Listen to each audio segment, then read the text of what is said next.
like this. Shake your body, don't stop, don't miss.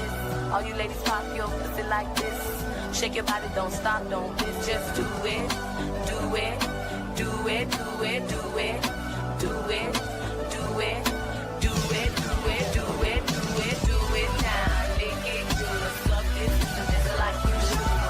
Right now, lick it good, suck this just like you should. My neck, my back, lick my pussy and my crack. My neck.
Dude, you just touched Christy Boner's hoo-hoo. Shibby! Low five. Yeah. Let's get out of here.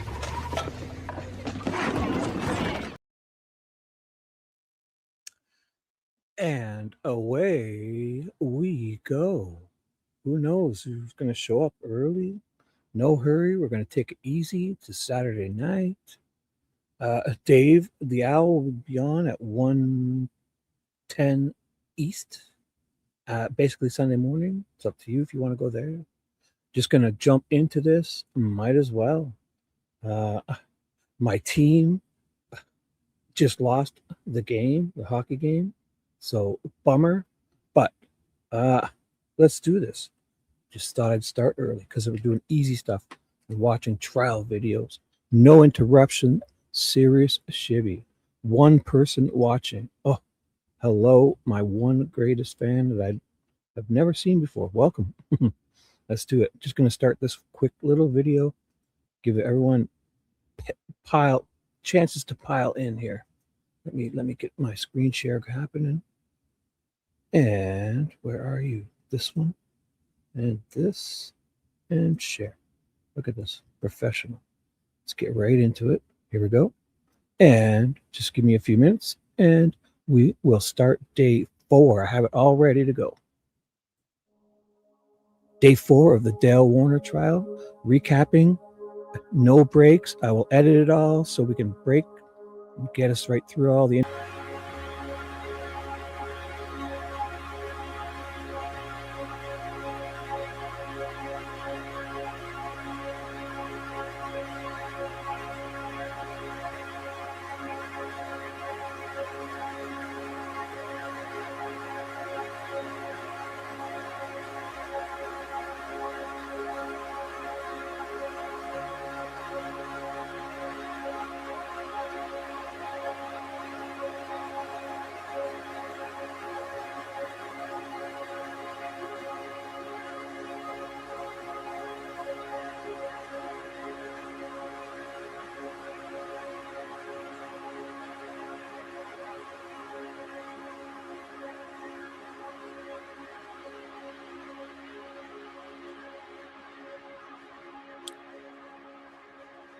And we're back. That's a little ditty I like to call Full Moon. Give me a few minutes to get myself together, and it's not going to replay. I'll just keep it here for later in case we have to go to the washroom. Here we go. Let's do it. Just going to jump in, guys. If anyone shows up, I was going to watch this anyways. Look at this. It's 6 hours of day 3, but they don't even start for the first 3 hours. So I'm going to do this for the people. Here we go.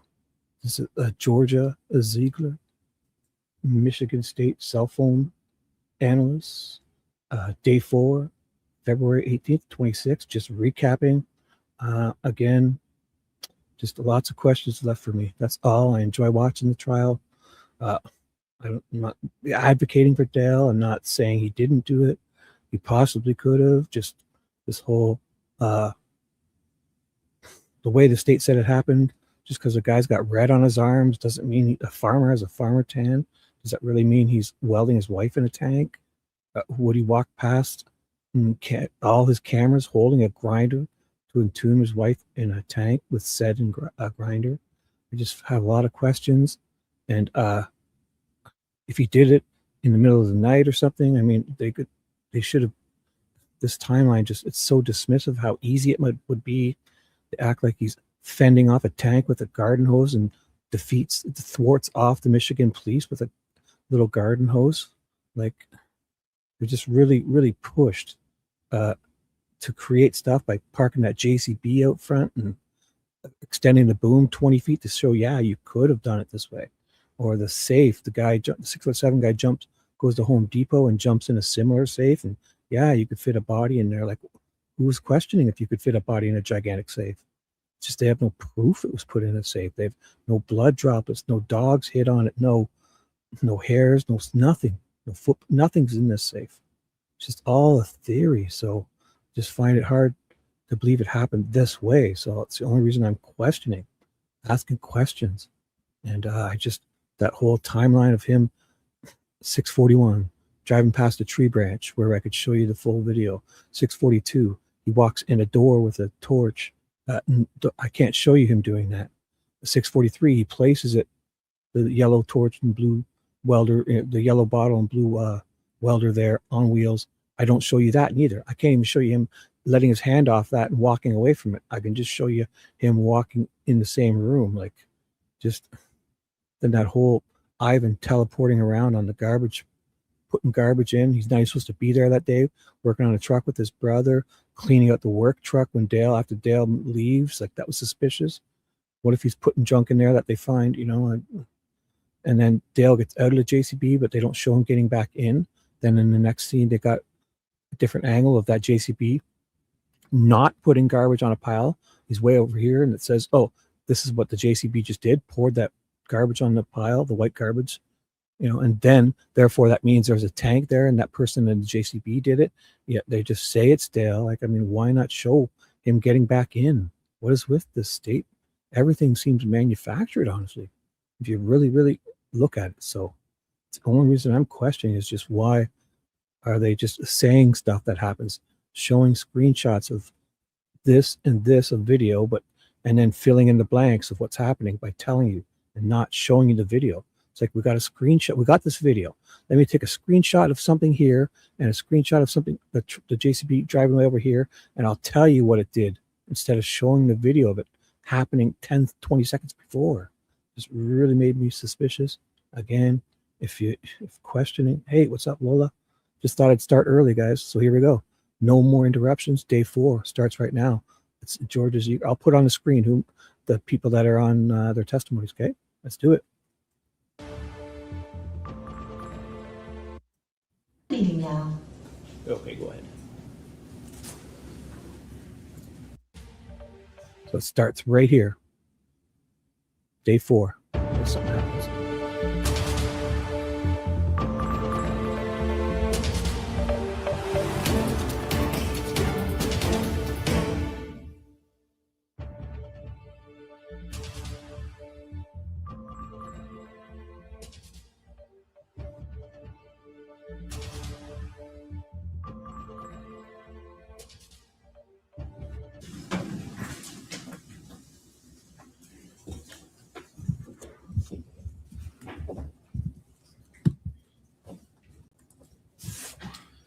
we are back on the record in file 24-21841-FC, People versus Dale Warner.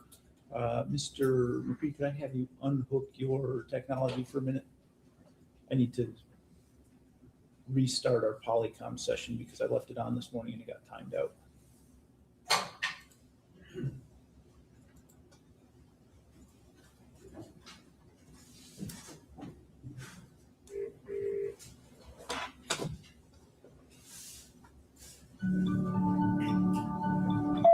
You are in the meeting now. Okay, go ahead.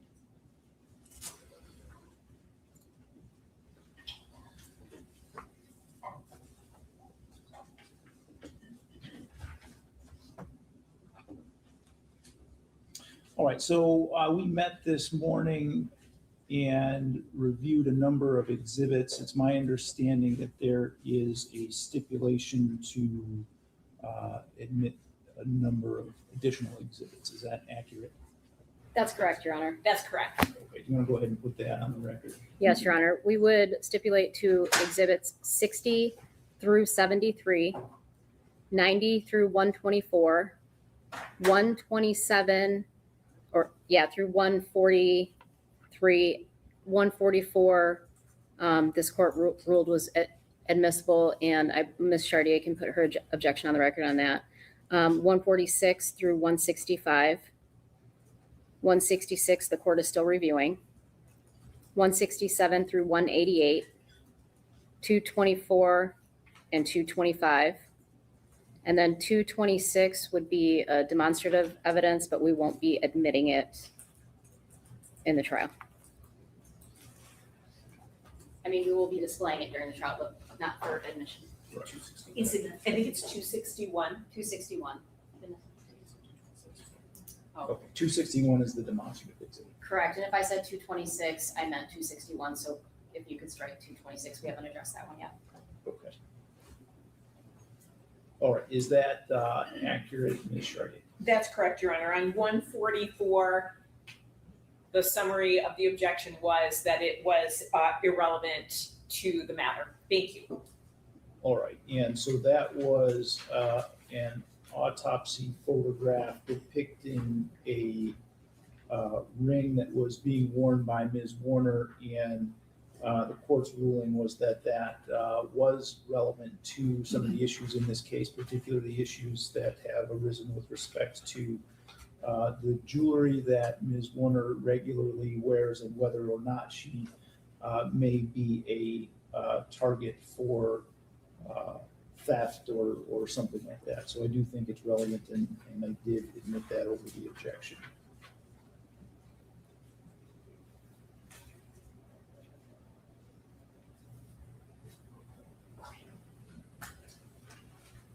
All right. Was there anything else we needed to address on the record at this point? Not at this point, Your Honor. I do expect maybe we could do two witnesses, take a break, and then there's the issue with Maggie Wolfe's testimony. But I think hold off on that until the break. Okay. All right. That is fine with me then. There are some witnesses we've stipulated to not calling. I don't know if the court wants to hear that now or later, whatever the preference is. You can go ahead with that now. We may as well. Okay. get it out of the way. Dalton Greco, Tom Craig, Maddie Defer, Lawrence Lee, Anthony Knecht, Suzanne Wilhelm, Michael Sweeney, Deputy Bowden, and Deputy Frost. Is that agreed with people? That's correct, Your Honor. We agree. Okay. And then the other thing was that we did receive a question from the jurors. I have reviewed that with counsel. It is relative to testimony with respect to the GPS tracker, and it's my understanding that counsel is in agreement that that question should not be asked. That's correct. That's correct. Okay. And I guess one question that I had as it relates to the stipulated exhibits, is the court admitting them as we go or at the end once they're stipulated to? I just want to make sure. Thank you for Thank bringing you. that up once again too. So all of those exhibits that have been stipulated to up until this point will be admitted then. And I think we agreed to have kind of a standing order that unless it's expressly stated otherwise, that if the parties are stipulating to entry of an exhibit, that it will be admitted into evidence. Thank you, Your Honor. That's correct, thank you. Okay. All right, anything else then before we bring the jury back?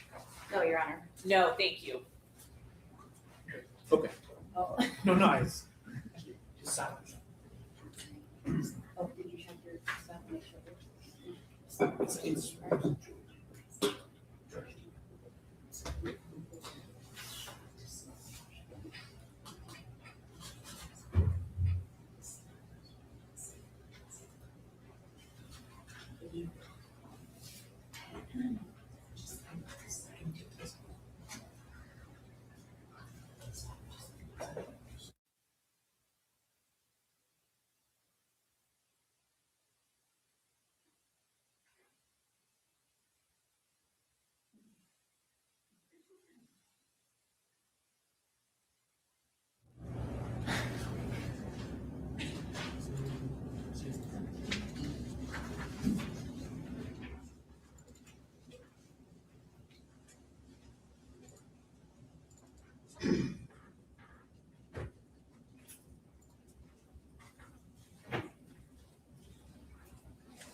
You may be seated.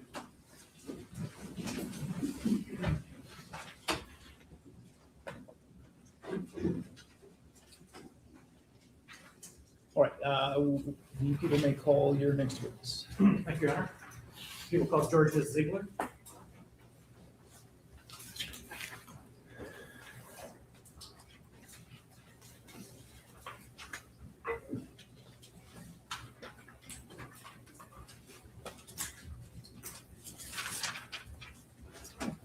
If you will raise your hand, you swear or affirm to tell the truth, the whole truth, and nothing but the truth under penalty for perjury.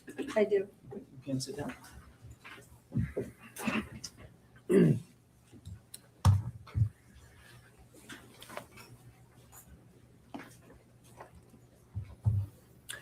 Good afternoon. Hello, Could you tell us your name and spell it for the record? my name's Georgia Ziegler, Georgiaziegler. And where do you work? I work for the Michigan State Police. And what do you do there? I am a cell phone records specialist. What does that mean? I specialize in analyzing historical cell phone records for criminal investigations. And where do you get those records?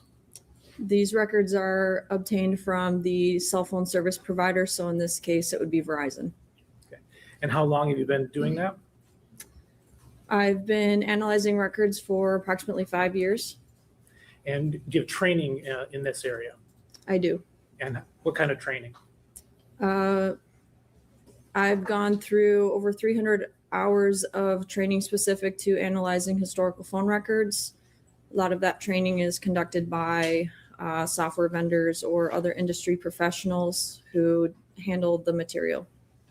And you mentioned software. Do you use software in your analysis? I do. What kind of software? In this case, I use CellHawk as well as PenLink's PLX. Okay. And are you aware of like the industry standard in this area? Would those be considered industry standard, those two programs? Yes, CellHawk is a very common program for law enforcement or attorneys. And what does the software actually do? How do you use it? I use the software to help efficiently process the records because when we receive cell phone records, they have hundreds of rows of data, so it helps process it more efficiently. However, everything that I do in the software can be done by hand. It just makes it more efficient for our time. Do you then spot check to make sure that the software is rendering accurate results? That's correct. And how do you do that? To spot check the records, I look for the key tower transactions or the key transactions in the report and recreate those transactions on a map by hand and make sure that our software is displaying those transactions appropriately.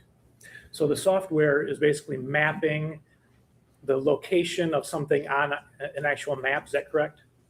That's correct. And, all right, and then you are actually going and looking at the data and say, is that correct? Is that where it really is on the map? That's correct. Okay. And then does someone check your work once you've used the software, done your own spot checking, and now you have a report? Yes, my report undergoes multiple layers of peer review where another analyst who's trained in this will recreate the report or the records and the analysis. Okay. And about how many cases have you worked on doing the same kind of analysis? I would say around 100. Okay. How did you get involved in this case? At the time, I was in a training for software, and some of the material that they were training on had me use case materials. So I inquired to look at the records for this case to see if I could identify anything that may have been missed. Okay. So you were provided the actual Verizon records that are at issue here? Yes, I was. Okay. And what did those consist? Well, let me ask you this. Were they particular to D. Warner's phone? Any of those records? Yes. Okay. All right. And just referring to those records for the time being. Did you do the analysis? I did. Okay. And so what did you do to prepare for court today? I completed an analysis and I put my analysis on a presentation for today. Okay. And showing you what's been admitted just for demonstration purposes only. This won't be in evidence, but so the jury can follow along better, is People's 261. Is this the presentation that you referred to? That's correct. Okay. Obviously, you don't need to read the slide, but can you tell us a little bit about the methodology that you haven't already mentioned? So this slide just talks about the types of records that we receive to analyze. Cell phone providers maintain records of all their customers' usage on their network. So in this case, Verizon maintains a log of all of the activity for this phone number. That could be texts, calls, anytime the user would have accessed the internet. That could be in the form of checking their email, browsing the web, any applications that require internet. And Verizon will log these transactions on their network, and included in those logs are going to be the date and time that it was initiated, the type of transaction it was, if there was another number involved in that transaction. So if it was a voice call, and sometimes there'll be duration or a location component, which is in the form of a cell phone tower or a cell site. The other records that we can receive from the carrier are network performance records. These are records that generate on the back end. The user does not have to be manipulating their phone for these records to produce. And these records essentially indicate interactions between the device and the cell phone towers in the area. And those cell phone towers in the area can infer an approximate distance from the cell site that the device is expected to be. So you mentioned a couple of things. You mentioned texts and voice calls. So those would be things, for example, a text. If the phone that you're analyzing, those records, had sent a text, that would be something that the user would generate intentionally, correct? Yes. Do these records also include things that the phone would do on autopilot, that would do automatically? Yes. Like what kinds of things would those might be? Some of the records that may be generated on their own would be if you received an incoming text or a call. Obviously, the user doesn't have control over who's calling them. There would be some data sessions potentially that are generating. If there's data being run in the background, like a background application. And then the network performance records, those are all generated by Verizon. The user doesn't have to be manipulating the phone. So if I'm on my phone and I have like a weather app that I want it to be always having the current weather, I don't have to do anything to say, hey, go get the weather for me. It automatically appears on my phone, right? Yes. Okay, and that would be one of the things you're referring to that happens in the background without the user being involved? Yes, that could be. Okay, thank you. All right, can you explain a little bit about, I mean, for those who don't know the specifics about the cell towers? So like I said, these records contain locational information in the records. They're not exact locations of the device. However, they do provide the location of the cell phone tower. So if I were to pull out my phone and make a call, Verizon has to provide service to my phone so that it can make that call. Those tower locations are cell sites, and those are essentially structures that have antenna equipment to direct radio frequency signals to a designated area so that your phone can receive signal. These cell phone towers are broken up into sides or sectors. So in the records, not only are we getting the location of the tower, but also what side of the tower is being accessed by the device. Okay. And is this an example of that? This is a visual example of what that's going to look like in my report. So the picture on the left is an example of what a single access or a access on a single side of the tower is going to look like. That pie shape, or what we would refer to as a sector, is indicating that the signal is oriented towards the west and the device is using the west side of that tower. The picture on the right is what it looks like if there's multiple sides of the towers being accessed. And one thing to note here is that the lines, the sector lines and the shading there do not represent the boundaries of coverage. Those are just visual guides so you can understand what side of the tower is being used. Okay, just so everybody understands, in the picture on the left, where is the tower? The tower is going to be at the point of that sector. There's a very small orange circle. I don't know if you can see it or not. Are we talking about right here? Yes.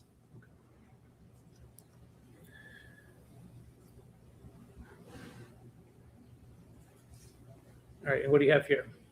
This is a visual example of what the network performance records will look like. So as I mentioned before, you'll get the side of the tower that's being accessed by the device, but there's also inferred distances from the tower that the network can provide. Those distances are going to be represented as a curved line along that side of the tower, or an arc as indicated by the number 2. So how does the tower know what the distance is between the tower and the phone? The network will send, your device will constantly be communicating with towers on the network so that it knows if you need to make a call, it knows what tower is going to have the best service, quality of service, so that call can be made. And those signals will constantly be interacting between the tower and the device. And when the signal is traveling at the speed of light, you can infer a distance of how far the phone away is based on how long it takes for the signal to go back and forth. So there's a signal that goes out from the cell side of the cell tower to the phone and back? Correct. And it knows how long that would take depending on how far it is away? Correct. Okay. Is there a maximum distance that would work? Is it 2 miles, 100 miles, and somewhere in between? Do you know? I do not. Okay. Why is that? Why don't you know? Depending on the towers or the geographic area, the tower density in rural areas, there's going to be a lot less towers because there's a lot less demand for service. Whereas in an inner city, you're going to have a lot more towers in the area. So those towers are going to be oriented in a way that provides continuous coverage to the area. So in a rural area, the towers may cover a lot more space, geographic space, than it would in a urban area.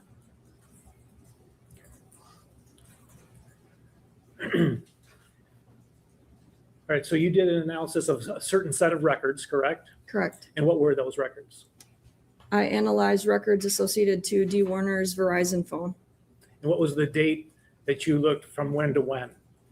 The entire record set covered March 28th, 2021 through April 28th, 2021. And my analysis focused around the time of her disappearance. All right. And this is just to help the jury understand the symbols that we're going to show in a minute. Yes, so the symbols there in purple, those represent the sides of the tower that are going to be accessed by the device.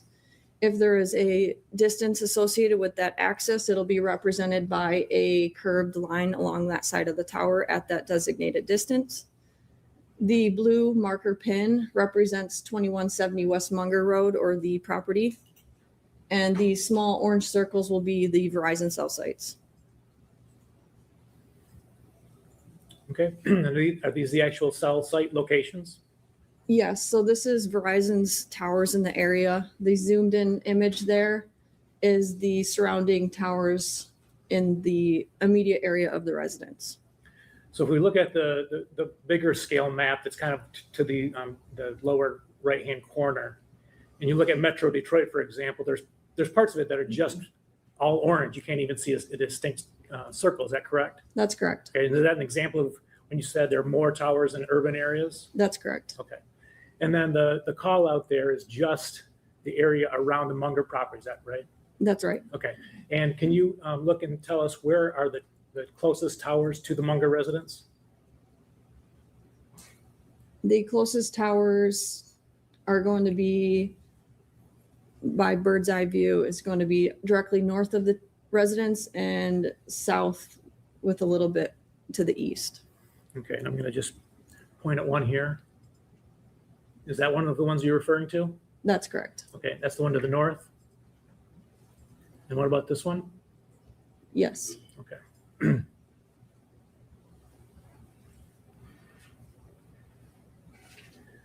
So again, this is the phone number, correct? That's correct.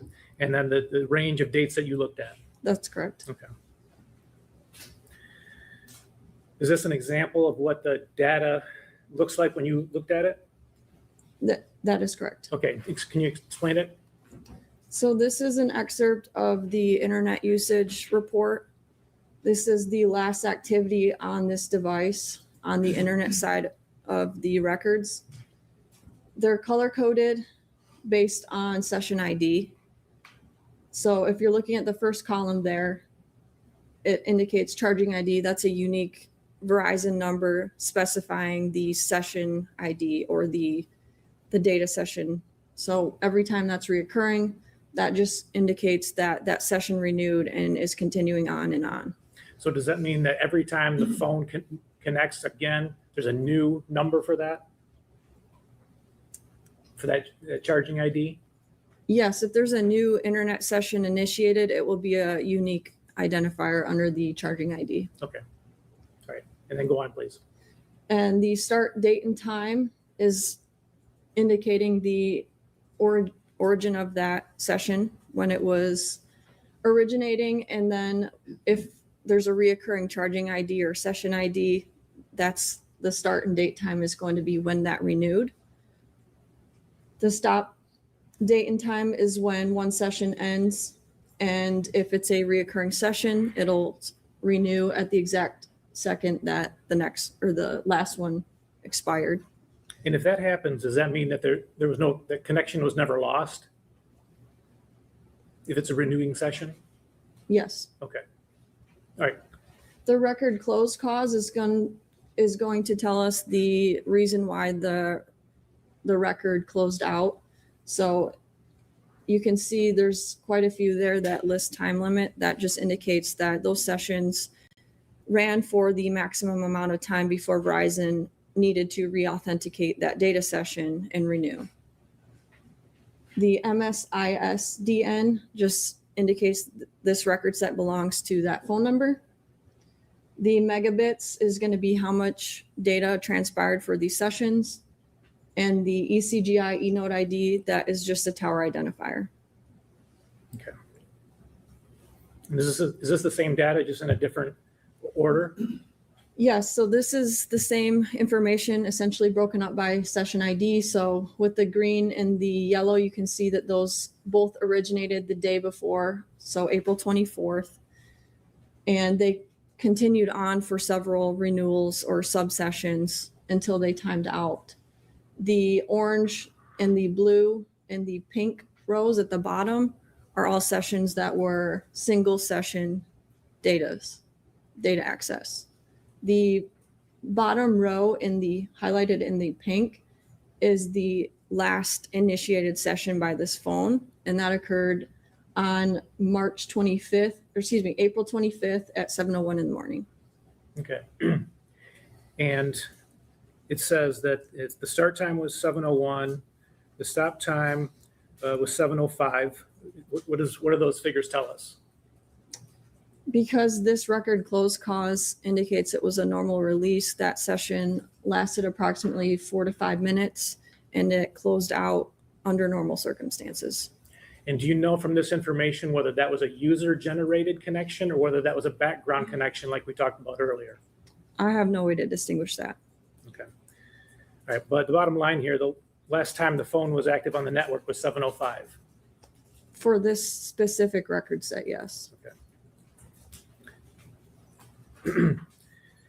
All right, so what do we have here? This is essentially the records displayed geographically. So as I had mentioned, there were some network performance records that were generated indicating some of the last activity on this device. You can see that there was access on 2 towers, the tower north of the residence and the tower south of the residence. And the timestamps with the asterisk, I don't know if you can see that far, but those are timestamps that have an associated distance measurement, where those distance measurements are displayed along that side of the tower. Okay. And so you have the north tower that we mentioned and the south tower that we mentioned. Yes. And then there are 2 sets of arcs. Can you explain those? So what we have here is what I would call competing towers. So the device is constantly analyzing the network to understand the quality of the signal strength, so that if a call were to be initiated, it would know which of these 2 towers is going to provide the best quality of service. And these towers have multiple registrations or interactions with the device, and those interactions have distance measurements away from those towers.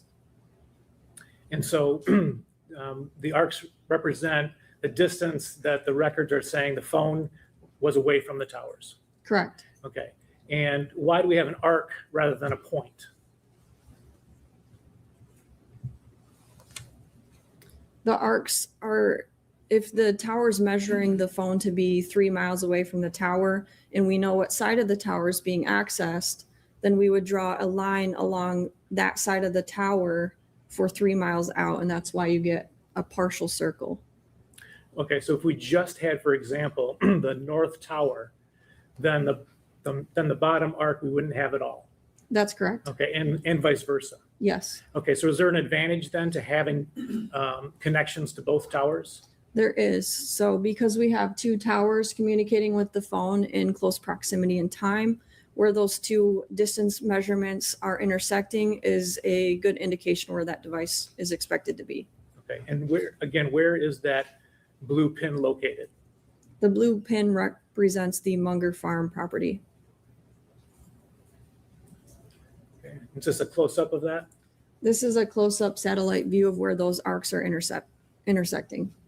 And so why is there a difference of however many feet that may be between you've got, going from the bottom left to the top right, you've got 4 pieces of arcs, and you've got 2 coming the other way. Why aren't those like right on top of each other? It's normal for devices to generate a slight variation in the distances, because essentially the network's measuring the time it takes for the signal to travel. Sometimes the signal might be delayed. If it's not direct line of sight, then that signal might have to take a different path to get to the phone. Okay, but we don't have any other arcs, do we, other than these that are displayed? Correct. Okay. And so does this represent movement of the phone or no? In this instance, it would be hard to distinguish movement. All right, so again, all of these are intersecting right where the Munger farm is. That's correct. Okay. And that's what the towers are telling you, this is where the phone is. That's correct. Okay. Now, there are some other times on here. We said that the last time that there was a data session was 7:01. What do the other times represent? The times indicated here are the tower registrations or the interaction times with the device and these towers. And so is that when you said that the tower needs to know if a phone is within reach of that tower? So if a call comes in, it knows that the phone is there? That's correct. Okay. And when is the last one of those? Is it represented here? The last interaction would be at 7:14 and 21 seconds. Okay, and it's AM AM. on Sunday morning. Yes. Okay. So did you also look at the record of her actual voice calls? I did. And is that what this represents? Yes. Okay, and tell us about this. So this is an excerpt from the voice activity on the network. The top row there, I know it's kind of hard to see, but the top row is going to be the last outgoing and connected call for this device on the Verizon network. That occurs on April 24th in the evening at approximately 4:47 p.m. And then the subsequent calls are all the incoming calls the next morning that are ringing to voicemail. So that phone made an outgoing call on Saturday at 4:47. And then after that, every single call was an incoming call. That's correct. All right, and you have the duration of those calls? Yes. Okay. So in the second to last column, the first incoming call, it says 000003. What does that tell us? That was a incoming call, and after 3 seconds, it hit the voicemail. Okay. And then just scrolling down, similar, either 2, 3, 4, or 5 seconds for all these incoming calls. Yes. Okay. And then at the bottom, you indicate calls handled by voicemail. Yes. And what does that indicate? The bottom section there is a grid of every day that there was a call that was handled by voicemail. So these would be all the unanswered calls that ring to voicemail. Okay, and just so the jury can be clear, can you read the numbers starting from March 30th? Yes. So one thing I would like to note here is that there are going to be days in here that should indicate 0. If we're looking at April 1st, there's no column for April 1st. That's because there was 0 calls that rang to voicemail. So I can read March 30th is 20, March 31st is 1, or excuse me, 2. March 31st is 1. April 2nd is 1. April 5th is 2. April 9th is 1. April 10th is 2. April 12th is 1. April 14th is 1. Excuse me, April 14th is 2. April 15th, 1. 16th, 2. 19th, 1. 20th is 2. 21st is 1. 22nd is 1. 23rd is 2. 24th is 1. 25th is 75. 26th is 43. 27th, 33, and 28th, 16. Okay, and so there's a pattern here. Yes. So you're saying that from the 30th of March through the 24th of April, the most times that phone had a call go through to voicemail was 2 in one day. Correct. And then on Sunday, the 25th, how many went through to voicemail? 75. Okay, and did the record say that she ever answered her phone after Saturday, the 24th? No. Did she ever make a call after Saturday, the 24th? No. All right, thank you.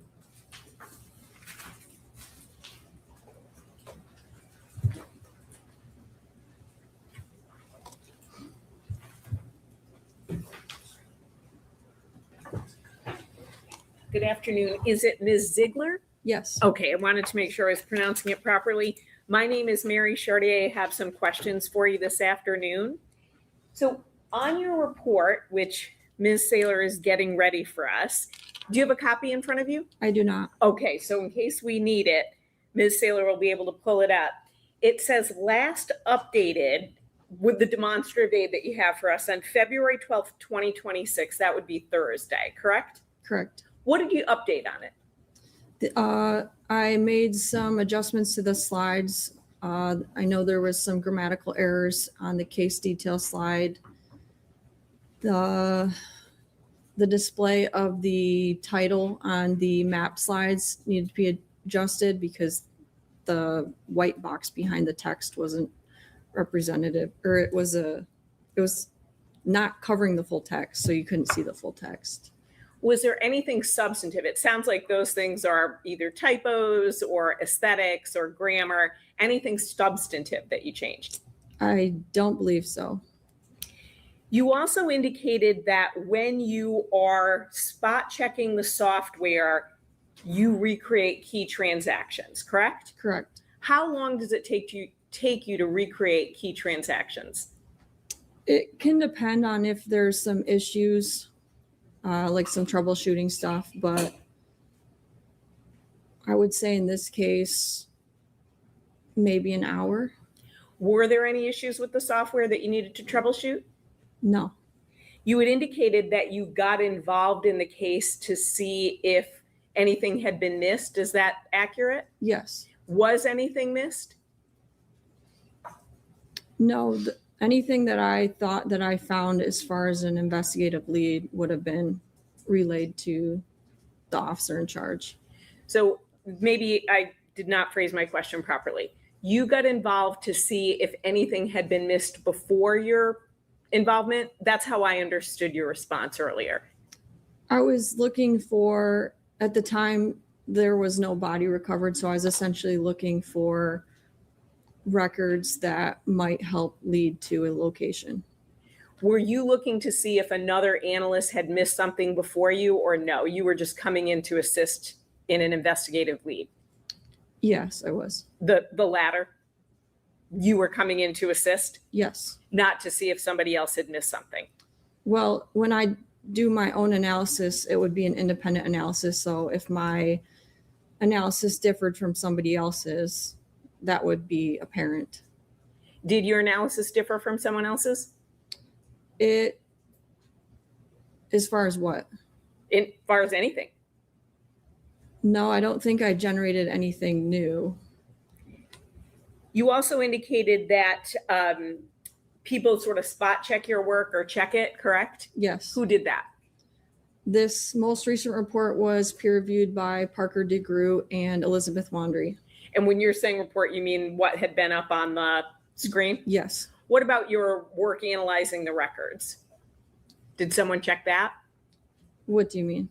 Sure. So you put cell tower locations, things like that. Did someone check that work, or were they just looking at your report?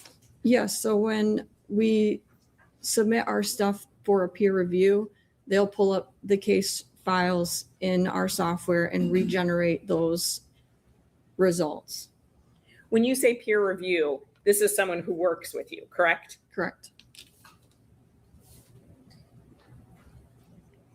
Now, Ms. Saylor, would you pull up the report, please, and go to what would be the third page? Is this cell tower one of the cell towers that you're talking about in terms of cell sites in this case, or is this just a random photograph? This is just an example of what a traditional cell site would look like. Thank you. And then would you go to page 6, please?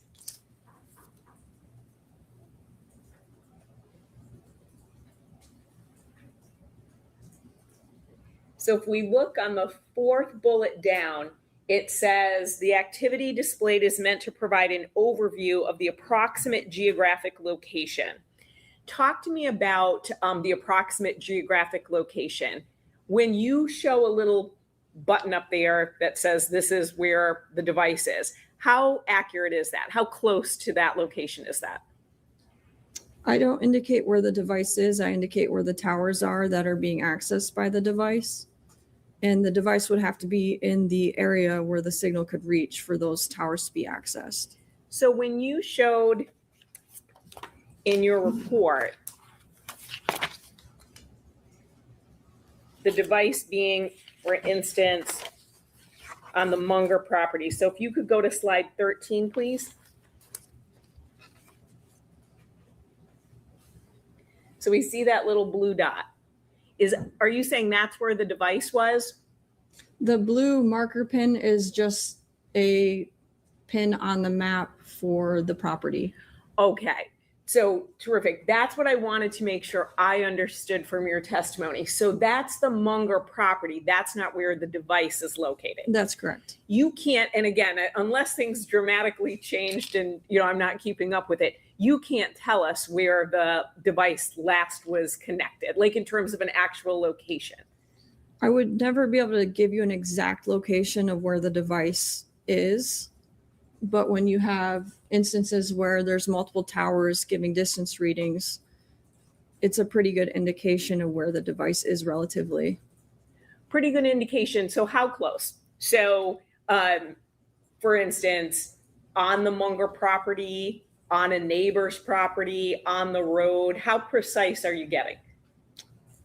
These arcs are pretty accurate. I believe the industry understanding is within 1/10 of a mile. Within 1/10 of a mile? Yes. And is that why, though, you put the estimated distance from the tower? Because you can't give us an exact location. Correct. Now, also on that same slide, you said it's hard to distinguish movement. So you can't tell us, for instance, a phone is going from one location to another. In this case, no. Correct. Yeah, and that's I'm only interested in this case. Thank you.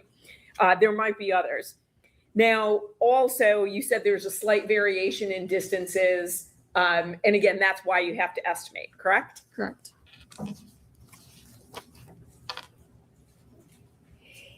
If you would go, Ms. Saylor, to the next page, page 12.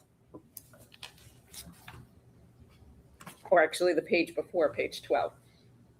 Thank you.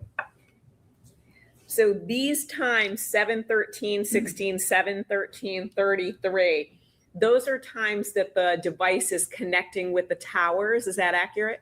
Yes, those are times that the device is interacting with that specific tower. And so if I look at the bottom, 7:13:11, 7:13:12, so that's 7:13 a.m. in the morning. And then not even a second later, it's connecting to the north tower, correct?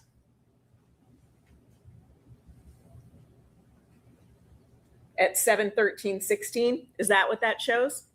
Yes. So why is that? When you talked about cell phone tower strength, and again, correct me if I'm wrong, is it essentially your phone? So I have my phone on me right now. It is just constantly looking for the strongest tower. Is that accurate? The best quality of service. So it's rating the signal strength and quality. So I'm not doing anything with my phone right now. You can see that. So, but it's checking in to see what's the best signal. And it's that there's that variation, right? Within a second, it's going from different towers. These are the interactions between those two towers.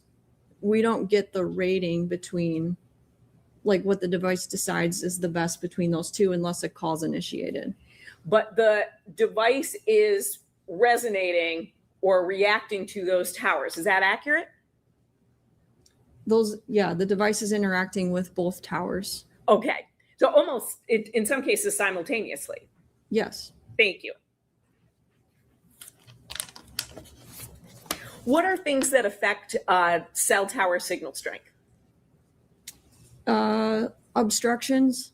So if you're in a concrete building, your signal strength's going to be hindered. Distance away from the tower could lessen the signal strength. If you're not straight out in front of the antenna, the strength's going to be weaker. So lots of things can factor into it. Yes. Can weather? I don't know of an instance where weather was had an effect on my quality of service. What about the number of people who might be on their device? So for example, if a lot of people are using the north tower, might it bump me to the south tower? It could.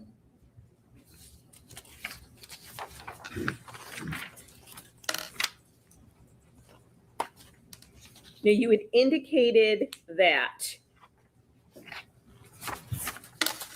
we go to page 10, please.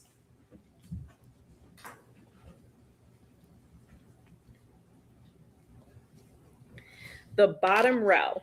This is the last connected data usage for Ms. Warner's device at 7:01:18, correct? That's correct. And then the stop time is 7:05:45, right? Correct. But you don't know what was going on. You don't know what was happening with the device to register that. Is that accurate? That's correct. Now, if we look up 2 rows before that, so the 1 row right up in green, that start time is 1:47:20 and the end time is 7:47:20. Do you know what's going on with that it essentially would be 6 hours? 6 hours is Verizon's maximum amount of time that a session can stay open before needing to re-authenticate with the phone. So you can have kind of 2 things going on at the same time. This one session that ends on 7:47 and then another activity that begins at 7:01. Is that accurate? Yes, you can have multiple data sessions running at the same time.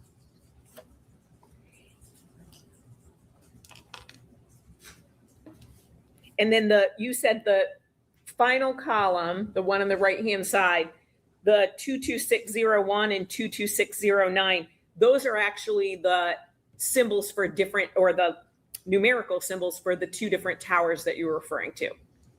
Yes, the last column is a tower identifier on Verizon's internal side.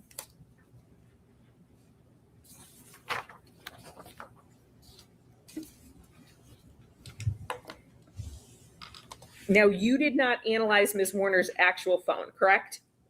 Correct. You analyzed the records from Verizon? Correct.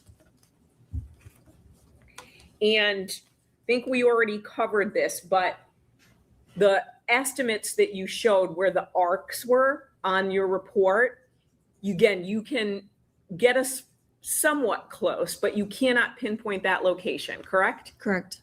I have no additional questions. Thank you.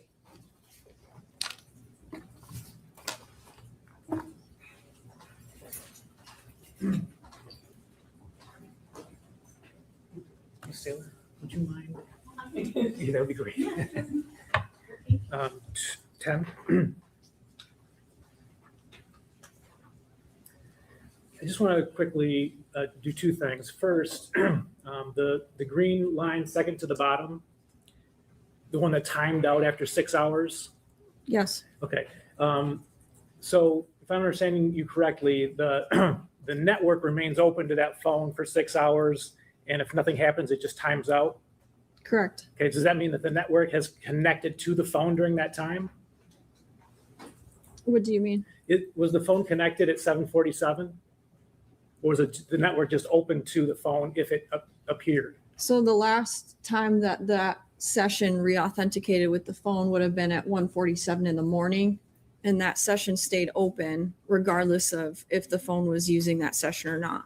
Okay, so we know that at 1:47 there was a connection, but after that, we don't know. For that session, correct. For that session, exactly, thank you. And then if you could go to 13. So I know you said that all these lines are estimated lines. but I just want to go over how many there are. So on the left-hand side of the page, you've got 713, 33, 714, 05. And so there's 4 times there, correct? Correct. So you've got 1 line associated with the first 3. Is that correct? Yes. And there's 1. Okay. So am I correct that there's actually 3 arcs there, 3 estimated arcs, but they're all one on top of the other? Correct. Okay. So in other words, the phone, the tower is estimated 3 times that's where the phone was along that arc. Correct. Okay. 71316, that's just the 1 time that the phone estimated, or that the North Tower estimated that the phone was just a few feet south. I know you're summarizing testimony, but it is really leading into leading. Objection. I understand. I'll do it differently, Your Honor. The 71316 line, could you explain why that is different from the 3 lines that are all together right above it? At 7:13 and 16 seconds, the signal would have had a slight variation in the timing that it reached the phone. Okay, and then the same for, you've got on the other side, you've got 708, 704, and 706. Those are just single readings, Correct. and each one of those generated an arc coming off the South Tower. That's correct. Okay, and then 705, 707, 708, 713, 11, 713, 12.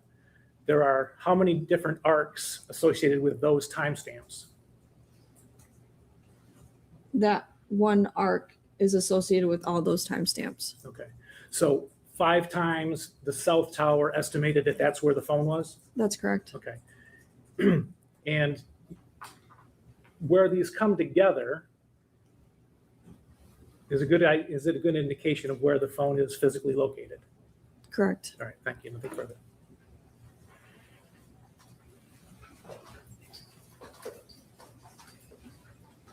The phone, to be clear, could be anywhere on the arc, correct? Which arc? So if we look at 70830, that phone could be anywhere on that arc, correct? That's why you have the line there. Correct. And while Mr. McCready asked you about lines coming together, your testimony when I talked to you was it would be an estimate, correct? Correct. Thank you. No additional questions. Nothing further, Your Honor. All right, can counsel approach? I have some more questions from the jurors.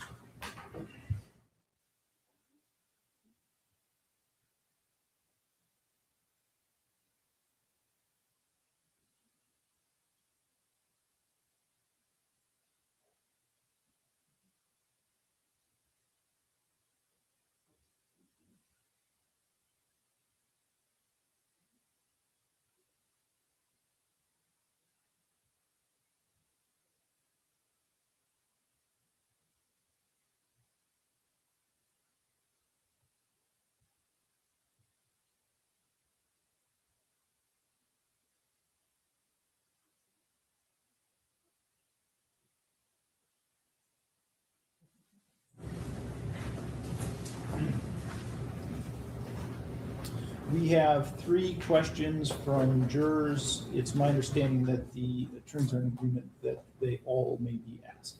That's correct, Your Honor. Thank you. Okay. So the first question is, in what ways would a cell phone lose all contact with a cell phone tower? So if a cell phone's losing contact with the network or a single tower, I can answer both. If it's losing contact with a tower, it could be because it's out of range of that specific tower. If it's losing contact with all towers, an example of that would be if your phone died, if it was placed into airplane mode, if it was destroyed, if it was powered off, or if it was out of range too. If the end time for one session is 7:05 a.m., why are the arcs saying 7:13 a.m.? So those are 2 separate data sets. The end time 7:05, that was the data session itself. So you're just getting the access on the side of the tower. and the 713, 714 are associated to the ARC. So those are the network essentially sending signals to the device. Those signals are timed, and based on the timing of those signals, those distances are provided. Can you tell if the phone was on at a certain time? If so, was it on at 7:47 a.m.? At 7:47 a.m., there were no records indicating that the phone was on the network anymore. All right, Mr. McCready, anything else in follow-up to those questions?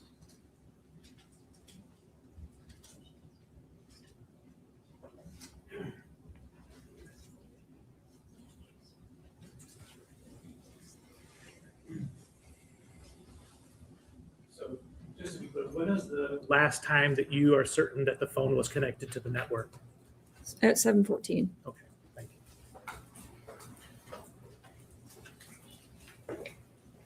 So you referred to two towers, if we refer to them as north and south. When you did your analysis, you did not have the device connecting to another tower after the north and south towers that we have in your presentation, correct? Correct. And then just one last question, because I want to make sure I'm clear on it. So a data session, if I were to Google when a movie starts, would that be a data session on my phone? If you're not connected to Wi-Fi, yes. Okay, so because based on the question that you were asked, you said the data session is different than the device signal when it's connecting to the tower. Could you explain that for us a little bit? The difference between the data sessions and the tower registration? Yes. So the data sessions are going to be usage on the Verizon network that's billable to the customer. And the network performance stuff that has the distance readings from those towers, those are all Verizon generated records. What are examples of data sessions? An example of a data session would be if you pull up your phone and are using an app that accesses the internet, if you get an email notification, if you're browsing the web, if you're watching a video on YouTube, things of that nature. So the last data session ended at roughly 7:05, but then the device continued to connect with the towers until late, soon after that, right? 7:13, I believe. Correct. Okay, great. Thank you so much.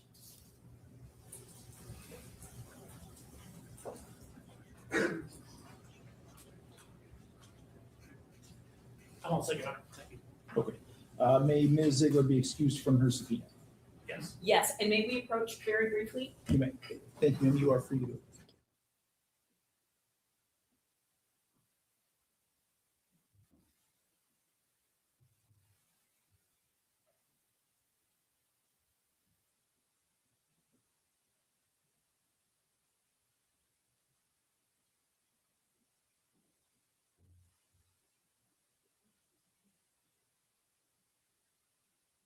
Okay.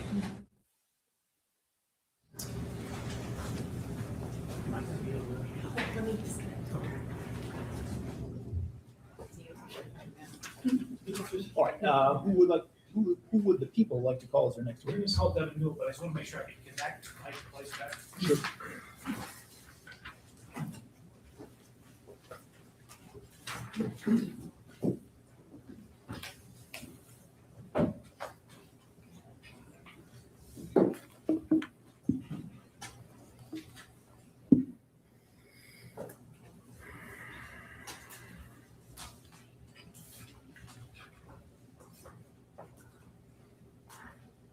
Okay.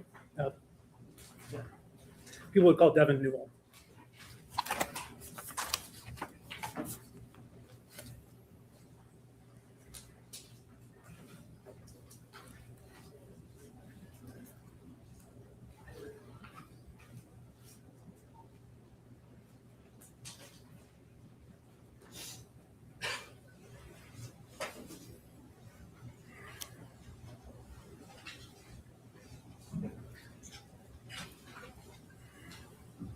Would you raise your right hand, sir? Do you swear or affirm to tell the truth, the whole truth, and nothing but the truth under penalty for perjury? I do. Okay, you can have a seat.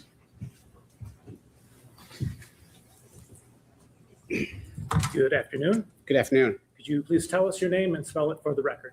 Devin Newell, Devin Newell. All right, thank you. And where do you work? I work for General Motors. And what position do you have? My title is Senior Manager and Senior Technical Expert. All right, and does your job have anything to do or any interaction with OnStar? It certainly does. My primary role is to investigate the field performance of our advanced driver assist systems. That's a fancy word for automatic emergency braking, forward collision alert, super cruise. So as I investigate how those things are operating in the field, a lot of what I do is look about data that comes from those vehicles. Some of that data is contained inside modules inside the vehicle. Other data that we look at comes through telematics, or said differently, sent from the vehicle back to servers. So OnStar is the general name for a lot of the services that we provide at General Motors. It's also a general term used for data that leaves the vehicle and gets sent to some servers. Okay. And how does OnStar record the data? There's a lot of different data that OnStar records. And there's a lot of different features that OnStar provides for customers as well. I think many folks are aware of some of the interaction with, we have live advisors. So if your vehicle is involved in an accident, if you have that type of subscription service with us, we can, the vehicle can automatically call an advisor, and that advisor can come and get assistance sent to your vehicle. While that type of work is going on, data can come from the vehicle and sent to the back office as well. That's one kind of service that OnStar provides that many folks are aware of. Another more common service that we have relates to applications that you can get downloaded onto your mobile phone. I use the term OnStar mobile app. Depending upon what vehicle you'll have, and may have a Cadillac mobile app or a Chevy mobile app associated with that. On that mobile app, we allow you to do lots of interactions between your phone and the vehicle. One that lots of folks are familiar with is the ability to remote start the vehicle from your phone. You can use that type of interaction with that. That's a different set of data. As you are interacting with that mobile application on your phone, the OnStar or Cadillac app that's on your phone, we collect data regarding what the customer is doing and how they're doing it. We primarily collect that data to understand how our customers are using their features, to understand if there's problems with them, and or to develop better features and new features in the future. You mentioned the My Cadillac app. What does that particularly do? It does a number of different things. Again, it's an app on your phone, like a lot of different apps. It can allow you to press buttons on it to remote start your vehicle, honk your horns, unlock the vehicle, lock the vehicle. It allows you to also understand the status of your vehicle, how much oil life you have left, how much tire pressure is in your air, how much fuel is left. You can also use it to understand the location of your vehicle. You can also use it to buy products. You can also use it to set up a map from where you are to where you'd like to go. Those are a lot of the features that this OnStar mobile app on your phone, some of them that you can do. So you mentioned, diagnostic things that the vehicle itself would transmit to OnStar, and you keep those records. Do you also keep records of the person who's using the My Cadillac app on your site in OnStar? If you have an OnStar account with us, an OnStar subscription, like a lot of other subscriptions you may have on your phone or in your vehicle, we have account information. We know who is on the account. We know your address, things like that. We would certainly know that too. And relative to the phone that's being used, we collect certain information that helps us understand the phone that you have, what type of phone that you have. Again, so we can understand if a particular phone or is having issues with our apps and understand how to make more features based on the type of phone that you may have. Were you asked to produce the records? In this case, they had to do with the Cadillac Escalade? That's correct. A search warrant was sent to General Motors for a particular 2016 Cadillac, asking for information that we may have, records that we may have relative to OnStar services and features we provided to this particular 2016 Cadillac Escalade. Okay. And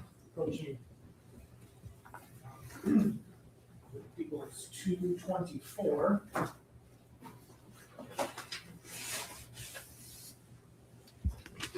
at that. If it's okay, I'm going to move this microphone just a little bit to allow me to manipulate the paper. Thank you. I hope everybody can still hear me okay. All right, do you recognize what I just handed you? I do. These look familiar to the records and accounts that we provided, printed out over obviously a large number of papers. Okay. Do you know approximately how many pages there are there? Over 400 or so. I know some of the records were 80, 60, 70 pages long, 120 pages long. I didn't count the exact number, but you can Okay. see by the height and weight, there's a lot. The top page is actually the last page in there, and it's a bait stamp. I do see this page here. Down at the bottom, there's a bait stamp of OnStar. The last three digits are 583. What does that indicate to you? We label all of the documents we provide you. We start with the 1, and then we end with the last one that we have here. If this is the last page, that would say that there's 583 pages produced as part of the response to that search warrant. Okay, thank you. I'm going to show you what's People's 29. Do you recognize that? I do. What is it? That would be a representation of the OnStar mobile app that would have been available in the April 2021 timeframe. Like a lot of apps on your phone, depending on what type of phone you have, exactly how it looks may be a little bit different. But that's how it would have looked for 2016 Escalade in April of 2021 for an iPhone 12 Pro Max. Okay, so the display would be different depending on what device you were using to the software on. Yeah, that's correct. If you had a much older version of an iPhone, it may look a little bit different. We'll also let you use iPads and devices like that too. So depending on just length and width and height of the phone, it changes a little bit. I think all folks kind of understand what you had on your first iPhone 2 is probably different than an iPhone. I think 17 is the latest one now, may look a little bit different. Okay. All right, so I'm zooming in on the bottom part of this, and can you explain the various icons here? Yes, these are examples I talked about before of buttons. I call them buttons you can press on your phone to have certain features occur here. You can certainly see the start in the middle. That's to remote start your vehicle. You can also see a sound alarm, stop the alarm, lock and unlock. Those are the 5 icons there. Okay, and do you know, is there any, does the software require you to put your finger on there for a certain time before it will activate that button? That's correct. In the engineering terms, we call it a debounce time. We don't, we try to prevent buttons from being accidentally hit. So for these buttons here, the bounce time is about 500 milliseconds, around half a second. It's not a lot of time, but enough time where it works to make sure we understand you're pressing it, but not so easy that you accidentally press it. Okay. All right, and on the bottom here is a View More button. What happens if you push that? If you hit the View More button, that would allow you there. These are 5 kind of commands on the main screen there. If you hit View More, it would keep those 5 and show you other ones like flash alarms and things like that. Okay. How do you get to this screen here? I go back to the first page. Down at the very light. Oops, sorry. Down in the lower right-hand corner, there's, it looks like 9 buttons there. It also says the word more on it there as well. There you go. You'd hit that button there, and that would take you to the second screen that you had up there. Okay. And so these are more options? That's correct. All right. I'm particularly interested in the second one. What is that? If you hit that button, vehicle locate, it would then cause another screen to pop up that would show you the location of your vehicle as part of a map. Interesting enough, if you also hit the navigation button, that would pop up the same thing. It would show you where you're at. The navigation would allow you then to enter an address as to where you want it to go. So both vehicle locate and navigation will pull up a screen that looks like this one here. Okay. On your end at OnStar, do those register as different things if you're trying to locate the vehicle versus pull up a map? Relative to the reports and how we restore them, they look the same. They look as a get vehicle location is the primary aspect of it. Okay. And is this a map of essentially what it would look like? This is the screen that we provided you. This is the Warren Technical Center at General Motors Warren Technical Center in Warren. This is a representation of a vehicle that's sitting on our campus there in Warren. Okay. All right.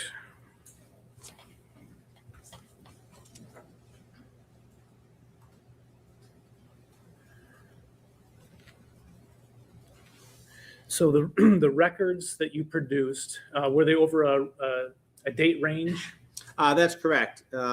Based on the search warrant, we were asked to look for and produce records. The beginning start time is January 1st, 2020 through April 28th, 2021. Okay. And do your records indicate the type of device that is using the My Cadillac app? It's on a couple different pages here. You were asking me about vehicle location. So if I take you to first to a report up the top, it says SRT 110, OnStar records request for branded app vehicle commands. Okay. On this particular report, as again, we record information relative to interactions with the vehicle. This particular report captures interactions with, the term here says branded app, but the OnStar app on your phone or the Cadillac app on your phones. When you're doing one of the vehicle commands that we previously talked about, lock, unlock, flashlight, or vehicle location requests, we would record those as part of this here. In the very right-hand column, it says device ID. So for each mobile type device that you have, once you start using it, we assign it a device ID. Okay, it's a unique device ID to the device that you're using. It's not the cell phone of the device you're using. There are other electronic information inside a cell phone or an iPad that may be unique to that. We don't have a need to record that as part of our work. So we give it a General Motors based device ID here.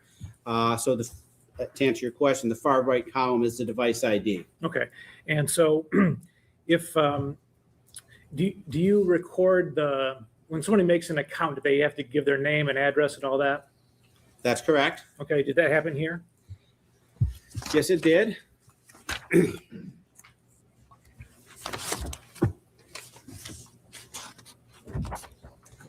I could take you to page 3 of 9, I'm going to call it SRT 040, account details. I take you to the 3rd page of this document that you're.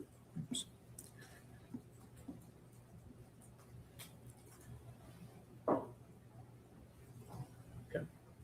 All right, thank you.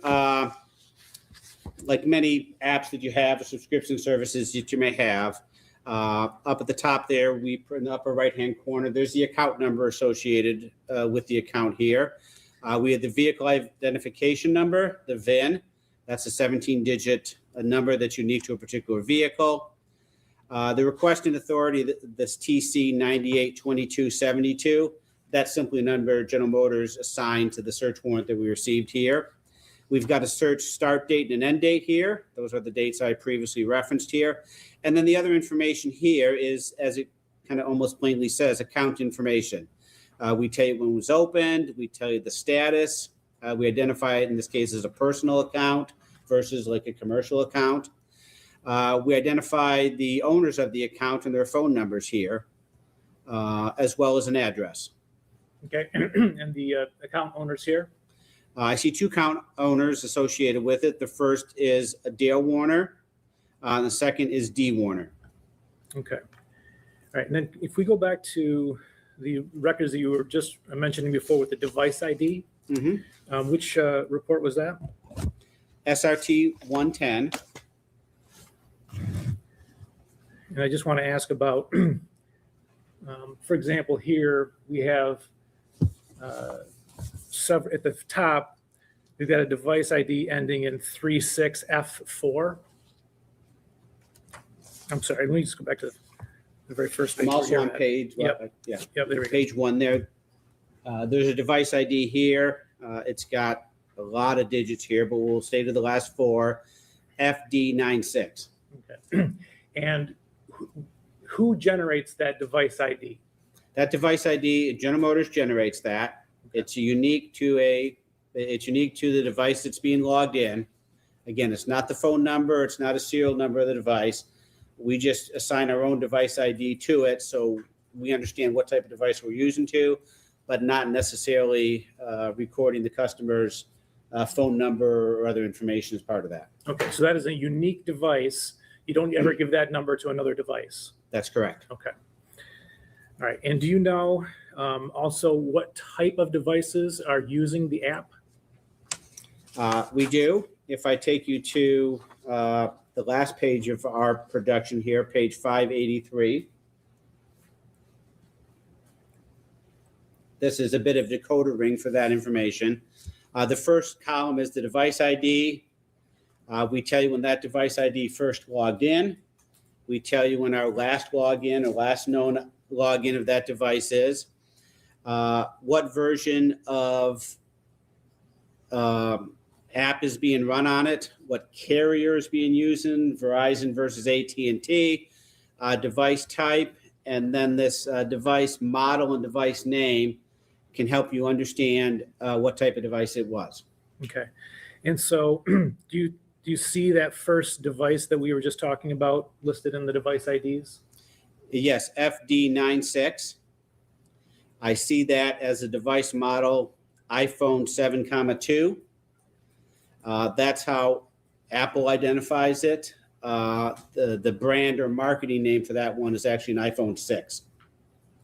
All right. And so there are 4 different device models that you have in your records. Is that correct? That's correct. All right. And can you take us from the top and tell us what kinds of devices those are? Sure. An iPad 6, 8. That's iPad Pro. iPhone 7, 2. That's an iPhone 6. iPad 6, 8. Again, that's iPad Pro. The last one, iPhone 13, 4. The marketing name for that would be an iPhone 12 Pro Max. Okay. All right. So, and again, correct me if I'm wrong, but each device, even if it's on the same account, is going to get a different device ID. That's correct. Okay.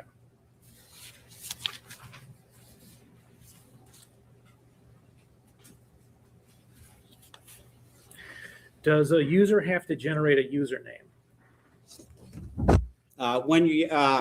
Yes, they do. Okay. When you're logging on to many apps that you have a username and a password that you have to generate to use. And is it up to the user what username they select? Yes, it is. Okay, is there a username or one or more usernames here? I'm going to take you to SRT 120.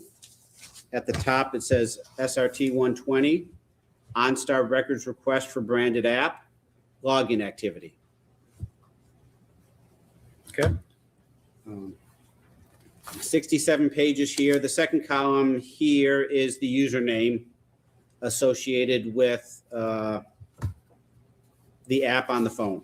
Okay. And was there one or more than one username? I think there's close to 1,000 different login applications here, and only one username is inside of these. Okay. And what is that username? Just reading from the second column there, WARAG@me.com. Okay.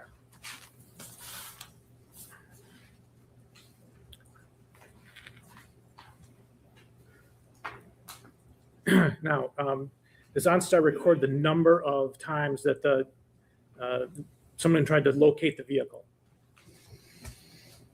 Yes, we do. SRT 110, I had this up previously. SRT 110, OnStar records request for branded app, vehicle commands. So this report, about 82 pages long, identifies all the vehicle commands or requests made from the mobile app. from January 1st, 2020 through April 28th, 2021. Okay. And how many pages did you say this report is? Just 82 pages. I believe the total number of requests is in excess of 2,100. okay. And that's 2,100 what's? 21 individual commands being pressed into the phone for on the mobile app. Okay. You said 21 or 2,100? 2,100. Okay. 2,100. Okay, great. And so 2,100 times what happened? Well, in these vehicle commands, there are three type of commands, having studied the report, three different types of commands being made here. The majority of them are requests to get vehicle location. If I take you to the fourth column over there, request type, get vehicle location. So from the mobile app that was shown earlier, that would be either hitting the more button to get to the second screen, and then hitting vehicle location and or hitting navigation. So if a customer did those, that would be recorded as a single line in this sheet here. Additionally, there are, I want to make sure I say the word properly here. Let me find an example of it.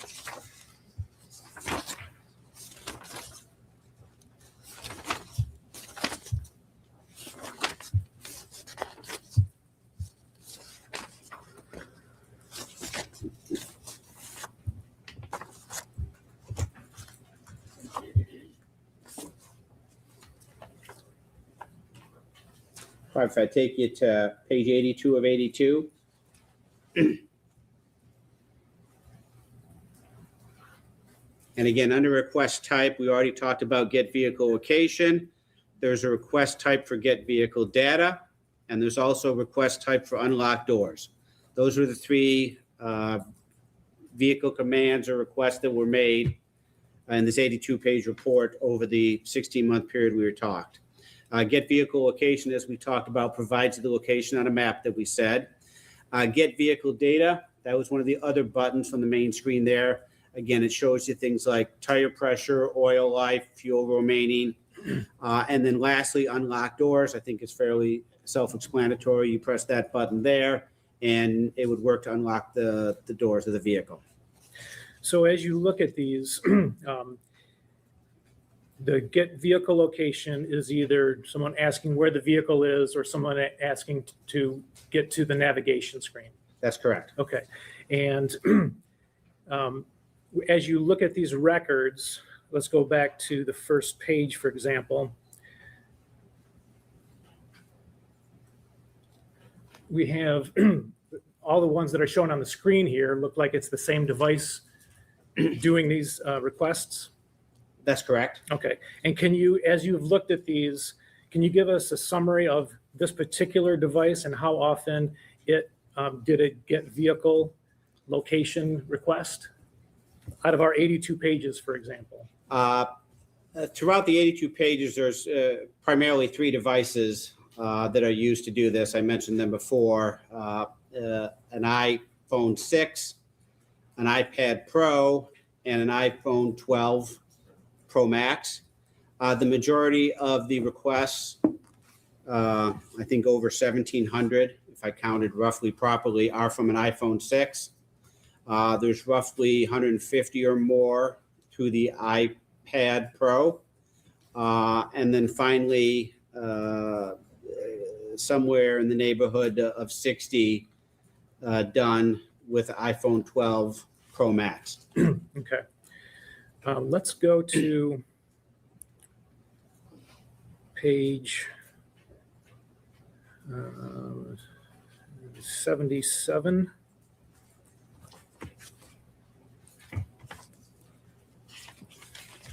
Actually, no, 78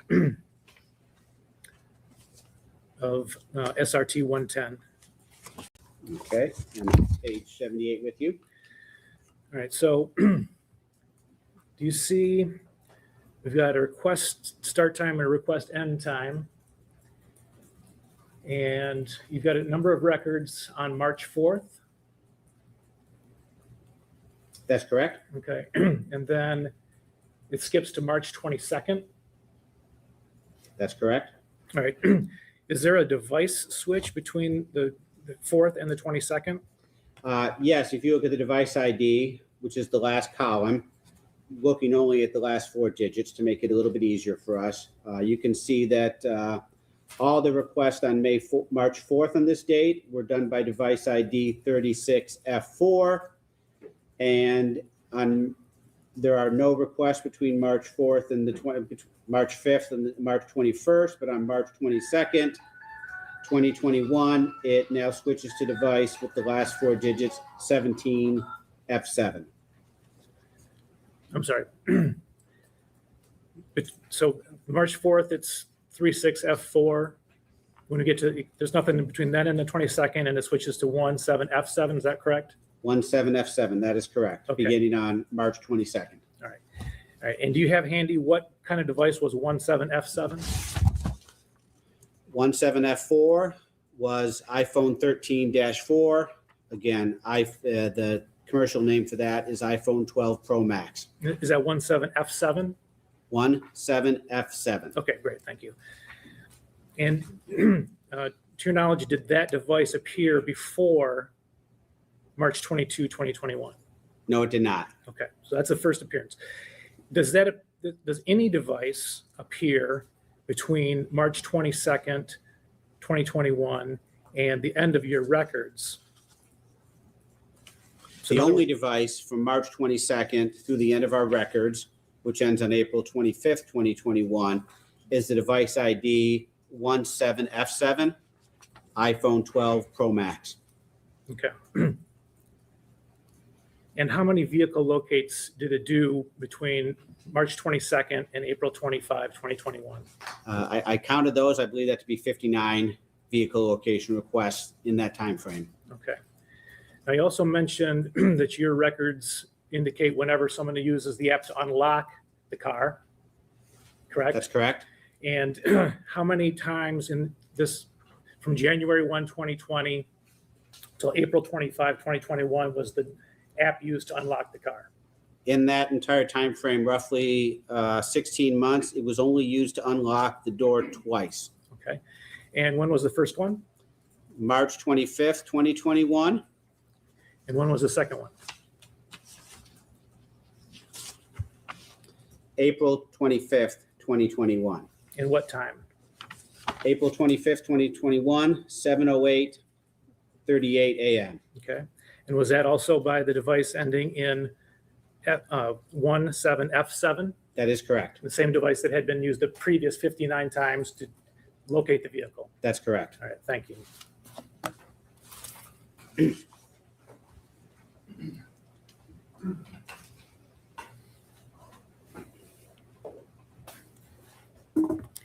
Good afternoon, is Mr. Newell. Yes, Am I it is. pronouncing Good that afternoon. correctly? You did pronounce it correctly. Thank you. My name is Mary Chartier. Ms. Saylor is going to pull up the government's Exhibit 29, which would be our page 32. You do an excellent job marketing OnStar with all the different things that it can do. So I want to ask you about some of its features. You know the photograph of the app that was pulled up. Ms. Saylor is pulling that up for us right now, correct? Mr. McCready just showed it. Yeah, yes, it is. So Yes. while she's pulling it up, did it look like that in 2021? Do you Yes, know? that's what it would have looked like on an iPhone 12 Pro Max, April 2021. And then would you go to the next page for us? So the more button, which has things like Explore EV, is that what that looked like in 2021 as well? If that's the second slide we put up, that's what it would have looked like at that point in time. Okay, so Cadillac had electronic vehicles at that time? Yes, we did. Okay, terrific. So if you could go back to the other one. So this would be a good representation of what it would look like on the phone. Accurate? That's correct. Now, do you use, be careful with your answer, right? Do you use OnStar? I do. Okay, great. If you said no, that might have a different job you're looking for. So do you use it to like track a vehicle location? So for your children, a spouse, a partner, something like that to see where they are? I don't use the OnStar app for that particular purpose, no. Okay, have you ever used it for that? No. Okay, so you may not be the person for me to ask then, but so this is what I'm going to ask, and maybe you can talk me through it. So you said you don't use it for that particular purpose. What do you use OnStar for? Remote starting my vehicle on cold winter mornings is one of the primary ones. That's smart. Unlocking it on my way out to the vehicle could be another. I occasionally use it to download navigation information to the vehicle. My vehicle currently happens to be an electric vehicle, so I use that to understand my current state of charge and how well it's charging. Okay, terrific. So then you use it enough for, I think, for me to ask you this. So if you want to get into that, there's an app on your phone, you press that app. Is that accurate? That's correct. And then that screen will come up, or something that looks like it. Assuming that you're logged in. Right. Okay. If you can set this up to continuously leave you logged in, or you can set it up that you have to log in every time. I have my one that I used for my company vehicle always logged in, so it pops up to a screen. My GMC Denali looks different than this, but fundamentally an opening screen looks like this pops up when I hit the app on my phone. So then if you wanted to find where a vehicle was, what would you press? I'd hit the more button. Okay, so you'd hit the more button and then you'd go to the next screen. And then you would hit what? Vehicle locate. Vehicle more locate. common. So I was a little confused when you said that navigation, so it would show up on a singular line. Could you explain what you mean by that? When you talked about get vehicle data and navigation, and I was a little confused about your testimony. Sure. There's two buttons up here. One that clearly says vehicle locate. The other one says navigation. If you press either one of those things, as it gets reported into this thing here, it looks the same. It would still say get vehicle location. Of course, one of the reasons for that is whether you're going to start navigation, you need to know where you're at in order to get where you're at. So the first thing it does is figures out, get your vehicle location, and then you can set up a navigation from there. So if I were driving the car and I wanted to navigate and I pressed navigation and then it told me how to get to a particular place, it would show up in the report as get vehicle location. Yes, if you were driving a vehicle and hit navigation and then entered into to use it, you'd have to enter in the location that you want to go to. On this report here, it would say, look the same. It would say get vehicle location. Thank you. Now you said and I'd never heard this phrase before, the debounce time was half a second. That's correct. Okay, so that's the amount of time essentially you're pressing the button. That's correct. Might it take a little bit for things to load? So when I was looking at the report, sometimes there were things almost going on simultaneously. So for instance, if somebody pressed get vehicle location or navigate, and then, well, actually it would be vehicle locate. So either vehicle locate or navigation. Then it was taking a little while. Does that happen sometimes where it takes a little while to load? When I hit the button, if I reach the 500 millisecond times, yes, it could take a little while for it to load. It has to locate your vehicle. Okay. It, has to make a request to the vehicle to find it. And it could, everybody who knows who's tried to make a cell phone call, they don't always go through the first time. It could take some time to find it. Yes. Can I press the button again while I'm waiting for it to load if I'm an impatient person? You certainly can. And then the report shows hour, minutes, and second that the request began, correct? That's correct. And then it shows when the request ends. That's correct. It also shows a duration. That's correct. Is it accurate that the duration rounds up or down? So for instance, some of them, I looked at one, it said 15.783, but then if you look at the actual start and end time, it rounds up to 16. That's correct. The request and start times are rounded to seconds, whereas the request duration is in seconds taken to hundreds of seconds. Thank you. Does OnStar have a lockout prevention? So if I leave my keys in the car, can I lock it? Yes, you can. Okay. So by using, how would I do that? So I leave my keys in the car. How do I lock it? You would use the OnStar app. and many folks do this, is not to carry their keys around. You would leave your keys in the car. You'd open up the OnStar app. You'd hit the lock button. You'd wait for it to lock. A lot of times you stand there and wait for the click and you hear the vehicle lock. Thank you. And then with all the amazing things that OnStar can do, it cannot tell you who is exactly pushing the button, correct? No, we can't. And it certainly can't tell you why, correct? Their intention behind pressing the button? No. Right. Okay, great. Thank you, sir. No further questions.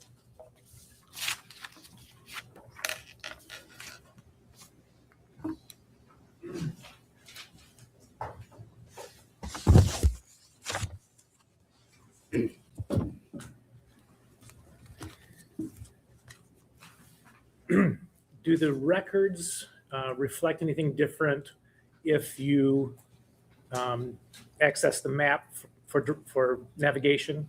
Is there any difference at all? If you As it relates to these records, we see that as a get vehicle location request, and that's how we record it here relative to vehicle commands. Okay. We mentioned the iPhone Pro Max. iPhone 12 Pro Max. Right, iPhone 12 Pro Max. The iPhone 6, is it correct that that does not show up anymore after the iPhone 12 Pro Max starts accessing the record or the app? That's correct. Looking at the SRT 110, starting in March 22nd, 2021, all the vehicle commands are done via the iPhone 12 Pro Max and not done by any iPad or any iPhone 6. Great, thank you. I just, I have probably two quick questions for you.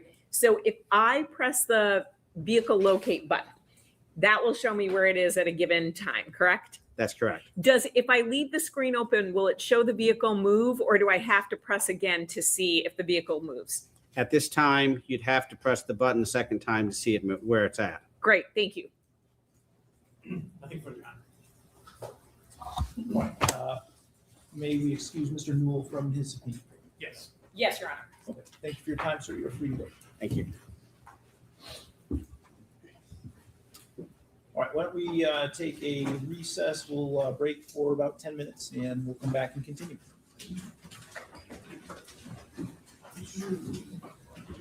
And we're back. I will go ahead. I will scan ahead. Let's see. Here we go for the people. Let me just scan ahead. Looks like we take a break and that Mr. McCready comes up. Next is Madison Wolfe. I'll put her up on screen, the title. Here she comes. Give her 1 second. It's right.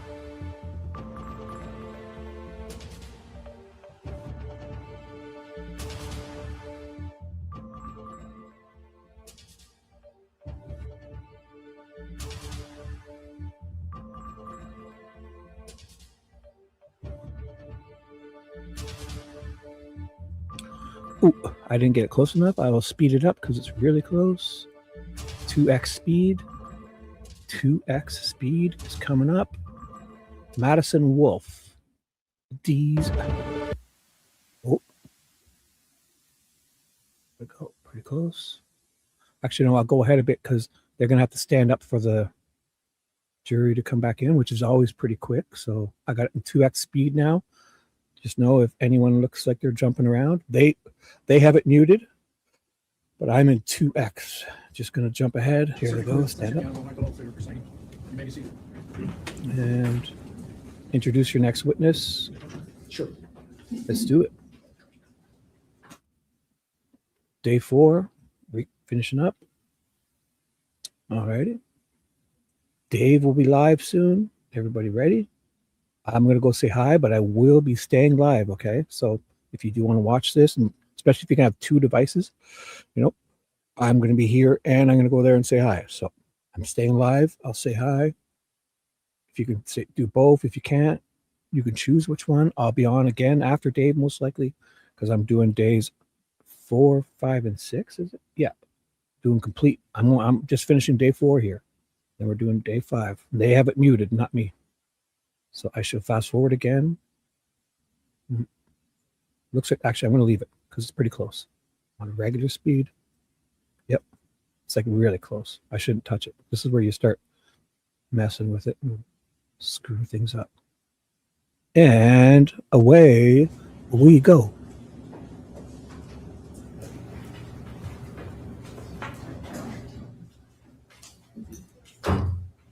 Just know you should be able to tell who's who. I'll just keep it up. When the prosecutor's up, it's either Jackie Wyse All or right, we David are back McCready. on the record. There is an evidentiary issue that we need to resolve before our next witness. So, Mr. McCready, if you would like to proceed with argument that you have on that, you can do that. Oh, we're going to have a quick little argument here. Judge, the issue is the 404B notice that we provided and what is its scope in regard to this particular witness. Obviously, the purpose of the 404B notice is so that the defense is understands what type of evidence we are seeking to admit and has the chance to to meet it.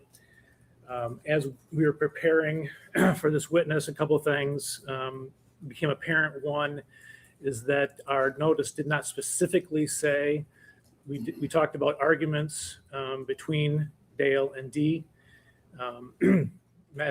Madison Wolfe would testify that she saw many of these arguments, but one in particular, Dale had his hands on Dee's upper arms and was shaking her.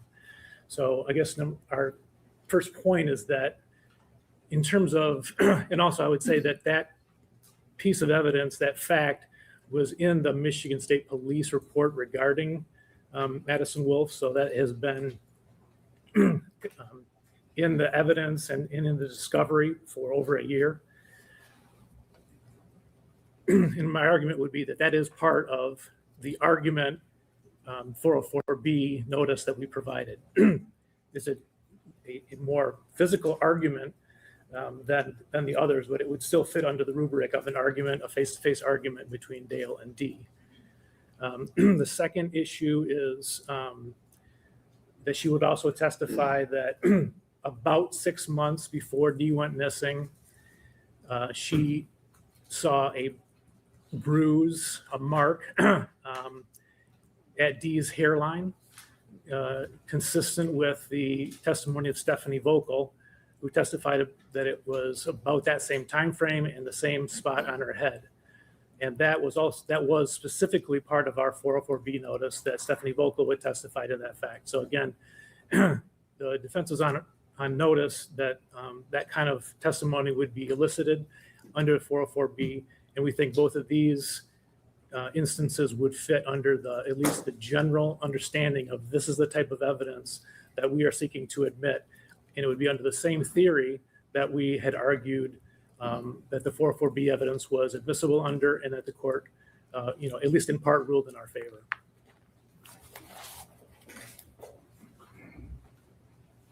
Thank you, Your Honor. The court is well aware of the notice, and number 3 in the notice indicated that Dale and Dee regularly argued in person and via text. There's absolutely no mention of Ms. Wolfe anywhere in the notice. They do reference other individuals, including Ms. Vocal. So when we responded and filed our motion to preclude, and then the government filed a reply to that, we were able to specifically pinpoint what individuals had said in their interviews, as well as under oath in the case of Ms. Vocal. So to just say, well, there's a number 3 says they regularly argue, does not put the defense on notice that Ms. Wolfe would come in and claim that she saw Mr.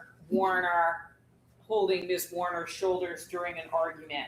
Likewise, for the mark on her hairline, the government specifically mentions Ms. Vocal, but noticeably precludes Ms. Wolfe.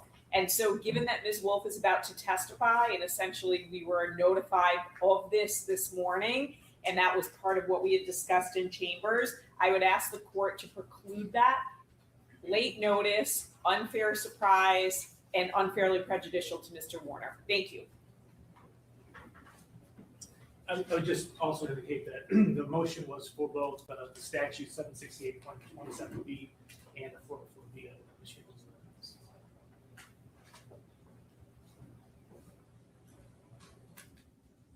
Okay, so both the statute 768.27B and the Court Rule 404B require notice of the other acts that the people would like to present evidence about. So the question first is whether the notice in this case was sufficient with respect to this incident. And in looking at the people's notice, they listed, I think, 8 separate things. Some of them were general categories. Others were specific incidents with respect to specific people. And at this point, the people are requesting to admit evidence with respect to a specific issue, which I think would qualify as an act under 768.27B, indicating that they provided notice in item number 3, Dale and D regularly argued in person and via text. I don't think that that notice is sufficient to give the defense a real understanding of what incident was the people are trying to admit under that category. It's a general category. It doesn't make any reference to any specific incident. It doesn't make any reference to any report, although it is disclosed in a report. It doesn't make any reference to any report to tell them what we might be talking about or who even might be testifying about it. So I don't think that the notice was sufficient to cover this incident.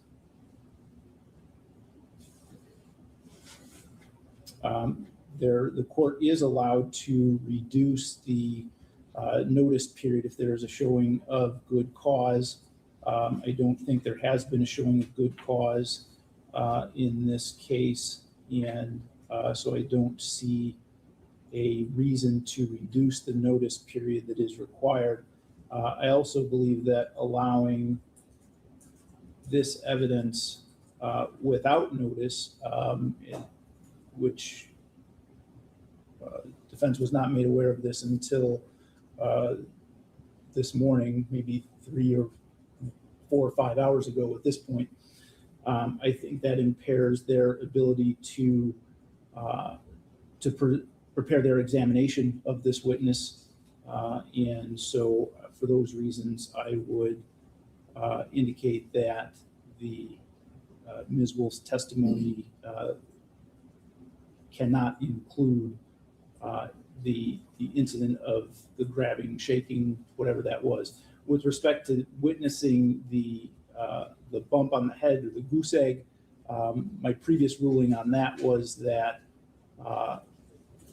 that was simply an observation of the condition of the person, and it was admissible without respect to either 768.27B or 404B. And so I think that that is admissible for the same reason it was with respect to the other witnesses. Very well, thank you. Okay.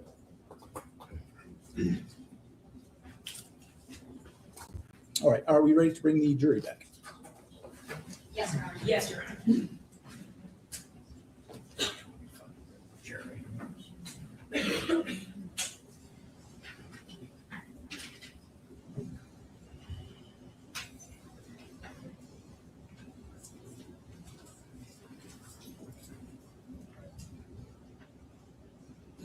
And I'll just put it in faster speed till they start speaking. And I'll update who's coming up. It's Madison Wolfe, Dee's personal assistant. I will update it. I have it already copied it. I'll just change the comment in a second. There we go. She can't be on very long because it's like 30 minutes usually. Sometimes 15 minutes, sometimes 30, sometimes 1 hour for the important people.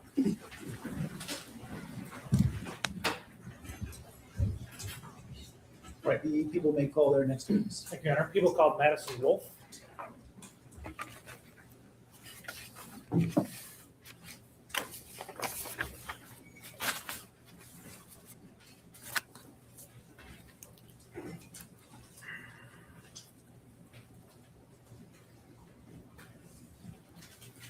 Ms. Wolfe, I ask you to raise your right hand. Do you swear or affirm to tell the truth, the whole truth, and nothing but the truth under penalty for perjury? Yes. Okay, you can go ahead and sit down. Please try to keep your voice up as much as possible so that we can all hear you. Good afternoon. Please tell us your name and spell it for the record. Yes, my name is Madison Wolfe. It's MADISONWOLF. And do you go by Madison or something else? Maddie. Okay. And did you know Dee Warner? Yes. How did you know her? I started working for her back in 2015, I believe. I was like a personal assistant and a nanny. And how old were you at that point in time? 16. Okay, so still in high school? Mhm. Okay, you have to say yes or no. Sorry. Yes, sorry. And I mean, how did you even know Dee at that point in time? So I started 4-H. My parents had separated, so I was trying to find something to do. And then during 4-H, she needed someone to work for her. So I introduced myself and it kind of just went from there. And what kinds of things did you do?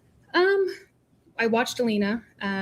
She kind of had different tasks for me to do. I'd work in the office. I would clean the home, go with her, get groceries, stuff like that. Okay, and what kind of a schedule? Was it just random or did you have a set schedule? She was really good with working with my schedule, but it was like a Monday through Friday thing. Okay, so every day during the week you're over there?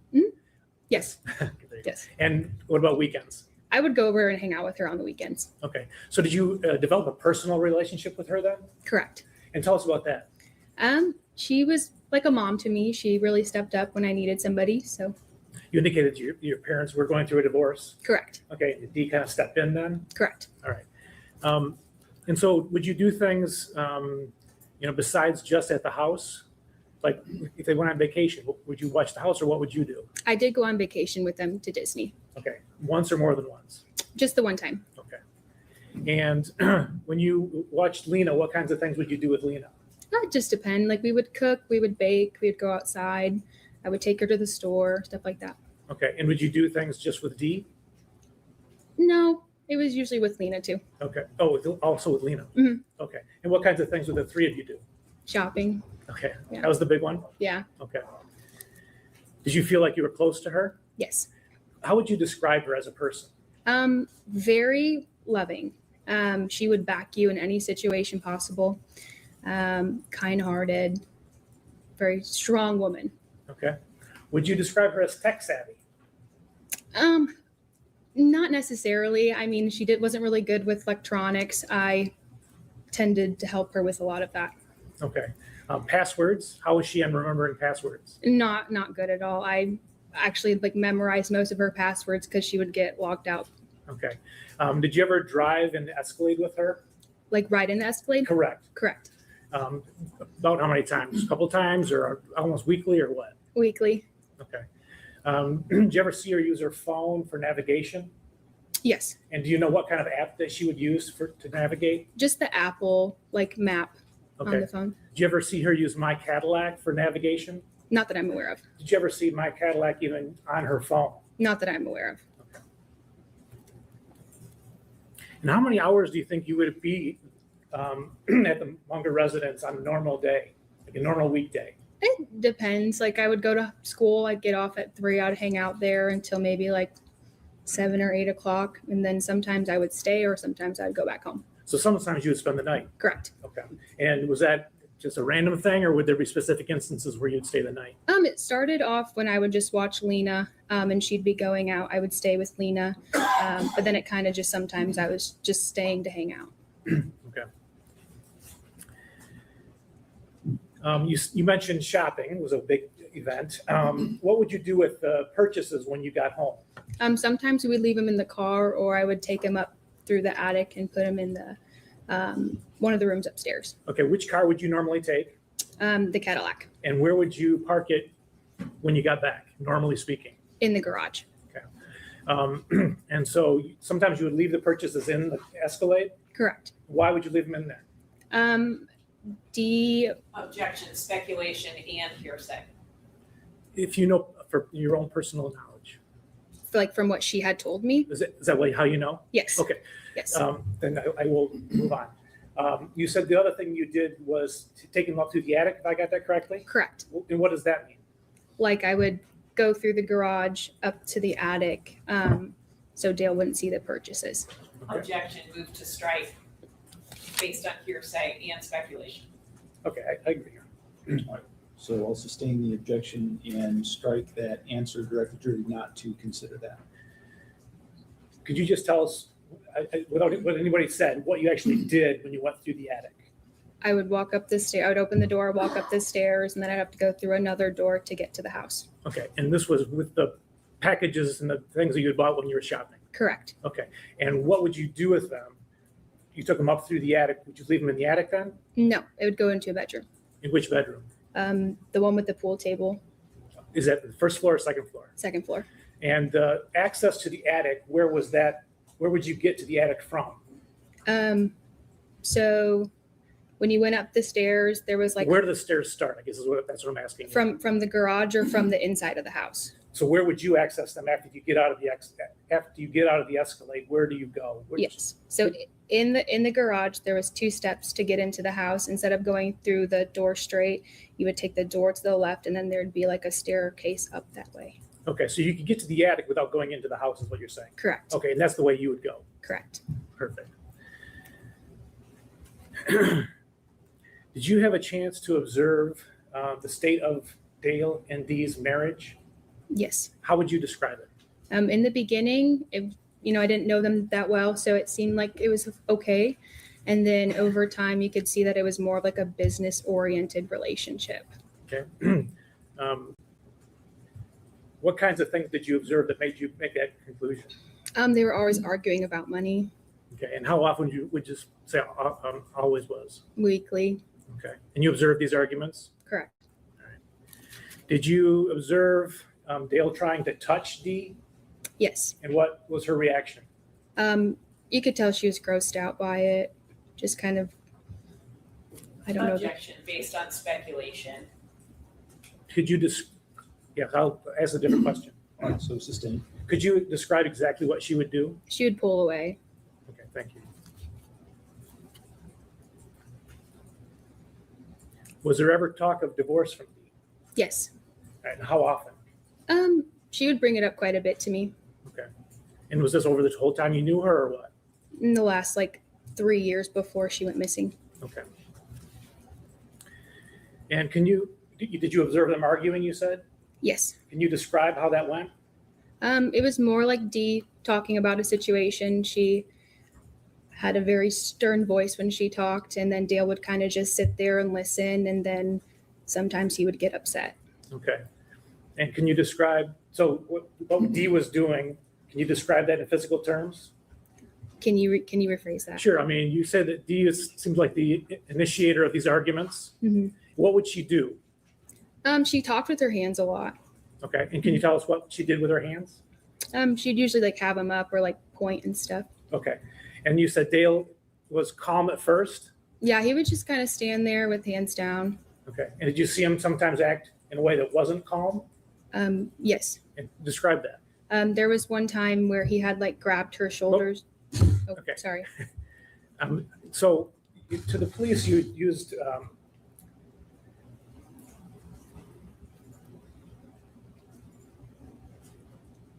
let me move on from there. Sorry. Did you ever see Dale talking in a way to Dee that you didn't like? He would talk he would almost yell stern, if that's Okay. what you're asking. Yes. Explain that. I can't remember a specific what word for word what was said. It was just more of a very stern to yelling. Okay. Would he call her names?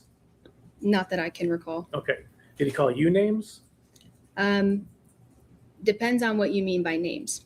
Okay. What did he have a nickname for you that you didn't like? Objection, relevance. It's relevant to their interaction. The issue is the relationship between Ms. Warner and Mr. Warner, not Mr. Warner and Ms. Wolfe. Well, if she was present for arguments and this was happening in that context, I think there is some relevance, so I will overrule that objection. Okay. Did he have a nickname for you that you didn't like? Yes. What did he call you? Fluffy. And what did that mean to you? I used to be severely overweight, and so that's something that he would call me. Okay. And what does fluffy mean? There was a comedian, a Hispanic comedian, that he would refer it to. Okay.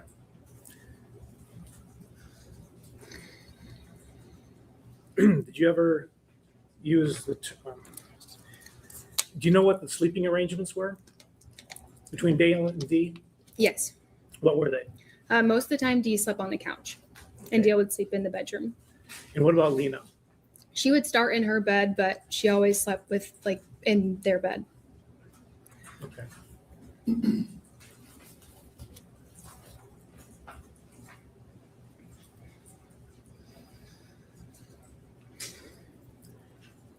Was there ever a time when Dee showed you an injury that she had in her head, on her head?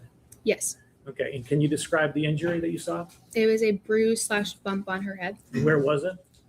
I can't remember which side, but it was like either around like this side or this side. Okay, so you're saying both at the hairline? Yeah. On one side or the other of her head? Correct. And do you recall, in relation to when she went missing in April, how far before that you saw this injury? I can't recall at this time. Okay.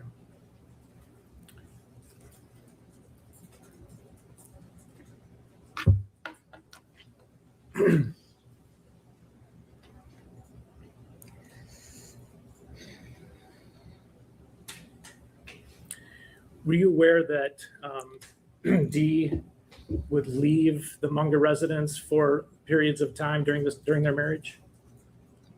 Can you rephrase that? Sure. Were there times that Dee packed up and left? Yes. Okay. And do you know whether she would leave Lena or take Lena with her? She would take Lena, and there was a few times I would go with her. Okay. And the times that you didn't go, were you aware that where Dee was? Sometimes. I mean, we always didn't communicate like daily, but yeah. Okay. Like I should rephrase later on, yeah. Go ahead. What were you going to say? So when that started to happen, it was more like later on when I was going to like college and stuff before. So it came to a point where you were going to college and you weren't around as much? Yeah. Okay. And when was that?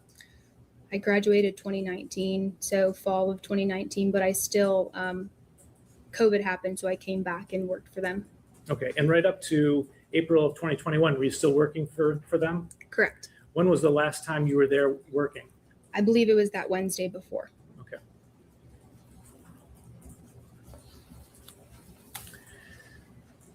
Now, did Dee ever tell you about any kind of extramarital affairs she may have had? Yes. And did she tell you the name of a person or more than one person? Yes. Okay, and who was that? Rob Brisky. Okay. And do you know how long that affair lasted? I don't know, like date to date wise, but at least a year. If I showed you your Michigan's, the police report from the Michigan State Police, would that refresh your memory as to? Yes. Oh, sorry. I'm sorry.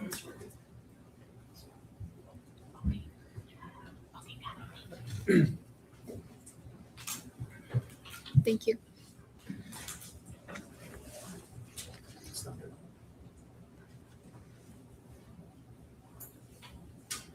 Okay. Yes. Does that refresh your memory? Yes. Okay, when was it? January of 2020. That it ended? Yes. Okay. And did you see in yourself, not from anything anybody told you, did you see how he was listed in Dee's phone? Yes. What was he listed as? His name was Michael in her phone.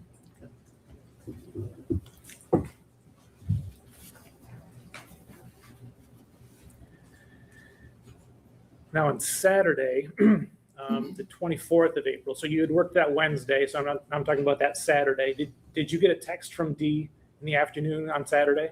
Yes. And do you recall the general subject matter of the text? Yes. And what was that? She had gotten a text, I believe, from Terry, Nyrick's girlfriend. It was just a very nasty text. Okay, I'm going to show you people's 87. Thank you.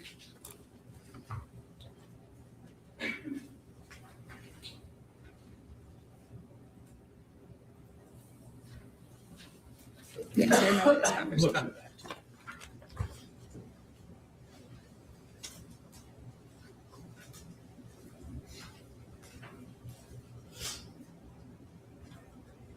Yes. What is it I just showed you? That was a conversation between Dee and I.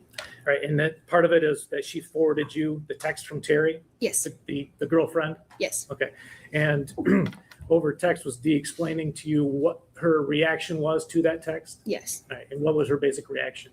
She had been throwing up.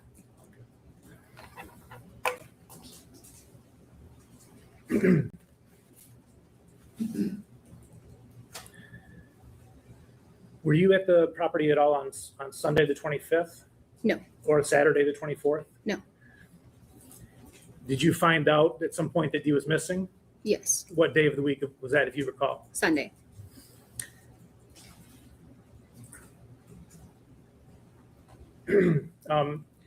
At some point after Dee went missing, did the sheriff call you in to watch some of the body cam?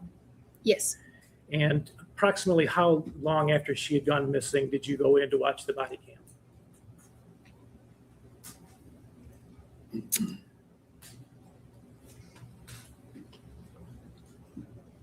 From what I can remember, it was the day after my birthday, so May 10th. Okay. So she went missing in end of April. So, all right. And do you remember which sheriff's deputies or detectives you met with? Yes. Who was it? I believe it's Detective Greca. Okay. And do you remember what body cam he had you watch? It was just like throughout the house. He wanted to see if I saw anything misplaced. Okay. And the date of the body cam? Like what day was it from? I don't recall the exact date, but I know it was in that week. Okay. So you watched the body cam from that day, and it was tell us what you saw, like in terms of what was happening in the body cam. Was it an interview or was it walking around? It was walking around, but then Dale also was in it as well. Okay, and where did they go in the body cam, if you remember? From what I remember, it was the kitchen, and then it kind of went to their bedroom. Okay, and was the sound on? No, he was very specific to tell me not to turn the sound on. All right, and did you make an observation that you then relayed to Detective Greca? Yes. And what did you tell him? It was the image was Dale, and it looked like he had burns or scratches on his arm. Okay, and that stood out to you? Yes. Had you ever seen Dale with a burn like that before? No. All right. That's all. Thank you.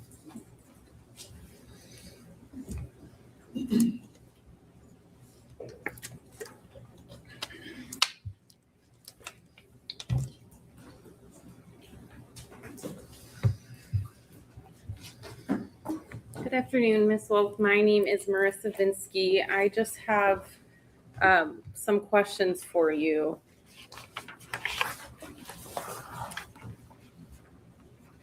So with starting to work for Ms. Warner in 2015, you worked for her for about 6 years, is that right? Correct.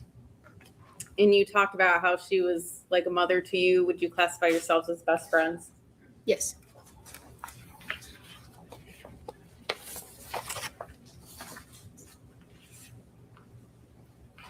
You testified on direct that Ms. Warner had been discussing the topic of divorce for about 3 years prior to her disappearance. Is that right? Correct. You told Detective Greca that essentially the whole time that you knew the family, she had wanted a divorce. Is that accurate? Are you able to show me where that's Yes, I can. It's going to be page 30. Thank you.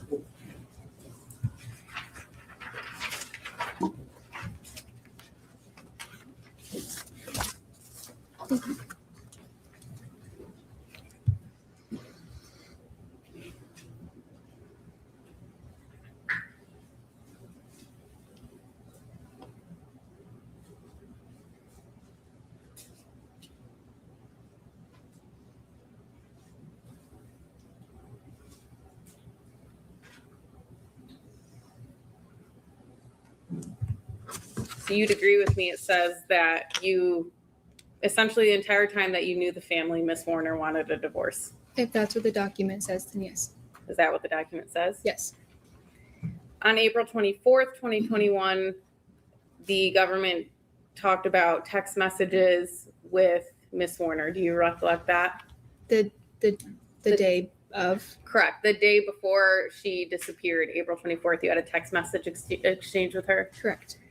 And Miss Warner essentially, due to this argument, said she just couldn't handle it anymore. Do you remember that conversation?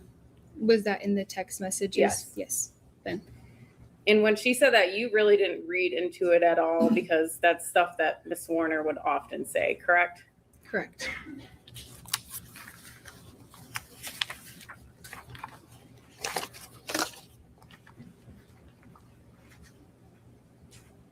Miss Warner, she would mainly sleep on the couch when you were there. Correct. And she also would drive around to the different farm fields to make sure Mr. Warner was there, correct? Correct. She would snoop by going through his things.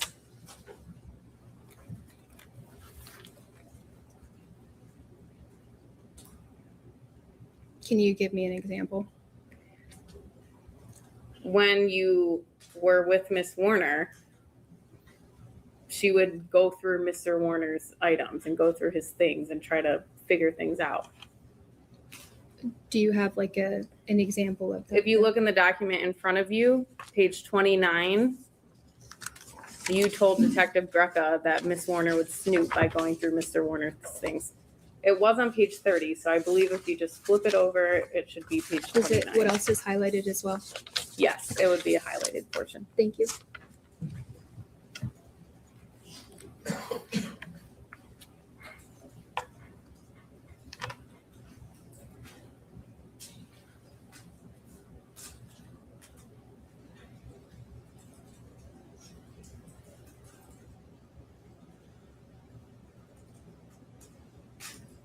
On page 30, the only thing that's highlighted. It's 29, sorry. Flip it over. Okay.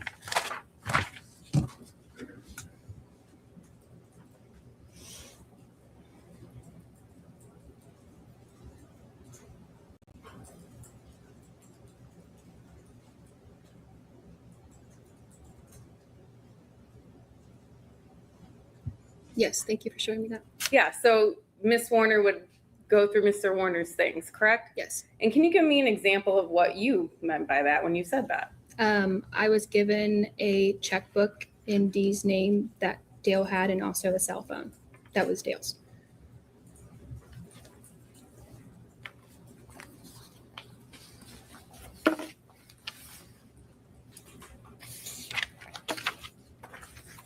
When you were around Miss Warner, she would drink. Is that correct? Yes. She would drink every day? Yeah. There were times when she drank too much where she couldn't drive. Not all the time, no. Correct. There were times when she drank when she couldn't drive. Correct. And you actually had to pick up Lena from school because she couldn't go pick her up. Can you show me that where that's at, just to refresh my memory? Miss Saylor, will you play the interview with Billy Little, GAAM 31, from 23:17 to 24:26?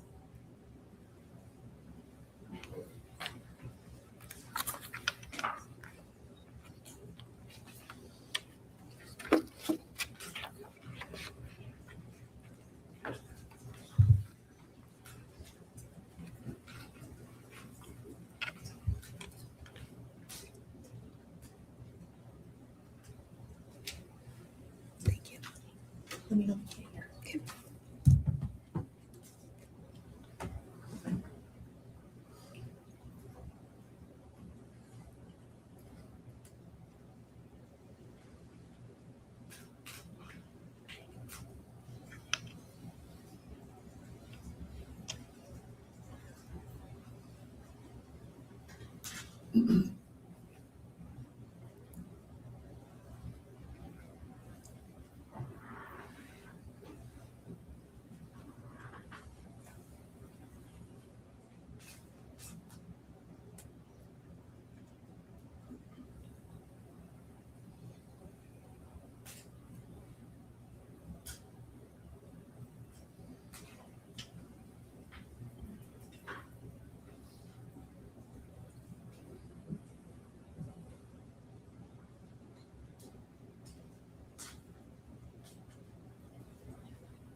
Thank you. So Miss Warner would have you drive to pick up Lena because she could not drive due to drinking. There was one time, yes, and she would ride with me.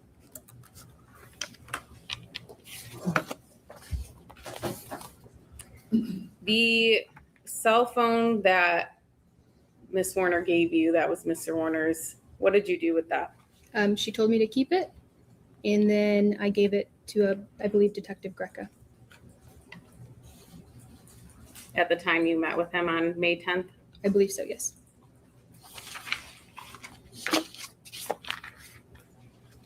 Miss Warner would always walk to the office, is that correct? Can you refresh my memory? Yes. Do you still have the document, the police report in front of you for your interview with Detective Greca? It's going to be on page 30.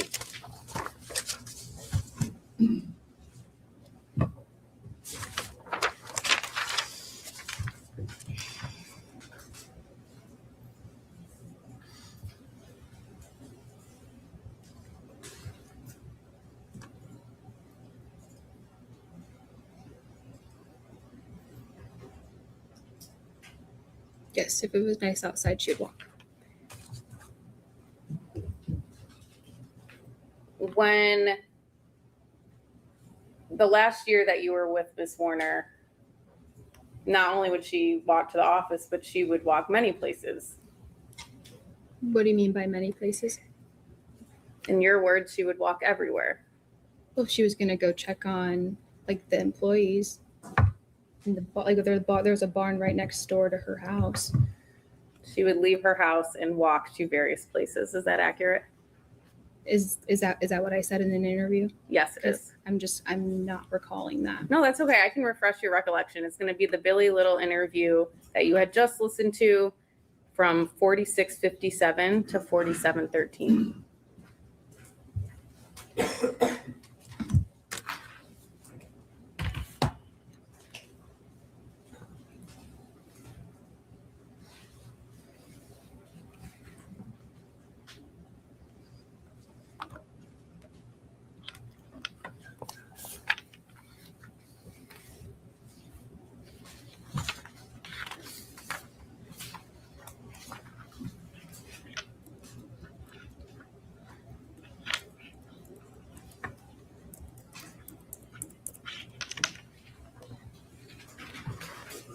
Thank you.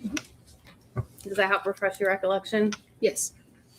You said that Miss Warner would walk everywhere. Due to her fitness, yes.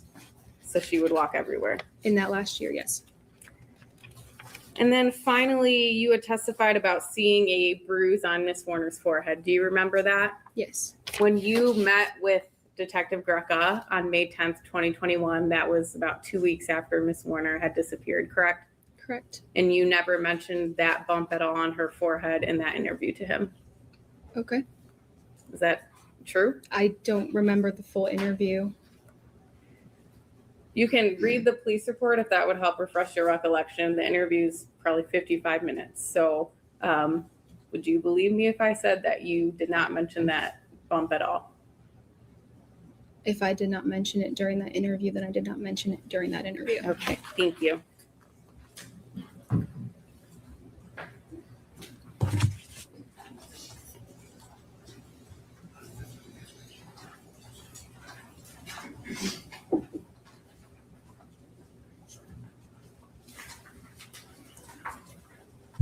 Probably questions from the jurors. They're probably gonna have to do a little powwow first. I'll see. I'll speed it up because it's they'll have to come up and ask to approve the question or not. I guarantee that's what's going to happen. So I will fast forward. Feel it. Let's go. They're going to mute and have a powwow. Watch. No? 2x speed. A couple minutes left. We're going to start day 5. Oh, maybe not. You indicated that Dale had Dee's checkbook. Is it?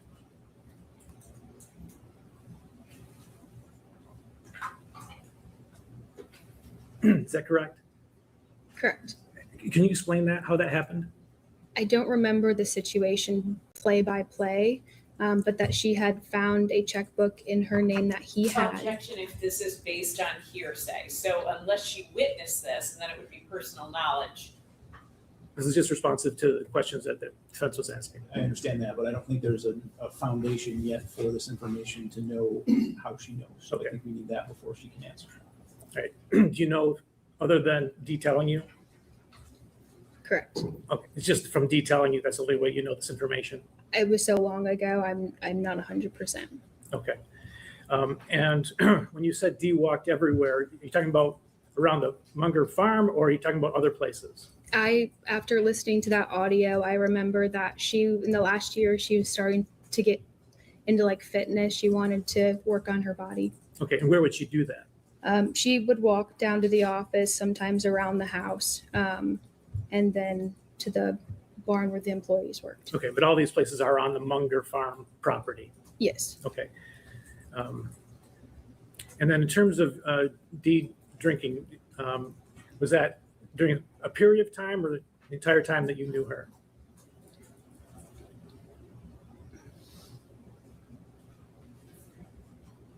I don't remember, I don't believe it was the full time, no. Okay. Was this something that stuck out in your mind as D has a problem? It did get to a point, yes. Okay, and during the whole time or just a certain period of time? Certain period of time. And which period of time would that have been? Around when she said she wanted a divorce. Okay, all right, thank you. I don't have anything, Your Honor. All right, if counsel could approach when you have some questions to review. And here's a little powwow. Nobody's sniffing hair here. Nobody is sniffing hair here. Just kidding. Just kidding. Horrible joke. Horrible. Horrible. I've on 2x speed. I do like the judge is not letting people slip away with not sticking with kind of if you're telling cops within days or weeks or months, you can't start just adding stuff and if they can't remember, hey, you think you can't remember, you want to just play this game? Well, you read it yourself then, and I'm not saying they all do remember because, it's a while ago, they talked to lots of people, but sometimes you feel that they just don't want to say anything bad, but, which I understand. So we have received 5 questions from Whoa, the jury. 5 questions. And Wowza. It's my understanding the attorneys agreed to asking 4 of them and omitting 1. Is that accurate? Yes, Your Honor. That's correct. Thank you. Okay. So the first question is, did you ever witness D remove her wedding ring after fights with Dale? Not that I'm aware of, no. Did D discuss helping Terry with a divorce and any issues that arose from that? Not that I'm aware of, no. You mentioned burns or scratches. Can you describe these exactly? So the video footage wasn't really super clear, but you could see that there was almost burn marks on both of his arms. That answered it. Do you know if D had a history of sleepwalking, and did you ever witness D sleepwalking? I never witnessed her sleepwalking, and I'm not sure about the other part of the question. Okay. Mr. McCready, follow up to that. Yep.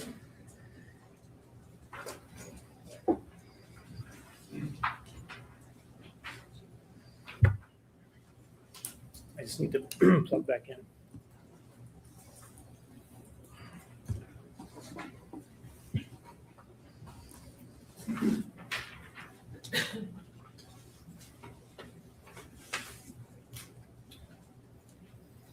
Okay, I'm going to show you what's been introduced as People's number 74.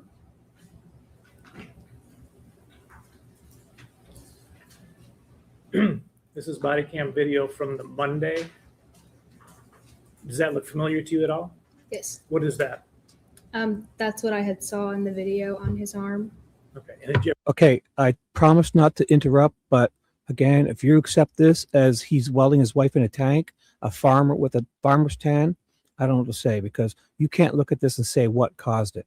This guy's running around a farm all day, most likely wearing gloves, probably welding something, but to specifically say this is evidence on this guy that he welded his wife in a tank is absurd, or even suggesting it. Absurd. Did you ever seen anything like that previously? Yeah, it's a farmer with the farmer's tan. Yeah, he probably welded something. He might have fixed a fence. What caused this? It's I think they should not be allowed to do this. On Dale's arm? No. All right, thanks.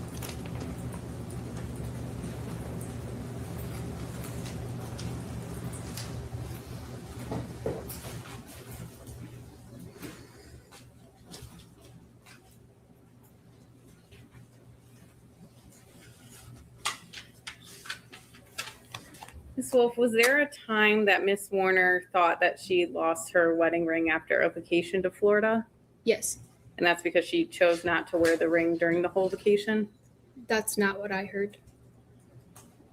I don't want to get into what you heard. Obviously, it's hearsay. So you remember a time when she thought she lost her ring after a vacation in Florida?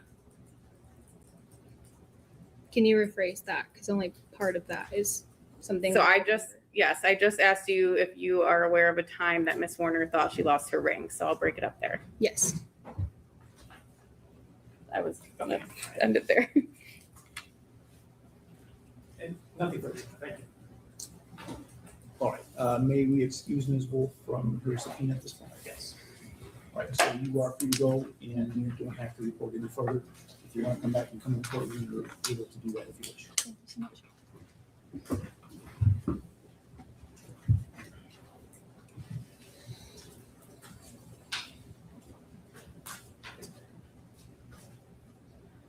Okay, it is approximately 20 after, ladies and gentlemen, so we're going to break here for today. We will resume tomorrow morning at 9 a.m. or as soon thereafter as we're able to bring upon some other hearings that the court has.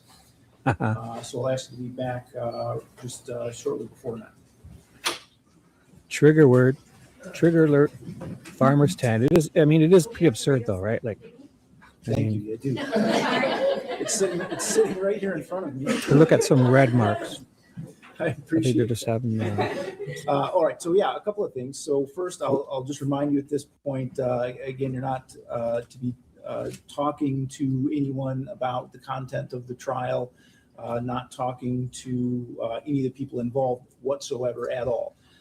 Additionally, during the trial, do not read, listen to, or watch any news reports about this case. Under the law, the evidence you consider to decide the case must meet certain standards. For example, witnesses must swear to tell the truth, and lawyers must be able to cross-examine them. Because news reports do not have to meet these standards, they could give you incorrect or misleading information that might unfairly favor one side. So to be fair to both sides, you must follow this instruction. And thank you again. And we will see you tomorrow at 9 a.m.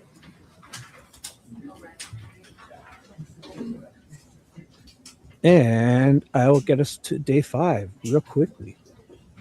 Trigger warning, there was a farmer with a farmer's tan, everyone. Therefore, he welded his wife in a tank. I don't know. Here we go. Let's get it ready. I might as well just skip ahead. I'm going to just go faster in case they're doing something. Sometimes they miss something after the jury goes. So I won't. Just 2-3 minutes left. Let's see what he says.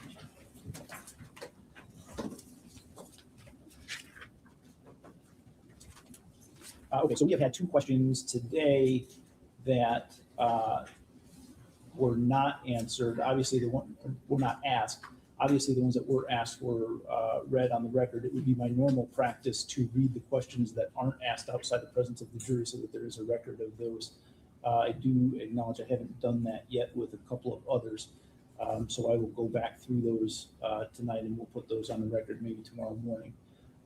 But the 2 that were asked today that were not, the 2 questions we received that were not asked. First was Brian Bush said he paid for the tracker, and Stephanie Vocal said she paid for it. Will that be verified in the future, or are we to assume they are both telling the truth and decide for ourselves. Again, all counsel agreed that that was not an appropriate question under the Michigan court rules. And the second question is, did you form any opinion of what you thought may have happened to D? And that was the question for Ms. Wolfe. And again, all counsel agreed that that was not an appropriate question to ask under the rules of evidence. Anything else we need to address on the record before we adjourn for the evening? There's only one issue. So we've had two witnesses, Ms. Wolfe and Ms. Vogel, who have testified, albeit briefly, to things that run afoul of the court's evidentiary ruling. Moved on pretty quickly by the prosecutors, so didn't object because it just highlights it even more. But we do have a few more lay witnesses, so I would just ask the government, if possible, be really clear with them as to what they can and cannot say. Once we start building on inappropriate comments, we have to start making decisions on how much the jury is hearing that they should. So I would just wanted to state that for the record. Thank you. All right. Anything else from the people? No, Your Honor. No, thank you. And I'm not the people, but from defense. Understood. Thank you. All right, so we will resume tomorrow morning at 9 a.m.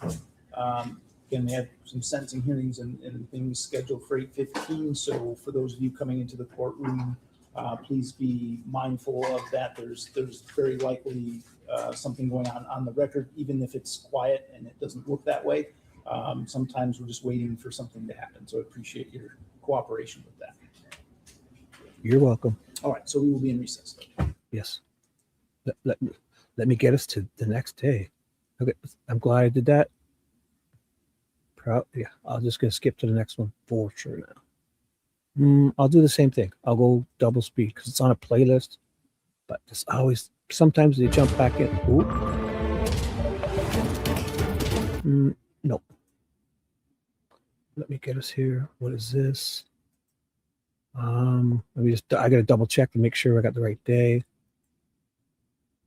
Double check. It's in a playlist, but I just need to double check. Streamed 3 weeks ago, February 19th. Yep, this is it. Day 5. This is it for sure. Let's do it. It's gonna be Detective Daniel Drewyor with all that body cam stuff. And Emmy, Dr. Cho is gonna be this whole time. Let's do it. I'll get us there. Sometimes, oh yeah, last time I did this and we stare at the clock and then I just watch. Basically at 10 after they start, right? And I stayed here, and I put it in fast forward, but look at how far, look at how long they wait looking at this clock. At least 9 minutes or so. So I won't fall for that again. Here he comes. Young man, Detective Drewyor, the cleanup guy, 6'7", stuffed himself in a tank for some safe for some reason. No one knows why. He alleges. They allege. Circuit court is in session. The Honorable Michael Olsaver presiding. You may be seated.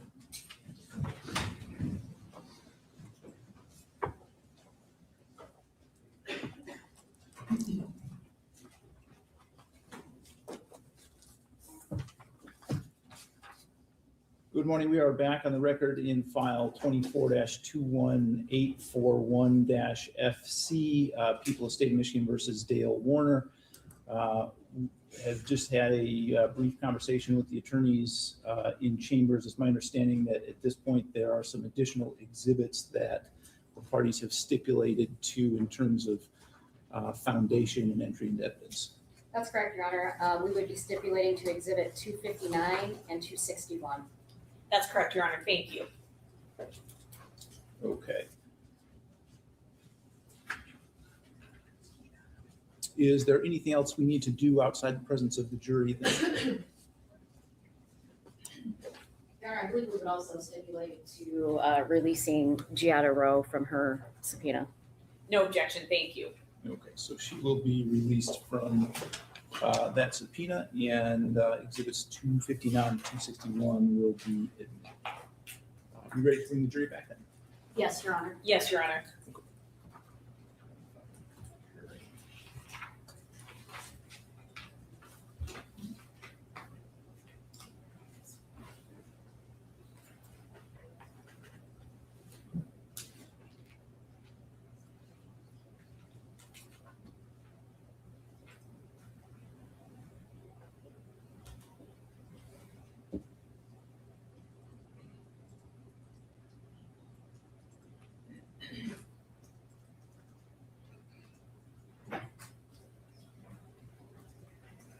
So is that all you need to say to get you out, Lucy? Farmer's tan? That's your safe word? Safe words? Farmer's tan. Brings Lucy out from the shadows.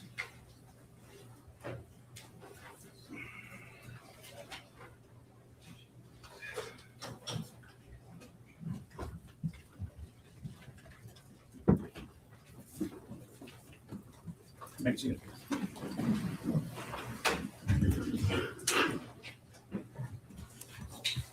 All right, people may call their next witness. The people would call Detective Daniel Drewyor.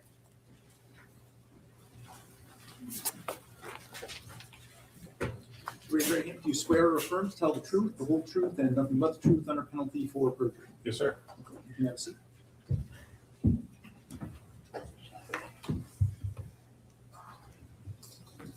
Can you please state your full name and spell it for the record? My name is Daniel Drewyor, Daniel Drewyor. Where are you employed? I'm employed by the Michigan Department of State Police. And what's your title? I'm currently a detective lieutenant. How long have you been a detective lieutenant? For approximately 15 months. And what was your title prior to that? Prior to that, I was a detective sergeant. Okay. And how long were you a detective sergeant prior? I was a detective sergeant for 3 or 4 years. How long have you worked for the Michigan State Police in total? We just eclipsed 12 years, ma'am. At some point in time, did you become involved in this case? Yes. When was that? That was in March of 2022. And what was your involvement at that time? I was a detective sergeant for the State Police Monroe Post, which covers Monroe and Lenawee counties. And the Sheriff's Department Lenawee County Sheriff's Department had contacted the post and asked for some assistance with this investigation. So I was assigned to assist the detective from the county. Oopsie. I think it's still running. Also involved. At some point in time, did you completely take over the investigation? Yes, that would have been August of the same year. And when you took over the investigation, what was the first thing you did? There were a number of administrative things that need to be completed, primarily taking all the current evidence and documents from the Sheriff's Department, inventorying them and entering them into our report writing system and property. Okay, and did you do that? Yes. And what types of evidence did you take from the Sheriff's Department? There was a volume of documents, video, surveillance video, body cam video. There was some physical evidence, some things that have been sent to the lab for miscellaneous testing, and electronic media. When you took over the case and took that evidence, did you start from the beginning, or what was your goal? Kind of a combination. So we conducted a complete review of everything that we took from the Sheriff's Department. So that was reviewing all the evidence, all the reports, all the videos, but then also starting our own investigation from the beginning. And after reviewing at least a portion of that evidence, did you interview the defendant? Yes. Do you recall when that was? That was in December of 22.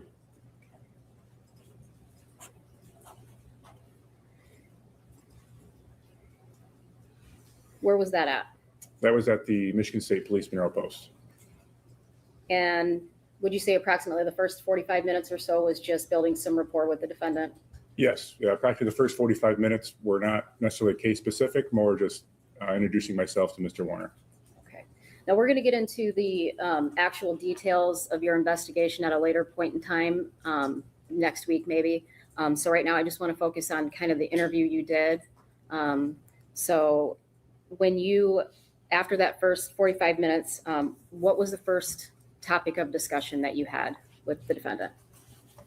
That would be the weekend of April 24 and April 25, 2021, which is the weekend that D-Warner disappeared. So after the first 45 minutes, did you get some general background information from the defendant, such as the businesses and relationships and finances before you got into the weekend? Yes. Okay. And at this time, we'll play the first portion of Exhibit 221.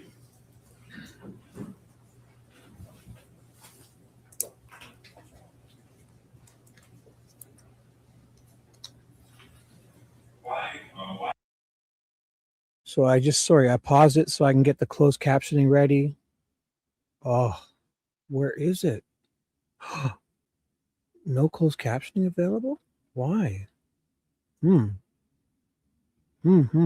have to check into this because for some reason it says no closed captioning. Oh, bummer.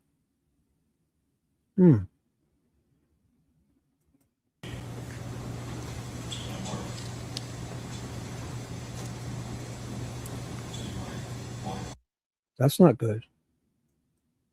Because I could have sworn we watched closed captioning the other day. I'm going to try and refresh. So remember, we're at like 27 minutes. Something's not right. I want closed captioning. Let me try again. So remember, we're on day 5. Closed captioning. It's not working. 27:18. I've got to refresh. Something's not right. Bummer. Should I try Google? Let me just check Google. Because I'll check on my other browser. One sec. I'm just going to copy and paste this in and see if I can get it to show on Google. And then I'll bring that browser up. 1 second. I'm so sorry. Wasn't The defendant, such as the businesses and relationships and finances before you got into the weekend? Not available. What?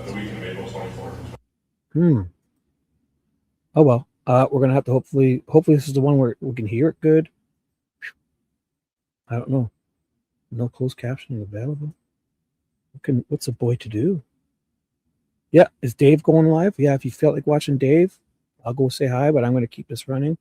So if you don't have both devices, maybe I'll turn it down and see if we get no closed captioning. Sorry guys. I'll just play. Never ever. Well, I'll just play. Crank up your volume.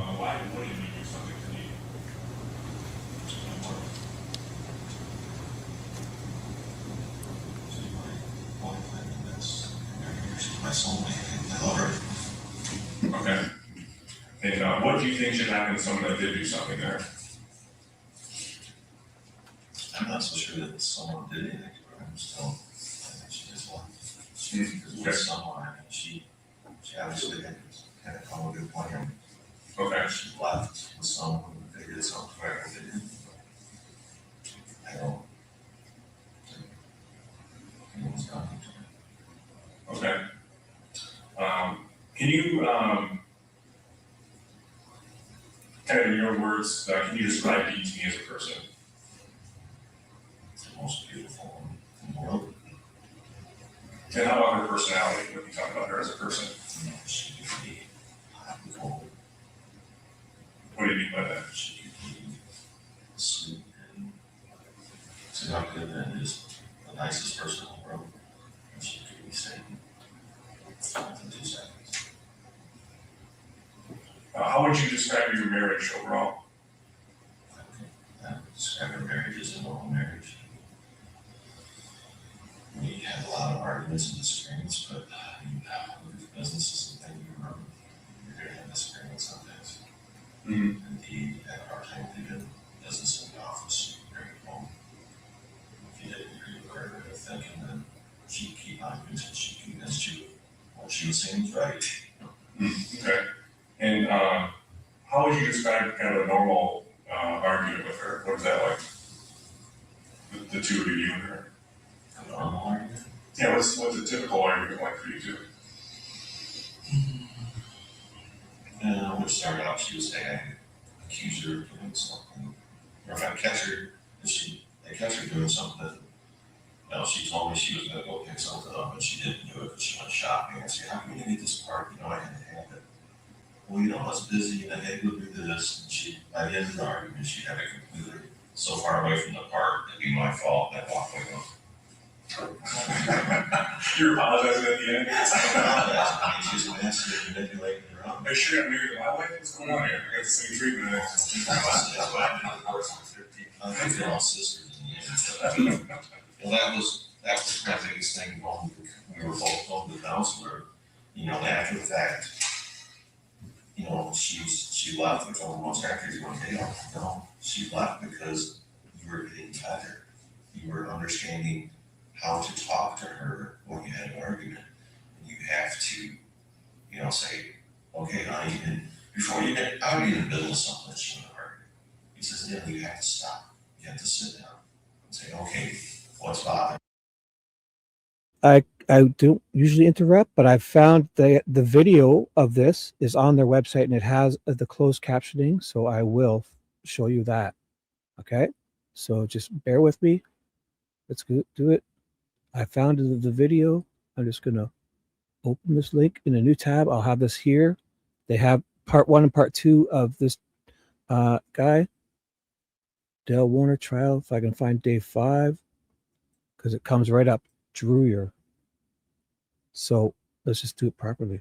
Day 5, I'll put it Drewyor first, because here's part 1 and then part 2. So let's just watch them here. It's going to be the same thing. Yes, this is it. So then I'll go back and basically I'll see if they do anything before they go to that Dr. Cho. So I'll just add to this queue.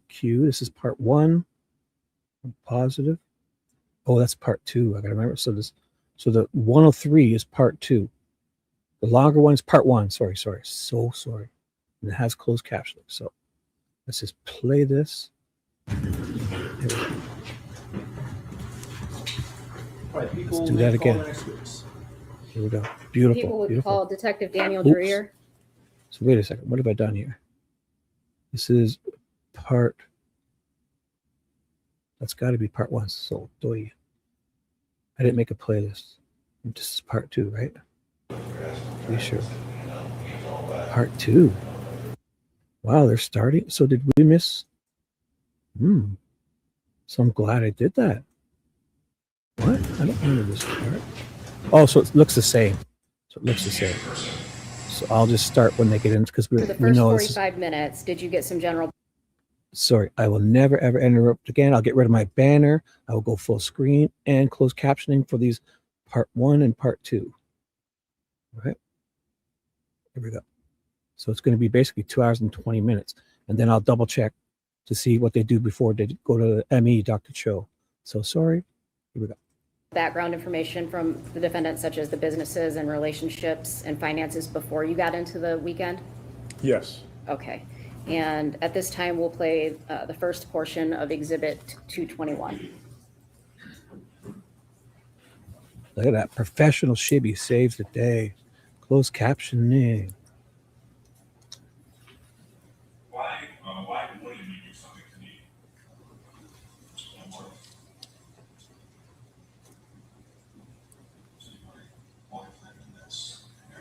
My soulmate.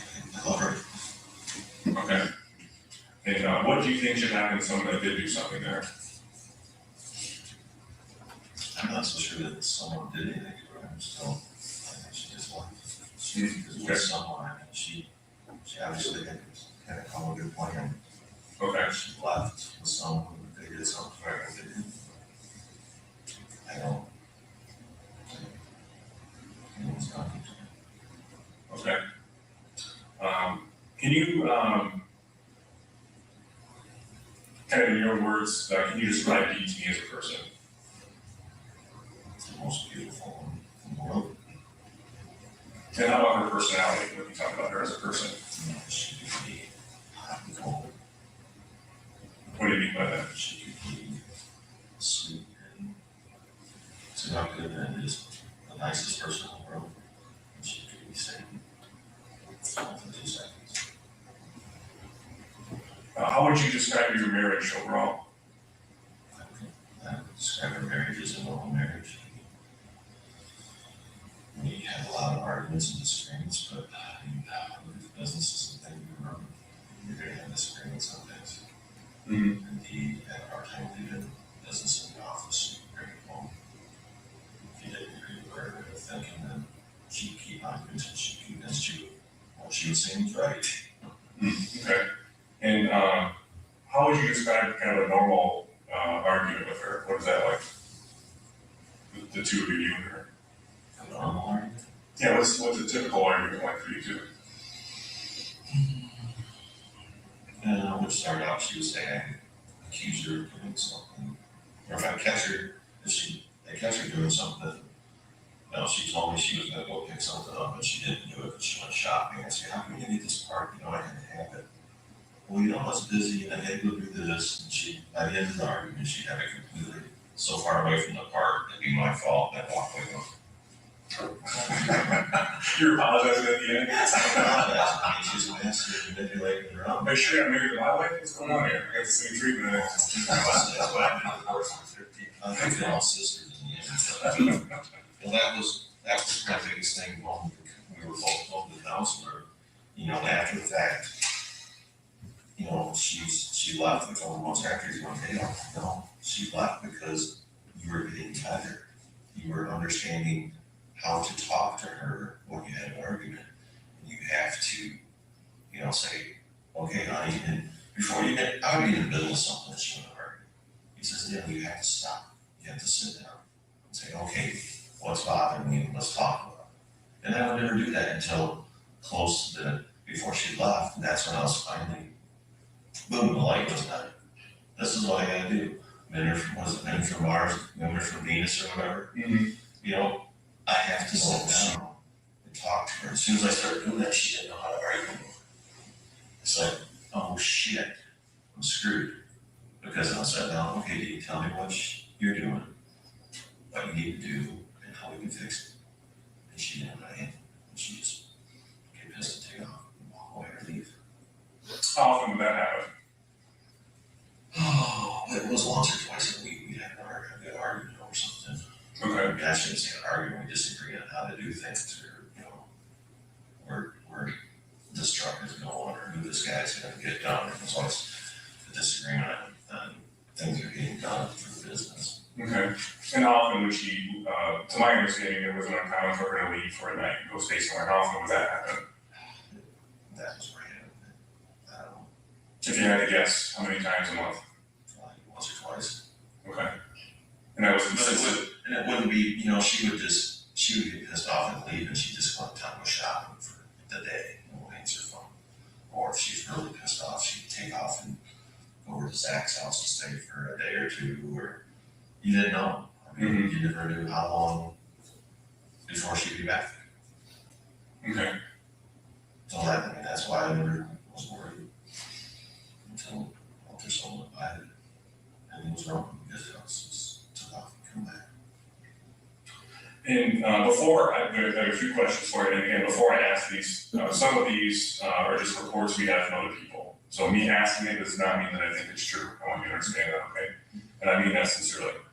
So we have reports of different people regarding there being violence in your household historically between you and Dee. Can you describe that to us? This, having a high-level conversation back and forth with each other. Can you describe what you mean by high level? Just hollering at each other. He would be saying the F-bomb and screaming, hollering top relatives at me, and I'd be hollering back at her. There was very violence. And how often would those types of discussions occur? A couple times a month around here, just having to depend on if the truck got rolled over that day, or if somebody smashed something up, or before we're running the business. I see, okay. So what would you say if the person that had given us that information regarding violence in the household was here, what would you say to them? No, it's not. He's got to know that hearsay from what someone else told him. Okay. What can you tell us specifically about the device that was installed on Dee's car on her Escalade? You know, some people refer to it as a tracking device. What can you tell us about that? Okay, so we had received information that there was a device installed in the Escalade and that she had discovered it and it resulted in an argument between the two of you. There's never anything, I've never heard about an argument or device in that. Okay, do you know anything about any device in general that she felt was tracking her or something on a vehicle? Is that she thought I put one in the Hummer? Okay, can you tell us a little about that? I put a diagnostic device plugged into it to see how it's running. Okay. There's no run or change in it. She figured it was a tracking device. I could tell where she was at. Okay. Well, then why do you think she would feel that way? She was paranoid. She didn't want anyone to know where she was at, what she was doing. I mean, this is me finding out after the fact. Okay. And the Escalade had an OnStar on it, so I could tell where the Escalade was at anytime, every time. Okay. The last Escalade, not the first, just the second one. Okay. And what about there being rumors of her being involved with other men? What would you say to that? At the time when she left, I would say no, but now I really don't know how to answer that question. Okay. You've had a lot of time to think about it. Do you think it was possible? Do you think it was true? I am leaning towards that it was true, but in my mind, I still think that my wife was true to me. Okay. What else? I don't know until she's here before I can ask her to confront her. I guess I want to say she's innocent until she tells me otherwise, there is proof. Okay. Had that been a suspicion due to the past? I mean, you had confronted her on prior to this? Never betrayed her. She was having an affair. Looking back, were there any indicators that may have been the case back then? Looking back, there's a lot of things that would make me question, but I say, What things do you describe to me? being gone for hours at a time, the vehicle being gone, I mean, not being able to account for where you're done, or not wanting to tell me where you're done. Okay. Anything else? Okay. I mean, this is all stuff that I found out in the last 3-4 months, you know. And a lot of it, maybe it's all this, there's so many rumors and so much shit going on. I'm sure.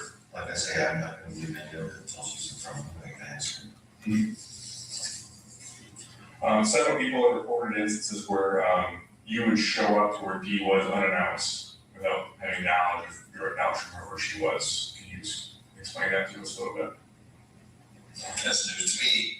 So I can think, correct me if I'm wrong, Carter, but one specific example was she was out to lunch with someone and she had made a statement about not wanting to be around you. You're having some argument or disagreement on that specific day, and you had showed up to where that lunch was occurring. That's completely. Okay. And again, I'm just asking what's been reported to us. I'm not saying there's any truth to it, okay? And there's a lot of things like that it's important to hear your side, because when you're only getting one side, it makes it look horrible, right? So we want your input. Can you think of a reason why, it's obvious, but can you think of a reason why someone would say that about you? I mean, unless you're saying something negative about me, that person. Okay. It's a huge thing in a high functioning order of personality. That's what they do. I'm sorry, I missed that part. My wife, after her diagnosis is a high functioning order of personality. That's what they do. Okay. Is they put the other person down to everyone around. Okay. That's what In some previous interviews and to other people, you had stated that you were not going to get divorced. I know that has been a topic of discussion. Can you explain that a little bit to us? I don't really have this topic of discussion. Well, that was something that Dee had made sentiments and remarks to other people that was an interest of hers, and that you two had argued or discussed. I don't want to use the wrong word. Can you describe that to us a little bit? Divorce was a word that we didn't bring up between each other, because that was, we're going to counseling, we had a lot of things going on. And that was one of the things that we told each other, we're never going to say to each other.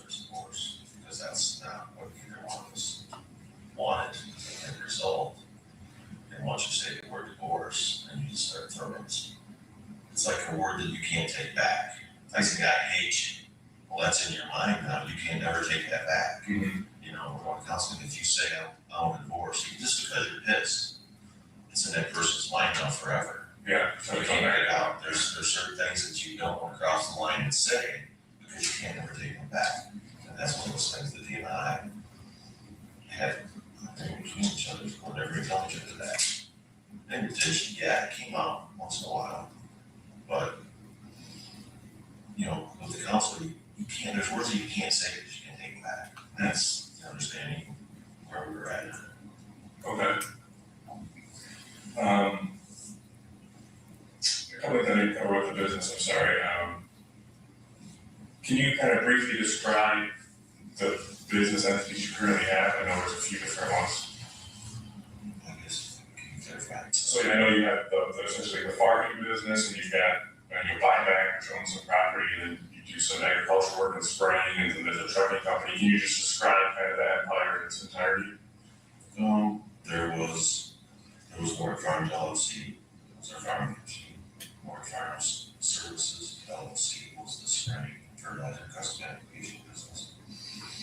There is Buyback, which is the entity that has all the property in it. Cedar Creek Express is the company that owns all of the trucks and trailers for the trucking company. The trucking company leased all of the trucks and trailers from Cedar Creek.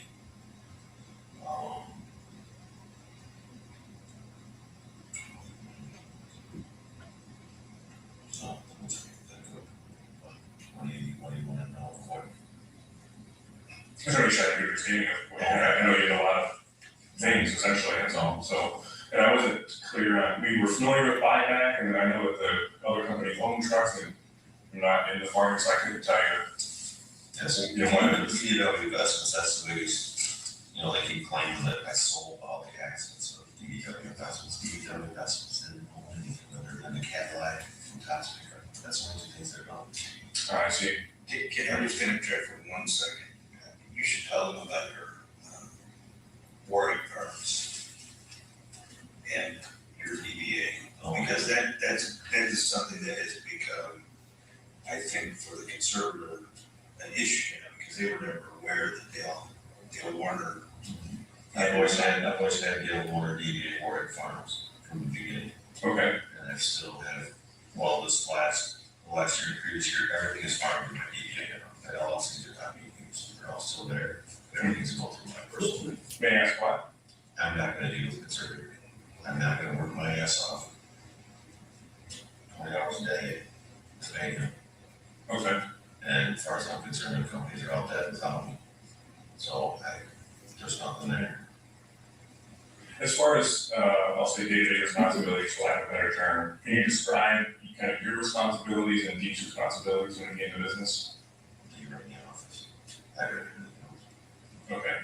His responsibility was to make sure all bills and payments were made and everybody was paid. Mine was to make sure all the work I did, everybody got what they needed. Trucks are on the road, things got planted, things got sprayed. I mean, that was my job. Okay. So I understand Dee that expressed the interest in being done with the trucking business. Can you talk us a little about that? Describe it to us. I was confused on what she was talking about, being done with the trucking business. I understand it clearly now. As she took so much money out of the company that there was no way to survive. Can you kind of tell us what she told you back then about being done, so to speak? She just kept telling me that the trucking, we're done, the trucking company, we're done. She kept saying, I didn't understand what the hell she was talking about. And I never knew until a couple months ago when we figured out 6 months after she left what she was talking about, because I had no clue what she was talking about. She's saying we're done. I mean, we got a couple notices that, you know, delinquent taxes are gonna garnish your wages, they're gonna take money out. They'll tell them about taking your money out of the account. They're gonna do that, and the council might start questioning, what is this? Don't worry, it's just, you missed a check, it didn't get to them in time, you gotta, well, hindsight looking back, when you get one of these, it's more than just a missed check. Just flat out not paid. So they were scrambling around, pay that one that was delinquent at that moment, so that he'd be off the collection list again, and I'm thinking everything was fine and dandy. Well, it wasn't fine and dandy. Her and Zack had been taking and scamming so much money out of the accounts. You know, and it was a godsend when she got the PPP money, because that gave another shot in the arm that they could cover that up for another fucking 5-6 months. And it was down to the point where it couldn't be covered up anymore. I see, okay. And I was gonna find it, because they were gonna have to come clean. That was her, how trucking companies done it. How am I gonna deal with it? How am I gonna tell Dan this? I mean, she was in my daughter's soccer game, but she called and told me, we're all done. 10 minutes ago, everything was fine. The day before, we just had pizza in the field, everything was great. What's changed? What's happened? Tell us more about that conversation. Which one? When she was at the soccer game in Oakland. She called me, it was 9 or 10 in the morning, she was at the soccer game, and I says, Jaron and I think Brian was here, we were tied on the field, tipped it. And my phone rings, and I said, I gotta take this to Steve. Because I figured she's calling, telling me how bad she's doing at the soccer game. And she was very upset, and she just says, we're all done, I got into a tie, we're all done. She hung up. That's it. And she would answer my calls all day long. So I'm in complete limbo thinking, what the hell is going on? Okay. We'll come back. I have a couple of questions for you regarding business. What year did things go negative with the vegetable farm? Is that in? It was the year after we bought it. We went through, I think 14 is when we bought it, so it was like 15. Okay. And a lot of things went bad there because when we purchased it, Drewyor purchased from told us they had contracts for potatoes and different things for the next year. And they didn't. So we grew all the stuff with contracts. Okay. And then talk to us a little about your finances leading that. What did that look like? Financing when we left. Yeah, your overall, the company and your business finances. Oh, business finances were in turmoil. I mean, we lost, oh God, close to probably $20 million. We put hundreds of thousands of dollars in redoing the buildings and redoing all the stuff, a lot of equipment for up there. Because we couldn't pay it, we were rolling the John Deere equipment, which you get a new piece every year. And since we couldn't do that in our dealership here in Tacoma, we were rolling 30 pieces every year. So he would get 30 pieces and it had just very few hours on it, and he could sell a competitive edge over everybody else around. Well, he was getting, the economy was slowing down, things were slowing down. Pieces weren't selling, his lots were getting fuller and fuller. My machinery didn't trade every year. We did this 7 years, so he's got 210 pieces of equipment that he's got in the last 7 years from us. We can't sell it. Well, the deal was, I paid the rental payment, or the lease, whatever you would call it, he pays the note off. Well, they talked me into signing a note with Deere, just a 1-year note. So every year with Deere, I'm supposed to pay that piece off. Well, I don't pay it off. The dealership pays it off. I pay the rental. Well, they had so much machinery, they didn't want to pay the notes off. So they got stuck having to pay all these notes off. $5 million I'm supposed to come up with. Well, I can't. So now all my notes are due. My $1 million operating line at the bank is due. My other $500,000 line at the other bank is due. Well, there's this little clause in the bank's thing, even though you've got all your money in the bank, you make payments to them. If they feel threatened in any way, they can take all the money out of your account and pay all the debts off. And that's the same bank cleans out of my accounts $800,000 that was set to pay everybody else. They took it off. They paid themselves off. They're pretty clear. They bounced 35 payroll checks. They bounced a couple hundred other checks that we sent off to make all these meetings. So where do you think that left me financially? In turmoil. We had heard that notes would be called back, but we didn't know that those pieces of information, how it specifically played out.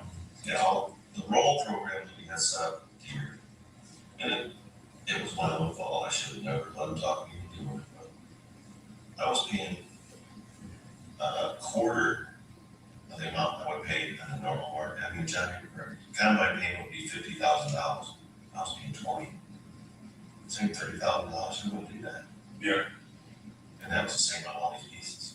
Well, the dealership, instead of them saying, hey, you can't take these in that trade, let's keep these pieces another year, we'll roll them back in and go through it.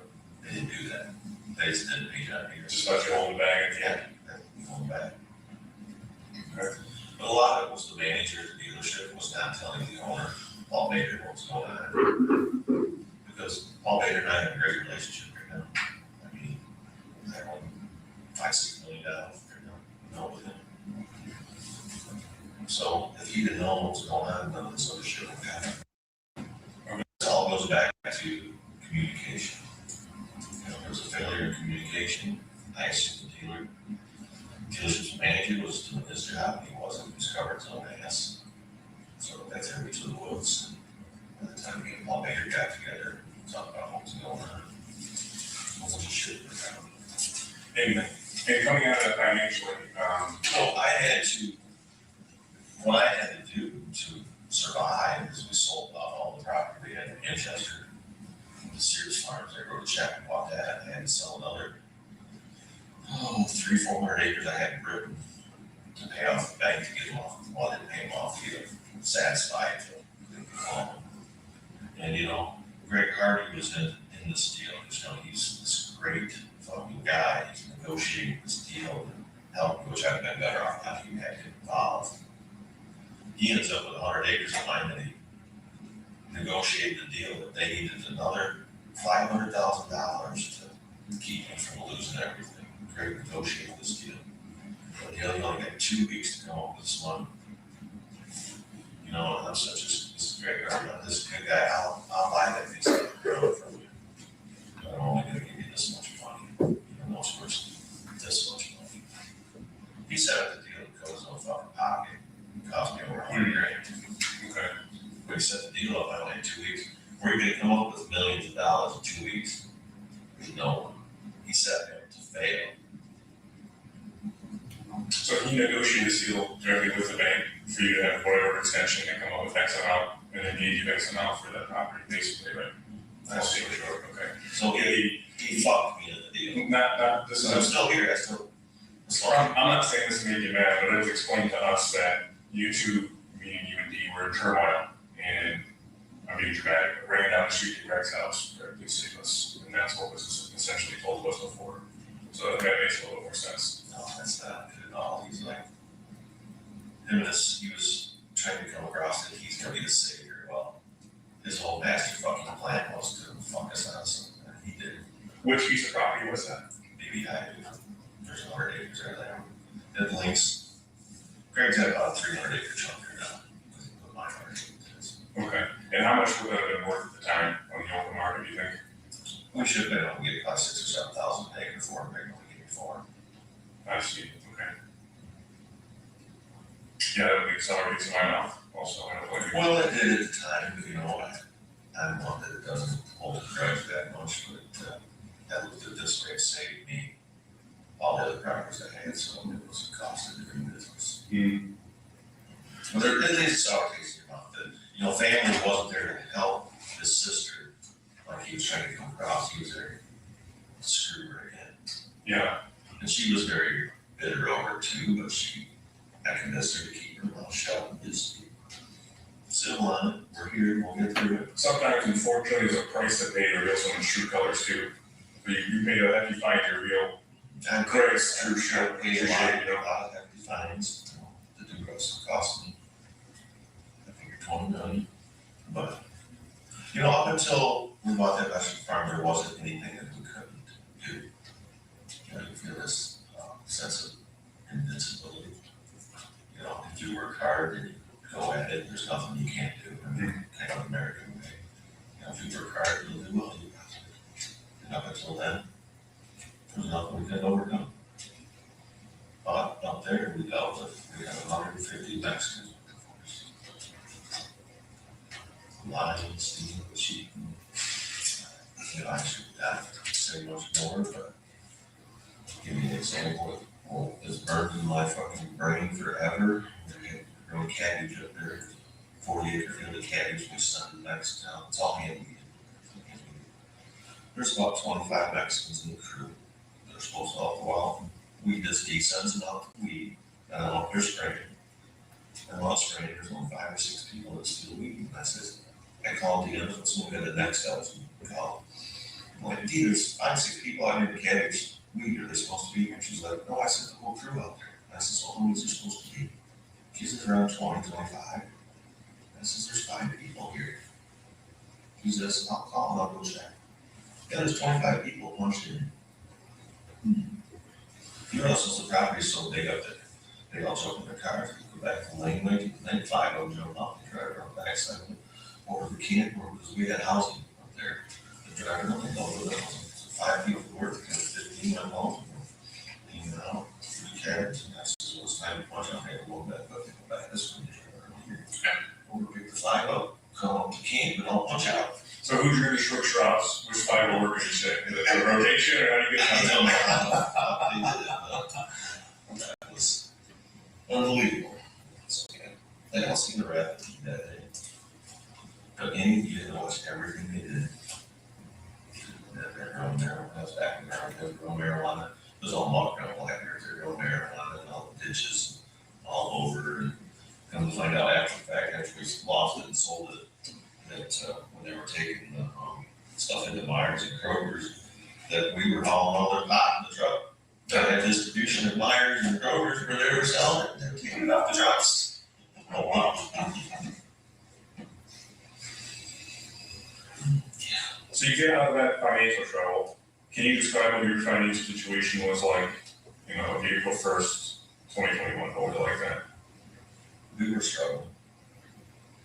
I didn't think, well, we were struggling. We had been struggling since we wrestled to get operating loans, and you know, it's a challenge. The prices where they were, and they finally got hooked up with a group. I have to stop you. I talk stupid. You said the prices where they were. What do you mean? Corn prices. Okay. I mean, back when things were rolling good, it was $6, $7 a bushel for corn, $15 for beans. Well, corn was back down to 4, beans were down to 9 or 8.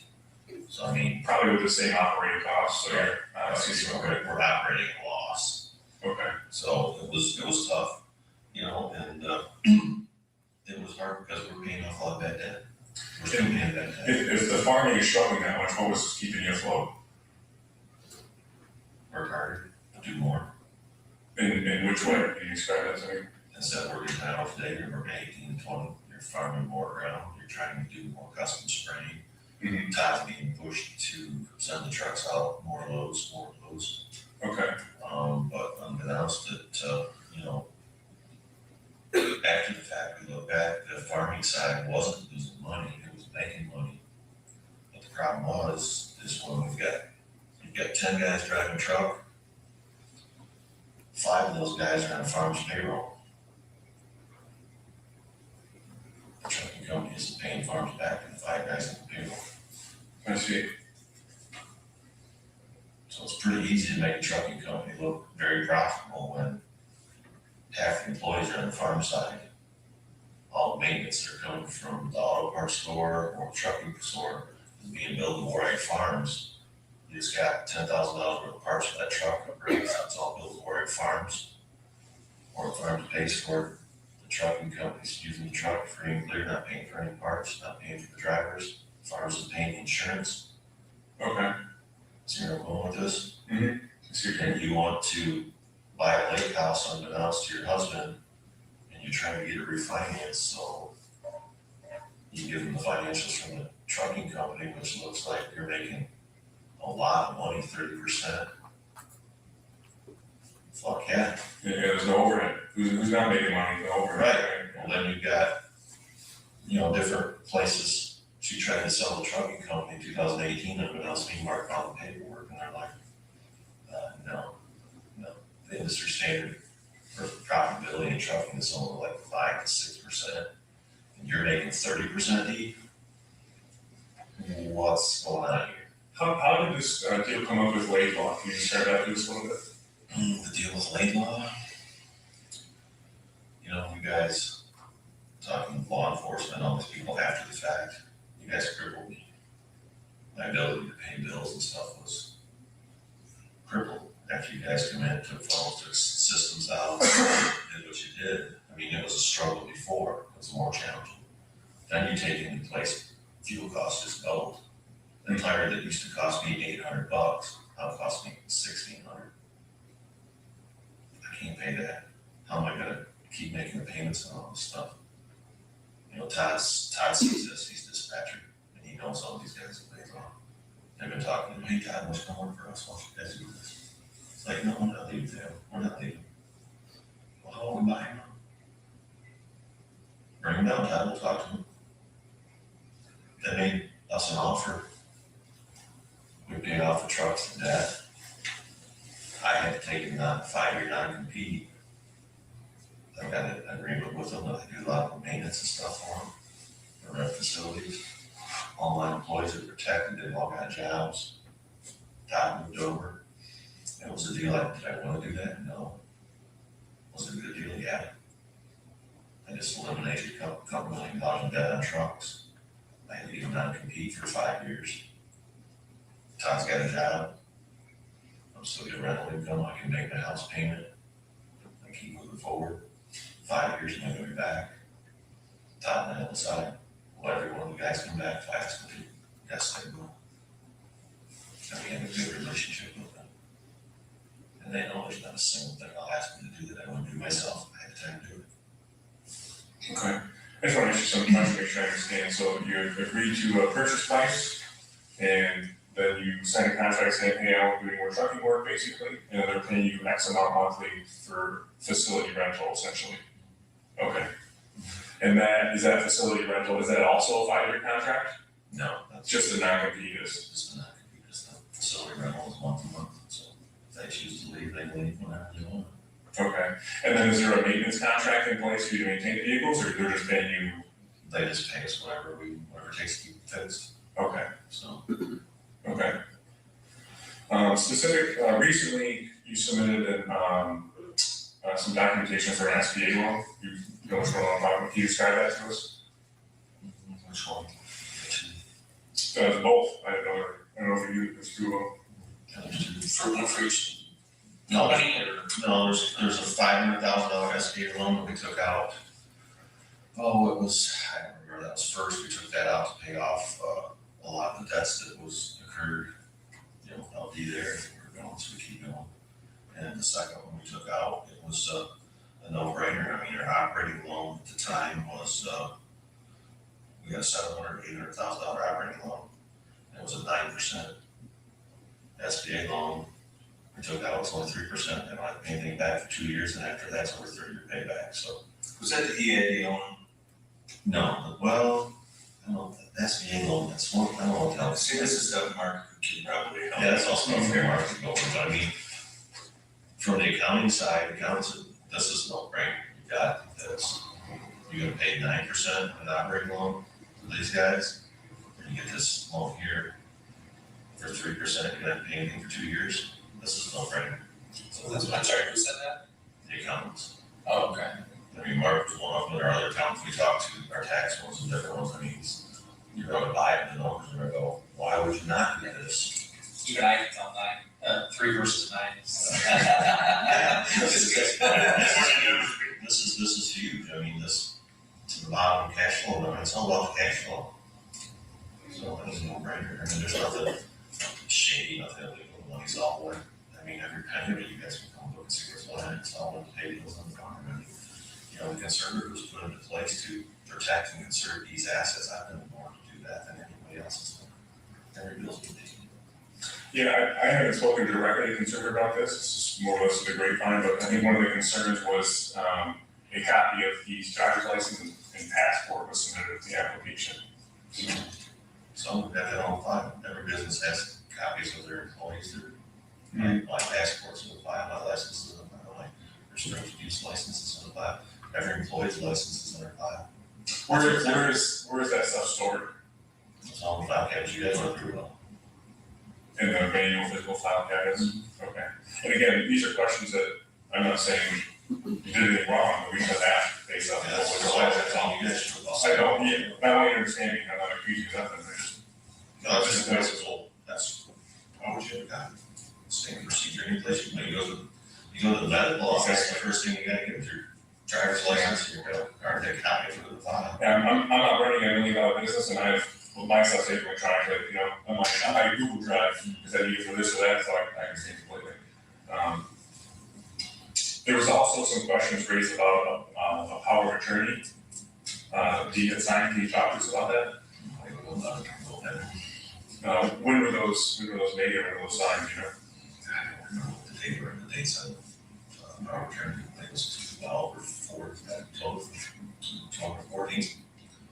And I mean, I've got our attorneys on lots of things. I mean, I've got Farm Service Agency, I've got them for, was Tom Norwood at the time, Matt Luck at the time, Rob Brisky at the time, Dee, myself, she had St. Barb attorneys for me.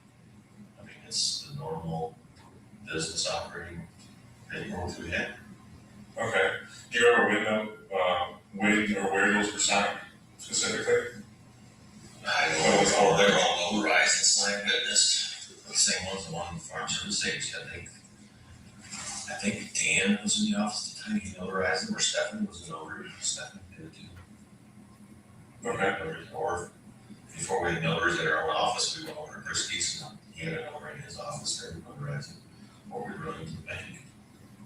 Okay, yeah, I know where I was there. Okay.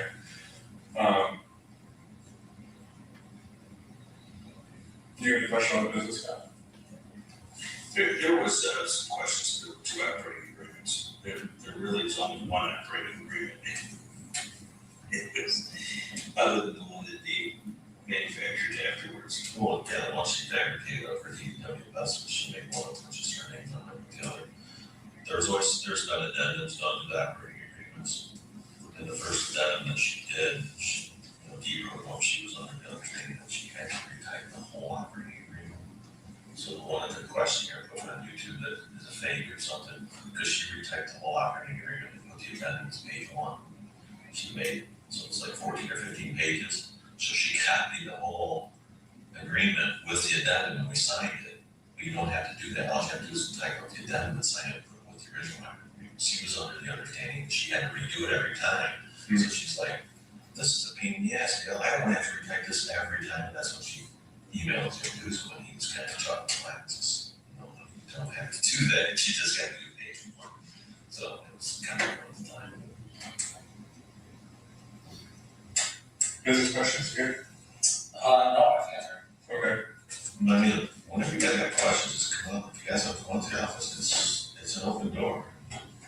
Okay. Nothing to hide, we're not doing anything that shady is. I don't think at all. No.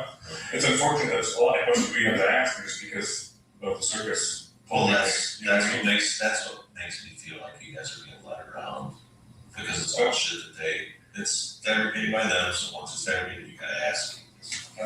That's why we joke with his great sense there. It's a joke between you and me. So don't take it. I am not getting a Christmas card for February. I can promise you.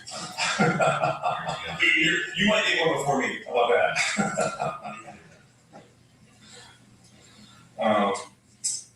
What can you tell me about Dee and her migraines? They're bad. I've taken her to the hospital several times because she'll get a migraine, she'll lose vision, her voice will start slurring, her face will sag, it looks just like a stroke, it's scaring her down.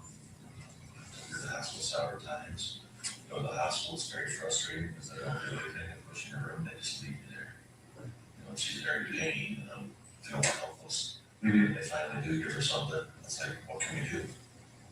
There's nothing we can do, I can just have her home and done this. And where were the kids doing this shit went on? Not a fucking woman around. She called, they didn't come. They didn't come, they never come. Ever. How long has she been having it? When did we start? Since I met her.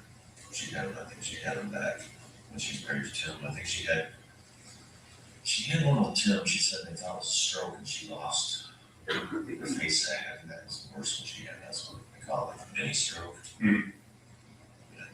That's Tim what that first one was, but I don't remember. But she had them. They were getting more and more frequent, but she had a vertebra in her neck that was deteriorated, so it's, the nerves were behind each other, so we were going up to Chelsea to the pain clinic. They were giving her injections in her neck. Okay. For the pain. before, I didn't know it, but I think she'd been hooked on the oxycodone and stuff for quite a while. That's scary. Yeah. And you guys know bottles and stuff I found in the house, didn't you? I couldn't tell you how much, but I'm familiar with what you mean. Yeah, there's bottles and bottles I found everywhere. They're still finding stuff stuffed in the camper. There's a little pill bag. It's just. Were you ever concerned she may be getting them elsewhere? Hindsight, yeah, now I am, but I was oblivious at the time. And that was always someone else's problem. That's not my wife, it's not here. And blind to it. I'm finding that that's, everyone feels that way. Yeah. It's never their kid, it's never their wife, it's never their. And I know exactly where they're coming from now, because I look back and I go, oh my fucking God. You know, there's 10 bottles of oxycodone, I could go get you 10 bottles of it right now, out of my house. Or in the drawers, and now I'm talking to you guys, I need to get that shit fuck out of it, because I got a 10-year-old dog in the house. Yeah, it's scary to have around. Yeah. Yeah. But I just, I don't know what else she doesn't know that I was oblivious to. Did you, aside from the oxycodone, do you know what other pills she may have been taking that were prescribed her? I don't know what they are. I mean, there's a bunch of them. She had for depression, she had for a lot of different things. I'm sorry, and did that get 1 second? Now, how often does she have a migraine, would you say? She had at least once a month or more. Okay, and can you describe what that was like for her? Just unbearable pain in her head.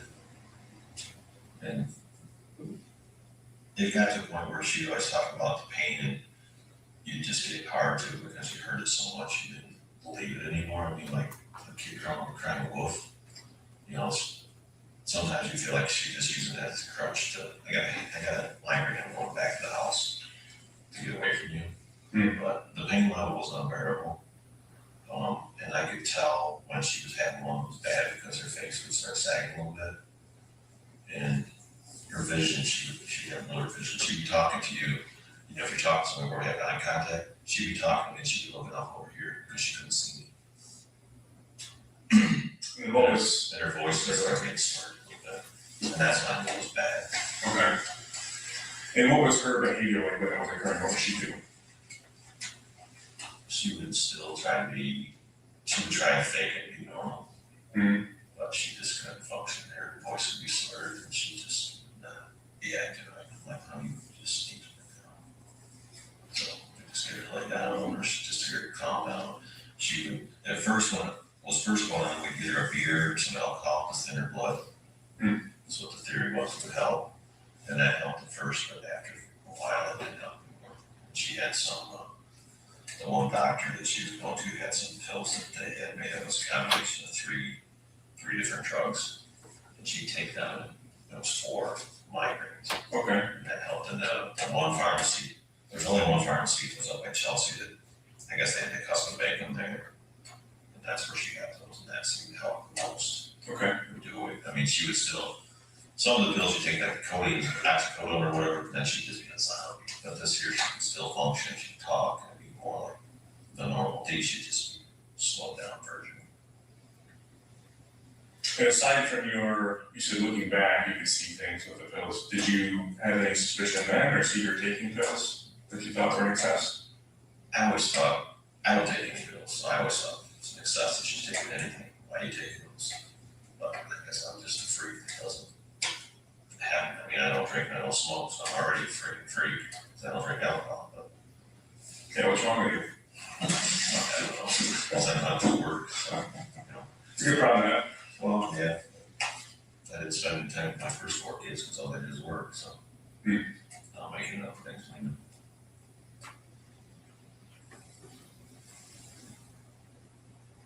Initially, when this happened, you, and I don't want to misquote you, so please correct me, but if I'm saying something that you said out, you correct me if I'm wrong, sincerely, okay? You guys made a statement about she's in Jamaica. And what made you think that? She loves it there. She's fascinated with it down there. And what makes me think that I will find her. I will find her actually. She's in Jamaica, or she's in Mexico. And the reason I say she's in Jamaica, and there, she was fascinated with it. She was always off with it. What would you call it? Person that's in charge of the resort that, you know, gives you all the information, can get you anything you want while you're there, take you wherever. And she's always fascinated. You're in Jamaica with resorts, you look up on the hill. There's all these mansions way up on the mountain, you know. Where are those up there? I want to go up there. That's all the drug cartels. That's all the people that you don't want to go there. Mm-hmm. She's fascinated with that stuff. She's there. Here too. You tell my wife she can't do something, she's gonna prove her wrong. She's gonna go what she's gonna do. She was on that cruise ship. It's about 3 years ago when she met with Stephanie Mills. She found somebody in that ship that hooked her up, or they hit it off like her and I did years ago. And they told each other some dreams of what they wanted to be here, what they wanted to do. She's in Jamaica up in the mansions, or she's in Mexico, and some of the places you don't want to go to. This person she hit off with, can you describe it to me? He was a guy on the boat. He was one of the directors or one of the top guys there. And it was either him or an associate of his was on the boat. He was very well off, very well to do. And she was hanging with them a lot about this, according to my brother. And just the things that Dee would tell me, you know, we did this. And then she'd tell me, she'd like, you can see it back when oh shit, I should have told her that. I mean, they left and Stephanie, which is the worker in the office, Stephanie, and Dee went on the cruise. I would go, I don't like boats, I won't want to boat. She was pissed, I'll show you what I'm going. So she took Stephanie, she didn't get and Stephanie took her dog. So then my brother went, and Amy and their daughter, and my sister went, and Miranda, because Miranda had cancer, that was her last trip before she passed away. So my brother then left the girls all with Dee and Stephanie for that night. Well, Stephanie and Dee put the girls in the room, put a movie in. They go out bar hopping all night, leave the kids in the room all by themselves on the boat with 8,000 fucking people. And I find this out after the fact. My brother says, you know, I really don't want to say this to you, but I'm going to tell you because my daughter was left alone in the room by Dee and Stephanie went out bar hopping. Angelina called me in the middle of the night, scared because no one was in the room with them. And my brother, they were furious because they left her in the room. Why didn't you just have them back on her? Well, while they're out bar hopping that night, that's when she's with these guys on the ship.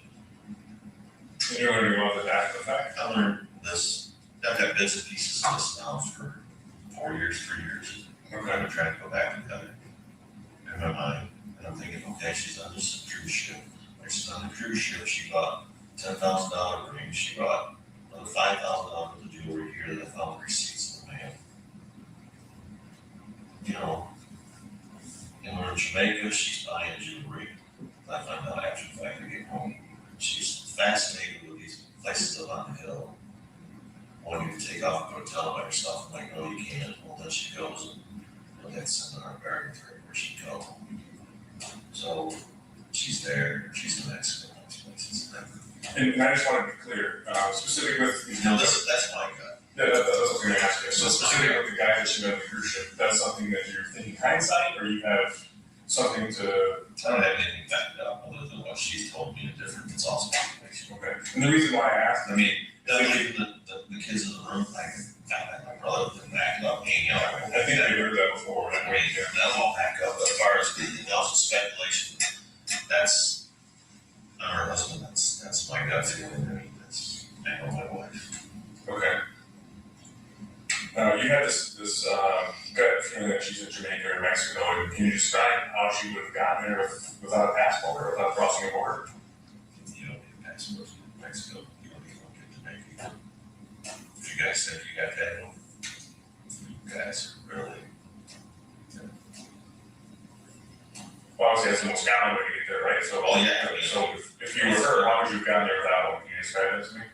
Well, she's gonna get driven down to Florida. She's gonna get on a boat. She's gonna go over. She don't need a passport to get to Jamaica. She's gonna get $50. Mexico get $10. I see that coming back from Mexico. Our guys lost their paperwork. We took a group down there. They had nothing. back, maybe that $10. Then we're home. Okay, when was that?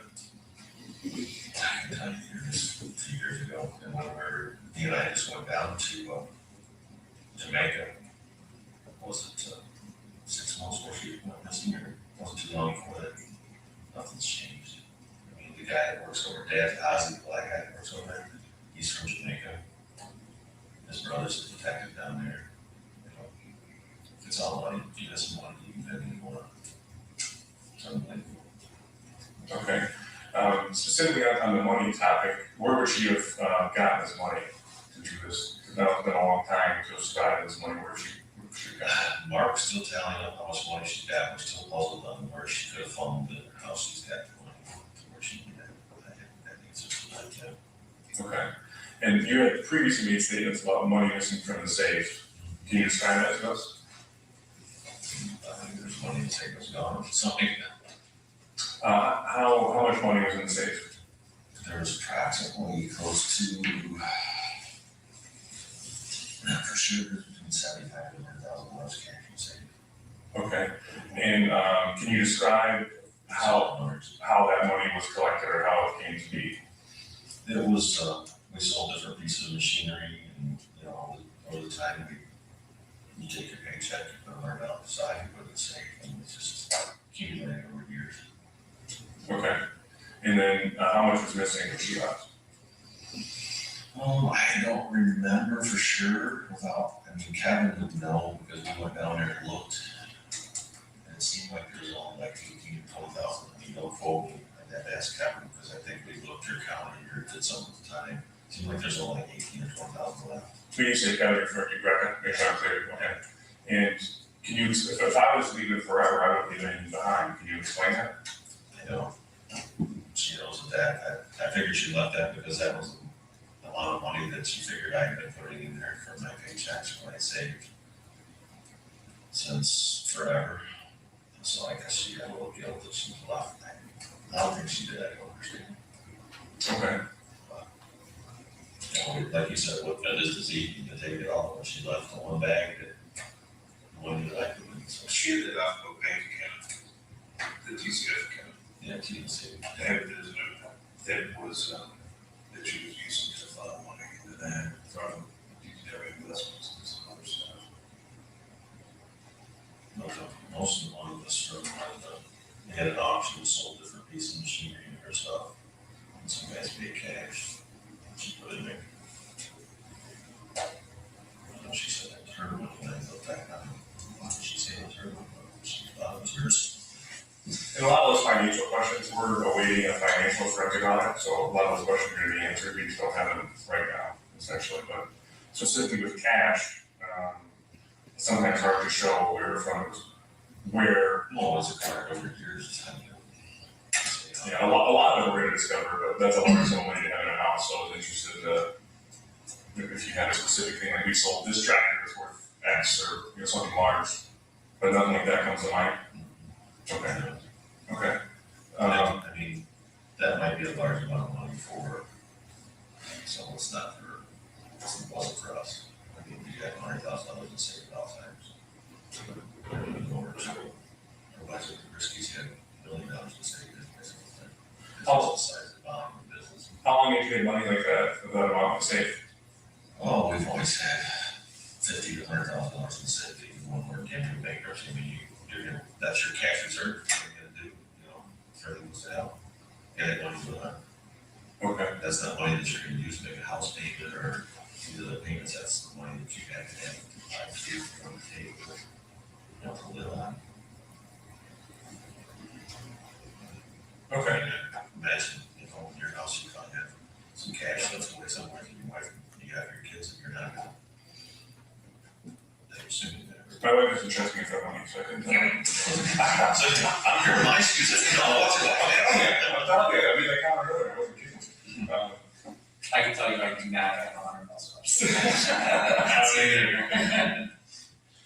Okay, you have to forgive me, we gotta get into a couple more parts here, but I have to step out to use the restroom. Can I get you another water all now? No, I'm not going to use the restroom. Okay, do you guys know where that one is? I just actually go one at a time? Is that all right? There's another water in the corner I'm gonna use.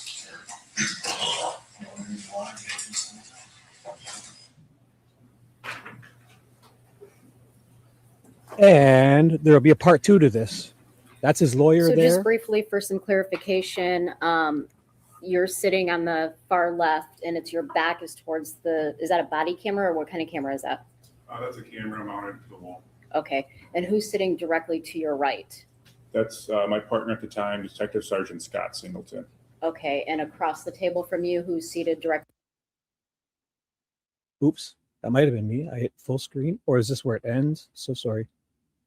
I'll go back a bit. Shit. Might be me. Although sometimes they go black screen. Fuck, why did I do that?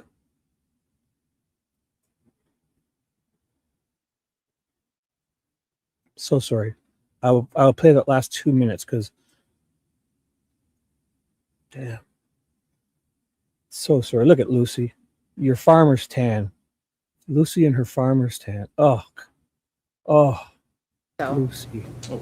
Lucy. Oh, Lucy. You got some splaining to do, Lucy. I'll go back. You know what I'll do? I'll do it. I'll do it properly while I'm here now. Oh, I shut it down. Fuck it. The record will so reflect, and why don't we take See, it did go black. It was theirs. It wouldn't be black when I hover. So theirs went black there. So it's their video.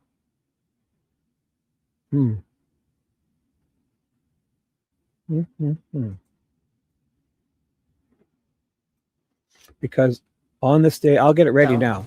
Okay. The record will so reflect.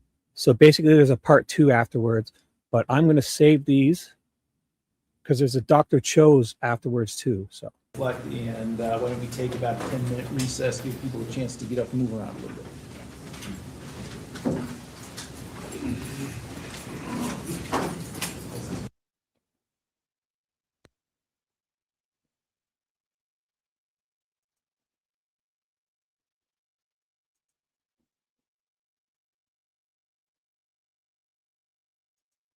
See, it is theirs. So I'll skip ahead to the next one. I can leave it running. No, I'm not gonna. It's got to be dead. So just 1 second. Let me make sure I get everything how it should be, because I've got Dr. Cho on my other screen. I'm just gonna pop him in this, cue him up too, because he's the one right after this. So just so sorry. Like I have it on a playlist, but for some reason the long video didn't have the closed captioning, so I've got it already. Here it is here. Oh, perfect. So I will. How do I get this on that playlist? How do I get this? I gotta make a playlist. So here we go. I'm gonna make a playlist and just call it D. I'll call it DD. And then I'll add this one over here. I'm on a different screen, sorry. It's the Dr. Cho one. So I'm going to add to that playlist, and the world will be perfect again. Save DD's playlist. Look at this. So now when I clear the queue and I go to that playlist, I'll have a DD playlist. Boom. Look at this. Oh, okay, open. So the second one. And so I'll play it from the beginning for sure. This is definitely part 2. This is part 2. Okay. Closed captioning is on.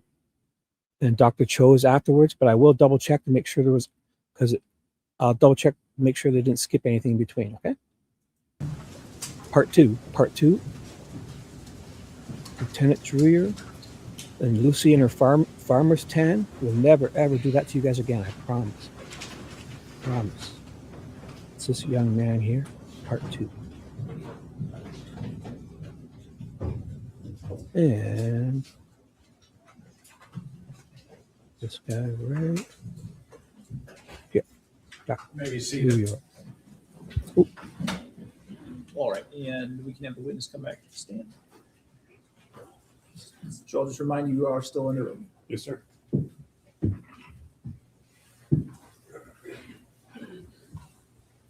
I'll leave the closed captioning on, but I won't worry about it Where we left until off it's the in videos. interview, you guys kind of took a break for a little bit, right? Yes. Because we can hear good here. Okay. And when you come back, there's some further discussion about some basic farming and then details of the weekend of April 25th, 2021. Is that accurate? Yes, ma'am. All right. We'll continue to play that, Your Honor.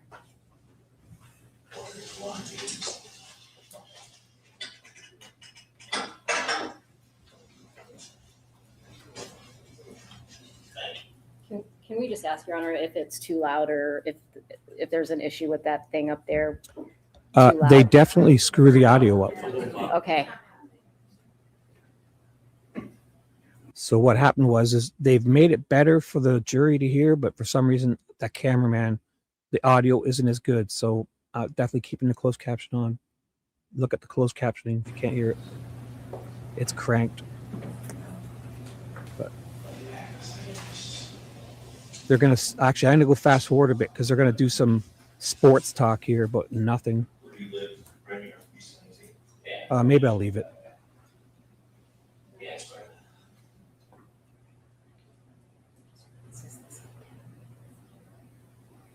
This is his lawyer, Dale. Your Honor, is it appropriate to ask the jury if this is better than before when they were trying It's to listen worse. or worse? It's Because worse. the speaker was supposed to make it better, but we just want to make sure it didn't make it worse. Is there one? Better? Okay. Thank you.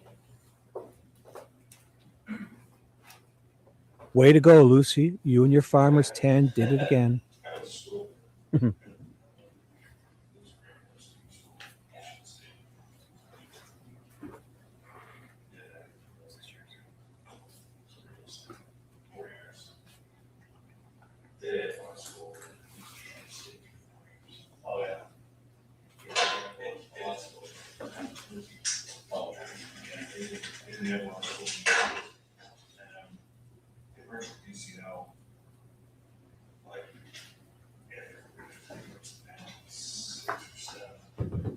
Just about down here. So DCO used to be her American commercials now. Oh, yeah. And they did it right there at the school.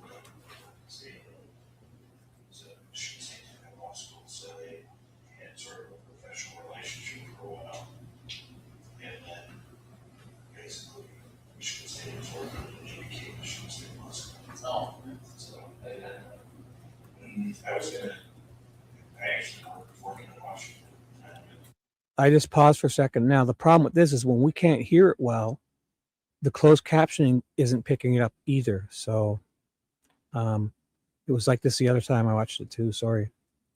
It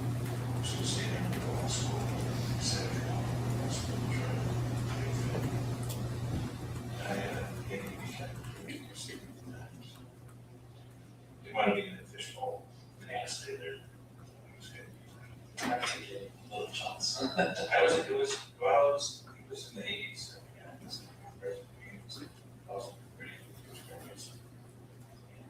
I don't know what that was like. The 80s, except for you. We doing it? I don't get it. Right now, this morning, I'm listening to the tape, right? And like everybody, I'm trying to set another Lions, see what's going on, and everything, you know. But I actually remember Lions used to be sort of good back in the late 80s or 90s. My dad was way fascination. Oh, yeah. So we used to spend a lot of time doing the Lions games. And then after that, the middle for all those years. And, I went to that as a championship game in 1991. They lost to the Redskins. The Redskins ended up coming to Marker in the Super Bowl. It was the last time the Lions were in. Last time on the playoff game in 91. Yeah, they beat the Cowboys at so that game. A couple of years after that, they were in the playoffs against Green Bay. Certainly Sheriff had very effective scrimmage, very against Sheriff. Had a lot of bound on the last. It was like literally the first play. And I don't know. They went to maybe the playoffs one more time after that. until 2016, right? They were just so bad for so many years. I still found myself Sunday watching. They're done. See, same old line, and they came through. So Also, it's got to be constant on radio. The Lions could win a playoff game for the first time in my life. You are old enough to remember that. If I could ask you a generic farming question, Dale, could you, in 30 seconds if possible, describe like the seasons of a farmer? So winter, spring, summer, what are you doing through those seasons? We can ask them the same question.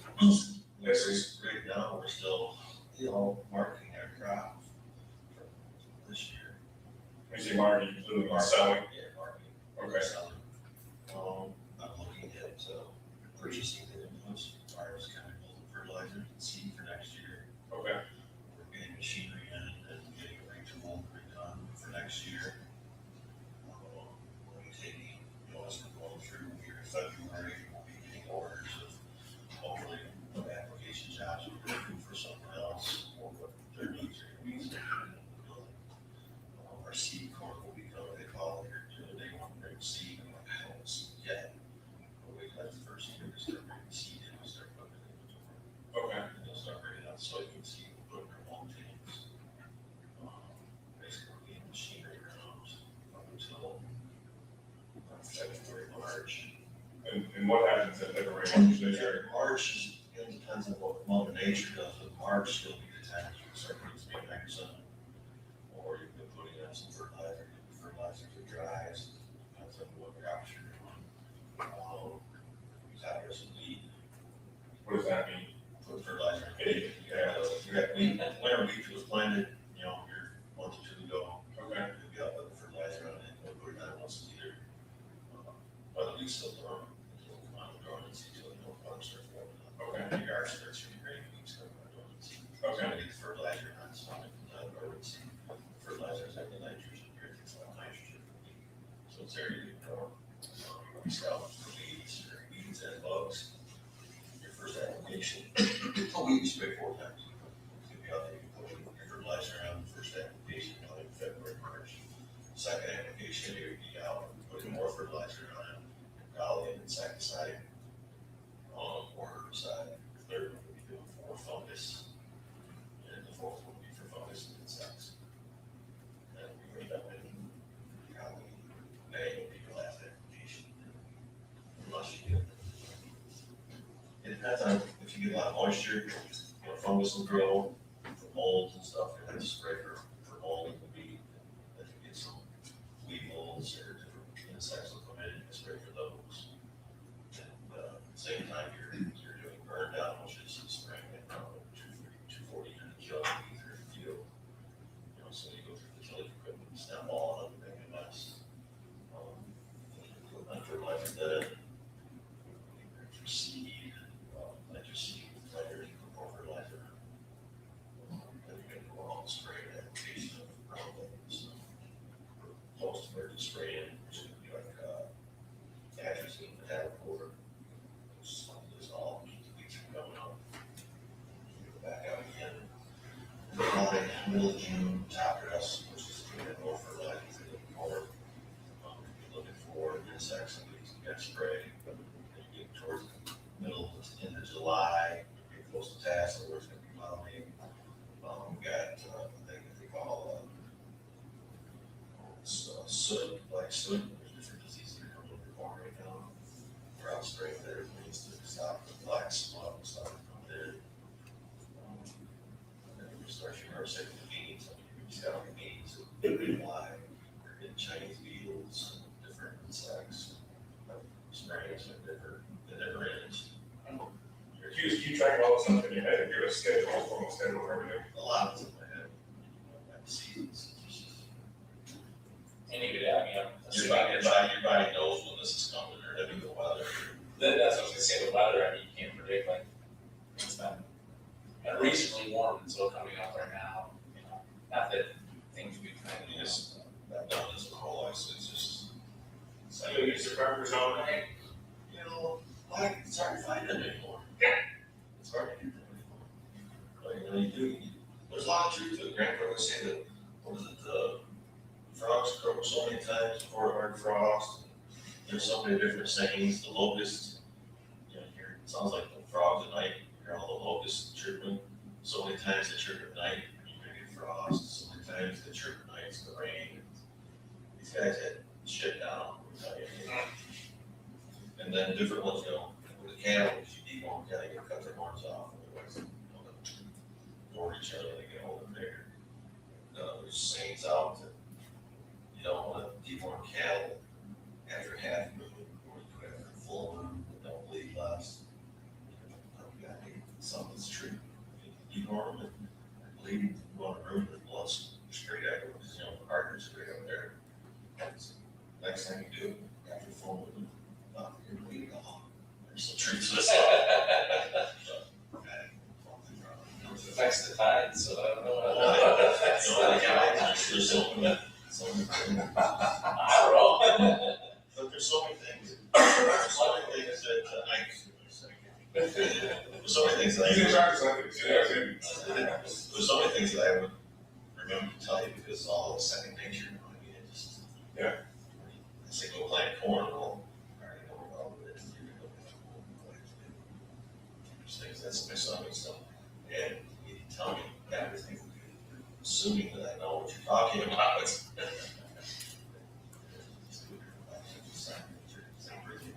And outside of your, when I say your farming, I'm referring to the land that you own. When it comes to, please correct me if my vernacular is going to be wrong. When it comes to lands you were contracted to spray or fertilize, do you have a formal schedule for that, or how does that work? So let's say I own 100 acres and I'm going to hire you to spray. Do you schedule a specific day with me, or how does that work? You're going to call me and say, I got 100 acres of corn, I want you to spray. I'm going to ask you, when did you plant it? You know, how big is the corn down? What fertilizer do you have on? What do you have on? Do you have any chemicals? Have you done anything? Did you till it? Or is it those means you just went out and planted it? You didn't till the ground, so you didn't kill any weeds or string the ground. No, I'm going to ask you those questions. And then I'm going to go out with it. Okay, you planted it the other day, so I know you planted it on Monday, well, I got 2 weeks before I really got to be concerned about it. So I run over it and pop back up. You get some of this, all you run over it instead. So I'm going to come out and look at it, and I'm going to ask you what weeds you have. Do you have thistles? Do you have broccoli weeds, grasses? So I know what chemistry I have to use to keep it clean. And if you plant it around the ready one, you have Liberty Link. You have Those brands, or what is that? That's resistance to different herbicides. Oh, okay. Round ready is ready. Liberty Link will be, it's straight Liberty, and it won't kill it. There's different ones, there's BT, or more resistant for bugs eat the guy. There's a rootworm resistant, maybe you put like chlorophos on or something for insecticides. You can answer all those questions, and you want to look at it and go, okay, you know, looks decent, this is what we're going to use, and I'm going to come back and spray. It's going to be driven by.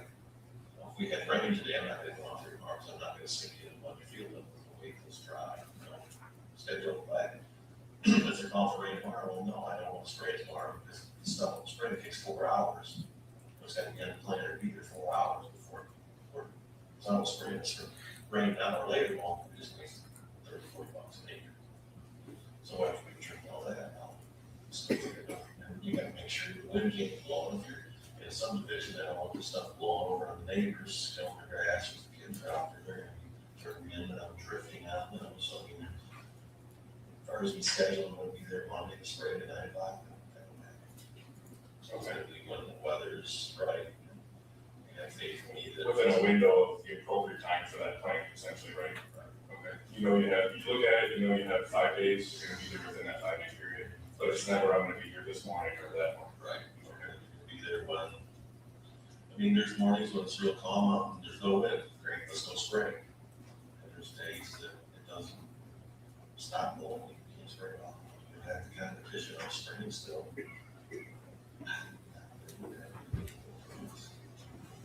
And is what you just described as far as your scheduling things, so is that Dale or the kind of the generic farmer? Say, is it kind of everyone operate that way, or is that just everyone should? I mean, as far as scheduling, is that Well, if you go to the different of the world, they're gonna schedule, we're gonna be at your farm on Monday, you don't know what time, they're gonna be there Monday, they're gonna be Tuesday. And what they're gonna do for this long, they're gonna put your things in the tanks, across the 10, 12 hours a day, or they're going to be, there's different chemistries you can do. We're gonna put in more gallons, so we're gonna have more volumes, so we're gonna put more, or we're gonna put in the last, we cover more acres, because you've got 100 acres, we can only carry 80 acres in a tank, so we can cut back to put 15 gallons on, we put 10, so we can do that one job, so we put less product on, so my actually poor control. So I mean, there's a lot of things you can change, so they can make the schedule. They got young guys in it that don't have the experience, they're just gonna walk around. Okay. So they don't care if they get fined from the MTA comes out and spray with it, because they find the operator, not the company. So you lose your license. Oh, really? Okay. So the company like it's fine here, don't know, but it goes on, you have to make the determination of doing the job. That's just like driving a car. When you get in there, you're responsible for this, all you yourself, you're responsible for it. Okay. That doesn't mean the difference. That's like in the morning, I try to get up early because that's when the wind is blowing. So I mean, the day you left, for example, that was a calm day. It was scrambling like hell to get out there because I had a full day and I had to go. And I knew the wind was going to pick up. So I got to get this done. So I got to go. It's like separate. Okay. And as far as chemicals go, for you owning and selling chemicals, is there a state license for that? Can you tell me about that? You're a license from the state. Okay. Is that covered by Laura or somebody else? I think Laura and FDA. Okay. And what sort of chemicals do you have on hand on the farm? Oh, I couldn't tell you for sure without looking through it. I usually found the battery. Normal herbicides. Okay. Anything else? Insecticides. What do you mean on? I don't know, it's not on the farm. Oh, What's something you just tell me this stuff? You're gonna have Roundup. Okay. You're gonna have atrazine or metallichlor, which is a chemical you put down that stays there for 30 days. You're gonna have some kind of insecticide, to kill the bugs. You're gonna have some surfactants to make it stick to the plant so it won't hit. Ammonium sulfate, which is dry, it softens the water to make it slipperier so chemicals work better. Okay. As far as you're not gonna have a lot of stuff sitting there left. I mean, this is the time of year that we can take an order, so we get a lot of stuff in the spring, so you have it there. But like now, there's turning into a barn because from curing it, Right, you want to buy something you didn't, right, okay. Okay. Do you have more question on that? I don't want to move into the weekend. No. Okay. Tell us what you remember, and I'm referring to the weekend the weekend of April 24th and 25th, right, that weekend. So tell us what you remember from Saturday. Saturday, I think, is the day that he called me all of a sudden. She was done. With tile. The night before I was with tile, and she brought me to the field. So Friday night, it was she brought me to the field, welder, tile, and talk about what we're doing the next morning. We're trying to finish that field tile for March. She was going to take Angel into the game. She wanted me to know how I was going to go. I said, oh, I got to get this done. So I was there to put the tile in. She could do the game. I think that's what she thought. So we were done. I was confused and she didn't talk to me the rest of the day. I think that day, Saturday, that's the day I went down. Take the truck back and set. Brought the truck back home. I was spraying or spraying for guys and girls. That way when we were done, she for cattle. That's not you.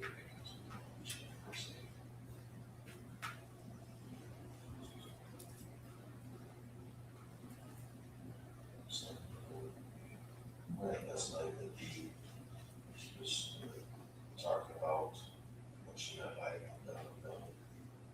That's what I asked her what she wanted to do. She just wanted to stay here and watch the kids or what she wanted to do. That's when she started getting money.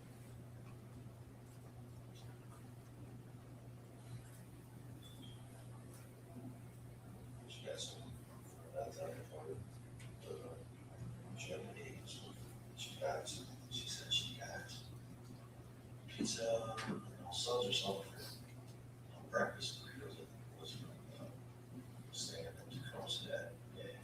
So I got them up. Got that to eat. We laid down, had a movie in. I was sleeping in the living room. And it was around 6 or 4. Ran outside. Over around, it's a couple of with Jason out. Pulled off some big trash out the building, I'm on the sprayer out. And I wanted to spread wheat, spread wheat at Leroy's first. Come back and had it rinse out. I loaded up with herbicide for, it was burned out. Around 240 sulfate. I had it back honestly that answer Brooks. Then from Brooks, I wanted to work on John Kelsey. I think that's what Stephanie called. That was a great one. I think it was Stephanie called me on that, which was that. This is just a whole thing. That was why Stephanie was calling me instead of Raquel. She said Raquel called her. So I remember stuff and then I tried to call Raquel. I think your call was 3 or 4 times before she answered. And she said, you'll find out. Well, she's on her couch. I just loved her from the knowledge. She says, no, she's not here. I said, okay, I'll straight in with her. Half an hour, back. So that's why I finished the sprayer, come back here at home. I pulled into the office. It seemed like I pulled him in the house. I went in the house. He wasn't there. She was in the house anywhere. I walked in the bedroom. That's when I was the bags in the bedroom. Making bags of bathrooms. I said, we're done with bags ago. She said, Zack's here. She's not there. I made sure she didn't pick him up. She said, oh, the car's here. I said, well, no, it's here too. I said, it's not no. And Raquel went in the bathroom with her out and she agreed with me. She said, well, mom's hairspray's now off the counter. Raquel, I don't know which hairspray she got. Raquel picked out and she took her hairspray. She didn't take Raquel's hairspray. So then, thinking about pulled out front to the office. Hindsight now, looking back, this is weirder than the weird thing. He's been gone an hour to 2 hours, and the kids are here all in pain, and she's left countless times. This is weird. And then Zack's in the office going through the security cameras, trying to figure out where's Mom at. He wasn't going through the security cameras, he was beating shit off the cameras because he gave his mom up and he wanted to go track. I'm sorry, cutting off on anytime I appreciate information, but specifically the Saturday, can you describe the source of Dee's anger? What caused her to get upset that day? Can you talk to us about that? I guess she got into Terry, one of our drivers, over something his girlfriend or his wife or his ex-wife or ex-wife had done. I guess they argued and he quit. And then she got into an argument with Todd that day over dispatching or Terry or what else they were arguing. He just said he called her out and said, I don't know what you're doing. She was taking this money.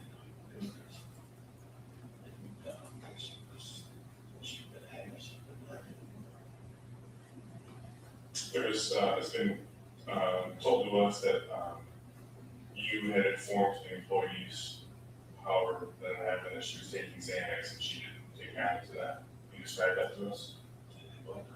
So we were told that you had informed, whether it's Todd or Carrie or both of them, that Dee was taking Xanax, and that was a source, a portion of her being upset that day. Okay. The way it was said to us was, and I'm paraphrasing, Dale went back and told employees she's taking Xanax, and I believe her that she won't be able to know, essentially. Gravelle, we're going to counselors.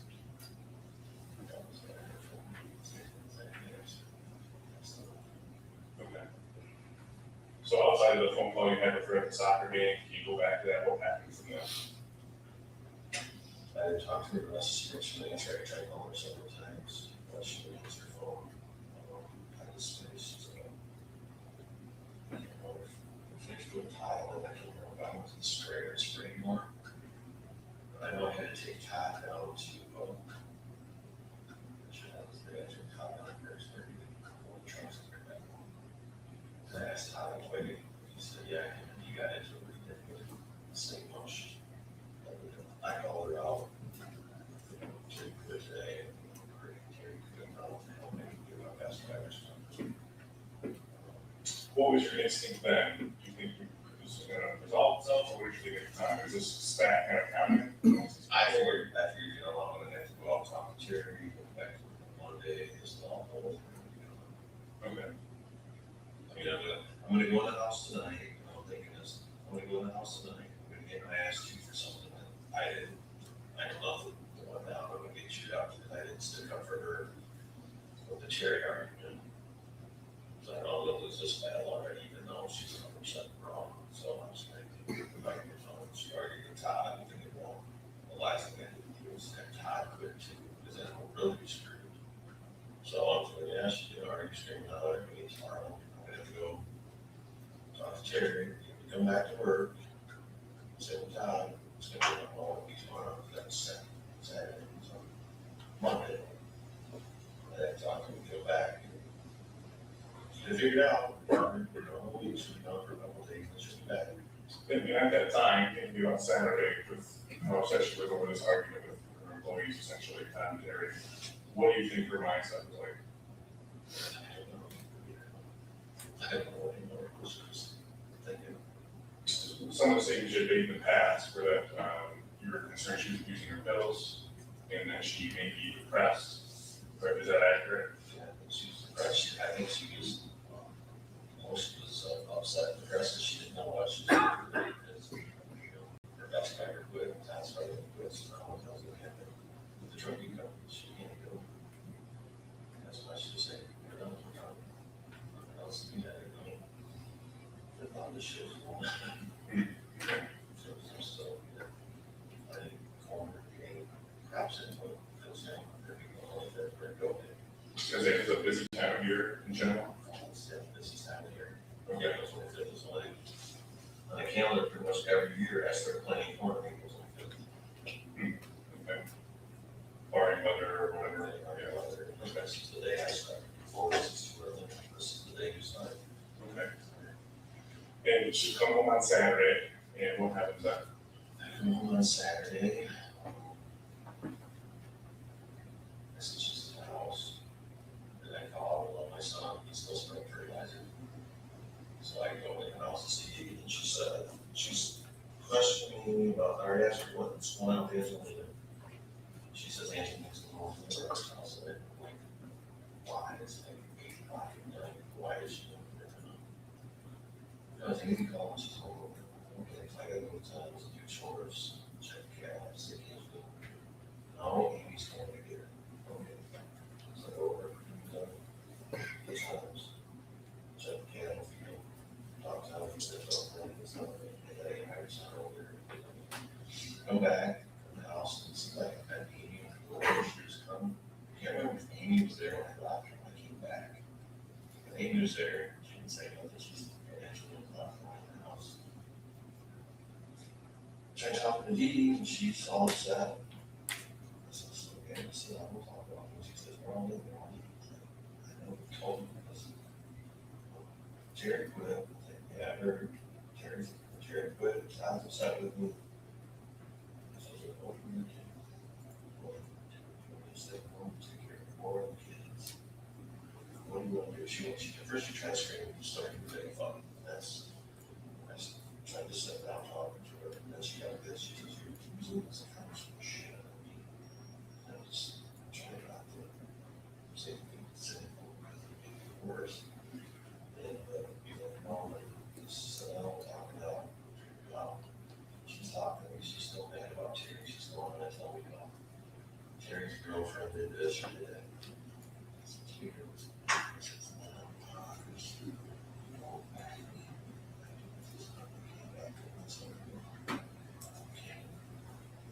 Tell her that see that she was starting to get white. She was over you're here, she's looking over, you're talking, like she's talking to me. This is you get white. Yeah, this is you can't see.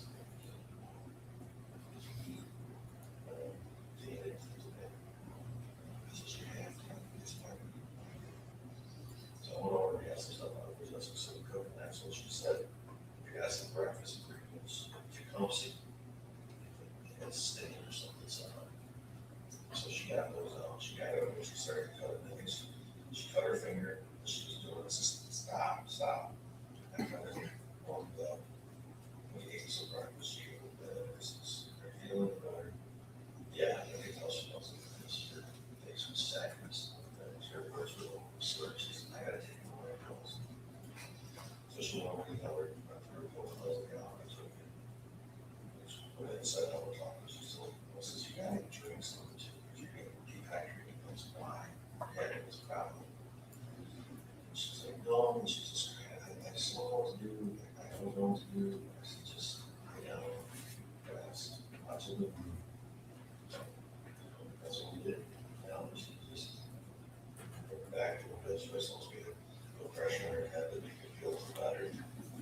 Back, she said, we get better, she's talking a little bit, I thought things were getting better. Then we went to sleep, I got up in the morning, she's there, I just sneaked out, because, she's been up, she's home, went to work.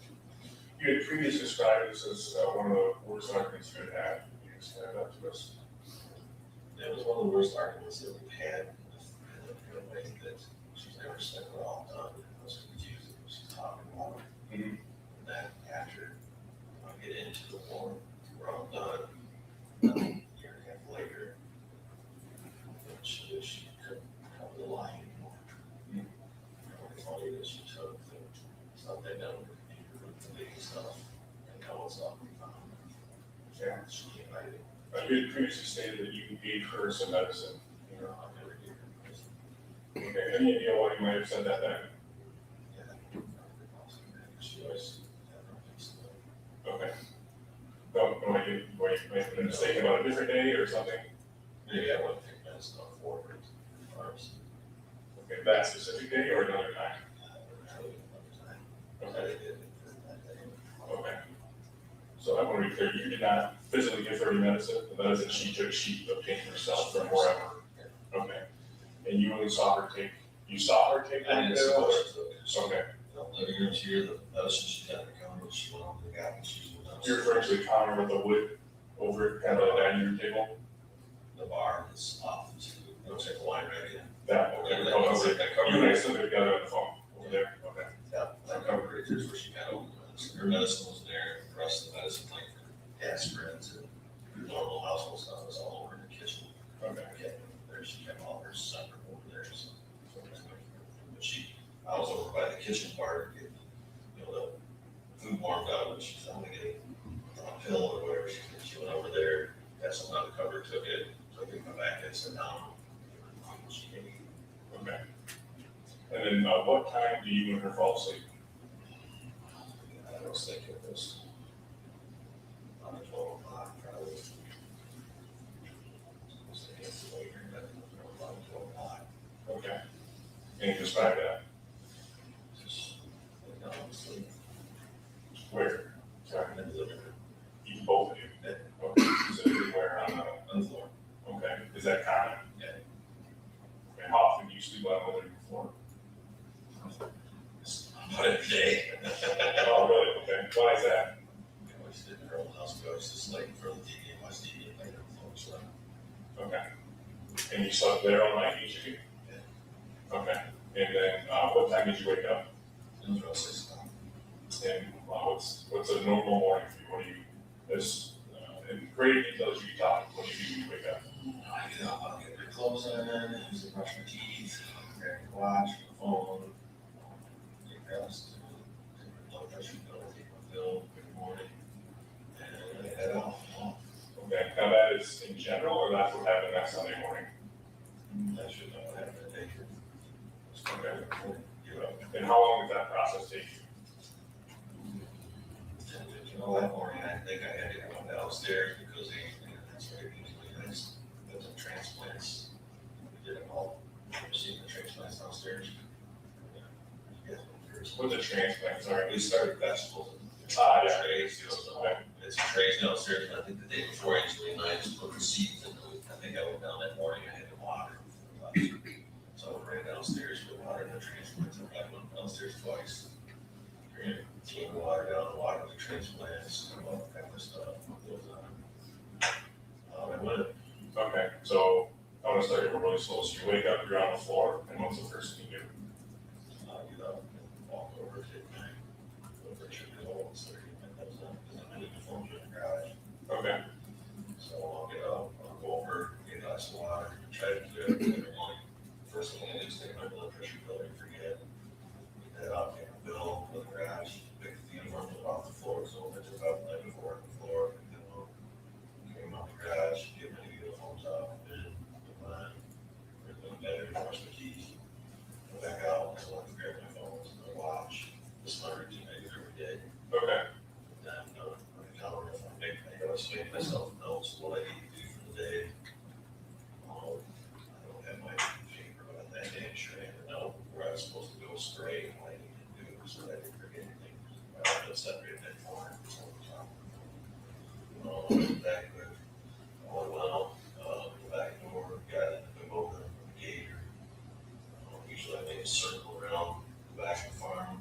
I'll do it as I go out, and then I'll get the grass. There's not to do with the grass, I'll try and sit it up, get all wet. I put different stuff in the tank. It's dry, and it goes to some additives and something like that. I don't know, the sprayer started from the back, chasing me out of the barn. I had food for lunch when we were back in the house, grab it out of walk in, get it with me. Start loading up the sprayer. Do you typically shower in the morning? No, you shower in the evening, I presume? Okay, so I want to make sure I'm clear. You wake up, take a blood pressure pill, grab your clothes in the glass of water, grab your clothes in the garage, come in the bedroom, maybe the bathroom, brush your teeth, get ready, dressed. Okay, get dressed and we're just in the house, and then you grab your phone, your watch, and then do you eat breakfast in the morning or are you ready to leave? Okay, so specifically on that Sunday morning, what happens from that? You're dressed, you take your blood pressure pill, you have your phone, your watch, what do you do next? I'll brush my teeth, have my phone out, go out the door, and I go check the dogs. Which, I know you got a bunch of doors back there, which door is common for you? Okay. Okay. So sometimes I go on the backside doors, usually I try to go up to the garage. Okay. Or the laundry room, and just wherever I park the motor, where, I gotta keep the dogs for singing, go to the grass, I gotta grab two cans of dog. Or if I don't have a dog, I gotta go to the shop to get it, so I can just. Okay, and I apologize, so you leave out through whatever door, first thing you do? First thing I'll do is I'll break out, let the dogs out, then I'll get in the motor, that they have to hedge over on me and see if there's any dew on it. Well, start the sprayer out, and check it out also fine. Then hopefully I remember to take my fucking list of other counter, I don't create a list, we're getting spray, see what goes for you. Okay. So that day, I had to finish the week from Leroy's and on my list. Okay, how many acres is Levi's, how many did you spray? I have to look in the book to sure, I think it was like 10. It took more time to get out of the down. Okay. How long if any was on the take it? Okay. It's a long run full, so from there, Leroy's is down there, I did the beat, come back. It seemed like I had a flusher in, so I gotta go down about 3 times of water, pull it back, and go straight to the road, rinse the poop out 3 times, come back in. Look and see if I got any other chemistry that'll take the loader to the JCB. Come over, the front buildings where we keep the temps.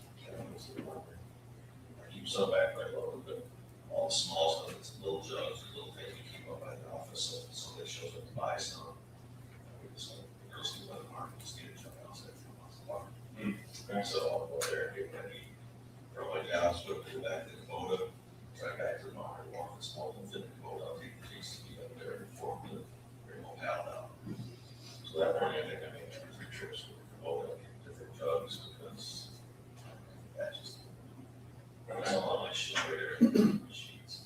Okay.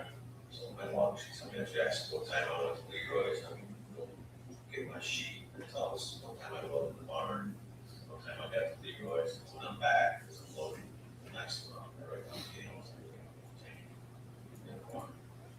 That's the way to go, in the sprayer, I write down the sprayer, I leave the field, I try to write down, you know, the acres in it, whose name it is. So there's, I'm trying to double, so I don't miss it. Right. Spring, so that I got those two. Okay.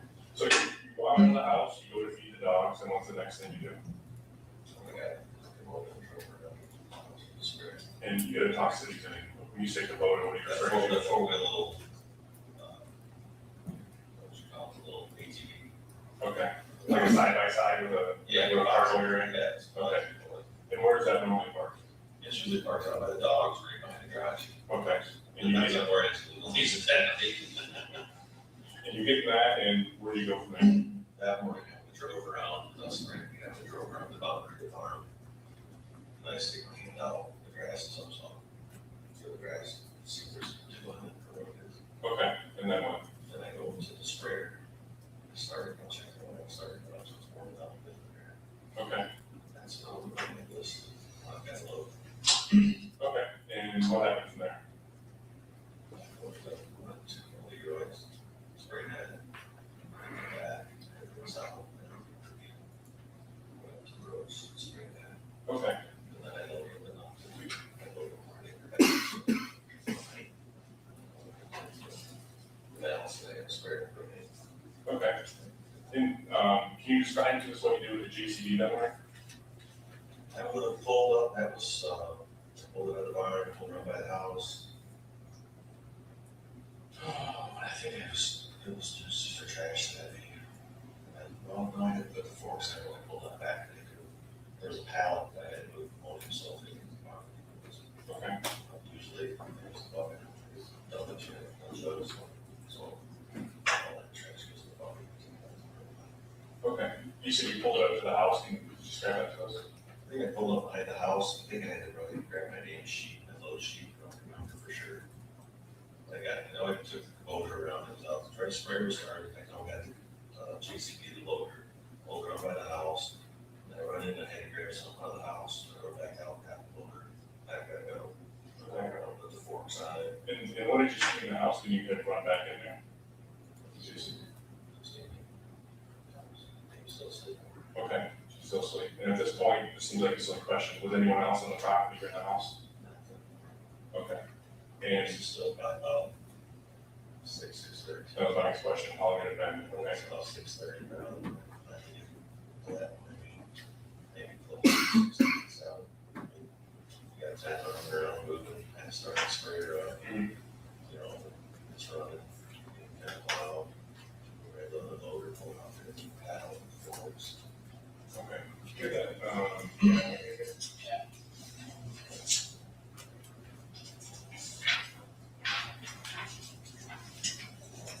That's a minute to help me, just because I don't want farm talk. When you say,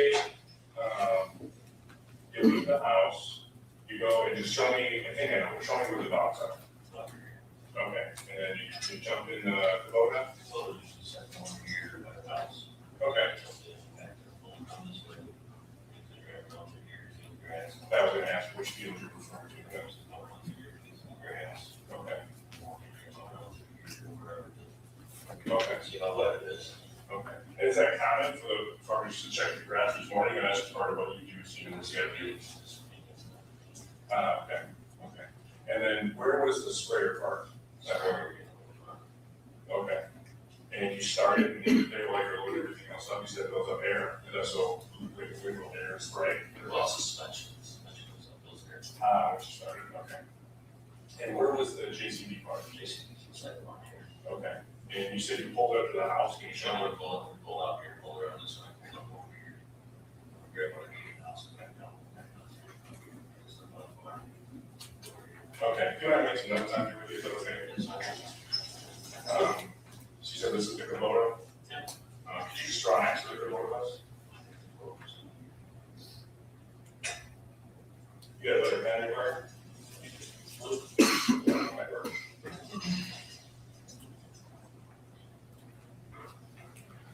We're feeling on all fronts here, Carmen.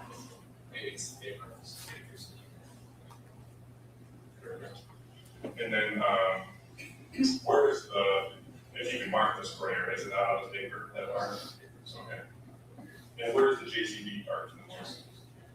And then you just draw X on it for me, just to make sure I understand. Different people call the buildings different things, so I don't want to make sure.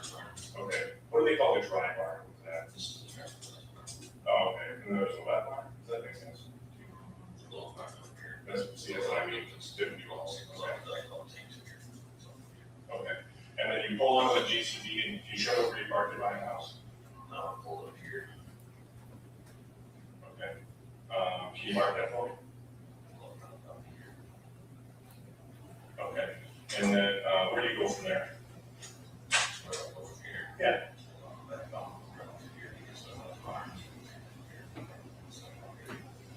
Okay. And then what happens after that? You try the JCB over there, and you're here in the JCB, and then what happens? Spray. Okay.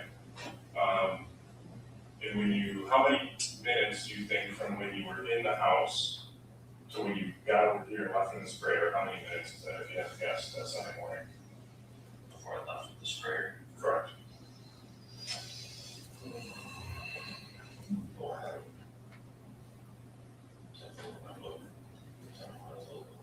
If you had to guess, do you think is this an hour-long process? Is this half an hour for 10 minutes? Okay. And I'm trying to remember if I had to rinse before I loaded the weed spray out, or if I rinsed.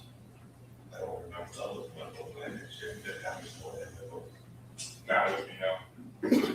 See, listen, I keep that book in there on the shelf, so if I spray for atrazine, say, with it yesterday, now I'm going out there and I got spray weed, I'll look at that book, I got atrazine in there, I'll fuck, I cannot spray weed with atrazine. I see.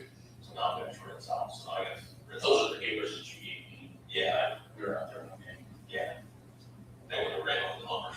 That was a good one. That's you guys what his nickname is now? Hummer. Oh, really?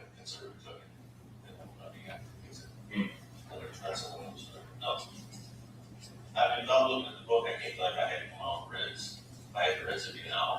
If I didn't rinse out, if I looked at half an hour, 45 minutes, I might get all the chemicals. The sprayer's in here.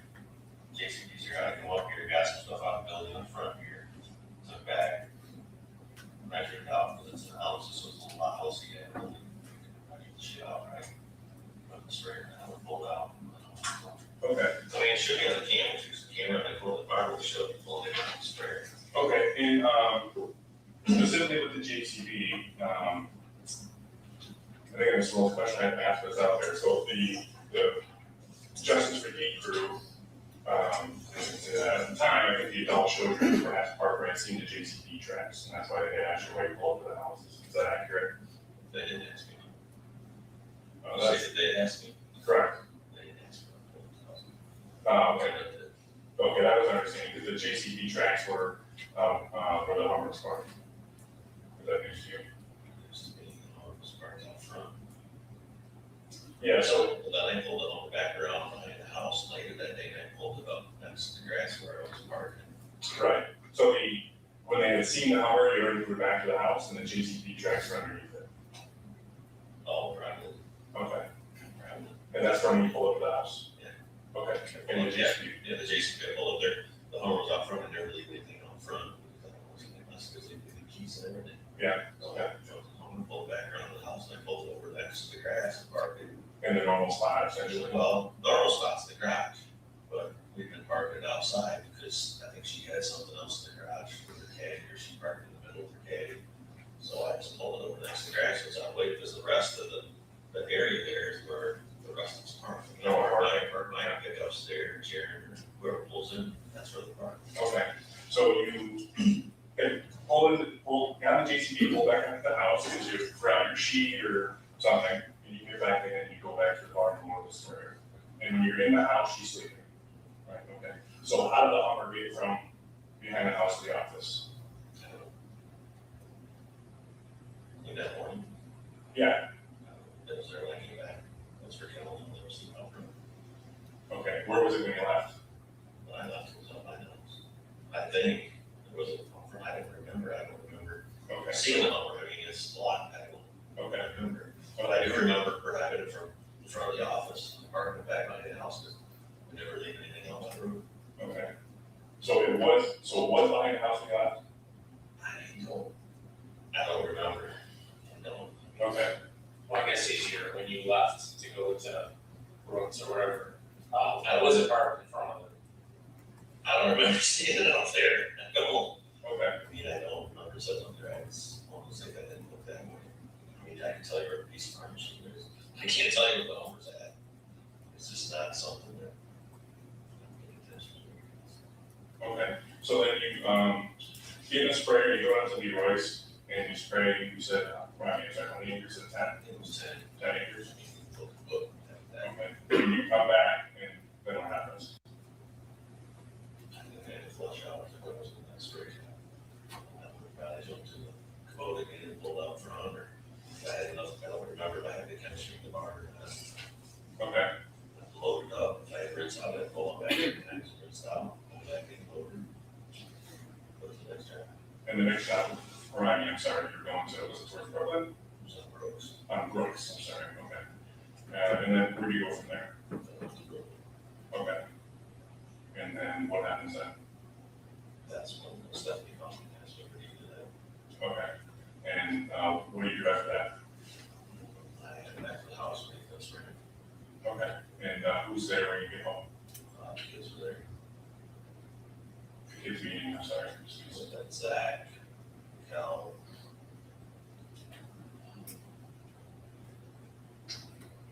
I think that was it, Zack, Cal, Dustin. Jim was there. Okay. And you said they're in the office, and what are they doing? They're going to the computers. Security.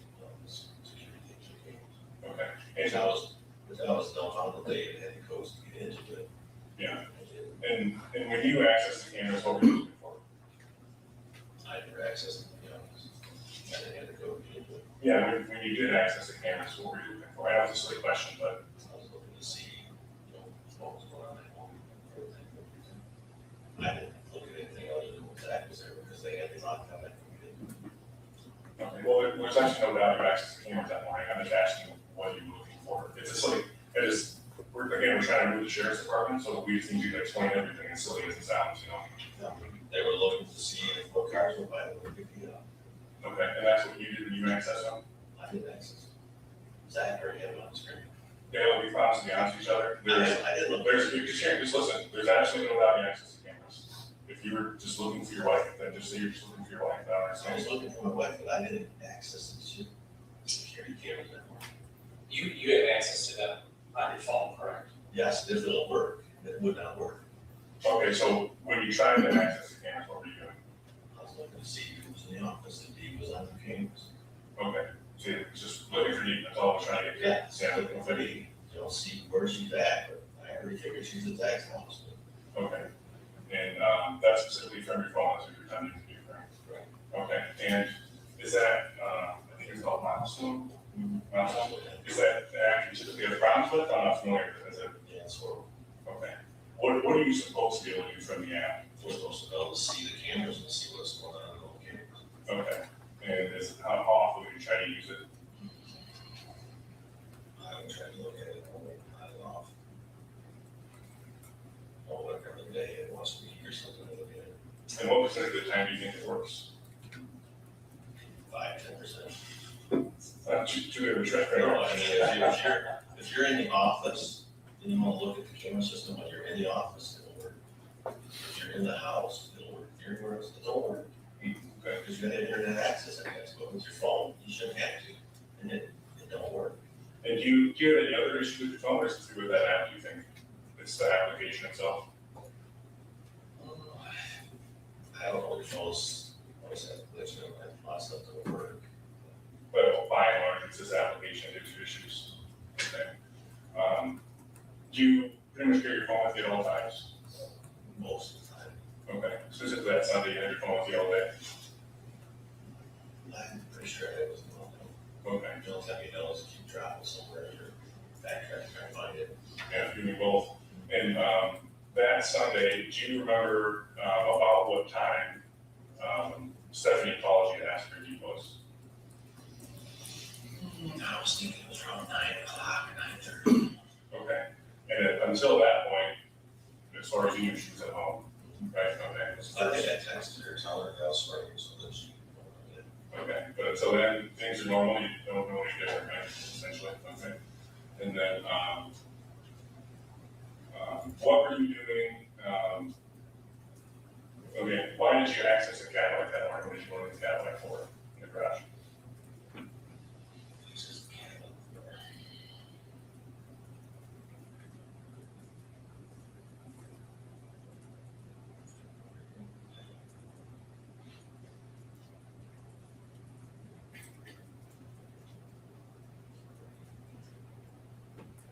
You accessed the Cadillac, you've been in your life, you've done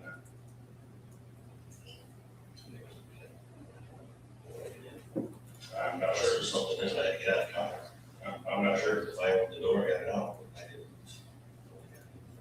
She's got the key. I'm not saying you drove it, I'm just saying you accessed it for some reason. You don't recall why. Okay. Access it, I got it, I was like looking at my app on my phone. I'm not certain what you did physically with the vehicle, but you had access to the car. No, because I probably looked at my phone to see where it's at. Okay. That would be access. Okay, I'm not familiar with what you can do with that. And then OnStar, I mean, I see OnStar on my phone, it tells me where it's at. Okay, and Tell us about that. yeah, tell us about that, I'm not familiar with that. Just need OnStar, I mean, you got OnStar app on your phone, you can start your car, lock it, zero your phone. Oh, okay. I mean, I just look at the button, and tell me what car it's at, in the garage. Okay, and for what purpose were you doing that morning? It's only when it's not there, I can see the car's there. Okay, so you would have accessed that app, and it tells you where the car is, and that's why you would have done to see where she was. Yeah, see my car's, it's the car's almost supposed to get home. Okay. And what about when you tried to locate your iPhone? For what purpose was that? See what she's at. Same thing. Everybody was trying to find her on my phone. Okay. Okay. And it had been described to us that when things weren't comfortable between the two of you, she didn't like you knowing where she was. Did she know you had access to those things at the time? Was that ever a point of contention in recent times? You know, overall, or about disagreements about that, what about leading up to this incident?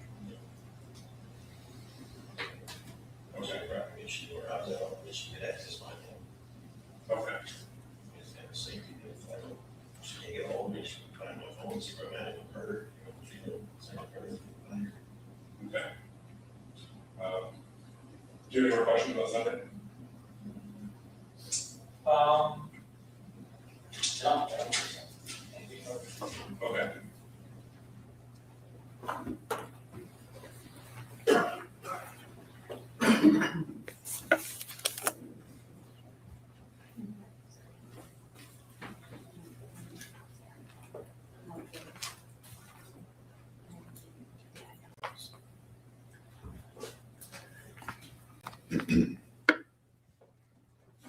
All right, so during the course of that interview, you had the defendant draw on something. What was that?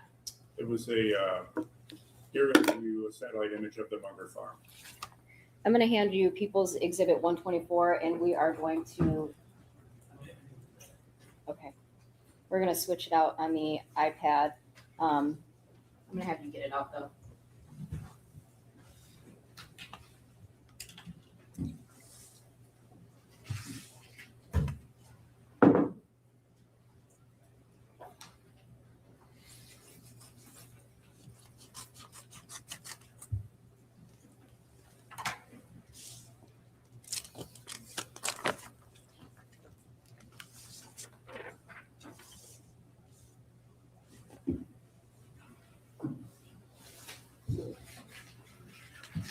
Exhibit 124.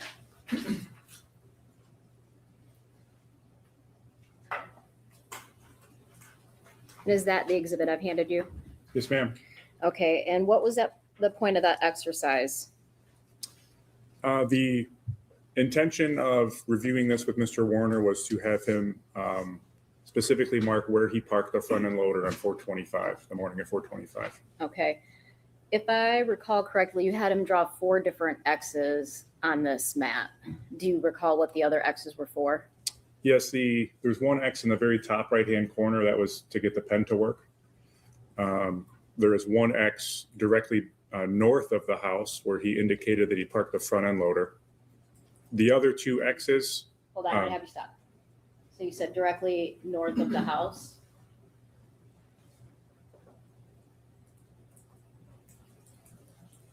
So in the image, you can see a white car Yes. north of the house. There is an X to the right of that. Okay. That is where he indicated that he parked the front end loader. Okay. And do you recall what the other 2 X's are? The other 2 X's are, I asked him miscellaneous questions about where he picked up the side-by-side from and where the front end loader was initially parked. Okay. And why are you asking these questions? The other 2 questions, honestly, were more of a decoy. The only thing I really wanted to know was where he parked that front end loader that morning. And so at this point in time, had you reviewed some of the stuff, but not all of the discovery in the case or the evidence that had been gathered so far? I had reviewed probably in the high 90% of everything, if not everything in its entirety. Okay, so why do you care where the JCB was parked that morning? It was observed, there were tire tracks observed from the front end loader. And when asked about it, Mr. Warner later explained that he returned to the house in the front end loader. Okay. Where this X is marked and where those tracks were is also where the Hummer is typically parked and where it was parked that day. His statements were that D must have moved the Hummer to the office, but he states when he returns to the house in the front end loader and parks in this spot that she's inside sleeping. So then it begs the question of these 2 objects cannot be in the same place at the same time, which means the Hummer must have already have been moved when he pulled up to the house. Okay. And you asked about a number, 3 other items. So first you asked about the, I believe the milestone. Yes. What was that? Milestone is the application used to access the surveillance cameras on the Munger property. Okay. And Find My iPhone, what's that? Find My iPhone is an application. If you're granted permission between different Apple products, you can look at their geographic location on a map. And the My Cadillac app, what's that? That is another application offered by General Motors and or OnStar in which you can do a variety of things, including looking up the geographic location of a vehicle. Why are you asking these questions? All of those applications were accessed by Mr. Warner that morning, and they were all done prior to when he states that she realizes she's missing. Prior to when he realizes she's missing? He's very consistent in that the first time he knows that she's missing is when he receives a phone call at approximately 10:30. However, he accessed all of these applications, in his words, to find her well before he knows that she's missing. Okay. So after you do this interview, you kind of continue this investigation for a couple of years, correct? Yes, ma'am. All right. And again, we're going to get into the rest of the details of that investigation at a later point in time. I want to focus right now on August 16th of 2024. What happened on that day? On August 16th of 24, I executed a search warrant to look for anhydrous ammonia tanks at a property on Paragon Road. Okay. Were there 2 properties that were searched for anhydrous tanks? Yes, there was also a property searched on Carson, just north of Munger, kitty corner from the Munger property. Okay. I'm going to show you a handful of exhibits, sir. First, exhibit 90. Do you recognize that? Yes. Okay, where's that location? That is at the barn I searched on Paragon Road. Okay, and was this photograph taken August 16th, 24? Yes. Exhibit 91. What's this? This is at the same location. This photo was also taken on that date. Okay. 92. The same thing, ma'am, on Paragon Road, also taken on that date. Okay. 93. This is outside of that barn, the same location, also taken on that date. Exhibit 94. The same, ma'am. Exhibit 95. The same. Same date and location. Yes, ma'am. Okay. Exhibit 96. Same date and location, ma'am. Okay. Exhibit 97. Same date and location, just outside of the barn. Exhibit 98. Same date and location inside of that. Now I just paused there quickly. I won't do much. The thing is, they're old ones or whatever. All of them, they say, had a pipe just welded on, and the other one had that, you know, up, that kind of bracket covering the nipple things here, the blow-off valve. So that's what they're saying was different with the other one, and they always supposed to have like a pipe, just like a pipe. Barn. Exhibit 99. Same date and location on the outside of the barn. Okay. Exhibit 100. Okay. What's this? Now they say this is the tank 34 with her body in it. They're saying that this part is different, right? And you can see this is different, left here, right here. This is inside of a separate portion of the barn, taken on that same date at that same location on Paragon Road. Did you make observations on this tank? Yes, initially it stood out because all of the other tanks were outside and or in the open portion of the barns by one another. However, this tank was by itself in this area. Okay. Did you make any other observations? Yes. On the in this image, what would be the back or the left-hand side of the tank, there was a non-factory weld visible from the outside. Okay. Exhibit 105. I'm going to have you look at that. Is that one of the welds you were just discussing? Yes, this is this is that back end of the tank. Obviously, this is the top of the picture is the top end of the tank. All right. Just like you to notice that they're blocking the other nipple off, but there's two nipples here. You know, for some reason, they don't want you to see because the real photo looks like this. I'll show it to you. The real photo doesn't have two nipples there. See underneath?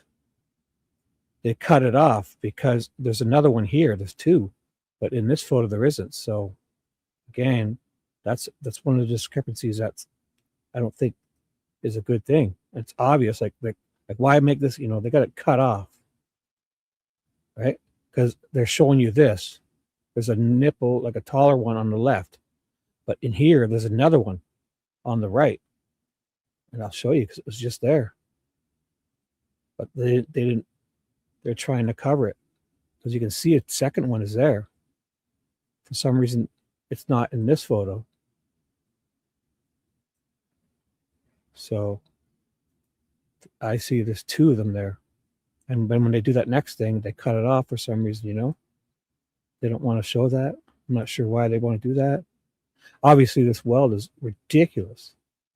I mean, you're going to get caught doing that. You exhibit 101. What's this?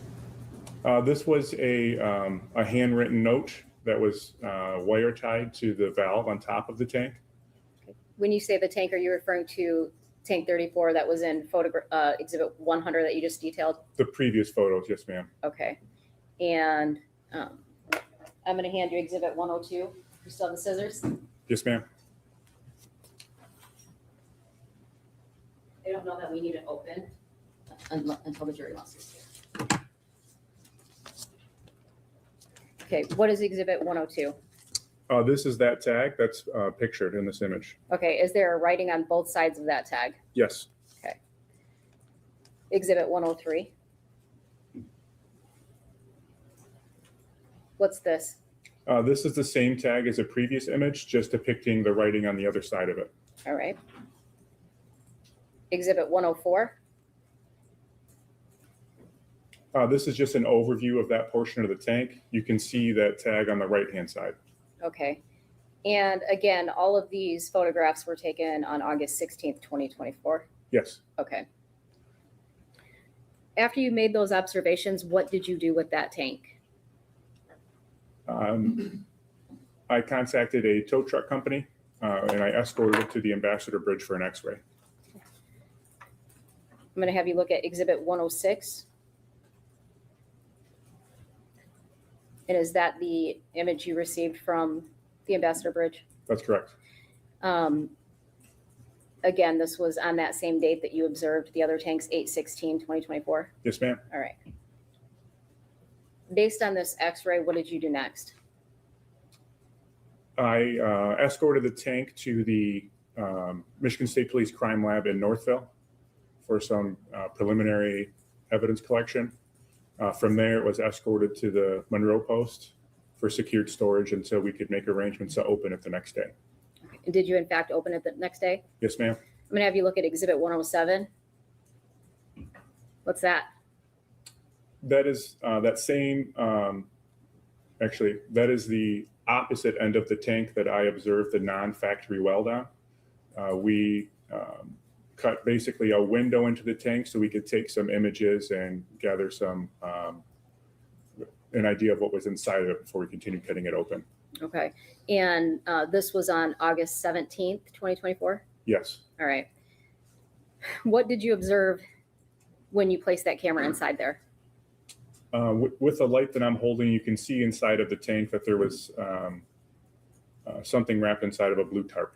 I'm going to show you Exhibit 108. Is that what you observed in there? Yes, ma'am.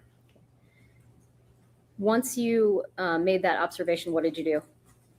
Once we gathered some videos and photos of it, we then continued opening the tank, essentially almost like a cigar cut, removing that end that we made that pilot hole on. Okay. And then what? Once it was open, we were able to remove the object that was wrapped inside of the blue tarp. Okay. And what was the object inside the tarp? It was human remains. What did you do with the human remains? The remains were escorted to the medical examiner's office to have an autopsy performed. Do you know if there were any chemicals inside that tank? Yes. All right. Describe to me if you can estimate an amount of chemicals in there. Laying along the bottom of the tank, there may have been a ½ inch to an inch of what smelled like ammonia. What about the tank? What was done with the tank?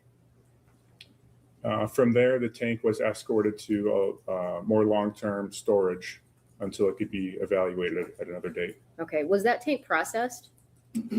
Yes. All right. Was it processed on the 17th or a different day? It was processed by lab personnel on the 16th and 17th. Okay. At this time, Your Honor, I would be tendering Detective Drewyor to Ms. Charday with the understanding that I am calling him back to actually get into the details of the investigation at a later point. All right, Ms. Charday.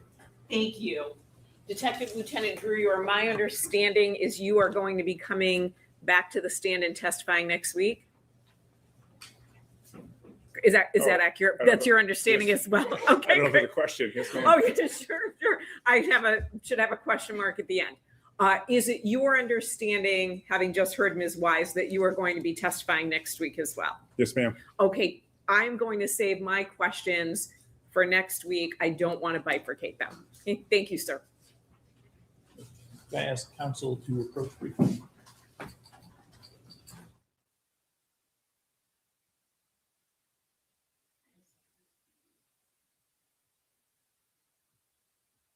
And we're back. Looks like they're going to do, the obvious little huddle, get some juror questions, and it looks like there's at least 5 or 6 minutes left of this. So they'll have a few questions and break. Oh, back to the huddle. Oh, These guys are hair sniffers. I know it. I just know it. Oh. Something good here. I got a good question. I should speed it up. What am I doing? I'm going to speed it up a bit until I see them break. My bad.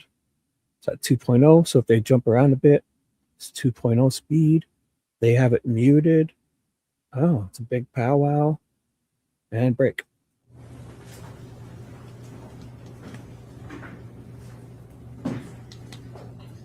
Okay, so I've had a brief discussion with counsel at the bench. My understanding that both sides are in agreement with holding off on any questions from the jurors until Detective Drewyor has been back to finish his testimony. Is that accurate? That's correct, Your Honor. That's correct, Your Honor. Okay. All right, Ms. Detective Drewyor, you can step down. Should take these exhibits, Judge. You can take those with you. All right, so at this point, we will take a recess. I think there's some technology we need to set up in the courtroom for the next witness, so we will do that, and we'll bring the jury back in when we're ready to proceed. Looks like there's a little bit more here, so I'll just go faster. As I get the jury out and they take care of a few things without the jury there. Probably about evidence stuff or anything you need to address outside parts of the jury this morning? Yes, Your Honor. The court previously ruled on a motion for a protective order regarding the autopsy photos. I would ask to amend the order. We want to be able to show the jury the autopsy photos while Dr. Cho testifies. However, we do not want those photographs to be publicized, recorded, or any photographs, live streamed, nothing. So we would ask for a protective order over that. Okay, Ms. Chartier. We're in agreement with that, Your Honor. Thank you. Okay, the court is permitted by MCR 2.302C, which applies to criminal cases, through MCR 600.001D to issue protective orders to prevent annoyance, embarrassment, or oppression. Based on my prior review of the photographs that are the subject of the people's motion, the court finds that unauthorized proliferation of these images would constitute a significant and irreparable injury to the victim's family based on the nature of those photographs. So I am going to grant that protective order. The decision, I believe, is further grounded in the court's inherent supervisory power over its own records and files to prevent them from becoming a vehicle for improper purposes, as was recognized by the Supreme Court in Nixon versus Warner. Well, I am mindful that this is not a FOIA proceeding. The dignitary privacy interest of survivors has been recognized in National Archives and Records Administration versus Favish, another United States Supreme Court case, which established a compelling interest that the court must weigh against the public's right of access. Again, although that court involved analysis under the Freedom of Information Act, the interest identified by the Supreme Court in that case remains a compelling factor in this case. That interest is further reflected in the public policy of the state of Michigan as codified by the legislature in MCL 333.2855A, which restricts the public display of autopsy photographs except under limited and controlled circumstances. To balance these interests and pursuant to the court's authority under MCR 8.115 to manage the courtroom and conduct and recording, at this point I am going to order that while the autopsy photographs are available for public viewing as presented in open court, that the physical or digital copying, scanning, or reproduction of these exhibits by any member of the media or any member of the public is prohibited. No person shall use any camera, recording device, or any device of any kind to capture these images while they are being displayed in the courtroom. I don't believe this order is a prior restraint on reporting, as the media remains free to describe evidence and testimony in detail. I think this is narrowly tailored on the reproduction and distribution of sensitive judicial records, which are intended to protect the privacy of the survivors while maintaining the transparency of these criminal proceedings. So that will be the court's order with respect to the autopsy photographs. Anything else we need to address at this point? No, thank you, Your Honor. No, thank you. Okay. We'll take, well, I'm not quite sure how long this break will be because we'll need to set up the screens for the jury. Thank you.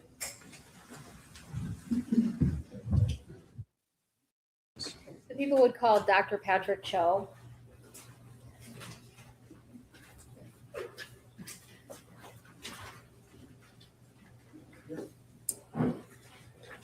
And before you sit down, I'll ask you to raise your right hand. Do you swear or affirm to tell the truth, the whole truth, and nothing but the truth under penalty for perjury? I do. Okay, you can sit down. Good afternoon. Can you please state your full name and spell it for the record? Yes, good afternoon. Patrick Cho, C-H-O. And what's your occupation? I'm a deputy medical examiner, And where are you a deputy medical examiner at? Oakland County, How long have you been doing that? 2007. You've been in the same place since 2007? I've been at Oakland County on and off since 2007. I have been a contract medical examiner for Jackson County since then, and most recently Lenawee and Hillsdale County after Dr. Bader Casson passed away. But I also do cases in Bay, Midland, Tuscola, Iosco, and Aranac counties. Okay. And you've been a medical examiner since 2007, though. Is that accurate? Correct. Okay. Approximately how many autopsies do you think you've performed? Well over 6,000 at this point. Have any of those autopsies you performed been related to homicides? Yes.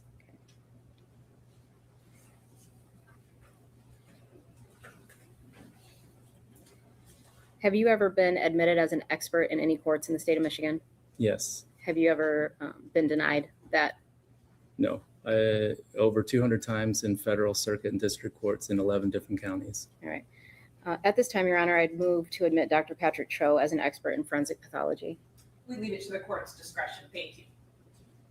All right, I will so certify Dr. Cho. On August 20th, 2024, did you perform an autopsy on Dee Ann Warner? Yes. How did you identify her body? So the body was, it was presumed at that point on August 20th. The dental identification came later, verification of Dee Ann Warner. So that's how it was. Okay, so on August 20th, 2024, you presumed it was Dee Ann Warner, but at a later point in time, you were able to confirm it through dental records? Correct. All right. And do you know how long that took to confirm the identity? Offhand, I don't. All right. When you did the autopsy, I noticed you did an external examination and an internal examination. Is that accurate? Yes. All right, let's talk about the external exam observations first. Just give me a brief overview of what you observed when you received her body. Sure. The body was enclosed in a body bag, as is normal. Once the body bag was opened, the body was actually wrapped in 2 polyethylene tarps that were secured with duct tape. So that was the initial exposure to the body. Okay.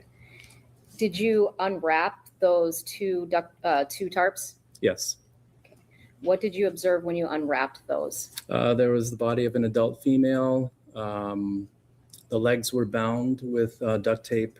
The arms were bound to the torso with duct tape. There was duct tape over the nose, mouth, part of the head. And then there was brown, kind of red debris, sludge. Did the body have any clothing on it?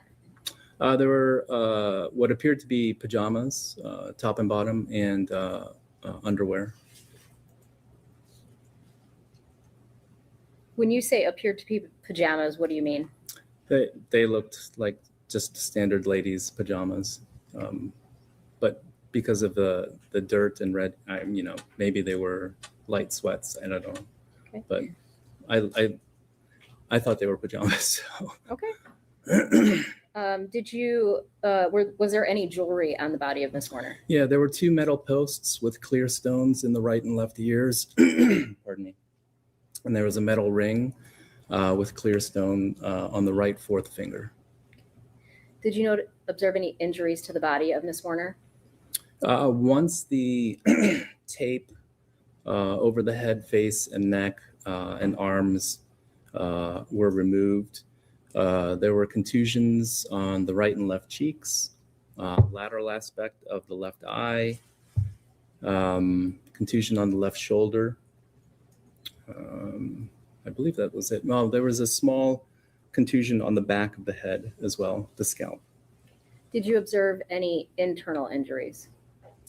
Once we completed our external examination, we proceeded with an internal examination, standard Y incision, opening up the abdominal and chest cavities, and then the head. There were obvious blunt force injuries of the left temporal parietal scalp regions and on top of the skull. There were subdural hemorrhages over the brain, so that's indication of blunt force injury. There were contusions about the tongue, not contusion, but bruises about the tongue, and there were petechial hemorrhages on the epiglottis. Yeah. You used the term epiglottis. So that's why I was looking at if you wanted me to explain. I do need to know, yes. The epiglottis is cartilage tissue that overlays, while we're talking here, it's in an upright position, but as we chew and swallow food or drink water, it'll close over the windpipe so we don't aspirate. So that's what that was. Okay. And you use the term contusions. What does that mean? So bruising, another way of putting. Okay, hemorrhaging? Hemorrhaging within the muscle, yeah. Okay. I'm going to show you some exhibits and kind of have you walk me through what you observed. I'm going to have you get in front of, does that microphone? You can pull that out. This? Yes. And it doesn't project your voice, it only records. So just make sure you speak into that, please. Okay. And then I'm going to have you stand in front of at least this screen over here. This one here. Yep, please.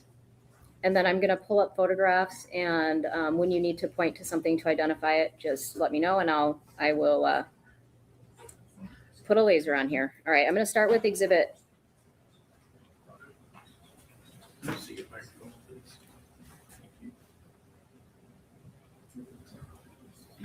Sorry, I'll speak up. Your Honor, Dr. Cho may need to move a little bit away just so the. Yes. Yep. Thank you. I'm going to first start with exhibit 127. Do you see that? Yes. Okay, what is that? That's the body within the tarp as we received it with the duct tape. Okay, before you removed it? Correct. All right. Exhibit 128. That's with the tarp being removed from the body and the duct tape around the body. 129. Same thing. Okay. In this one, you can see the top half of her body as well. Yes. The head is here. Okay. 130. This is with the body bag, the tarp removed and just the duct tape around the ankles and lower legs. 131. This is the head, the top of the head, and there's duct tape over the nose and the mouth here. 132. This is just with the duct tape removed, the teeth, I think prominence of the nose is here. 133. This is a cleaned up photo of the head. Once we've removed the bag and all of the debris, you can start to see some contusions around the right eye, left cheek.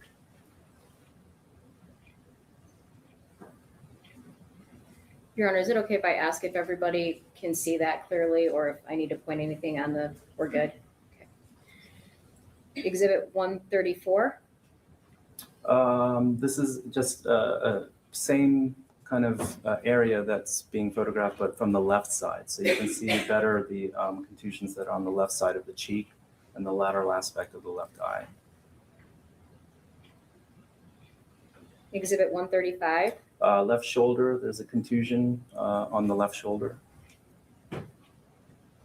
136. Just a panned out shot of the shoulder and the head. 137. This is the back of the head, and there's an area of contusion that I was pointing to earlier on myself here.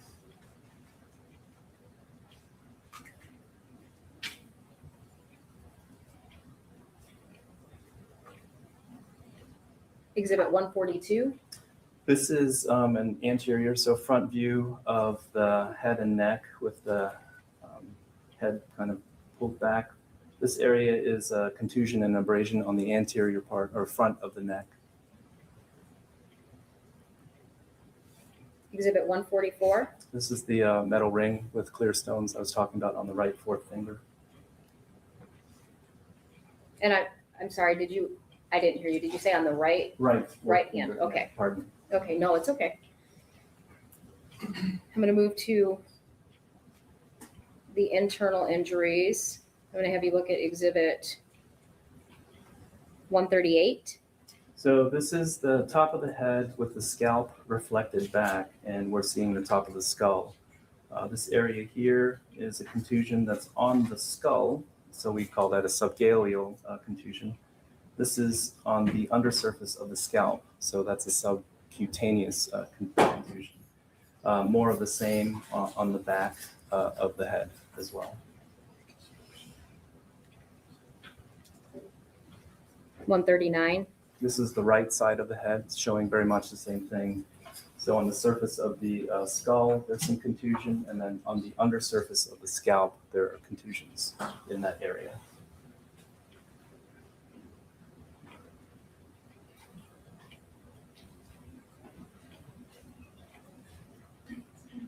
$140.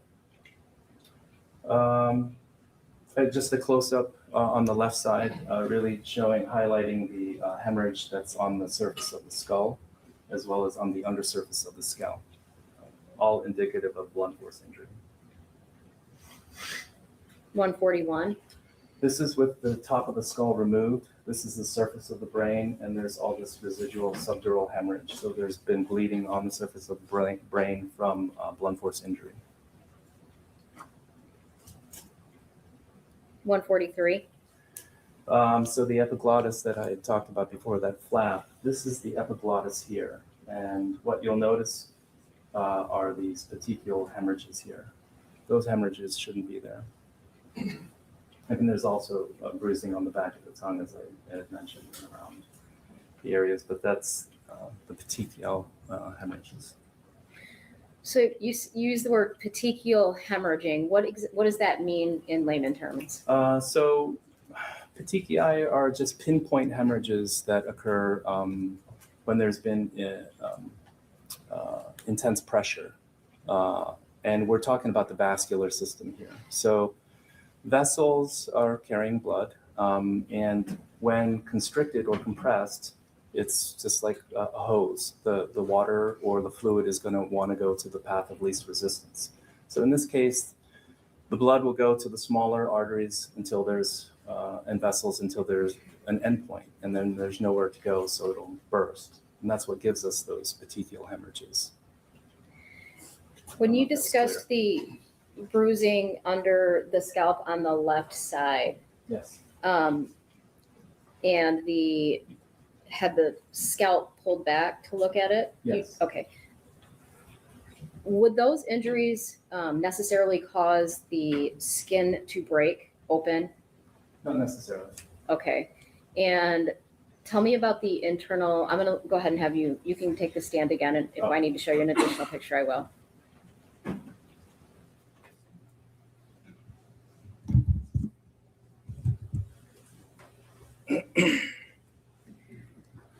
So the photograph of, it's exhibit 141 where the brain bleed that you described.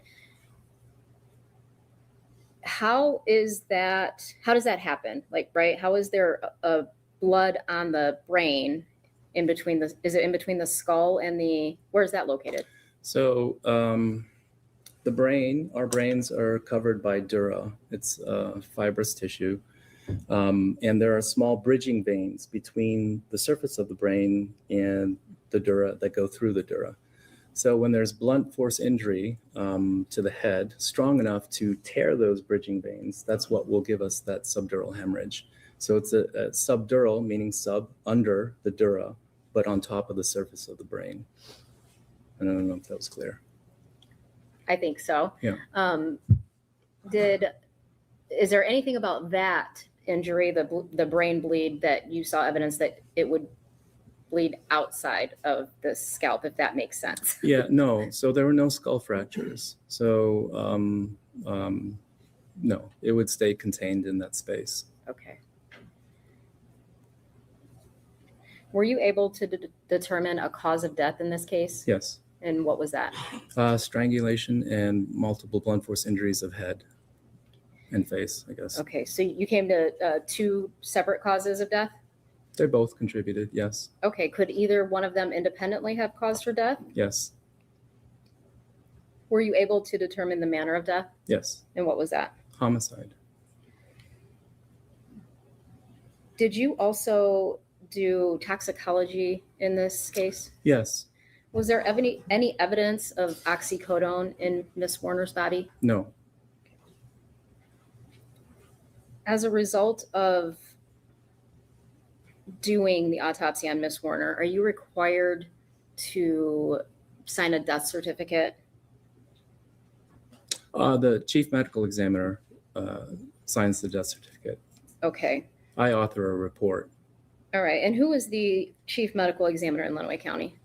Dr. John Maino. Maino. Okay. Sorry. Yeah. And thank you.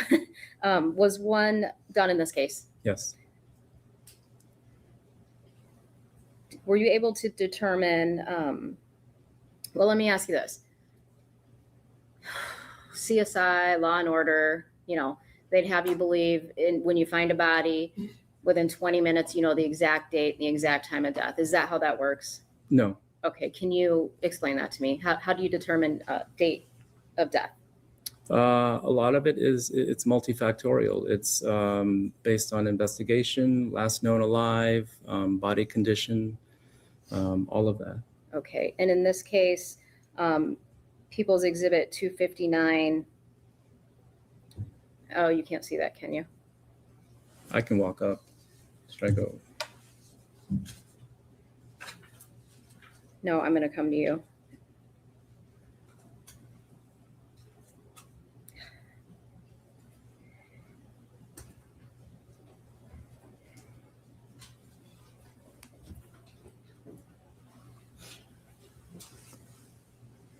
I try to move it.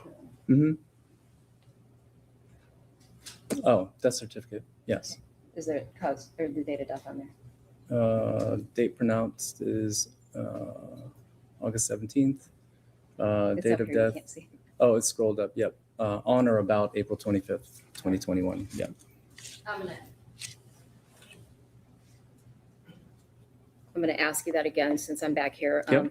So the date of death on the death certificate, Is on or about April 25th, 2021.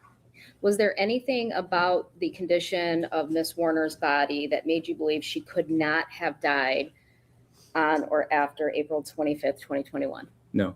Okay. She looked a little bit, when I look at the pictures, I'm kind of shocked to see the way her feet are bound, she looks somewhat fairly well preserved. Can you tell me why that's not a concern for you? No, I mean, it was a sealed tank. There was presumably little to no oxygen in it since it's an ammonia tank, anhydrous. So if it was water, H2O, there's your oxygen source that would speed up decomposition, but didn't seem to be any of that. So. Okay, and why does it matter? So the oxygen would speed up decomposition? Yep, I mean, ammonia will too, but obviously at a slower rate. Okay. The lack of oxygen, again, would lead you to not question her date of death as being April 25th, 2021 or later? No. Okay. I have nothing further. We're going to make our way back over. Okay. Thank you.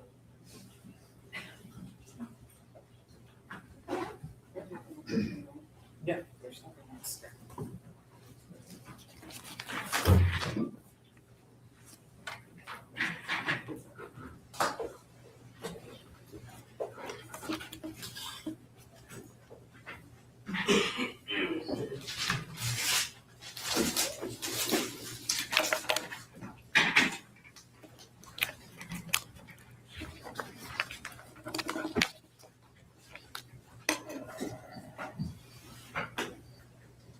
Dr. Cho, good afternoon. Good afternoon. My name is Mary Chartier. I represent Mr. Warner, and I have some questions for you this afternoon. So I want to pick up where you left off, where you were talking about the date of death was on or about April 25th, 2021. And you said two things factor into that determination, an investigation and then the body condition. Is that accurate? Yeah. So the investigation entails what? Is it people telling you the last time I saw her was this day or this time? How does the investigation factor in? Sure. That information is presented to me usually by law enforcement. Last known alive, reporting as such. So we're not an investigative entity. So that's why we rely on outside sources. If someone hadn't told you that, if someone had not told you the last time that Ms. Warner was seen alive was roughly April 24th or April 25th, 2021, what would you have determined the date of death to be? I'm not sure I understand that. Sure. So let's imagine that this body was found. No one knows who she is. Right. Right. And so you don't have any law enforcement officer telling you anything about last time seen. I see. What would you determine the date of death to have been? Yeah, for me, I would have to say unknown. So the body condition of Ms. Warner, independent of the investigation, would not give you a date, a month, a year? No. Okay, thank you. So that was my question. And then you indicated in your analysis that the time of death was unknown. Is that accurate? Correct. And that's because you can't tell that by the body condition. Correct. And also that the place of death was unknown, correct? Correct. And that's because you can't tell that, again, based on your analysis and the body condition. Correct.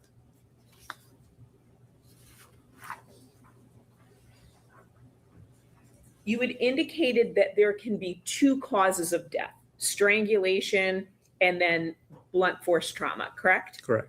Can you tell what was the cause of death or both contributed to death? Both contributed. Both contributed? Yes. Now, with strangulation, there may be a loss of bodily fluids. Is that accurate? Possibly, yeah. And that would be, for instance, urine or bowels, correct? Correct. With blunt force injury, you indicated that the brain bleed would not cause external bleeding, correct? Or am I wrong about that? No, I think the question I was answering was, what I thought I was answering was a subdural hemorrhage. Would there necessarily be an external source of bleeding or bleeding from that? So, as I said, you can get a subdural hemorrhage without a skull fracture. So I'm not with, sure I'm answering your question. so that's okay. I will ask maybe a more particular question.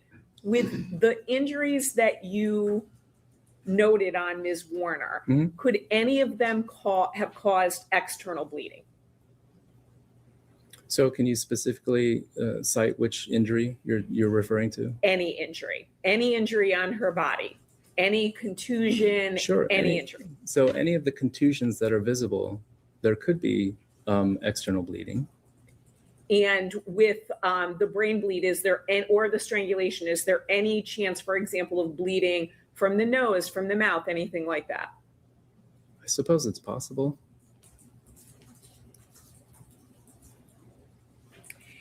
Do you know the instrument that caused the blunt force trauma? No.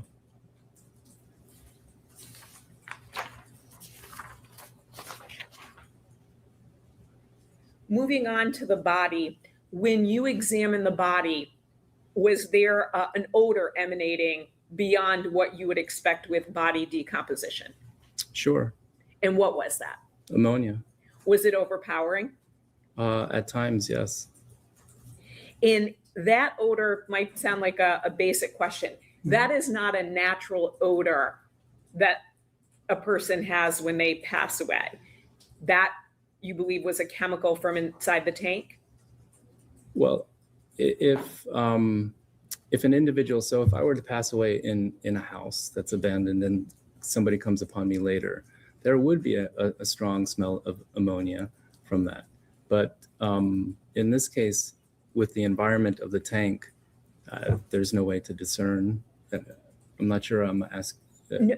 No, you are. That was it. So the overpowering at times ammonia odor, you don't know if that was from Ms. Warner, the anhydrous ammonia in the tank, or a combination of both? It's more than likely from the tank. More than likely from the tank. Yeah. From the chemicals in the tank? Absolutely. And then because of the ammonia, in looking at your analysis, there was tissue breakdown due to prolonged exposure to ammonia? Some, yes. And some facial features and landmarks were also absent because of the prolonged ammonia exposure? Sure, and the tape, yeah. Do you know are there studies about what prolonged ammonia exposure does to a body? Not that I know of. Not that I could find either. I didn't know if you knew any. No. And then we saw some red or brown mud-like substance. What was that? I don't know. I mean, I presume that it might be some dirt mixed with some fluids, but I don't know. But so the answer is you don't know. Setting aside your presumption, you do not know. Correct.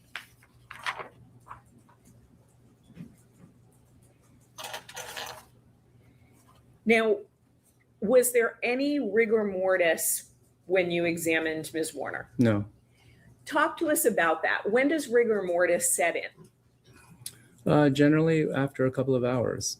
It should be present under normal environmental conditions for up to, 24 hours. It'll start to break, and then will go away. What is rigor mortis? It's the stiffening of our muscles after death. So if someone is in rigor mortis, can you move their body in terms of like bending it and things like that? Sure. And what would that do to the condition of the body? Nothing. Would it cause any sort of indication of injury, break a bone, anything like that? Sometimes. I mean, if you have a really brittle osteoporotic person, it could. Now, if a body is placed in a certain position when they're in rigor mortis, and then the rigor mortis lapses, what would be the impact of that? The body would just stay in that position. The body would stay in that one position. Correct. Want to talk to you about the clothing that you had indicated were pajamas, but also indicated it might be a sweatsuit, correct? Correct. So what particular pieces of clothing did you find? Top and bottom, pajamas, and underwear. And underwear. So are you talking about a bra, or are you talking about underwear? Underwear. Underwear. So underwear, so bottoms and top. Was the top crew neck, hoodie? What was the top? I don't recall. You don't recall? No. Would looking at a photograph help Sure. refresh your memory? Ms. Saylor, would you show Dr. Cho 1413, please?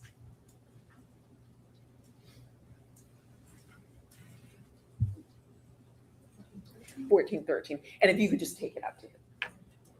Well, if you just can show him, let's see. Oh, great. So you're showing 1403. Without my glasses, I put the 0 as a 1.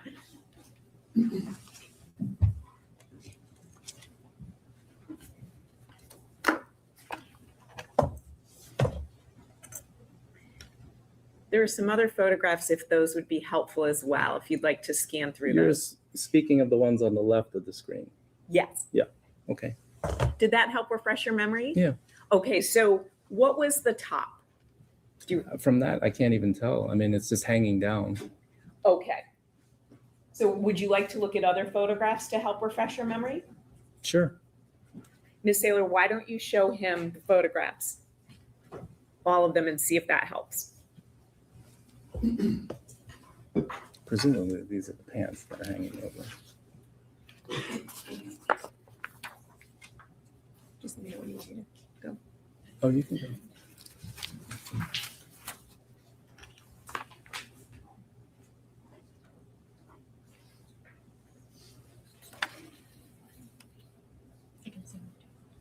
Yeah, please do.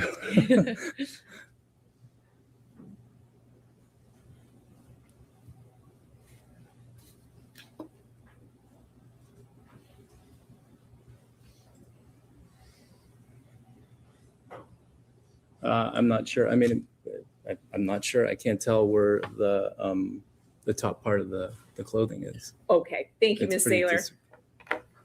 So the clothing, let me jump back. Was the clothing cut off, Ms. Warner? It could have been. Sometimes when it's difficult to remove from the body, we will cut. And so again, you found underwear, earrings, a ring, a pair of lounge pants. So they could be pajamas, it could be sweatsuit, could be loungewear. You don't know, correct? Sure. And then a top that again, you don't know if it's a crew neck, a hoodie, anything like that, correct?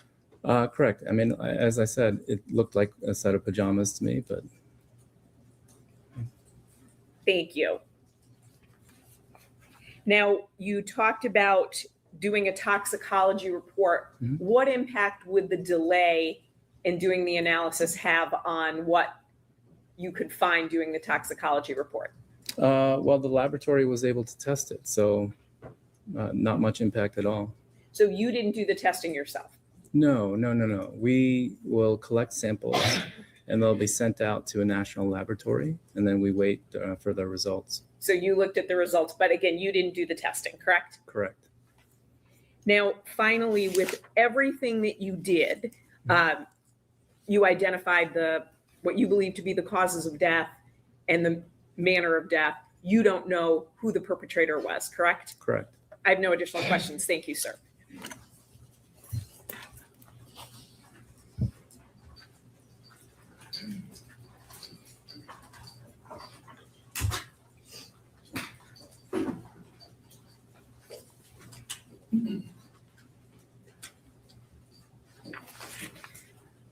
Again, you've been doing this since 2007, Yes. and a common practice is to rely on the investigation when you're dealing with date of death. Always. I was a little bit confused because you said it earlier and then again on cross-examination. So you said both the strangulation and the blunt force trauma contributed to her cause of death. What does that mean? Either could have caused it. Either independently could have caused her death. Correct. Okay. And you were asked if you could determine what type of instrument was used. Is that correct? Correct. Does it necessarily, I mean, could it have been a wall or a table or a floor or any of those things? Yes.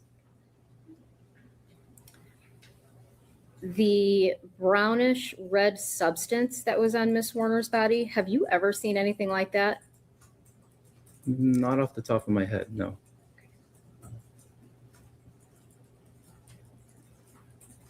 Thank you. Nothing further. Nothing additional. Thank you. Okay. We do have one question from the jury, if you would approach.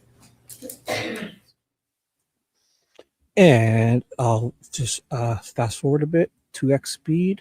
They're going to sniff each other's hair, look at some codes, talk about dinner. Oh, right done. That was quick. Okay, is it possible that contusions can be from moving the body after death? No. Do you want me to explain? Or just simply no? It's a question from the juror. So, Ms. Wise, do you have any follow-up based on that question? I would just follow up and ask him to explain that.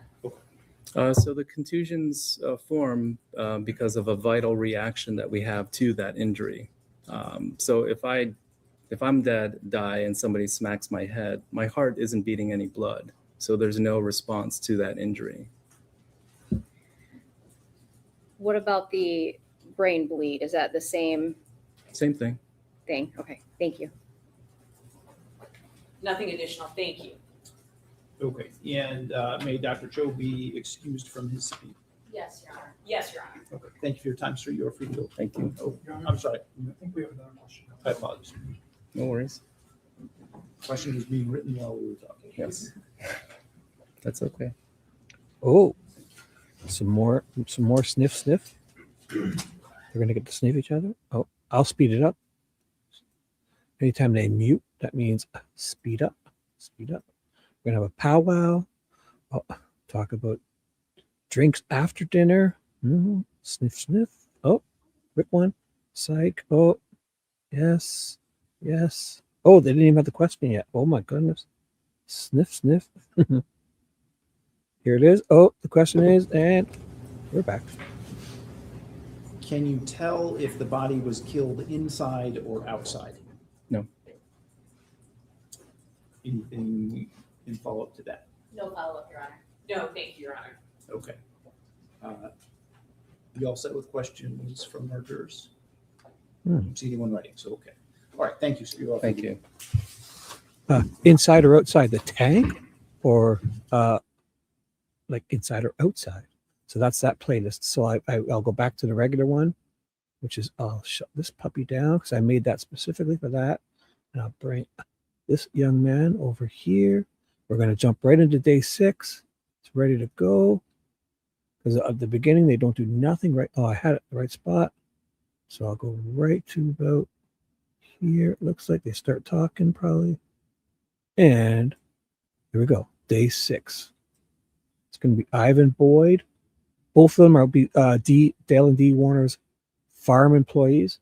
Ivan Boyd first and Jim Hawkins second. And I'll get rid of this. And I'll speed up a bit. Oh, I had it on mute. Okay, so this isn't muted. They have it muted now. 1080.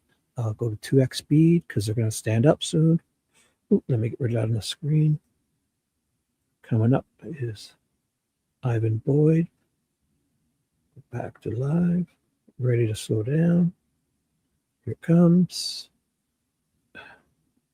So this is in 2x speed. So if people are looking jumpy, I have 2x speed. We're about to do day 6. So recorded in session, the Honorable Nicholas Olsaver for second. I'll sit down. Here we go.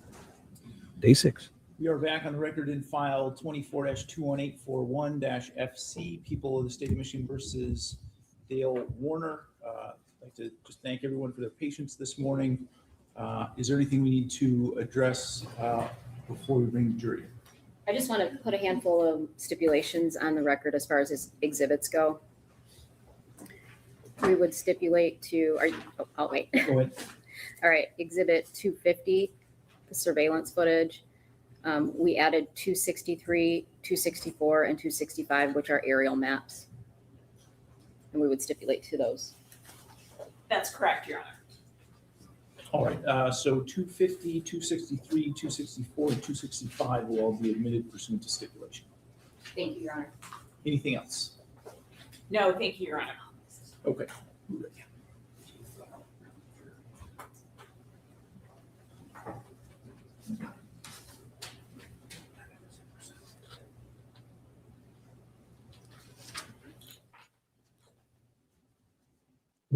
They've muted.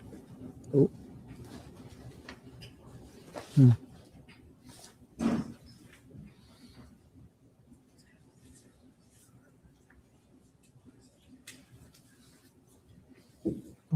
What happened here? Nope. So I'll fast forward a little bit because Ivan Boyd in his shirt are about to walk by. You'll see his shirt.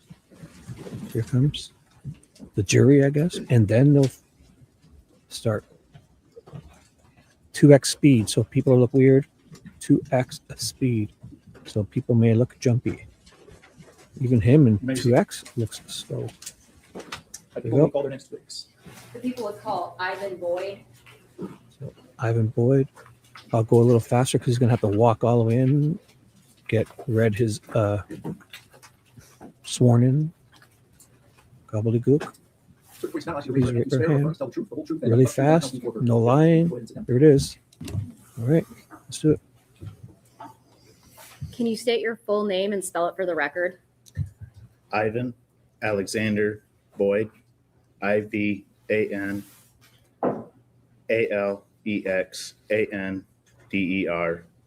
Boyd, BOYD. Where were you employed in April of 2021? War Egg Farms, And how long had you been employed there at that point in time? 4 years.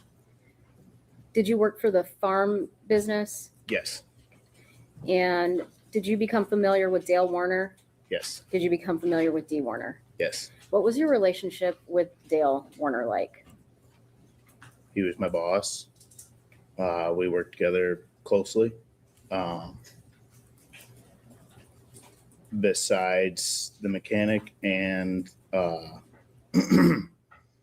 one other hand, I handled most of the field work that he didn't have time to do or wanted me to do. Okay. And you said besides the mechanic or another field worker, who are you referring to? I was referring to Jim Hawkins and Randy Kane. What was your relationship with Dee Warner at that time like?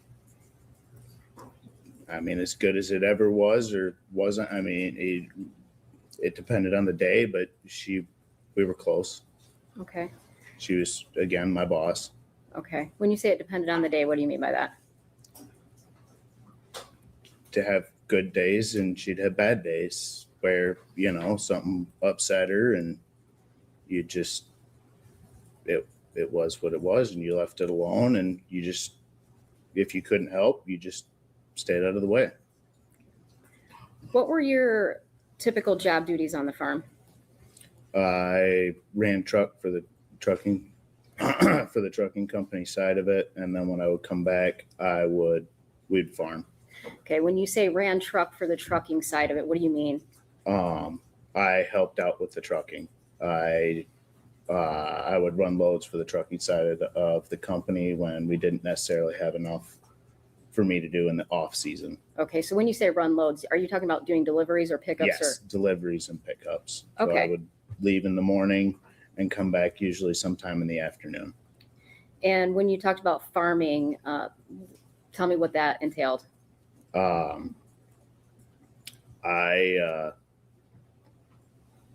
applied fertilizer. I worked ground, odds and ends kinds of things. Took care of the cows,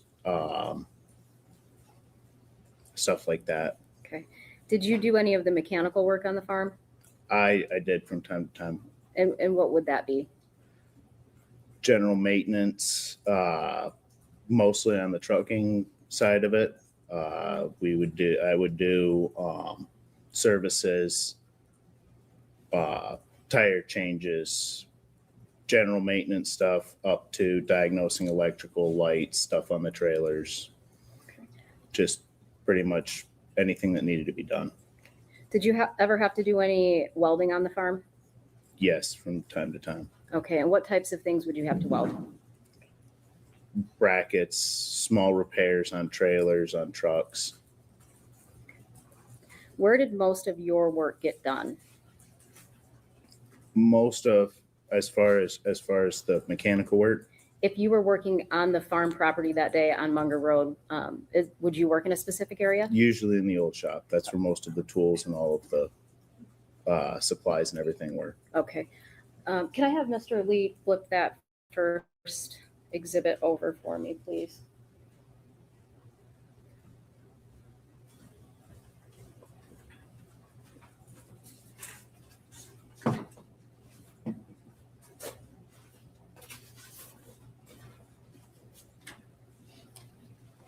Okay, and I'm showing you People's Exhibit 263. Do you recognize that? Yes. And what is that area? That is the layout of the home farm on Munger Road. Okay, there should be a pointer up there on the stand with you, a little collapsible, pulls out. Do you see it? Mm-hmm. Yes. All right, can you identify the old shop where you just testified you normally did work? That would have been number 1 right here. Mostly in the front part here, that is where the main shop is. And then this back here was mostly just part storage. I'm sorry, your head was turned, Oh. so. This is number 1. This Yep. is the old shop. The front part here is where most of the work occurred. Okay. And then the back part here is mostly storage. Storage, okay.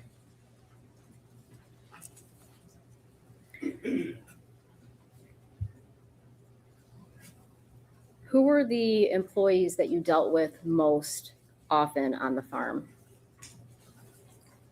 Probably Jim Hawkins and Dale. Did you know Jason Gravelle? I did. I guess I didn't know him really well. At that time, I was still trucking quite a bit, and I would only be back for a few hours in the end of the day, and depending on what he was working on, I didn't really spend a whole lot of time with him. No. Okay. Did you know Todd Nehring? I did. And who was Todd to you? Todd Nehring was the dispatcher. He's who told me what trailer I needed to take, gave me my marching orders for the morning as far as trucking. Okay. And would somebody different give you marching orders for the farming side of things? Usually Dale would give me whatever it was that I was doing when I got back. Did you know Terry Nehring? I did. And who was Terry? Terry is Todd's brother. He also drove truck for the trucking side. Okay. Did you interact with him a lot? Not really, other than to ask him if he came back and he had a problem with his truck. I would ask him what was going on with it, but other than that, no. Okay. Were you familiar with Jaron Warner? Yes. And who was Jaron? Jaron is Dale's son. And did he also work on the farm at that time? Yes. And do you know what he essentially did for the farm? Again, odds and ends stuff, mostly spreading fertilizer, dry fertilizer. How long had you known Jaron in up to April 2021? About 4 years, about the same amount of time that I worked there.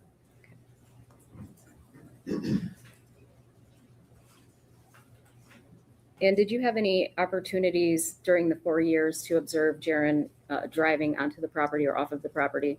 Yes. And did you know what vehicle he typically drove? Yes. All right. I'm going to show you People's Exhibit 81. So this is a screenshot from a body cam dated 4/27/21. Do you recognize the person not with the sheriff's vest Yes. on? Okay. And who is that? That's Jaron Warner. Okay. So if I'm looking at this photograph to the left, you see 2 trucks, correct? Correct. All right. So the farthest truck to the left, away from Jaron, do you know whose truck that is? That is Dale's new truck. Okay. And how do you know that? It has step boards and it is taller. He also had, if I remember right, black bumpers on his work truck, and that has a chrome bumper. Okay. What about the vehicle directly in front of, but to the left of Jaron? The GMC, Yes. that is Jaron's truck, Okay. And how do you know that? because that was the that was the only black GMC that we that was on the farm.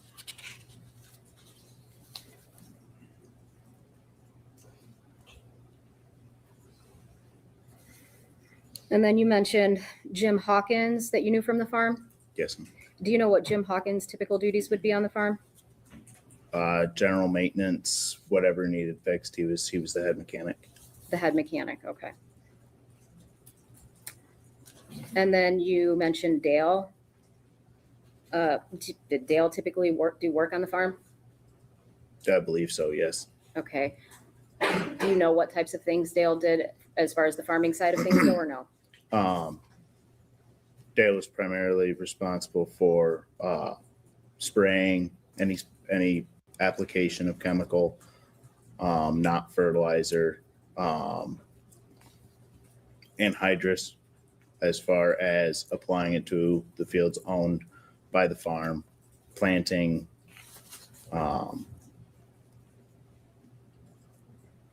anything small and little, usually on the weekends, spray weeds, stuff like that. Basic duties a husband would carry out. Okay. Did you ever, during the 4 years that you worked there, observe Dale welding anything? Once or twice, maybe, yeah. Okay. Were they any big projects? Not usually. Who would typically do the welding work for the business? Prior to him leaving, Randy Kane usually did most of the welding projects, and after that, I believe Jason did. Jason Gravelle. Okay. Both of them had more experience and were better welders.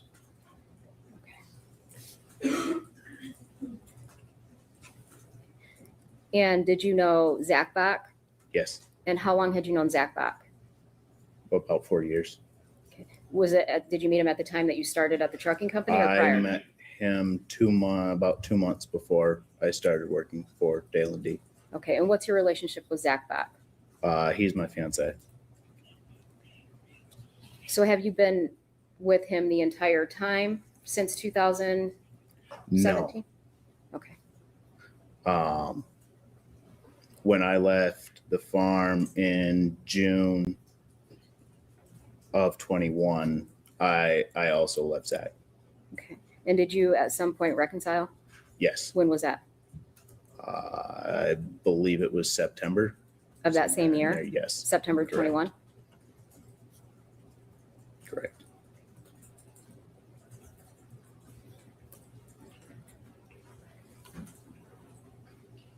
So you talked a little bit about the sprayer. What is the sprayer? What's the function of that? Sprayer applies fungicide, herbicide, and pesticides in liquid form to the field. Okay. Do you know if there was a Kubota on the farm? Yes. How many were there? There were 2. Okay. I'm going to show you People's 21. Do you recognize that Kubota? Yes. And what did the other Kubota look like? Let me start there. The other Kubota was gray. It had no glass in it and no doors and was fairly beat up. Okay. When you say gray, was it like fully gray, or? It was gray. So everything that's black on there basically was gray. And the body panels were also camo on that one as well. Okay. So it was camo with gray as opposed to black in the 21 photograph. Yes. Okay. And who would typically drive the Kubota in 21? This photograph right here. That was Dale's. Okay. Did anybody else drive that Kubota? Very rarely, unless we were in a field with him doing tile work or something like that. But no, there would be no reason for anyone else to drive it on the farm. Okay. And is that because there was the second Kubota? Yes. All right. I'm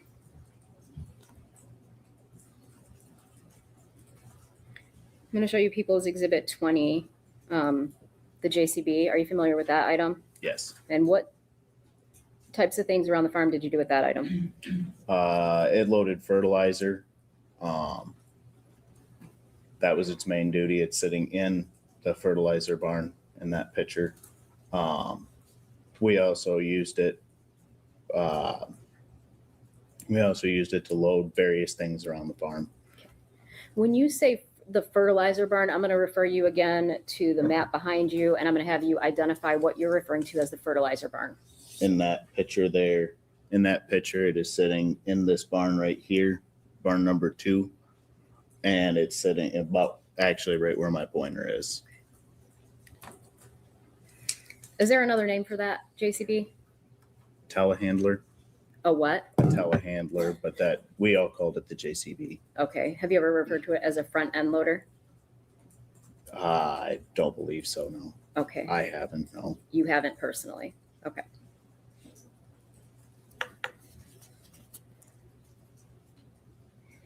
If you did welding on the farm, what location would you have done the welding at? Every time that I welded, I did it in, Objection relevance. It goes to the location, the spray barn would not be a location that you would weld in, and that's exactly where we're alleging that Mr. Warner did the welding. But what does it matter where he would weld? I think it's relevant to where other people welded or where welding typically occurred on the farm is relevant. So I will rule that objection. Thank you. sorry, can you repeat the question? Where would you typically do welding at on the farm if you were welding? Typically, welding was done in the old shop, which would be the barn number 1 there on the chart. There were several welders in that barn, as well as in this part of barn number 5. There was also a welder. Okay, and what do you call barn number 5? That was the new shop. All right, so I'm going to take you back to number 1, the old shop. And can you earlier you identified there's a front portion of the old shop and a back portion of the old shop. Can you identify which portion of that shop the welding would be done? That would be done in the front part up here. Most of the so there's a barn door and a bay in the center, and then all the different equipment is down this side of the shop here. The line right here is the separation between the upstairs and the downstairs part of it. Okay, so essentially if you were inside the front portion of the old shop, you would have to go up a level to the second section in the back that you described? You would have to go down. You would go down the Down. ramp into the back section. Okay, perfect. And then in the new shop, that's a pretty big building there, number 5. Can you identify where in there, the new shop, the welding equipment would have been? It would have been somewhere in these, I believe there was 3 bays in this barn here. So there's what's called an apron on this barn here. That is about the reference where the shop part stops, and the front part of that was storage. But this part was the shop, so that would have occurred somewhere in here.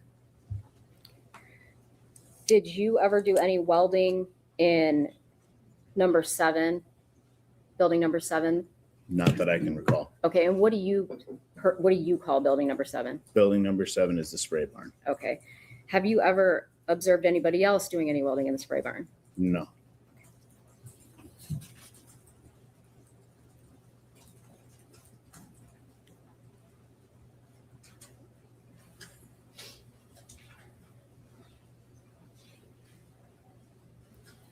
All right, we're going to go back to the old shop, and I'm going to show you some photographs of the inside so we can get a better understanding what that layout looks like. I'm going to show you Exhibit 146 that was taken on April 27th, 2021. Yes. Is that the old shop? Yes. Okay. So you talked about a bay door. Is that what you just described on the front of that building, number 1? Yes. Okay. Can you point to it again, please? So that photograph is taken in this back corner looking east, and that door the overhead door that you see is on this end of the barn.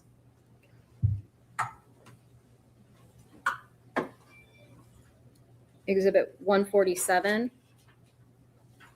Yes. And so that's just kind of turning a little bit to one wall. Which wall would that be? That would have been the south wall. So that would be looking, that walk door is in this corner on this end of the barn. And that that bench there is this front side here. And there's some items up there. There's it looks like a shelf. Is that a shelf? Yes. Okay. And so what types of items are on that shelf? That was all what we call consumables. So there would be paint, there would be there was lubricants, basically anything that you used part of a can, you'd put it up there. Wrenches, tools that you would use often. Okay. When you say paint, are you referring to like a can of paint or various cans of paint that would be, they were just whatever you, so say you welded on something, you didn't want it to rust, you'd hit it with whatever you had that kind of matched what was on it, and that was where we kept it. They were just half used pieces. okay. So maybe I'm sorry, maybe I asked the question wrong. So the paint cans that you saw up there, are they your typical big paint cans, or are you talking about spray paint? They would be spray cans. Okay. Everything that was up there was all aerosol. All the brake clean, all the consumables were aerosols.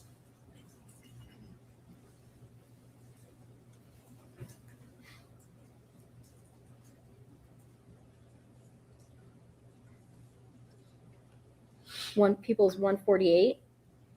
And again, is that just moving over again a little bit? Yes, that would be further towards this end here. Okay. And what types of items are in that area right there? Again, they're consumables. There's some wrenches, our grinding discs, all that stuff was kept in pretty close proximity because we used it quite often. All right. So you mentioned grinding discs. Were grinders kept in this area as well? I believe so, yes.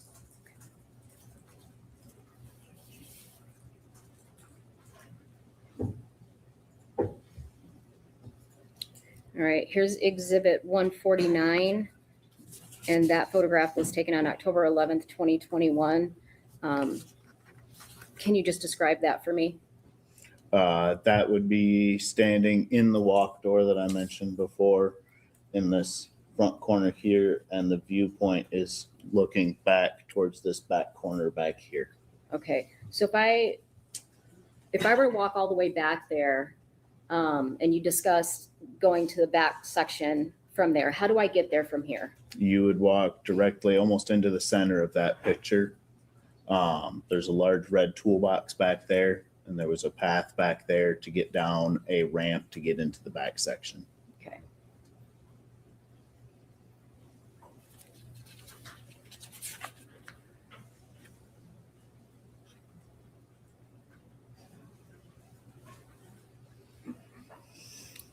And this is People's 150. And so again, tell me where I'm at. Is this still the old shop? Yes. Where am I at in the old shop? You are just zoomed in on the left side of that picture. That would be somewhere right in here along this wall.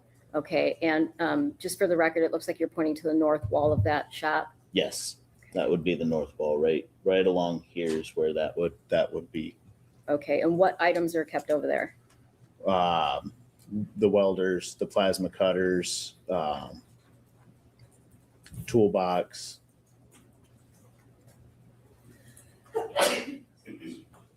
Okay. And that photograph was from April 27th, 2021. Were those kept in those same condition the entire time you'd worked there? Were those kept in that same spot? Okay.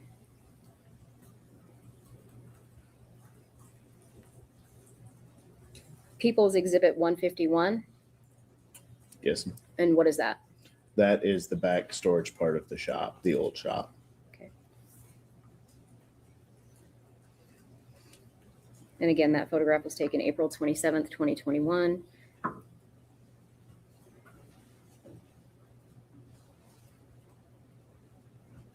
Exhibit 152. also of the back shop.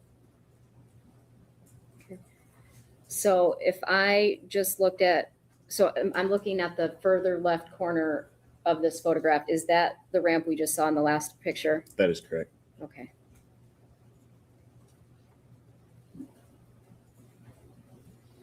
I'm going to show you people's 153. What are these items up here? This is a zoomed in photograph of 152. Those were mostly spare parts that we had laying around. We kept hitch pins, tow hooks for the back of trucks, chains, some consumables, a generator, a portable welder, stuff like that back there. Okay, if I'm looking at that end cap, there's two end caps in the photograph. If I'm looking at the one to the left, what items are kept up there? Hooks and hitch pins. Okay. Steel hooks and hitch pins. I'm going to show you people's exhibit 154. And where am I at now? You would be standing at the top of the ramp at the end of the toolbox. That would be this. You'd be standing about right here, just above the ramp. What are these items? These, it looks like tanks. What are those? Those are oxygen, acetylene, and argon bottles of gas. They're used for welding and cutting with torches. Okay. I'm going to show you people's exhibit 155. And is that directly, where is this located at? That is located in the picture that you showed before, along the north wall of the shop where the welders and the plasma cutters were kept. Okay, and what is this item that is red on the left? That is a welder. The red one? Yes, Okay, what's the blue one to the left of that? that is also a welder. What are the yellow tanks? That'd be shielding gas, the argon gas that we use to shield with. It helps shield the weld while it's cooling, while it's being applied. All right, I'm going to zoom in and do you recognize, maybe I'm going to zoom in. Do you recognize what those are? Those are protective gloves that we would use for welding or torching.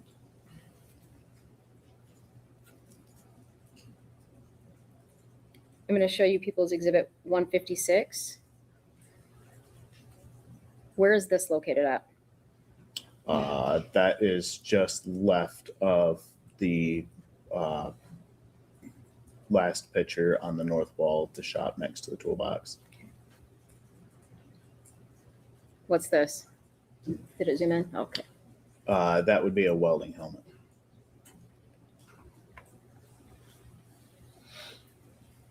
I'm going to show you people's exhibit 157. Do you recognize that item? Yes. Okay, what is it?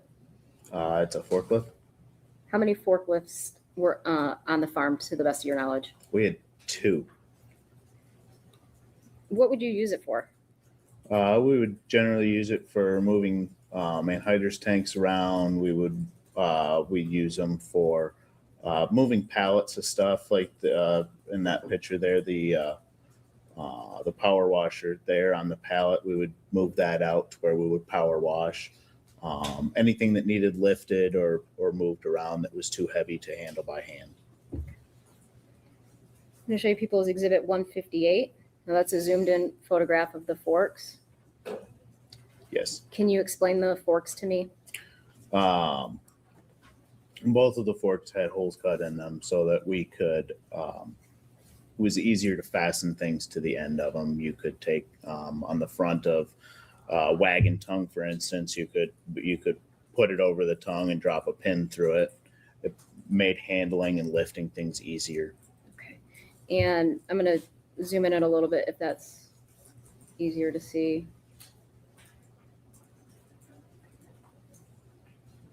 So at the very ends of those forks, are those the holes you're talking about? Yes. All right. And did you ever use a chain or anything with those holes? Yes. For what? Just basically as a safe point to lift in order to you could either put a bolt in it to keep a chain from coming off the end and, you know, dropping whatever you were trying to lift, or you could put a pintle in there and be able to loop your chain through it. It just made for safer handling. Would you typically work on Sundays? Depending on the time of year, yes. Sundays were usually the day off, but Okay. in the and planting and harvest, it really didn't matter. All right. Were you working on April 25th, 21 at the Munger Farm? I was working on a personal vehicle of mine. Okay. So were you supposed to show up for work that day? I was not. What did you have to work on your truck? I believe I was doing radiator hoses. Did anybody go with you? My little brother came to help me. How old was your little brother? He's 4 years younger than me.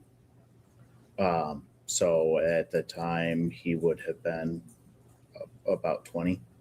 I just want to make sure we aren't talking about like a 5-year-old or something. No. When you got to the farm, do you recall approximately what time it was? Mid to late morning, I believe. Did you see anybody else on the farm when you got there? I don't remember seeing anyone right away. I don't remember how long it was, but the first person that I remember seeing was Dale. Do you remember approximately what time that was? Maybe 10, 11 o'clock, somewhere in there. Do you remember where you saw him at? He came out to the shop, the old shop. And is that where you were? That was where I was working on my personal vehicle. Did you end up working in the old shop all day, or did you go between buildings? I predominantly worked in the old shop all day. How many times throughout the day, if you recall, did you see Dale? Maybe 3 or 4. Was it always at the old shop or any other locations? I believe it was. To the best of my knowledge, it was only up in the old shop. I was there most of the day. Did you have the opportunity to view some surveillance footage in this case? Yes. Okay. And you originally watched a lengthy bit of surveillance footage. Is that accurate? Yes. Okay. I'm going to show you some surveillance footage from the farm from April 25th. And I'm going to stop and have a couple of questions here and there for you, okay? Okay.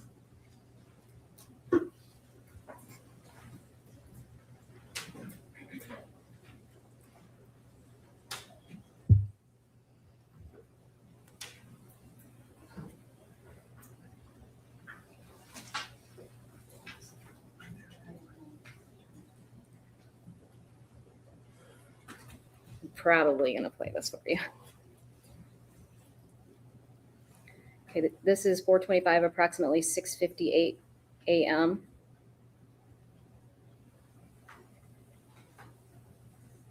And do you recognize the person in that? Is that the JCB? Yes. Okay. Do you recognize that person? Yes. How? You can tell by the name tag, the posture, the hairline. That is Dale in the JCB. Okay. Did you think that this photo or this original image was strange to you at first? Yes. Objection as to relevance. Well, let me rephrase the question.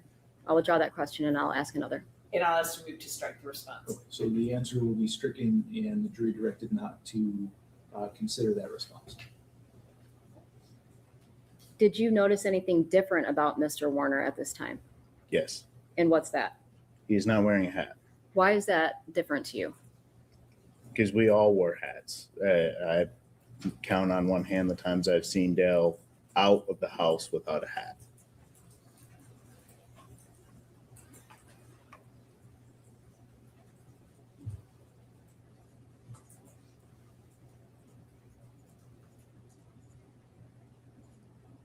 That's approximately 7:13 a.m. Can you show me on this map that's still in front of you, where I'm looking on this footage. Where am I at? The point of view is from this end of barn 6, which would have been the office. This tree here that is partially obstructing the view of that camera is this tree right here. And that viewpoint is looking out towards this barn out here. You're basically looking almost straight at the corner of this building, number 7 here. Okay.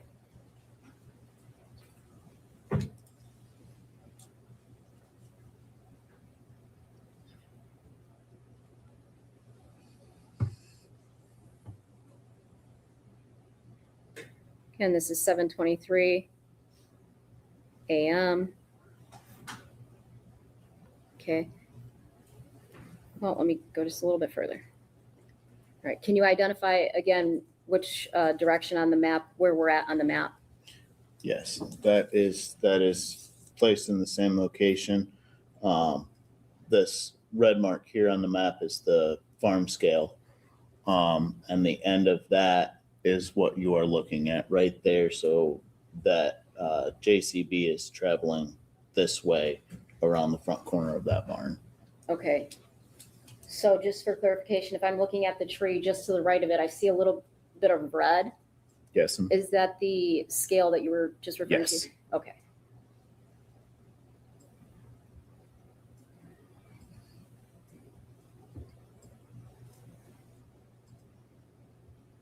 Okay, approximately 7:30 a.m.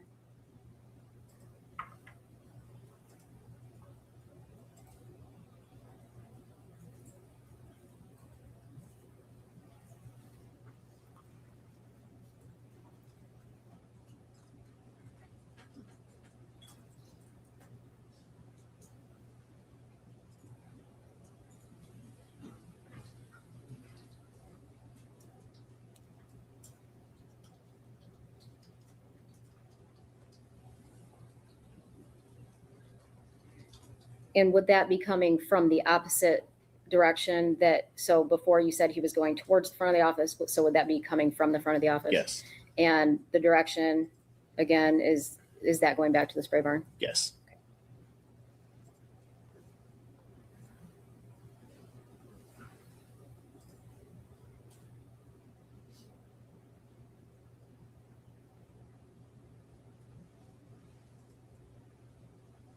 Look at this camera angle. You'll never get to see it when he drives by with that fucking And welder. you watched this footage again a couple of times, is that correct? Yes. And the person on the fork, is this a fork truck in the Yes. video? Yeah. Dale's fucking working his ass off. Did you recognize that person? Yes. How? So Was what? it was This is what she posture, shows glasses, you in closing. It's Instead of Dale all on the that. picture on the forklift. Okay.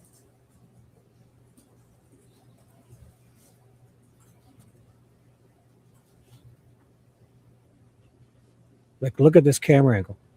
Because he would drive by here with that welder. But she wants to zoom in and Okay, tell you again, it's we're happening. looking at 7:40. Yeah, Dale's working his ass off. Does he got a hat on? The fuck?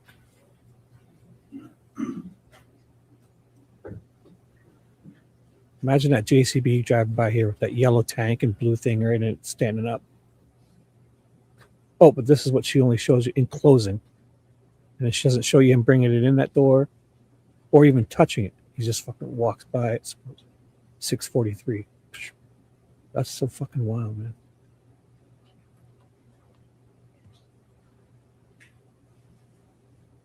And again, I don't want to put words in your mouth, but based on what you testified to earlier, But- is that appear as but- he's going back to the spray barn again at 7:42? Let me put words in your mouth. Yes. Let me ask you questions. All you got to do is, if you say yes, you're saying all this. Fucking guy. Okay, we're looking at approximately 11:18 a.m. Do you recognize this? I'm going to call it a vehicle that's in the photograph.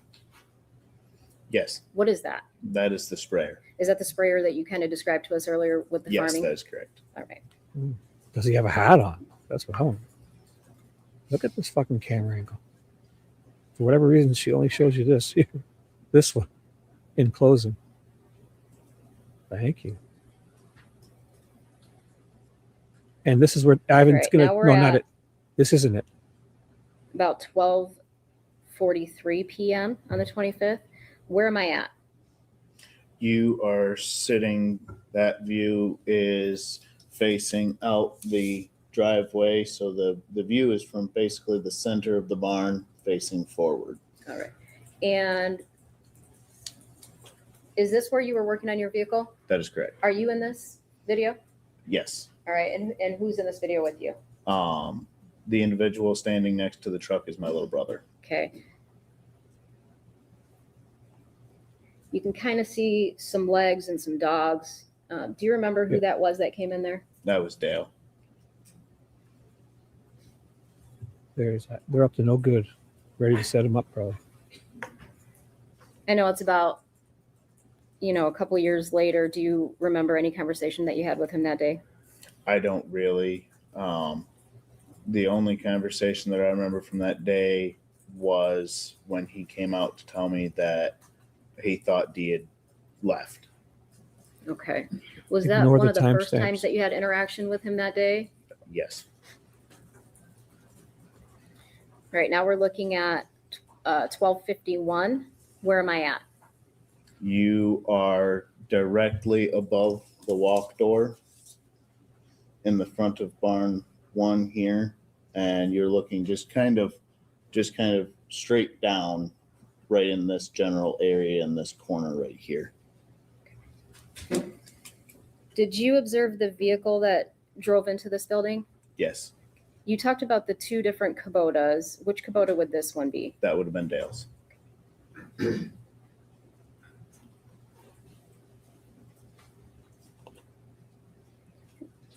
We can only see a half of a body here. Do you recognize the body? Yes. Based on what? Clothing, posture. That's Dale. Again, just a different angle of the Kubota coming into the old shop. Yes. You can tell that's Dale's because it has the doors open. The other Kubota did not have doors. Thank you. All right, 12:51 and 50 seconds. Again, where am I at? Where am I at? You are sitting in, or you are looking down from the center of the shop, the camera that was in the center here, and you are looking towards the south wall. Is this your truck here? No, that is the farm's truck. Okay. The work truck. You're going to clean it out here later, too. It's going to teleport all this shit over later.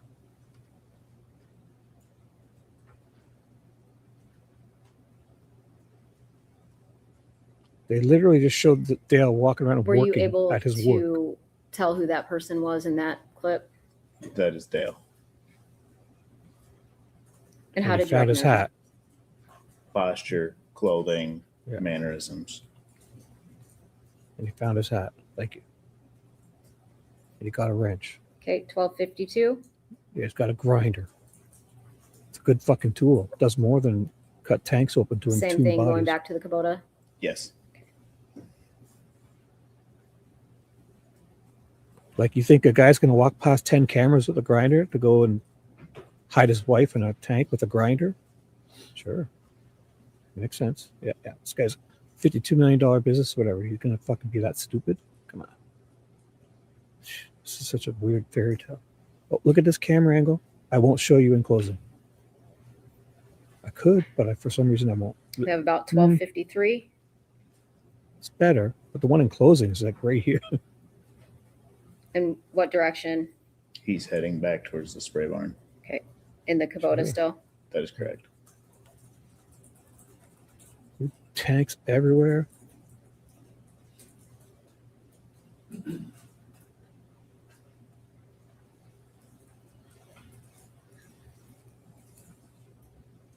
$12:59.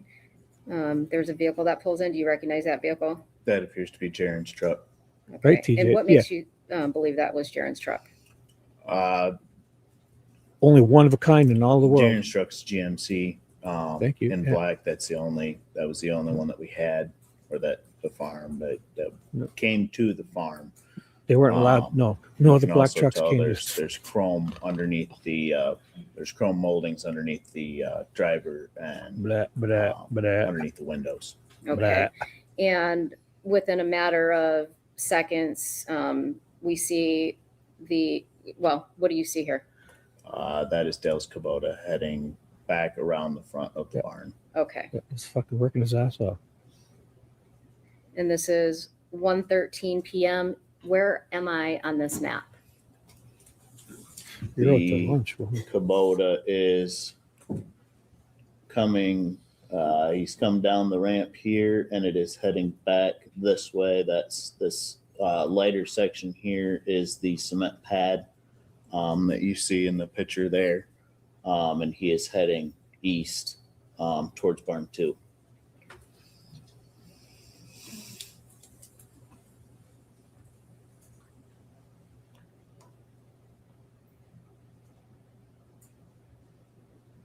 Like, we got video of this, and she's going to show you 14 screenshots later. Dale's For some Kubota strange headed back. reason. Same spot. Okay. Yeah, we Now got I'm chains at here. 1:14 and 37 Yes. seconds. He's going to a store. Where am I? Stock Where am I trucks. at? I keep asking where Stock I'm room to at. get Obviously, stock. it's not me. Can you identify where we're at? Yes. Thank you. You are looking. You're sitting about right here in the back in the storage shop. The photos that we looked at that you showed me before here of chains. the storage There's area chains. in the back of the old shop. They don't even have a chain being used, except for there's that on the tank. There's obvious, like, it looks like something been welded to it. Again, we see the Again. back of a person. Are Getting you shit. familiar with who that is? Yeah. Yes, that's Dale. Yes.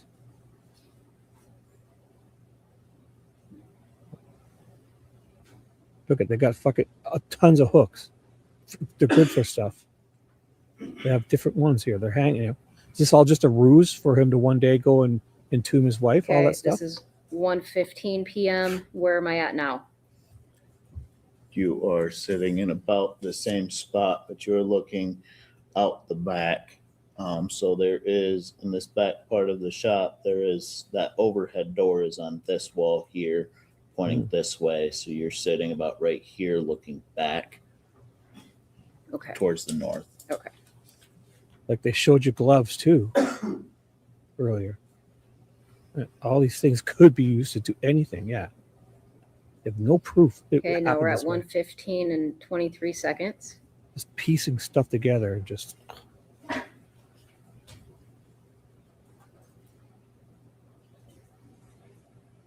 Is that the same person? Yes.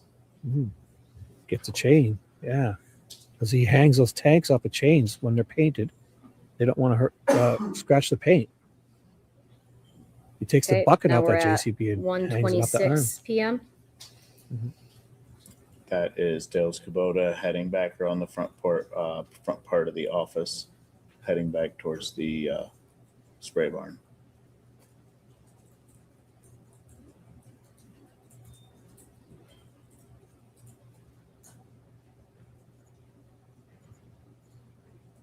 Okay, now Here's we're her at closing 1:46 angle. p.m. And you got wind, so you can see.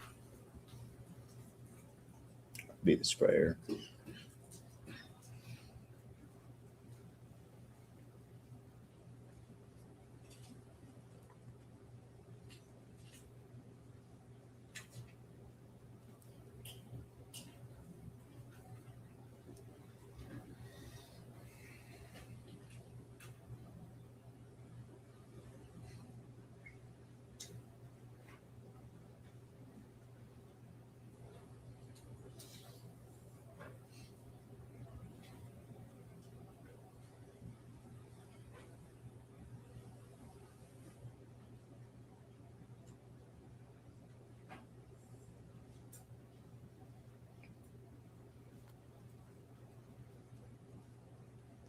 Tree limbs are awful, huh? The tree branches.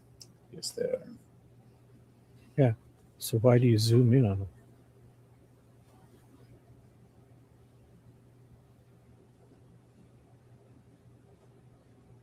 Okay, we're at 1:48 p.m.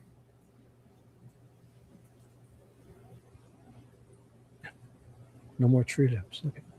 What's that? That is the sprayer. Okay, Yeah. how is that? What direction is that heading out on this map? That would be pulling. That would be pulling along around the outside of the scale and heading this way towards the road. And it appears that it pulls up and around and is then facing back east in front of the shop. Or I'm sorry, in front of the office.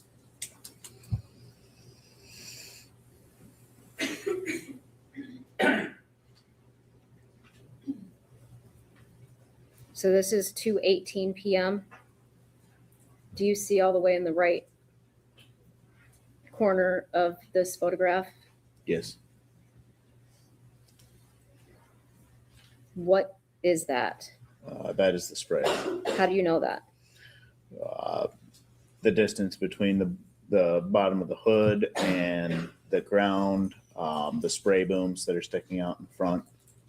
We didn't have any other whoop-de-doo. equipment that matches that It's a description. farm. Fuck, this is what?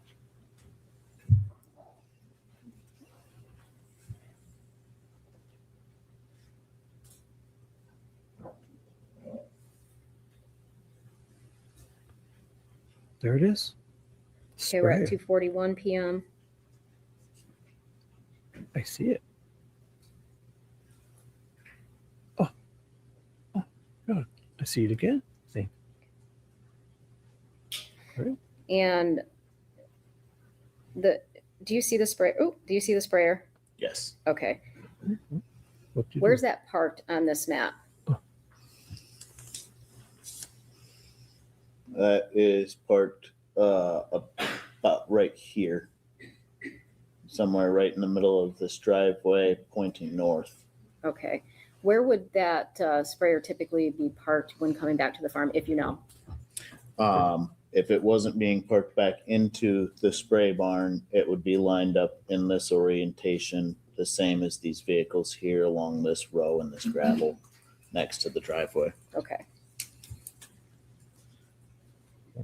Get to some evidence now.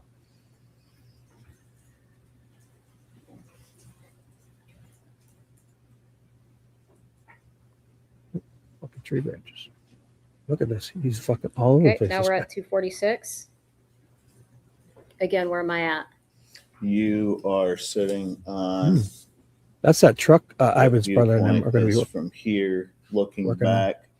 These three tanks that you see here are the three tanks that are in the picture. Dale's Kubota is over here, and the semi that's pulling around here is Who's sitting driving this? somewhere right in here. Ivan and him are not even working this day, and this truck is driving around. This is what's in the garage when he teleports, this one. So Ivan and them are doing stuff too. Ivan and his brother. What's he doing? Ivan would be Ivan, right? Who the fuck is driving this? And what's this item at 2:49? That is the versatile tractor. What is the versatile tractor? Versatile tractor. Don't look at this date, September was 20th, primarily 2012. used to pull the corn planter on the farm. 7:30 p.m. Don't look at it. It's not September 20th, 2012. Look at that. Do you know who typically drove that planter? That would be Dale. So again, at 2:51. Are we back by the scales? Yes.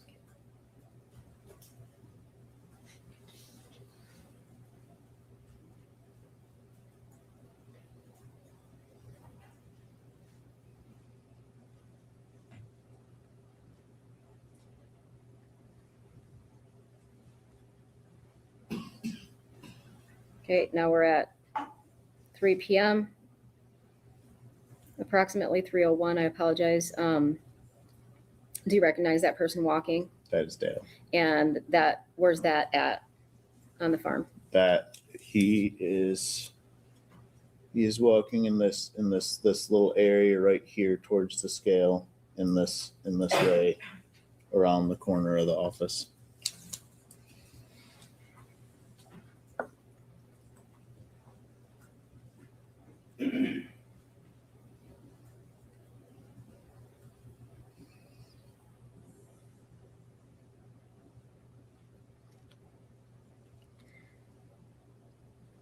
We're looking at 3:12 p.m. Where am I at now? You are in the new shop. 12:30. So this Whatever she said. this 3 ramp something. here Mhm. came out the east side of the barn. You're sitting about right here, looking this way, out towards the east. What'd she say? 3:12 or something? She says 3:12 p.m. What's this item being pulled out of the new? What building is this? First off, That is the new shop. Okay. 6:40. And what's this building item? number 5 on your. Okay, what's this item being pulled out of there? That is the corn planter. So it's 2:12, 3:12.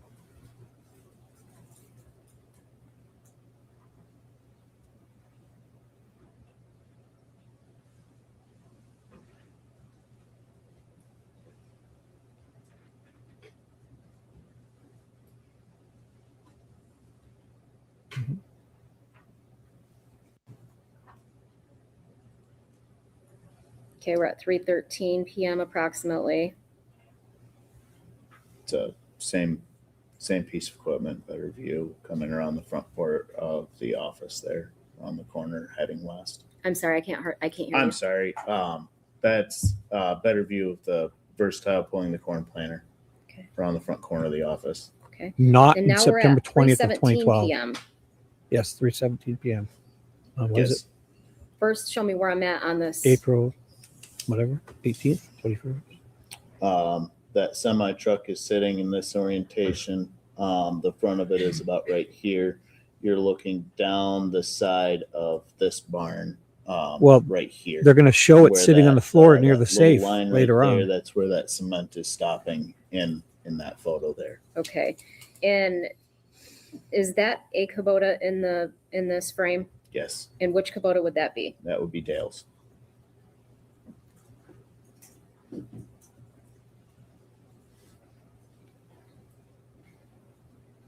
Now we're at 3:18 p.m. That'd be Dale's Kubota.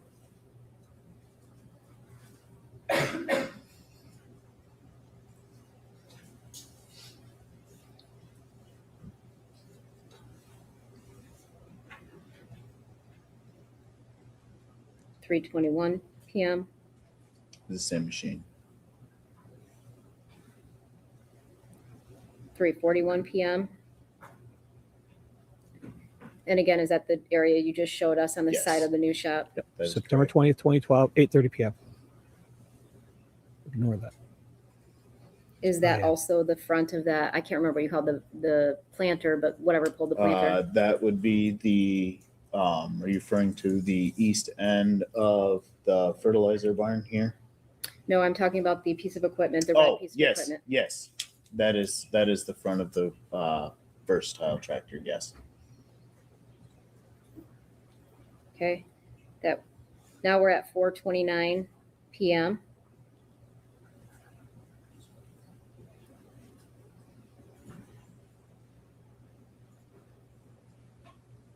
And do you recognize whose vehicles those are? The vehicle down closer to the bottom right corner of the screen is Dale's Kubota. The pickup truck pulling out of there is Todd Nerick's pickup truck. Did you see Todd Nerick on the property on the 25th? I don't remember now.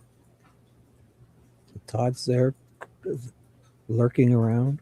Look at Dale's fucking working his ass Now off. we're at 4:32. Yeah, see it. What am He's I got his looking hat at? now. You are looking in that out of that same camera on the back side of the old shop, looking out this way, and that is the JCB. Okay. Do you recognize the person that's in there? Appears to be Dale Warren. It appears to be. Soon he's going to teleport around and throw garbage in this bucket. What did you fucking do?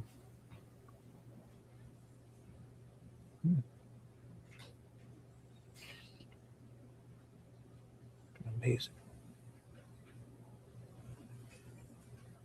They don't fucking show one thing. Okay, now we're looking at 4:37 p.m. Like they show those gloves on the near the welder. 4:39 p.m. Therefore, it's amazing.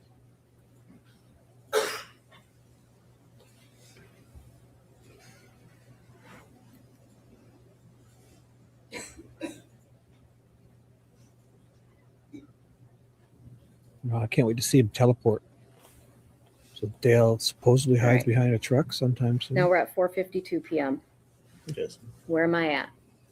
You are in the old shop in the center, and you are looking down into this corner here where the welding equipment was kept. What day is this? And do you recognize this person? Yes. Ooh, you know what's bullshit? And who is that? No. That appears to be Dale. Forget it. And is that because you've watched the surveillance footage again? You've gone over it? Yes. And that day, he was the only one that would have been on the farm with uniform He is. shirt on like that. Hey, private, he wears that. Everybody I got else was in 30 of these either shirts. He wears sweatshirts every day. their own personal clothes. Okay. So what? It's got fucking. It looks like fucking this for the last 10 years every day. I bet. I remember this tire sticking out a little bit. What? Are you familiar with the item that the defendants leaned down in front of? Yes. And what is that item? That appears to be a welder. Okay. Is there, I'm not familiar with welders. I don't weld. Is there something on the bottom of welders? Yes. What? So down in that front section there on a welder, there's a little flip down. It's kind of like a book. Shows you the different thicknesses, where to set the welder for different materials, thicknesses, so that you can properly weld. Great tool. We got fucking 10 of them at this place. It's obviously a very important tool. He's gonna hide behind a truck here. 453. What's that red He item? doesn't step behind this truck. Look at. He's not behind no truck. It's so fucking ridiculous. The one against the wall there is a welder. Okay. The cop said he was hiding behind 455? that. 455, Again, where am I at? 1256. Just remind me. You're 5 days sitting, earlier. above the walk door in the front of the shop Very here, and it appears as though Mr. Warner's walking out the It's front dusty toast. overhead door. Okay. And if I Some didn't already dusty say it, crock chili. 4:56 p.m. at that time. Which day are you? 213. 4:56 and 30 seconds approximately. Close enough.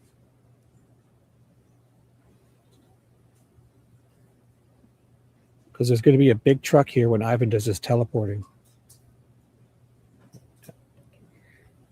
4:56 and 44 seconds.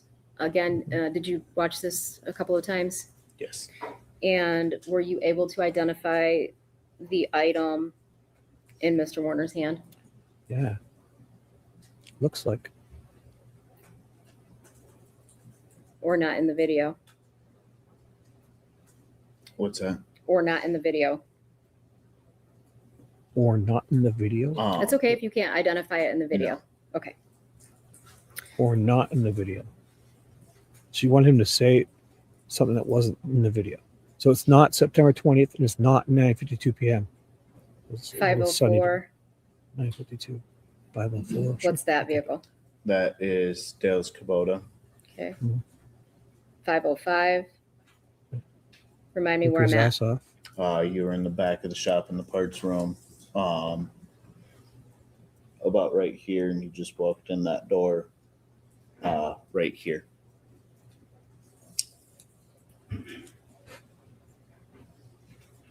Like, so going to your storeroom to get stuff is now a crime.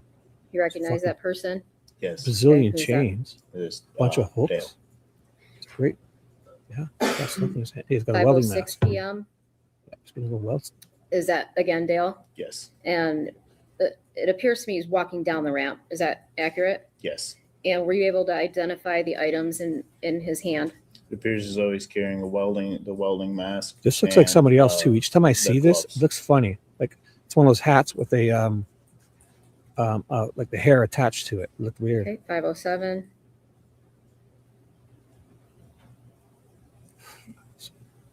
.606. You see a little bit of movement in there. There is. Okay. Yeah. Mm. Okay.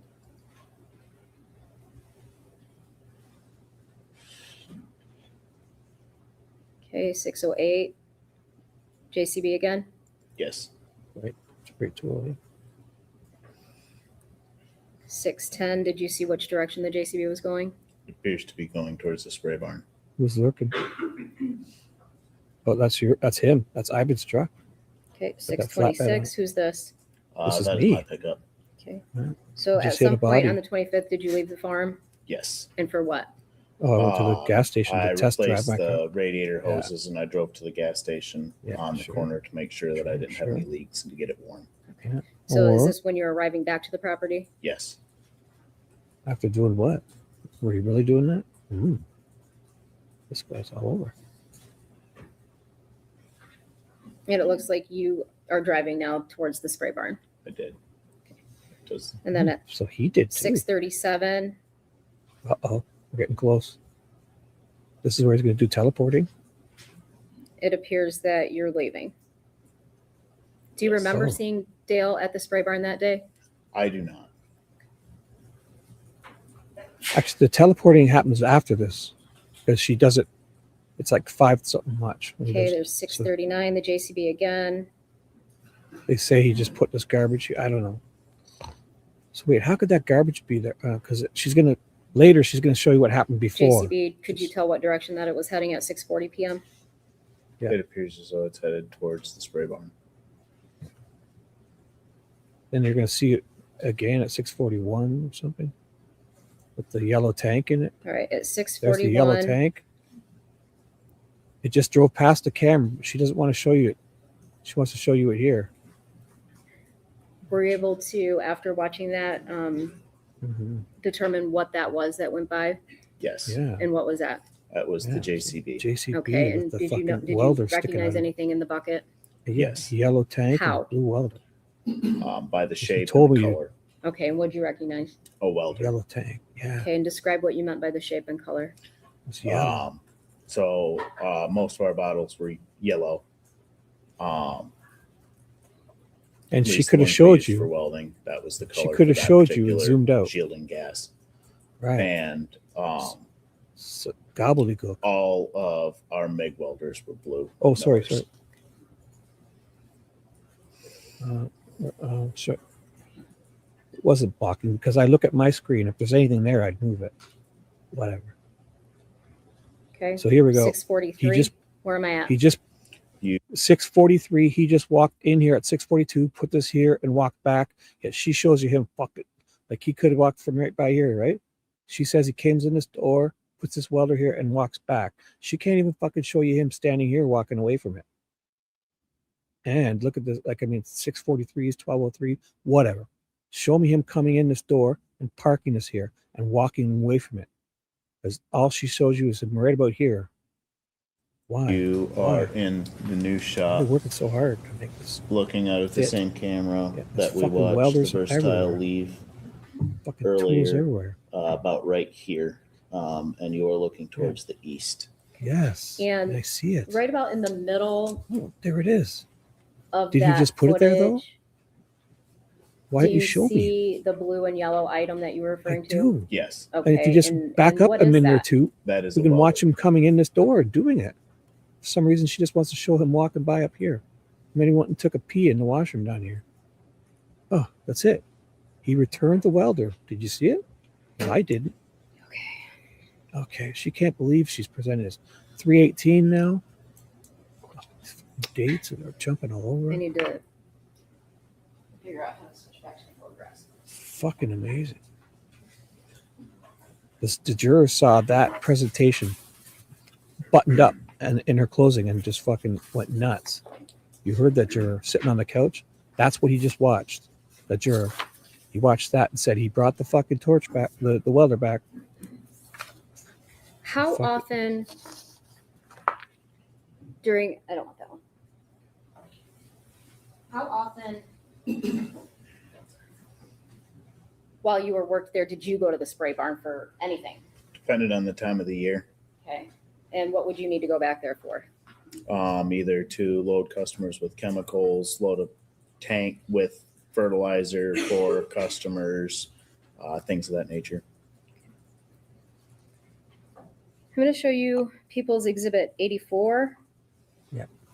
Is this the teleportation? Oh, I gotta fucking see Do this. you recognize that item under Oh. the There's a chain. camouflage blanket up there? Yes. What is that? That is a safe. And Oh, had the you known safe, that sorry. safe to be in there prior to April 25th, 2021? Yes. Do you know how long it was in there? At least 6 months to a year. If I Did your remember dogs sniff it? Did the dogs sniff it?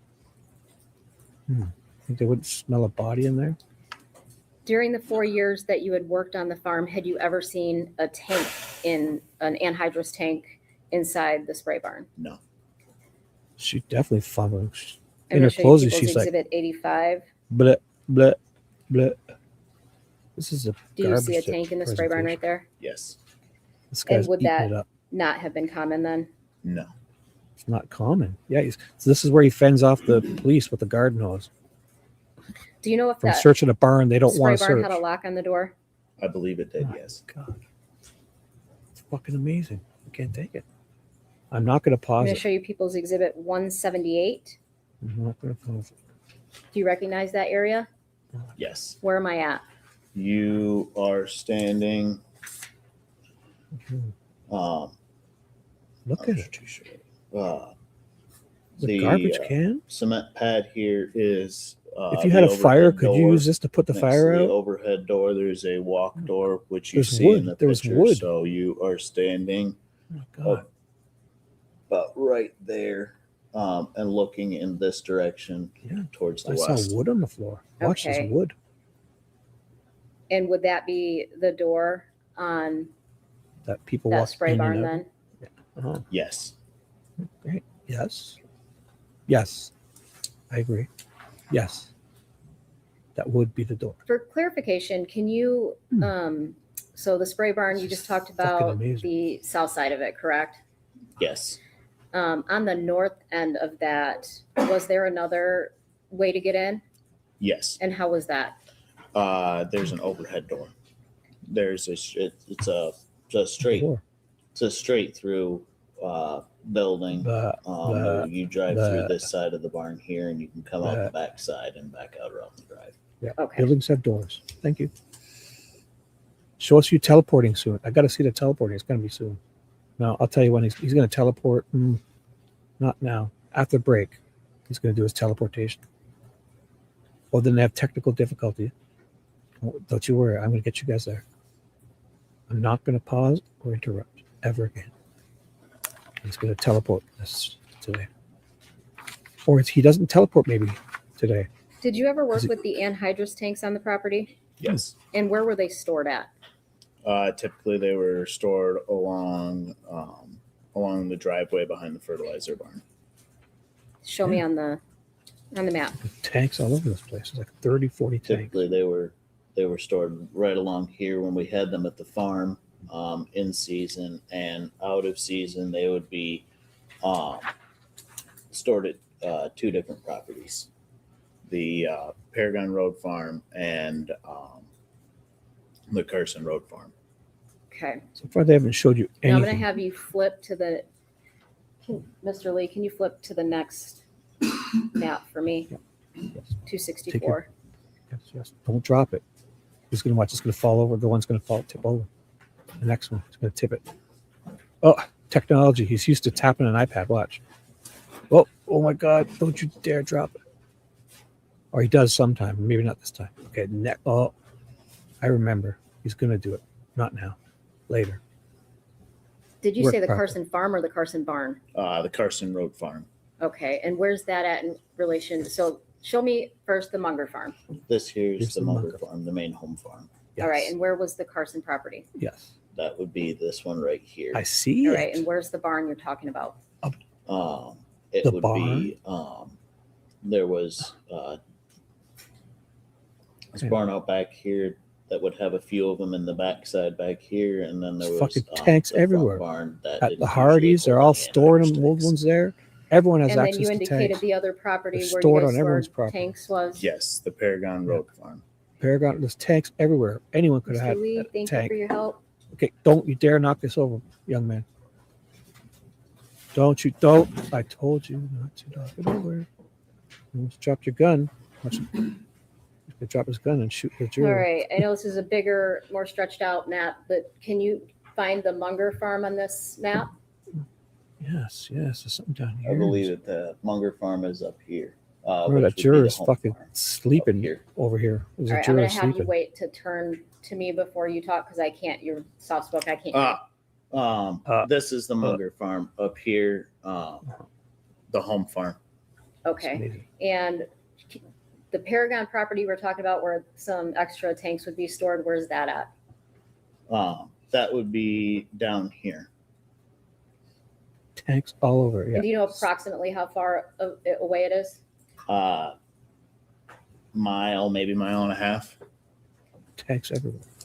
Around the corner and Anyone down could the grab one of street. these tanks. Okay. You discussed the anhydrous tanks that were lined up.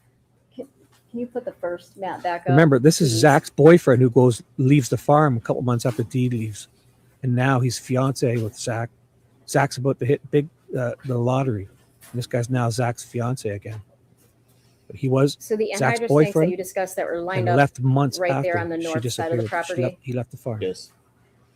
Are those no reason. full tanks, empty tanks? What are those? Those were generally full tanks. Okay. And were you storing full tanks or empty tanks at the Carson property? Usually empty. Okay. What about Paragon? That would usually be a mix. Whatever we had that was filled and did not get used would be taken over there. And then whatever empties we had at the end of the season that we didn't refill because we didn't expect to have another customer, those would also go over there. Okay. Were you ever part of the filling of the anhydrous tanks? Yes. And how do you fill a tank? There are two hoses, one for gas and one for liquid. So you take the forklift out there and the tank was empty anyways. What are we doing? If a customer brought the tank back empty, they would just drop it up here in this area and you'd scale it back in on the scale. And then these are the mother bottles. That's what we filled the tanks out of. If our Tank driver filling brought operation. them back, he'd just bring Tanks them back everywhere in and, this and line them up county. around here. They're storing them on 3 different farms. So you would connect everywhere. both the hoses and make sure that your bleeders were closed. And then you would open your valves and start the pump, fill it until the level gauge was up to a certain, Thank you. Usually about 80%. Thanks. You had Thanks. to allow room for expansion in the heat. Yeah. Thank you. And then you would shut it off and use your bleeder valves to clear the section in the line that you connected it to the tank. And then after that, you could take your lines back off the top of the tank. You mentioned people would bring tanks and drop them off back by the mother tanks. Is that what you said? That would be the driver. If he brought them back and Terry? scaled them back in, Would that be they could Terry taken delivering back tanks? to be directly filled again. Okay, so the ones that are being brought back there are the empties that need to be filled. Yes. Okay, and what did you do after you filled them? Once they were filled, they got parked back in this line along the north end of the farm. Okay, was there anywhere else that those tanks were parked if they were full? Usually, we had 4 larger tanks for the farm. Those were ours. Those, to the best of my knowledge, never went out to anybody. They were larger. They were more dangerous to pull down the road. They were heavier. They stored more. Those would be parked where I pointed right there. Those 4 Say, tanks there, one more those time, were the dude. farm's tanks. But other than that, that was not usually. There wasn't usually any other place that they were parked. No. Usually. What's that mean? I'm going to show you people's exhibit 161. It's just And teleportation. do you recognize please. that? Yes. What is that? That is Teleport. the No. back of the Carson Road Farm. Okay, and so that would have been to the north, the one that you just showed us to the northeast. The Okay. Carson, yeah. There's tank buildings like this everywhere on everyone's property. And Access. this is people's 162. Why What would are he those? be Those doing are it anhydrous tanks. anywhere but somewhere like this? And people's 163. Yeah, they're everywhere. Again, anhydrous tanks. And But they the have different- previous these are one I all- just yeah. showed you, was that at the Carson property? Yes. What about this one? This is also the Carson property. Okay. People's 164. What's different? There's one liquid fertilizer tank and more anhydrous tanks in that barn there. That appears to be the same barn.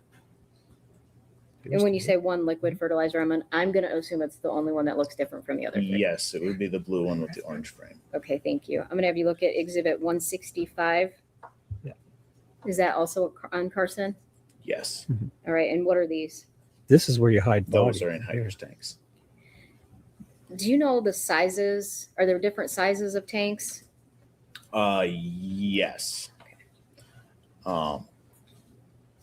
We had several different sizes.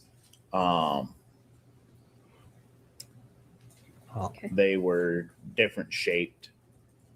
Some of them were tall, shaped more like a barrel. Others looked more like a propane tank, but they all served the same function. And were you shown a handful of photographs of tanks that were found on the Paragon Road property? Yes. Okay, I'm going to show you people's exhibit 90. Is that one of the tanks from Paragon Road? Yes. So I want to look at the design of these. Tell me about the front end of that anhydrous tank. The front end of that tank there has your valves where you would hook up to fill it. That would be the two smaller ones closer to the back of the tank, or to the left in that picture. There is the larger valve in the front is where you would hook on to empty the tank. They're protected by a steel cage in case you had it come off of the truck. That protected the valves from being knocked off and emptying the tank in public. And then towards the back of the tank there, that little white piece that sticks up, that's protecting a relief valve. I'm going to...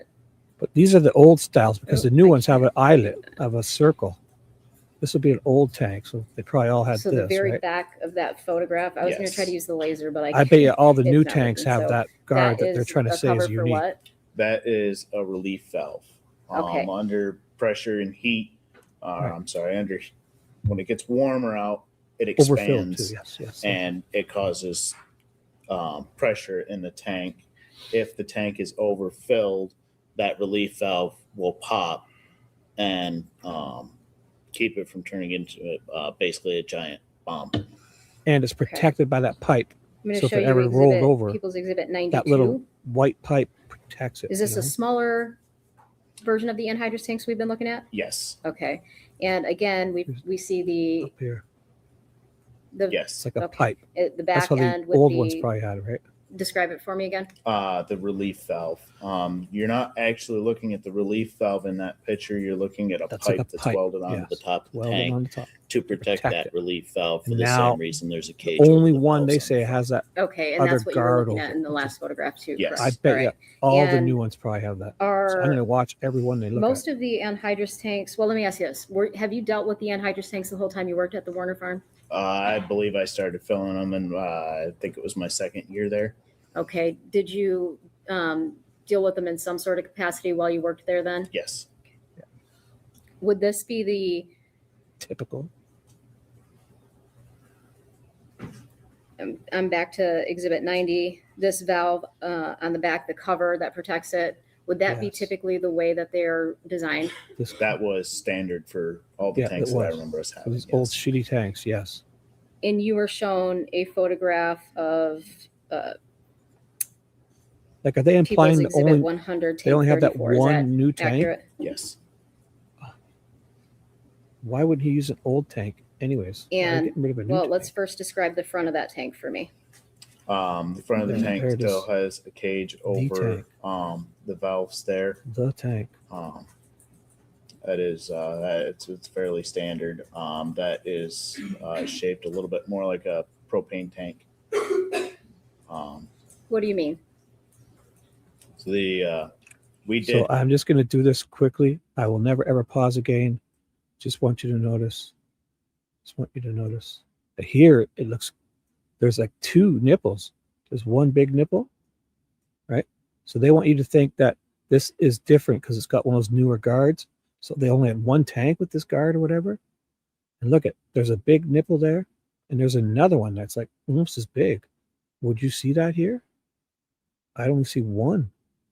So again, this probably is the one. But when they show the body cam video, this big nubbin is on the right side. It's not on the left side. So there's at least two of these tanks then. And I bet you all the new ones are this style. It has a nicer round eyelet, and everything just looks more modern and better. Why are we using a newer tank to do this? Why wouldn't you use an old one?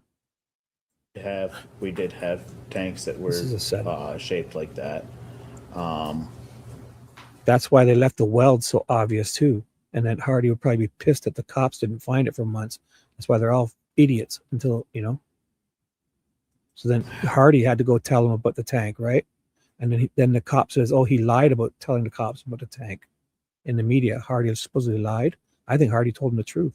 He was pissed you guys didn't find it yet, maybe, possibly. If I remember right, we had three basic No kinds. more We had the interruptions. big ones. There was two front loads, and two top loads, and then we also we had some taller ones that were more barrel shaped. We also had some more that were more torpedo shaped, a little smaller in diameter, a little longer in length. Okay. So let's look at the back of this tank 34. And can you describe the back of that for me? It appears as though it has a different cover over the relief valves. And have you seen a cover like that on the anhydrous tanks that you've come into contact with over the years? I did not remember having a cover on any of our tanks like that. Did you leave working there a long time ago? Maybe they updated it, right? I do not remember. From every now and then, I bet you we're going to see those, as if there's only one that cover things. Here on my One of the body cam is different, so there's got to be at least two. Oh boy. Oh well, this guy's shitting his pants. So there's something going on here. I think they take a break. I will fast forward. I think, what? I'll probably jump ahead. I'm going to fast forward to see what they say. I think there's a break or technical difficulties or something. They've got it muted. So this guy's on. I think they're going to go for lunch. He's going to be on We'll take again a, for like 5 another. minute recess here and come back and 5 with testimonies.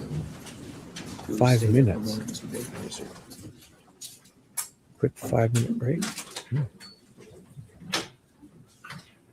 So they've literally showed us nothing. They come back around here. Maybe see that. Okay, are we ready for the jury?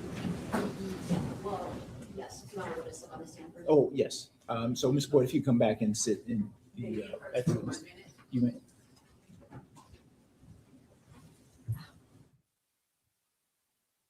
Oop. They're doing something here. Let's fast forward. 2 times speed. They've literally showed you nothing. It's like they showed just a pair of gloves. They weren't.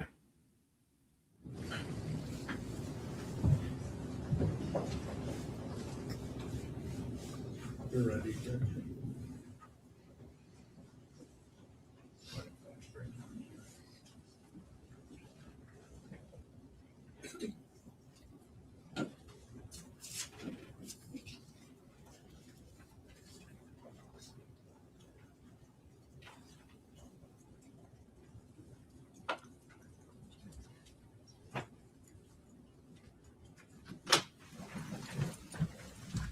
All rise. Maybe see.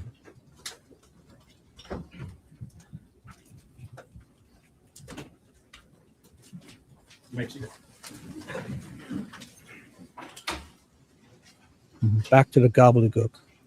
A few more questions for you, Mr. Boyd.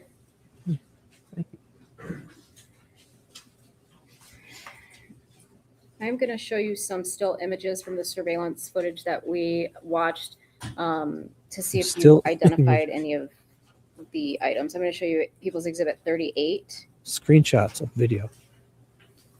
Love the screenshots. First off, Yes. we only see a half of a body.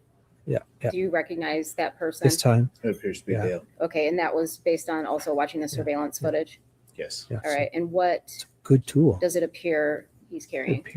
He has grinding discs and a corded grinder. Yeah. He's going to walk past 10 cameras and go use a grinder to entomb his wife's body use a grinder to entomb his wife's body in a tank. Yep. I'm going to show you He's gonna People's pass Exhibit 5 cameras at 43. least. Yes. We saw it in the video, the surveillance footage. This is going to be approximately 1:15 p.m. Did Gets a you see the chain. item that was taken from that surveillance? He gets a From the chain. back wall there, Yes. that would be a chain. Okay. Oh my God. There's a whole bunch of chains back. Yeah, they're I'm going to good. show you They're People's good. Exhibit There's 44. hooks. Oh, at what time is it? 3:12 p.m. Is it? Okay. whatever. And this is the new shop, Mm. correct? Yes. It is. All right. And I'm just Eventually there's gonna gonna be a zoom in tank here to- put- you see this here. big green But she won't show you it. Toolbox, yes. toolbox? Yeah. Okay. What is The welder's directly to here. the left of that? That would be a welder. God. I see it. And is that because what do you recognize in there? So you There's can a see yellow the tank and you a can blue- see yeah. the stinger or the lead that's on the front of it. You can see the color and See it? Yellow? Yellow looks like yellow the tank. There's a blue shielding gas box. bottle on the back of it. I see it. Okay. At 12 something, whatever. 2:30. I'm going to show you People's Exhibit 50 that I asked you in the surveillance footage if you recognize that item. Here's a still image of that. What time does that say? First, do you recognize the bottom half of that body? Yes. And who is Yeah. that? That's Dale. Okay. Yes. Now, can you tell what that item is in his hand? It Crap. appears that he has grinding or cutting discs of some Yes. kind in his hand. Okay. Yeah, that's a good tool. It's a farm. They're cutting shit. So what does he show you? I'm going to take you back to Exhibit. I'm going to take you to Exhibit 56. This is amazing. Again, this is the new shop. Now it's there. 6:43 Oh, he just put it there. p.m. on the 25th. Mm-hmm. I'm going to 6:43. zoom into the 12:03. green Yeah, he toolbox. walks I'm calling that in a here toolbox. Is that and accurate? puts his here and walks Okay. away from it. And she shows you him walking and up here. the item that you described as a welder that was sitting to the left of the I toolbox, is that see item it. there any It's longer? right there. It is not next to the toolbox. But he it's comes sitting in at front of the 12:02, toolbox, which is and you're 6:42, viewing the side of it instead and of puts the this front of here it. All and right. walks And away is from that it. the And item she that you starts her video identified as here. being in the Yes. front of the JCB? Okay. And So we see the back fucking of somebody amazing. walking away. Do you Yes. recognize that Yes. person? It appears to Dale. be Dale. Oh my God. I see him. That was a screenshot of a video. During the course of your employment for the Amazing. Warners, did Dale ever have to write you any notes or leave you any instructions or Oh, do anything? now he's going to be a handwriting you expert. Had to read his handwriting. From time to time, in the fall, we would take grain tickets. Also, if he happened to be the one that scaled out an anhydrous tank, either for himself or the farm, we would still weigh it and keep track of it. So yes, I've seen his He's going to be a handwriting expert. This guy. Okay. And I've showed you Dale's writing and a tag. Yes. certain 3 things. exhibits that were certain handwriting Certain. She doesn't get a handwriting examples, expert. correct? Yes. I don't want to say She doesn't get examples. one this Certain whole notebook trial. pages or loose leaf papers. Is that accurate? She has Yes. Ivan Okay, Boyd, farmhand. and those were items About to inherit, that were uh, taken from the farm in He's about to October marry into a dynasty of with Zack, 2021. his And Dee's did son. you observe? fiance. Well, of the let me approach guy. the witness, Your Honor. He's about to be I've a got 20 million, exhibits 30 millionaire, whatever. 179 through 190. and we have Yes, the I see him. latest. Is that one back? And that cop said they need voluminous amounts to compare hand samples. This cop, in his testimony, said they couldn't do it. They have to Just look compare through those and don't tell me what they are. voluminous amounts of samples to compare handwriting. And this lady is using the guy who's about to inherit $30 or $40 million from and marry into a dynasty with Zack. This is Zack's fiance who left the farm months after Dee went away, who teleported around this barn the whole time this day. He's the one who loaded that white garbage up into the thing. Yeah. And he's about to inherit the mother load. For the record, He's Your Honor, now Mr. Boyd has expert. People's Exhibits 179 through 190 that he's reviewing. Yes. Yes. He's going to compare handwriting samples. And she didn't want to hire a handwriting sample analyst. She's got this fucking farmhand about to inherit 40 million or whatever. How much is it? What's Zach's cut? He's about to marry right into that. Yeah. I do. I'll marry you. I'll marry Zach. Fuck. Look at the money. Zach is going to be they're all talking about divvying up her mom's life insurance, the businesses, the properties, everything. Are you done? Yes. Okay, and those items were some lined papers with writing on them and some loose leaf blank papers with writing on them. Is that accurate? That is accurate. And how some the of judge them allows this is the worst thing appear the to be judge has done. Screenshots of map locations. Is that also accurate? That is correct. And there was handwriting on those documents. Is that correct? That is correct. Did you recognize to be. the handwriting? Yes, Appears to it be appears Dale's. to, yes. And whose Yeah, I handwriting is recognize that? That appears to be Mr. Warner's. Okay. It was Dale's, yes. I'm going to also hand you people's exhibits 191, 192, and 193, and have you look at them. Look at them. Compare them. You're a pro. You're an expert. Why bother getting a handwriting analyst? Why bother listening to Drewyor, who said you need voluminous amounts of samples to do this? On his stand I'm going to 3 stop days you real ago, quick, Mr. Boyd. 191 Just right that here one. in the seat, he says is, that. have you had the opportunity to look at that before? Yes. Okay, describe the front page for me. What is that? Notebooks. Okay, and what type of notebook? What color is it? Black. The top one is black. All right, and then when you flip through the pages, do the contents have handwriting in them? Oh, Yes. Okay, and are you familiar with that handwriting? Yes. Appears to be. And whose handwriting is that? It appears to be Dale's. Okay, Yes. 192. Fucking Can you tell me handwriting what the expert. front About to inherit page of that a item quarter is? of all this guy's fucking shit. It's a black notebook. Okay, a different black notebook than the first one? Or about to marry in. He's marrying Zach. It appears, yes. Yes, it appears to be a different black notebook. All right, and can you kind of flip through the pages on that one? You can flip through the pages of the book. Do it, son. And you've looked at that before? Yes. And do you recognize that Appears to be. handwriting? Yes. Dale's. And whose handwriting is that? It's Dale's. Definitely. I'm going to have you look at Exhibit 193. Forget Drewyor just stood here 4 days ago and said you shouldn't be able to do this. You need voluminous amounts to do this. The FBI wouldn't even do this. This farmhand about to inherit the mother load. And what's the Mary. front of that look like? That's It's a definitely Dale's. notebook, Okay, color? pink. Okay, can I have you flip through that? Flip it. What will you see? Appears to be Dale's. And you looked at that previously? Yes. And do you recognize the writing? Yes. And whose It handwriting is. is that? Dale's. It appears to be Dale's. Appears to be Dale's. Thank you. What do you have to say about that, Drewyor? Why did you say on the stand you couldn't do this? 4 or 5 days ago, this fucking guy said they wouldn't do this. She doesn't bother hiring an analyst. She doesn't want a handwriting expert. She's got fucking I have no guys about to additional inherit questions for Mr. Boyd at this this time. guy's shit.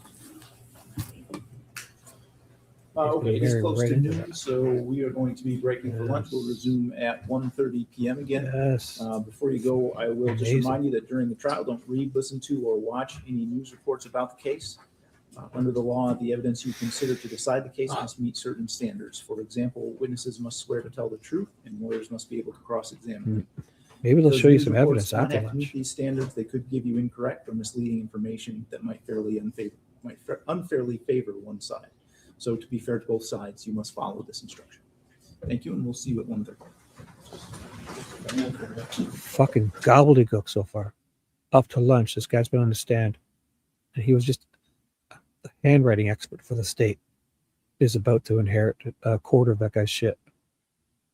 He's about to marry into it. He's about to marry Zack, whom he broke up with and left a couple months after Dee went missing, and he left the farm. And all his garbage is in that pile right beside that other tank. Oh my God. This guy's sus. He's not even supposed to be there that day. Him and his brother are just working on hoses and trucks, and he disappears out the barn. It's like everyone else has an excuse that makes sense, right? But if Dale said he drove off and went to test drive his car because he was just put a fresh coat, I mean, that would be a lie. But this guy just disappeared for a while, and he was test driving his car because he put a new hose on it. You need to test drive it. Yeah, the radiator hose. Just let the engine warm up. If it's under pressure, like, this is amazing. I'm not saying Dale's. They haven't showed you anything yet. Nothing, literally, has been shown.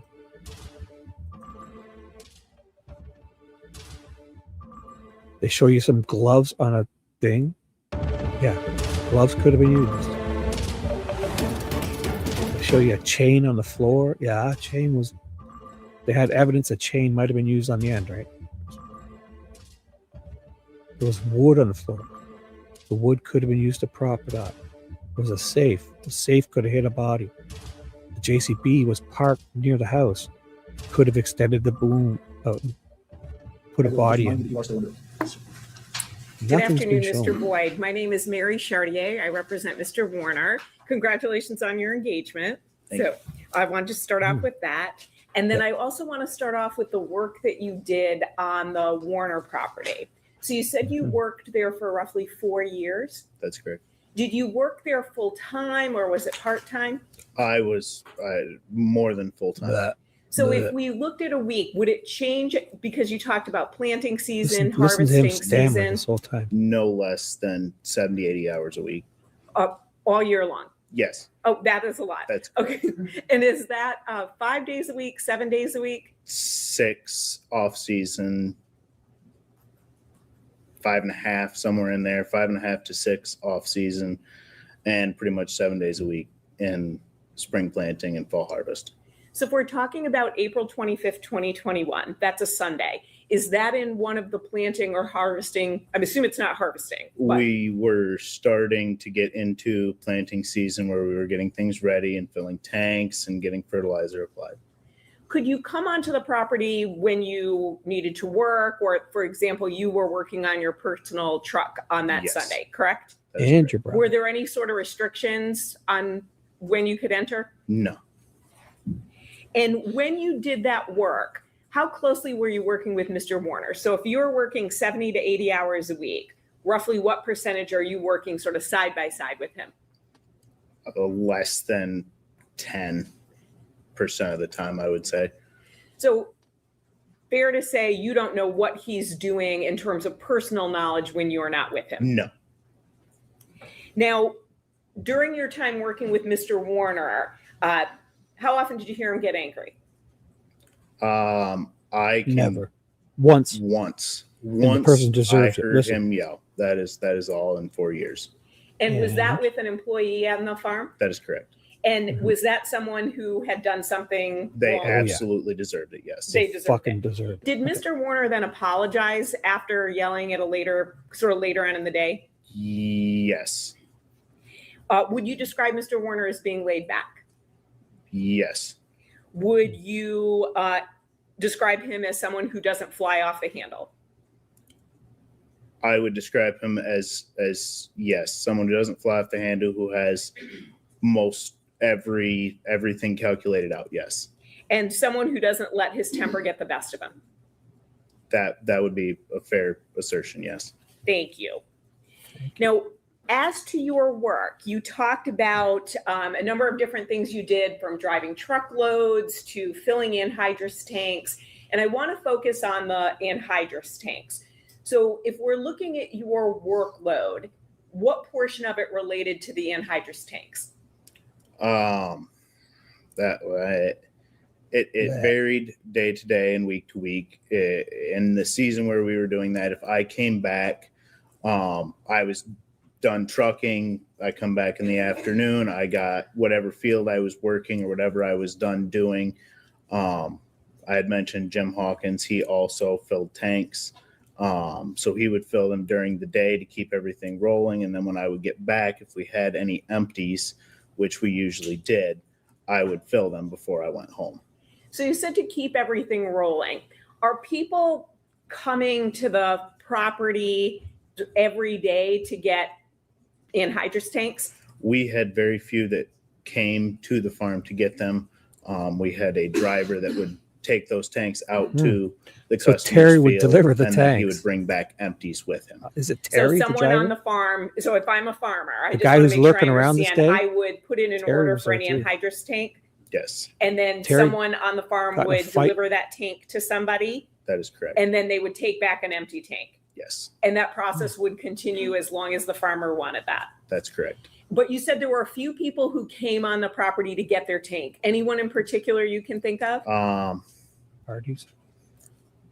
I Say it. I Say may it. be slightly Hardy. mistaken in that. If I remember right, the only ones that really came to get fertilizer from the farm was partridges, and they And came the to get Hardy. liquid fertilizer, No, which is a different And the product. Hardys had What free about the reign to do Hardys? anything Did they they ever wanted. come to pick up their No. anhydrous tanks? They got to control everything I they did. believe that Hardee's did come, and but I believe they usually filled their own tanks and weighed them. Yes. Okay. So the Hardys are shuffling Great, these thank you tanks for all that over the place. clarification. So if I'm a farmer And a Hardy finds you the would tank. fill the tank for me, and then it would either be delivered, or in the rare instance you said of the partridges, they would come pick it up.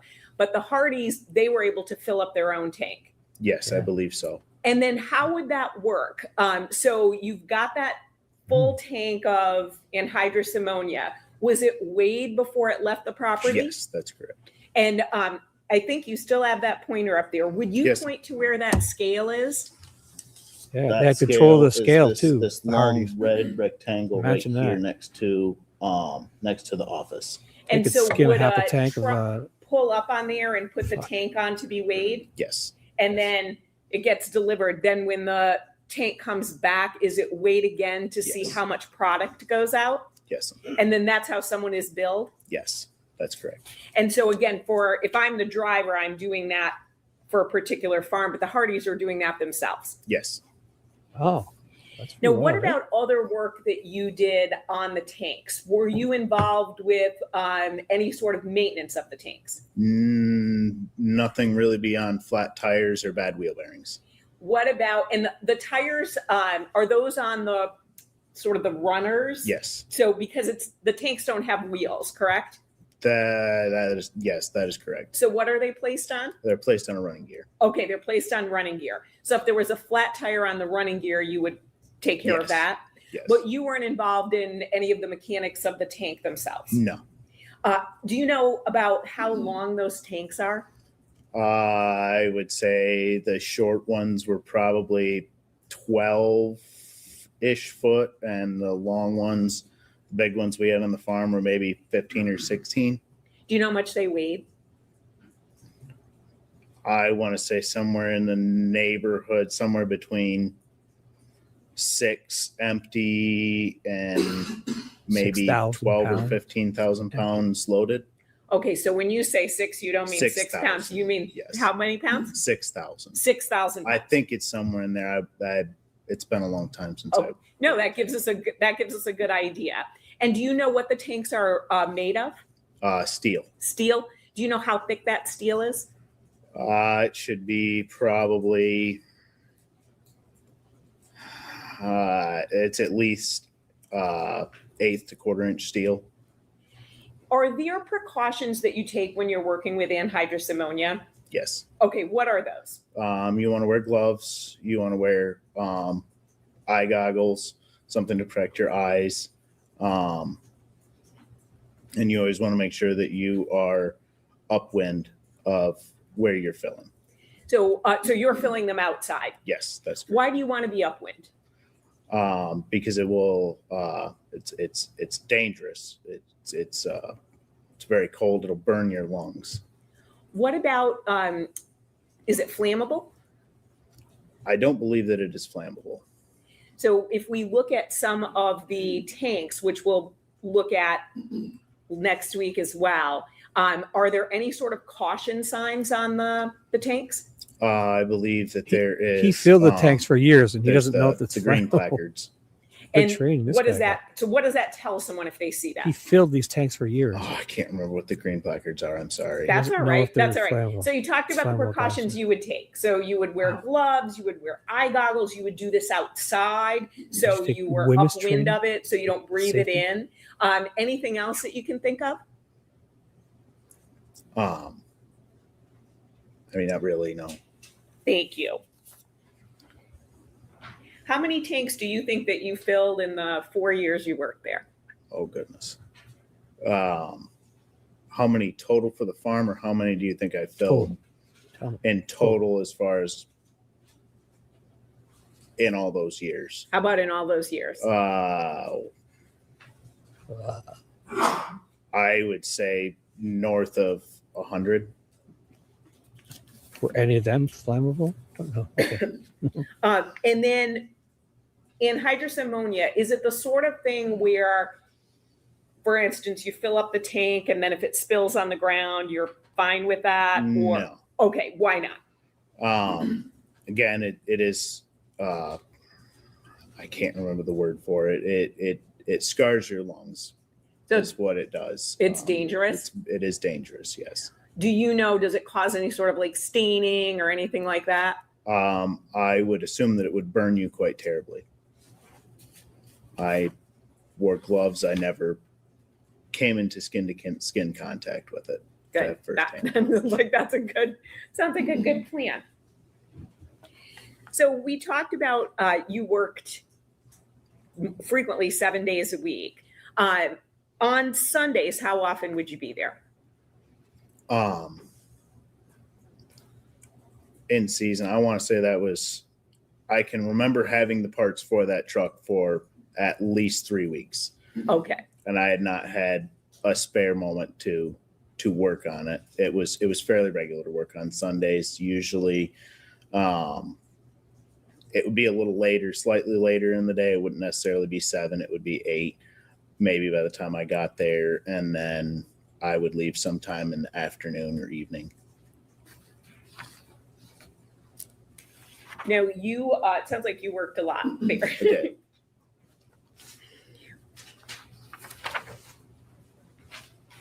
You talked about a little bit about welding on the property. How frequently did you weld? Maybe once a month. Once a month. And what would you weld?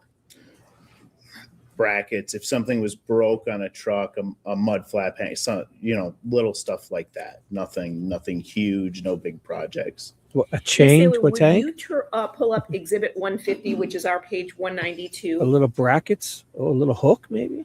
Mm-hmm. So it sounds like you know a little bit about the items that you would use to weld.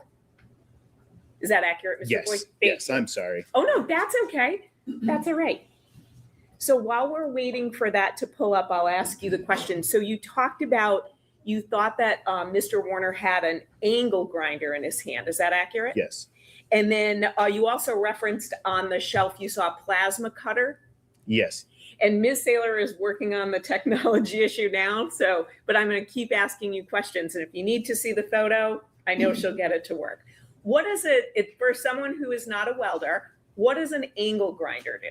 An angle grinder is used for cleaning the surfaces for, it's basically a giant hard wheel of sandpaper that is attached to an electric motor.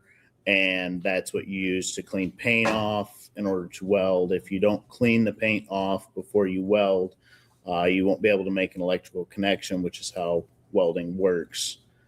And you wouldn't be able to weld. So an angle grinder. So if I'm looking at an item that I want to weld, well, actually, do you mind pointing out there, since we've got here the plasma grinder there? The plasma cutter. Oh, excuse me, the plasma cutter. Is the gray one there next to the blue barrel. Can you zoom in on that, Ms. Saylor? Thank you. So that's the plasma cutter. I believe so, yes. Okay, great. So we'll get to that in a minute. So the angle grinder. So if I want to weld something, I would use an angle grinder to take the paint off, and then I would weld it. Is that accurate? Yes. And then what about a plasma cutter? What is its purpose? Plasma cutter cuts steel A plasma cutter cuts steel. cleanly, quickly. It's basically a faster version of a cutting torch. Thank you.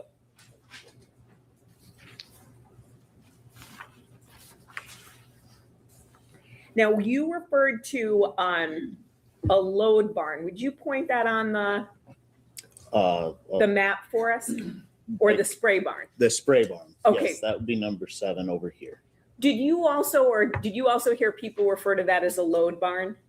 Yes. Okay. So everyone has sort of these unique little variances in their buildings, and I just wanted to make sure. So 7 is the spray barn, but it's also referred to as the load barn. Yes. Is that accurate? And then you indicated that tanks would be stored at the Carson property, the Paragon property, and on the Munger property. Is that correct? How, it sounds like every day there are tanks sort of being moved around on the property. Is that accurate? Depending on the weather, yes. And then more than one tank at times? Yes.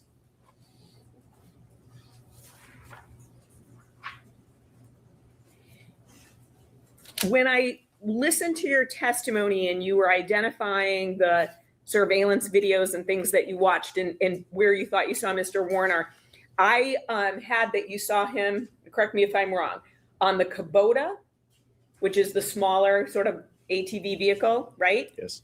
The JCB, Yes. which is the one with the scoop, the sprayer, that's the green one. That's correct. The tractor with the corn planter, that's the red one. Yes. And then the forklift, that has those 2 little prongs sticking Yes. out, right? Did I miss anything else? No, but I would like to add that I don't believe that I identified Mr. Warner in the Versatile, although that is a tractor that he almost exclusively was the only one that used. Okay, thank you. Thank you for that clarification. So you saw that, but you didn't identify him as driving I it. did not see him identify him in the tractor. Thank you. Now, anything else about your work that you think is significant that I have not asked you about? I don't believe so. Okay, terrific. I want to get to Sunday, April 25th, 2021. You said you got there in the morning. I know we're going back a number of years, so roughly maybe 10 a.m., 11 a.m. Somewhere in there. Somewhere. Yes. And you came, did your brother come with you? No, he drove separately. He drove separately. Now, at some point, Mr. Warner comes out and chats with you, correct? Yes. And he lets you know that Ms. Warner is missing. Yes. And he also says that he was concerned that she was missing, correct? That is correct. You, excuse me, when you were on the property, you just went on the property. You didn't like go and tell him, hi, I'm here or anything like that, correct? No. You just went to work on your truck. That's correct. And he didn't know your brother was coming either, correct? I don't believe so, no. That day, is it fair to say that everyone was in and out of there all the time? Yes. And a couple of drivers came in to get trucks. There were just people coming and going. Yes. Thank you. Yes, I'm sorry. Oh, no, that's okay. No one told you you need to leave or anything like that, correct? No. At some point in time, you go to the load barn, which is the spray barn. That's number 7, right? Yes. And you are down there for roughly 13 minutes. Yes. And at that point, you're speaking with Mr. Warner, correct? I don't remember. Would listening to your interview help you remember? Possibly, but I don't remember that from. There was many times that I would go down to that barn over 40. I couldn't pick out. No, and I get that. We are in 2026. I am asking you something almost 5 years ago in April of 2021. I can let you listen to your interview if you would like, but do you dispute that you went down to the load barn and chatted with him? No. And that you assisted him with putting trash in the bucket of the JCB? I wouldn't I wouldn't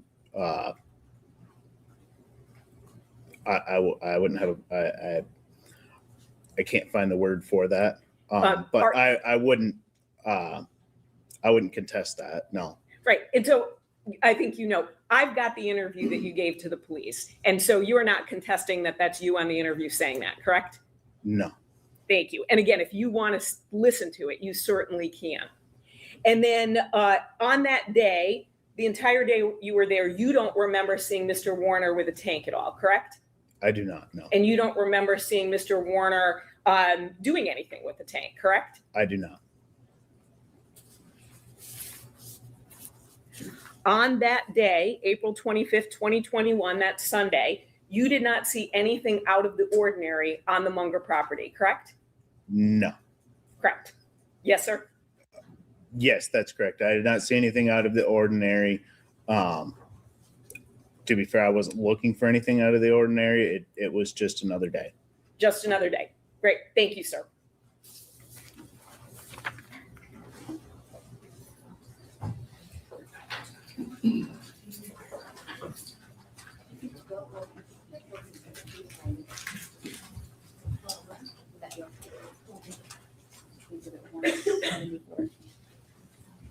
Oh, did you already unhook it?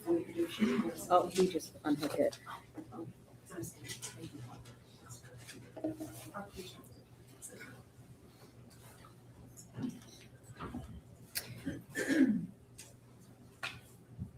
I believe you discussed in 2021 anhydrous tanks would be delivered to other farms. Is that correct? That's correct. And who would do those deliveries? Levi. Who? What's Levi's last name? Levi Sealer. Leroy.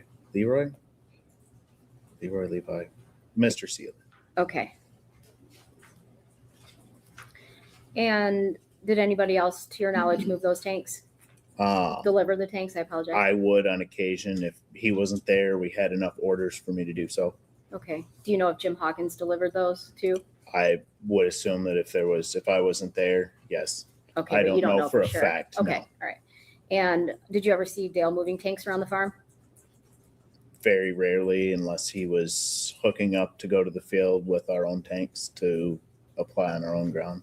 Okay. Is that something he would typically say, hey, I need you to go do this to an employee? Usually. I'm going to go, for instance, I'm going to go up and I'm going to apply on the Point property. Can you bring, 2 or 3 tanks up there, and then I should be good. Okay.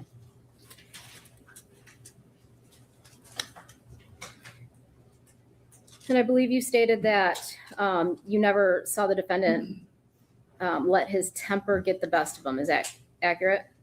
No. Yes, that is accurate. All right. And were you around him all the time? Maybe an hour or two cumulative over the week.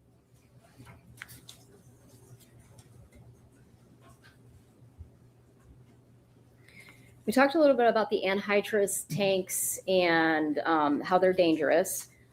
If I have an anhydrous tank and it's empty, what does it mean to bleed it off?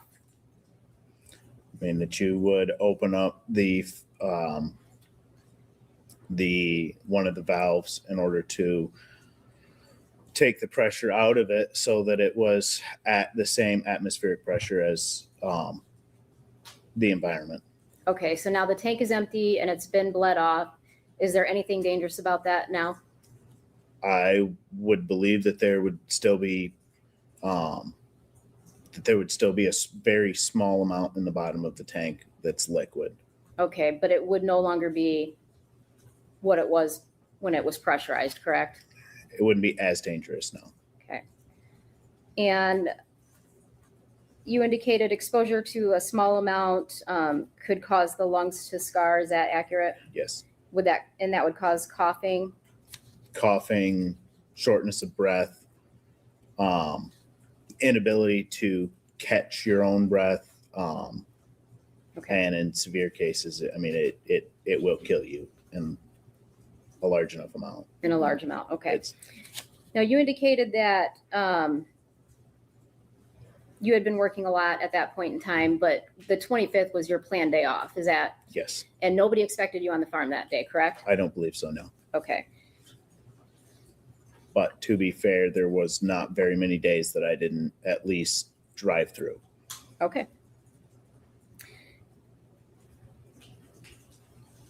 I believe, so on the surveillance footage, we see the defendant in his uniform. Can you describe the top he had on for me? This shirt, Yes. it would have been a gray war rag uniform shirt, All right. And was that, do you remember if that was short sleeve, long sleeve? short sleeve.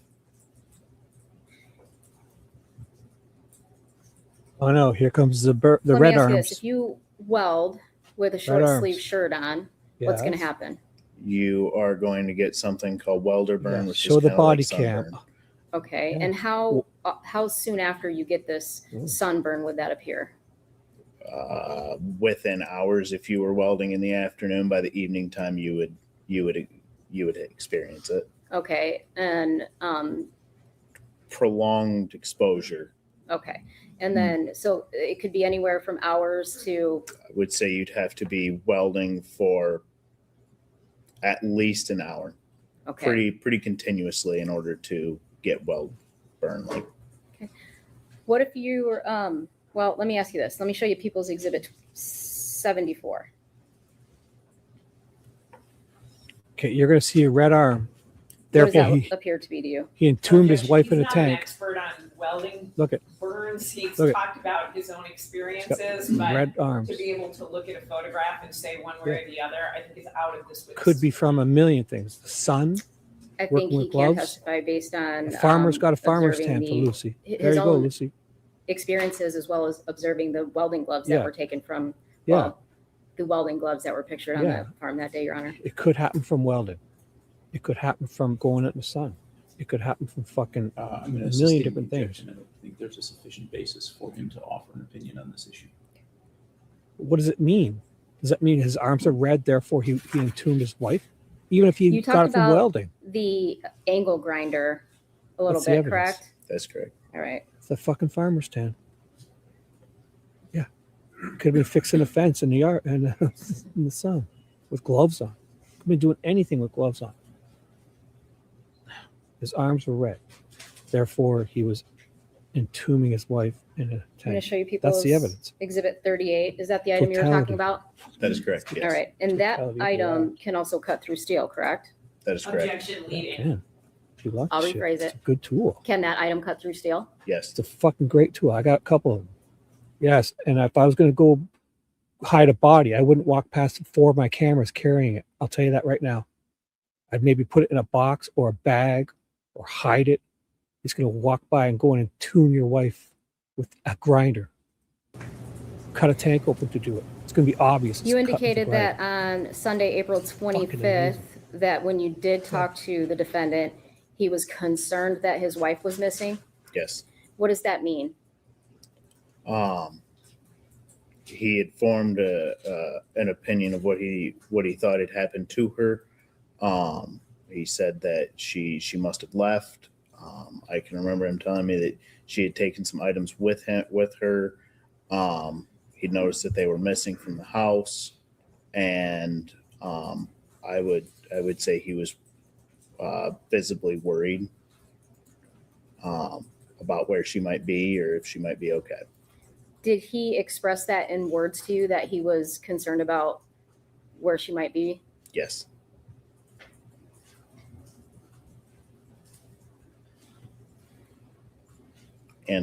And several times after that. You indicated that you believe you assisted the defendant in putting some trash into the JCB back by the spray barn Oh, here it comes. Yes. on Sunday the 25th, Teleportation. correct? You Yes. believe? I saw you do it. And I didn't see Dale get back into JCB. I saw you teleport all over the place. And you're the one who won't put it in. And you got it out I'm of the going to show work you truck for some People's reason. Exhibit 174. And you're not working on that day. He's taking garbage out Is of the that work the- truck. Please. What is show us this? the That is the end of that spray loadout barn. This isn't it. Okay. And where is the trash container? Well, what trash would you be taking out? So like everything else in the world that we live in, chemicals are packaged in several different packages. So your jugs of chemical will be packed in boxes. The boxes will be packed in crates. The crates will be put, it's all saran wrapped on a pallet. Is there a dumpster outside of the spray barn? No. Is there a dumpster anywhere out here? No. Okay, and where would generally huck all the boxes off to the side somewhere behind the walk door. And then when we got to it, or the pile got too big to contain, when we had about a bucket load, we'd take it out and dispose of it.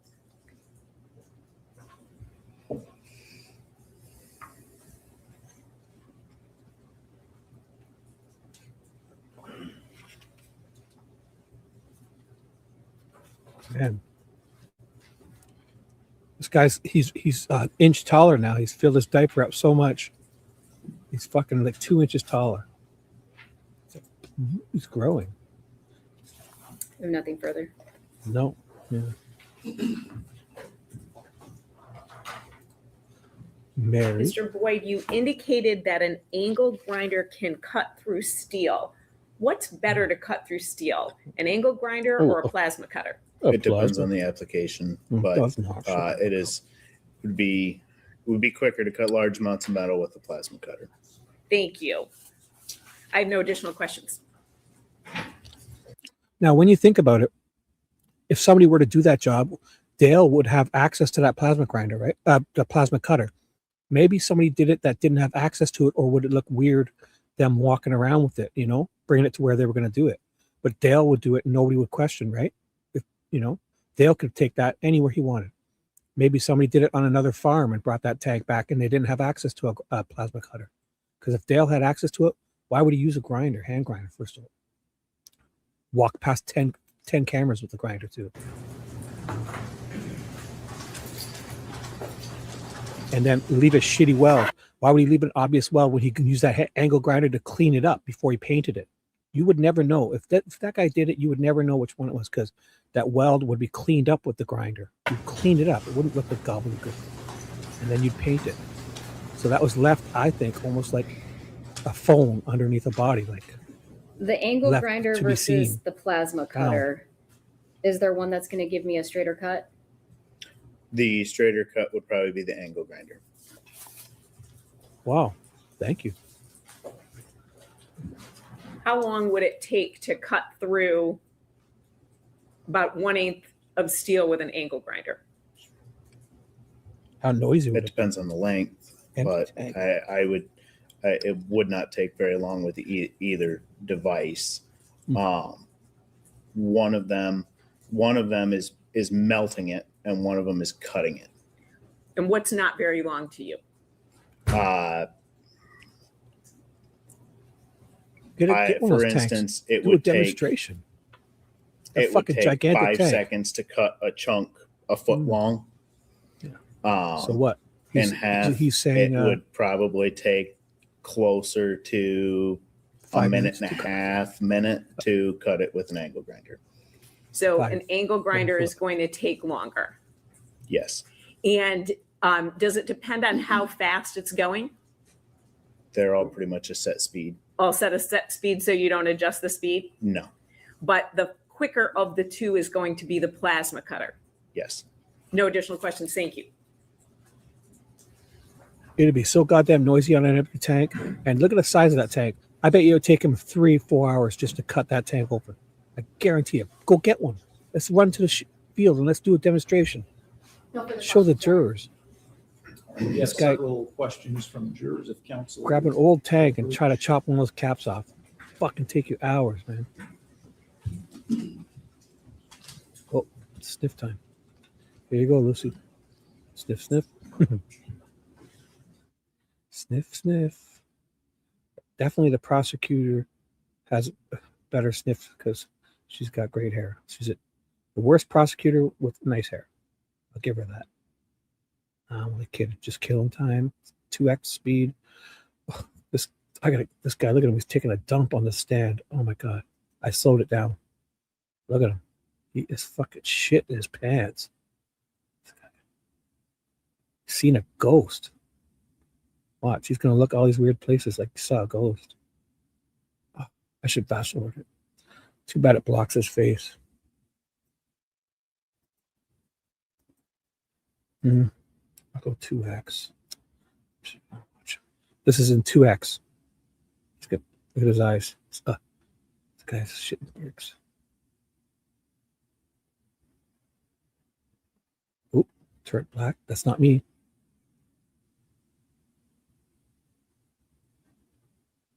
Look at him. Still 2x. Fast 2x speed, 2x. Dave muted. More questions from the jerk. Uh-oh. Sniff, sniff, this guy. Oh, he fucking saw Casper the Ghost, this guy. He's the one who's teleporting around. He's the one who could just as well have been driving that JCB because they never showed Dale get back in it. Right? This guy's there that day working on his truck with his brother. It was just then he's taking off and going for drives, saying he's testing his the hose. And then the work truck that's there, he's the one who cleans out of the garbage. So that's why she cuts that out of her video, because he cleans stuff out of the work truck. What if he's hiding stuff that they had to get rid of into the burn pile? Putting it in Dale's thing to make Dale go through some incriminating stuff. Who knows? But for whatever reason, Dale never gets back in that JCB. But she says in the next video, he's the one driving it. And then she takes screenshots to say, oh, look, there's a pile of stuff on the burn pile that Ivan's fingerprints are all over. Yet somebody, Dale must have also brought the tank over there too. And they just show you screenshots of it. They're there, they're not there. And the JCB is nowhere near it. There's no tank, no stuff in the pile. JCB is nowhere near it. Like, it's a video. I want you to show the JCB dropping that stuff in the garbage and moving the tank. Show it. Something's up here.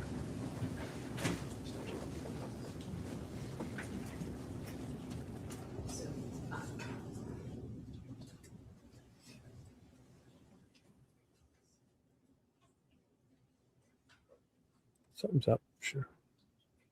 Actually, look like they're coming. Oh, they're going to get him to listen to stuff. Oh my God, I'm going to hit. He's going to listen to stuff in a second. And we're going to stare at him for like 5 minutes. So I'll fast forward for sure. Because he's not going to remember something and you're going to play an interview for him. All right, Mr. Boyd, one of the questions is about a prior interview. So we're going to have you listen to that, the relevant section of that interview. For the record, please have you let me know the date of the interview that you're having him listen to. Sure. So that interview was, well, I can tell you, so the time was 45:36. The interview was with Detective Drewyor and Detective Singleton. I think it was 8/23/2024, but I'm going to confirm that.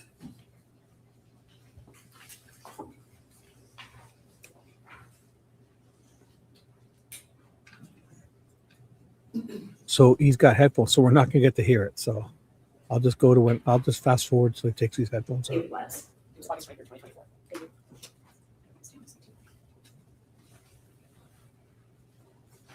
Man.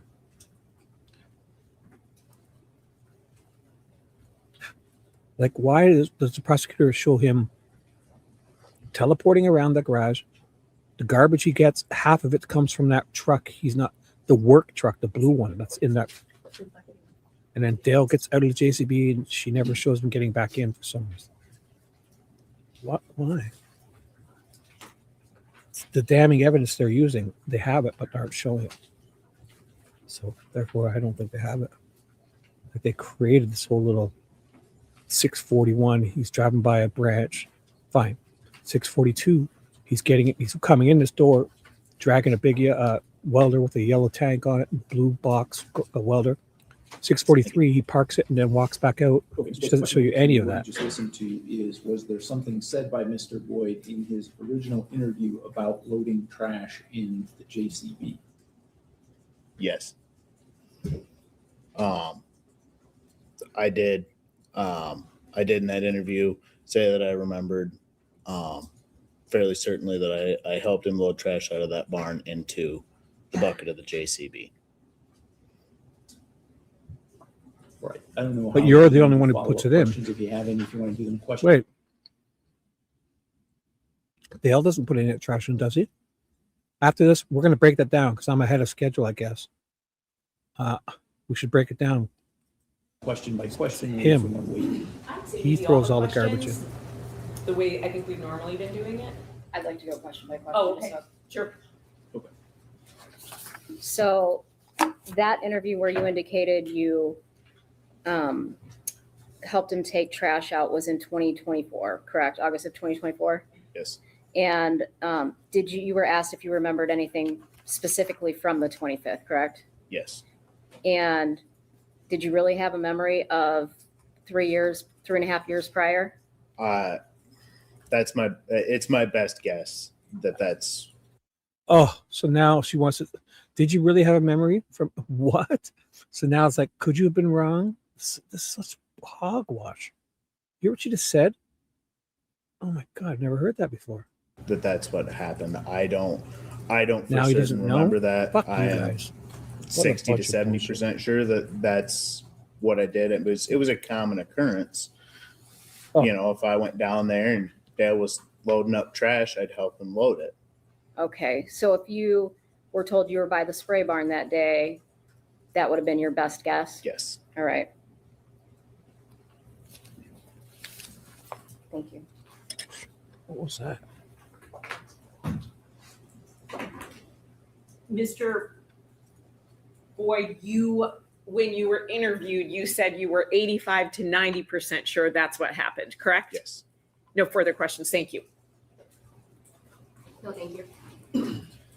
Okay, so the next question is, any chemicals on the farm that would cause burns or red skin if exposed?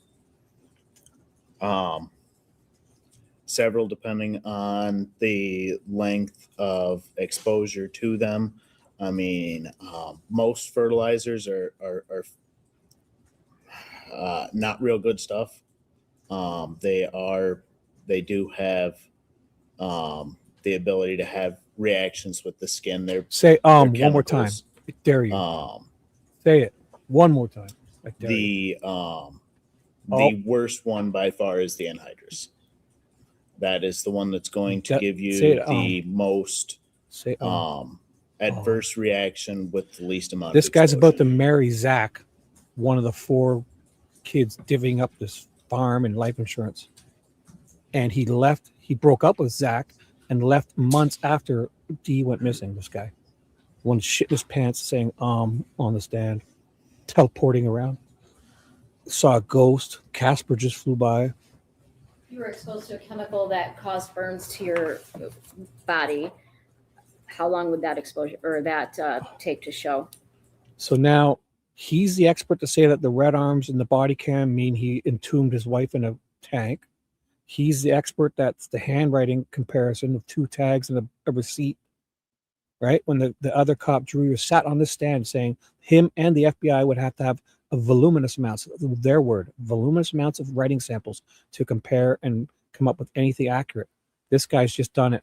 And she didn't need to hire an expert, this prosecutor, because this guy just did it for her in 2 tags and a book, couple books, and some receipts. With regard to anhydrous, wild. I just would ask that it be based on his personal knowledge. So if this has happened to him, he says it, or if he saw it happen to someone, rather than just speculating about this. He's not an expert in this. no, and you're right. I'm not. So I'm just going to ask you not to speak. any Shut up. further, Don't worry. If you just Why shut is your it mouth, used you're on about to staff? marry into this. So I'll rephrase the question. Okay. Have you're you about to get personally millions. observed any burns that you know So to be from what? chemical burns? On Dale's arms? Yes. The chemicals that you just described? Yes. Okay, and who was that? Who did you observe that on? I saw it on body cam. On Dale. myself. I mean, Oh. we would handle chemicals, Oh. and from time to time, I Whoa. He said it on him. Could it be him? Did he have red arms? would get a little on my forearm. What chemical did you burn yourself with? I believe it was liquid 28, but I couldn't tell you for sure.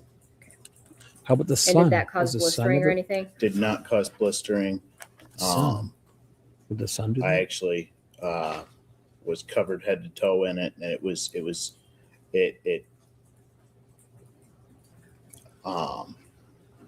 wasn't quite as bad as a sunburn, but it was definitely Were you cutting open very a tank itchy, and it very sprayed you? uncomfortable, very red. Thank you. Well, best guess. Yeah, just so we don't accidentally let someone Thank you. guilty go. They'd rather put someone innocent away. To your knowledge, how often would anhydrous tanks from the manufacturer be modified by employees or people at the farm? Modified. To my knowledge,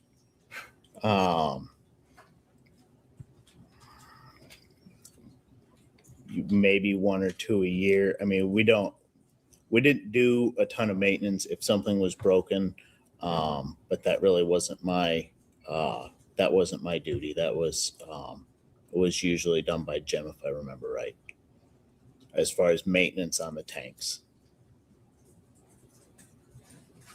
So when you said maintenance on the tanks, I think I heard you say, is it Jim? Is that correct? Yes. Jim Hawkins? Yes. Okay, so you wouldn't know anything about maintenance or altering tanks? Nothing more than changing tires and wheel bearings. Thank you.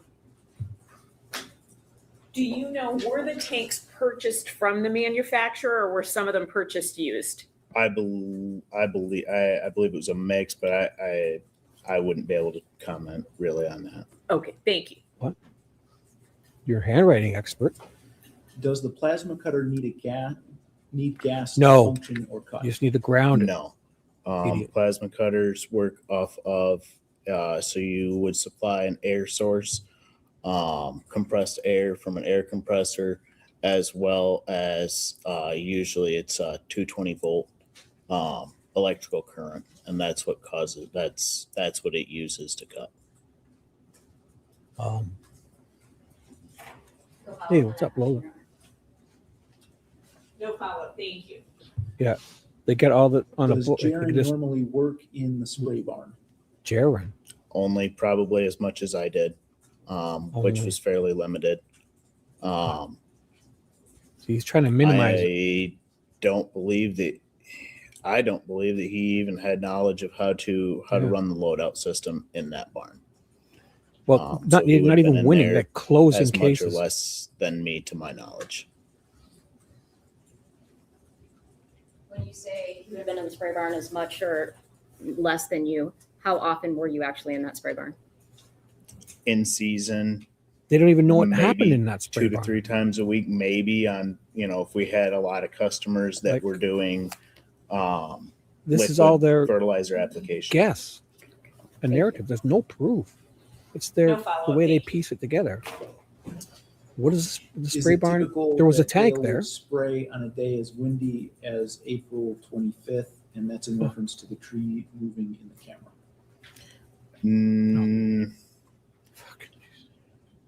You are not supposed to, and it was not. Jury wants it's to know not- about the wind. It's not recommended. I don't.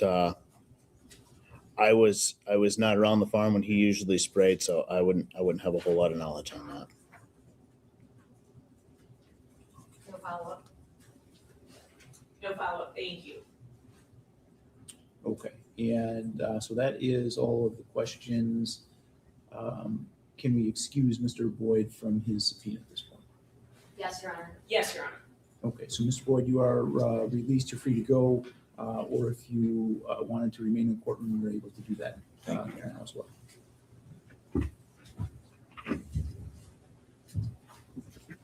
Like they want to protect everyone else. Like Brad Holder and all those guys got protected because they only wanted Richard Allen. They only want Dale. Everyone else, this prosecutor is going to aid them. Before your next witness, Mr. McCree, why don't we take a short break, and I'll use that opportunity to address the questions that were not asked and give everybody a chance to get up and move around a little bit. All of them, they just want to close cases. They don't give a shit about justice. They just want to close it.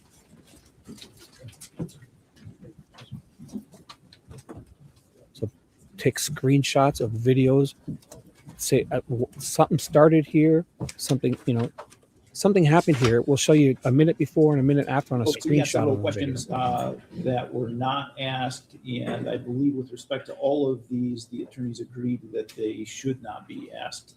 So I just want an opportunity to read those into the record. The first is, most likely, what would Dale have used the grinder tool for? The next is it possible to reliably identify the individual who performed a weld based solely on its visual appearance? If yes, have you had an opportunity to inspect the weld on tank 34? And if yes, can you determine who welded tank 34? The next, like, do you think someone that's got that angle grinder would leave that weld so ugly look? They could make it look almost perfect with that angle grinder. They could have smoothed it down and made it look straight and then painted it. They would never leave it like that. That's somebody trying to set someone up. Come find this. And then when they get pissed off, the cops are garbage. Then what do? They run and tell the cops about a tank. Then they lie to the media about, ooh, I'm the one who told the media about the tank. This is fucking stupid. is on all the anhydrous tanks you've seen at the farm. Have you ever seen another cover over the relief valves like the one on tank 34? Are those covers always factory or manufacturer installed? And the last is, have you ever noticed Dale and Dee argue? If so, did it ever turn physical? So Dale and Dee never, fought like that. But this Terry guy who's whipping around this farm that day, the Terry, he's a truck driver. He delivers tanks all over. Tanks could be everywhere. Terry, the day before she goes missing or whatever, 2 days before on the Friday, whatever it was, Terry and his wife, Terry, got in a huge fight with Dee. Dee calls up him, Dale, says they're going to lose it all. They're going to lose it all or whatever. She's freaking out. Then she goes to Amber's house. And Amber's and right to Amber's room and talks to her. Amber says she goes in her washroom and pukes after receiving a text message she vomits after receiving a text message from somebody, an employee, about really bad she was fighting with. And then somebody else, even her assistant, said she puked after fighting with this Terry or whoever. And Todd is all up in this. Todd's the owner of that trucking company. That trucking company sus. They're delivering shit in those trucks. Come on. This anhydrous is a precursor for meth. Fucking cabbage was a front. Cabbage was a front for the Mexicans were growing marijuana. Dale says those potatoes that got ripped off at a potato farm. Something's up, man. Is that accurate, Ms. Wyse, Ms. Chartier? Yes, Your Honor. Yes, Your Honor. All right. And so with respect to the last question, we did decide that it was a question I received early on in the testimony and that it had been added. Fucking Lollybeard is probably the muscles, the collector, Look at this whole operation. Got tanks standing all over there. Hardy might be a kingpin. Like, this is a fucking Prince Jaron, talking about his in the cop car in handcuffs, talking about his he's getting his money soon, his inheritance and his stepmom's life insurance to split up. It's almost ready. He's in handcuffs. Talking about eloping with a girl who wouldn't give him the time of day in high school. Now he's eloping with her and at 200 people at Prince Jaron's wedding. This is fuck. Ivan breaks up with Zack months after Dee goes missing, and now he's Zack's fiance, ready to marry into this dynasty. Zack's gonna hit it. Zack's like counting his moments. So Dale gets convicted, and they cut him a check for what, 20 whatever million. Jaron is getting the other quarter, and the young daughter is Jaron has custody of the young daughter. With Dee gone and Dale, like even Dee, imagine she did something accidentally, or this is wild. With both of them gone, this is weird. Adequately covered. I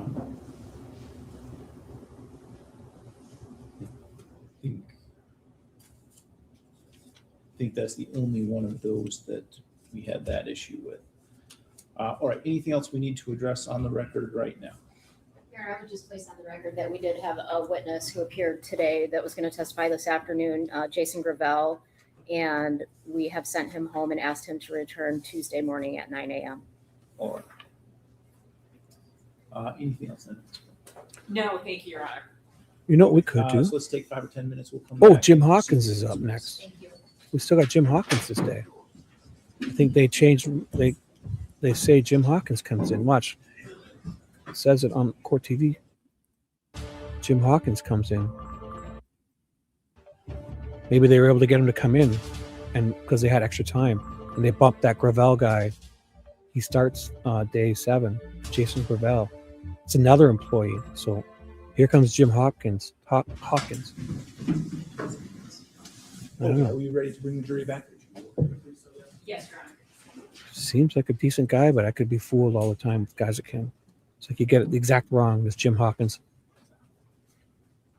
He looks pretty sweet and oblivious, but there's more going on here. Just he's getting in a fight with people and vomiting after receiving texts and saying that business is gone, and this Terry guy and his girlfriend's name's Terry, and they're fighting with Dee so bad that she's vomiting. Fucking 10 bottles of oxycodone. Oh my god. Can't even think of half the stuff. You may be seated. Money's missing. Okay, people may call their next witness. Ooh, Thank you, Your I Honor. got it. People call it Jim Hawkins. I got to copy and paste that. I got them all ready to go.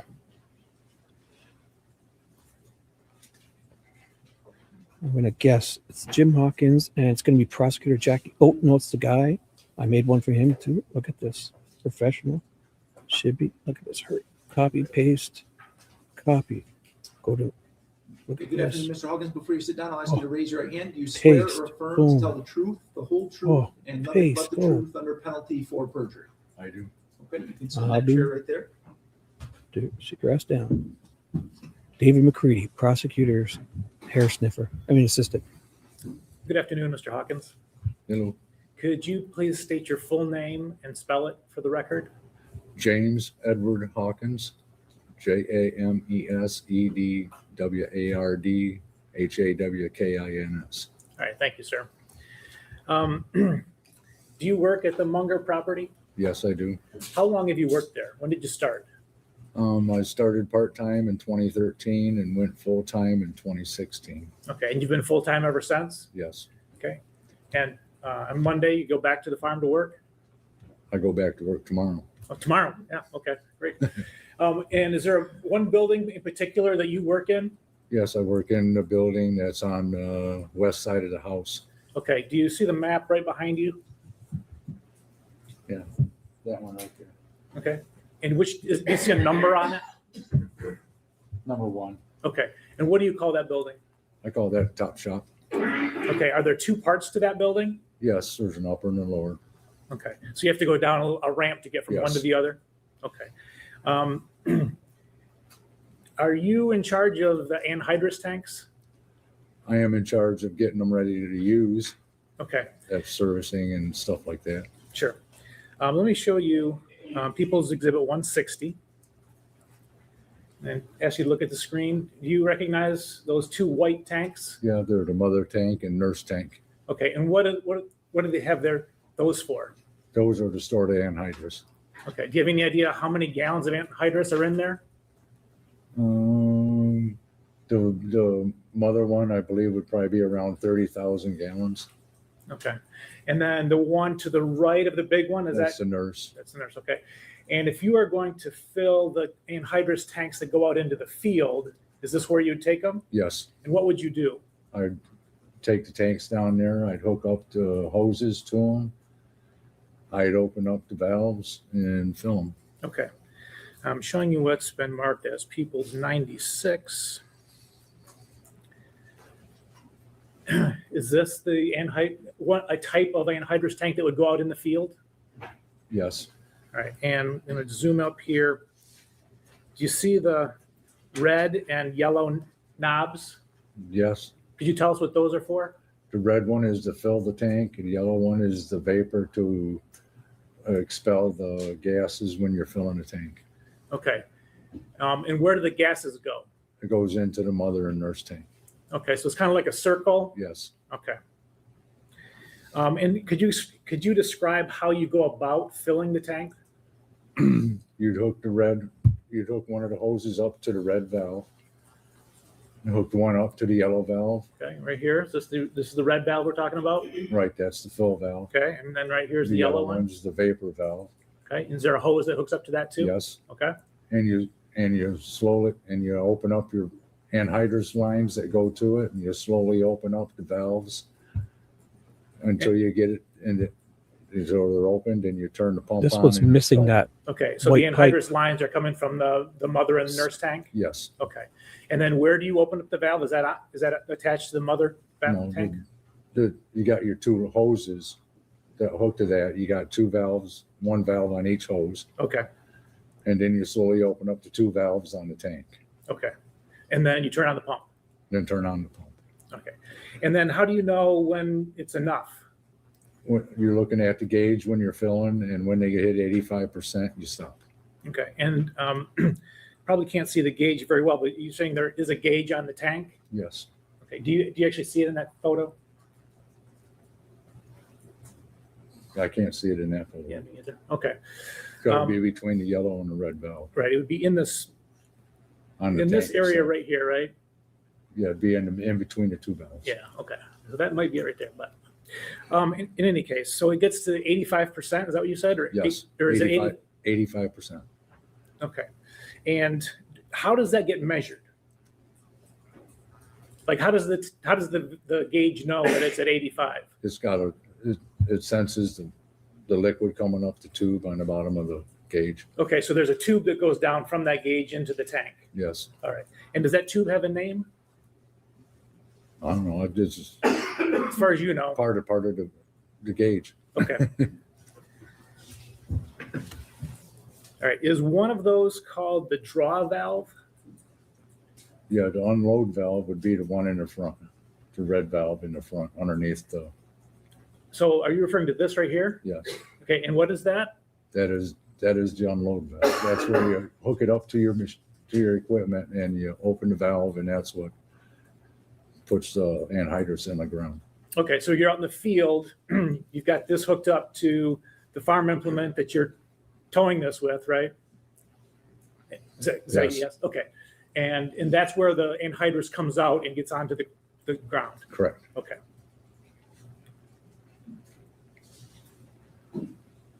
Now I want to direct your attention to Exhibit 90. Oops. Yes, Exhibit 90. All right, so I want you to look at the very left edge of this picture. You see a white little stack coming off the back of the anhydrous tank? Yes, Okay, do you know what that is?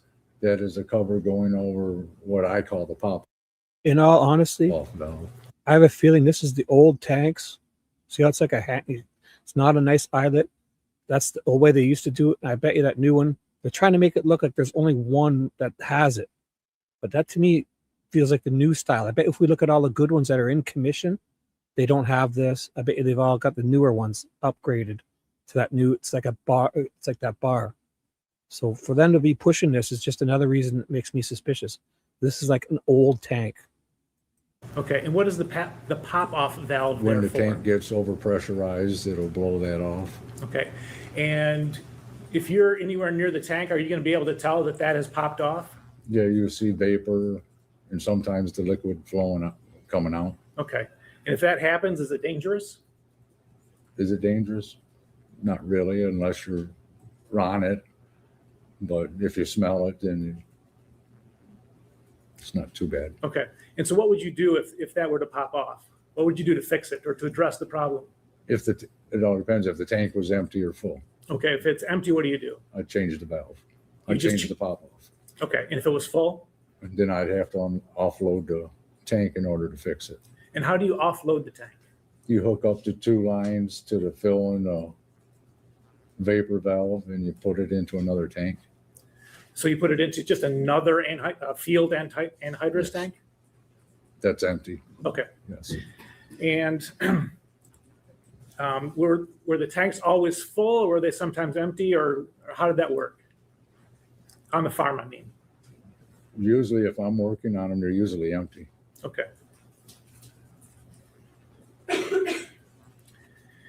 Now, if one of these field anhydrous tanks had a hole in it in the tank itself, would that tank be any good? No, because it'll be leaking all the anhydrous out. Okay, because you're trying to put pressure into it, right? Because you got that gauge. Is that correct? Yes, And and then the hole would be doing what? it'd be leaking anhydrous out. Okay. And if you had a tank like that had a hole in it, what would you do with it? I'd put it out of service. Okay. So you wouldn't use it anymore? No, You wouldn't try to fix it? I'd try to fix it. It depends where it was leaking at. Okay, but let's just say there's a real small hole on the actual tank itself. Do you think you could be able to fix that and get it back in service? Yeah, one of the guys that were there could probably weld it up. Okay. Would you be the guy that would say this is out of service and it needs to be fixed? Is that your duties? Yeah, if it had a hole in the tank, yes. Okay. Or what if something else was wrong with it? Would that be something that you would? No, it all depends what was wrong. More than likely, I'd end up fixing the tank if it was a valve or gauge or a pop off. Okay. If something is wrong with the tank, do you put a tag on it that says it's out of service? I haven't. Okay, you've never done that? Okay. I'm sorry, did he answer with a yes or no? Oh, I thought he did. No. Thank you, Honor.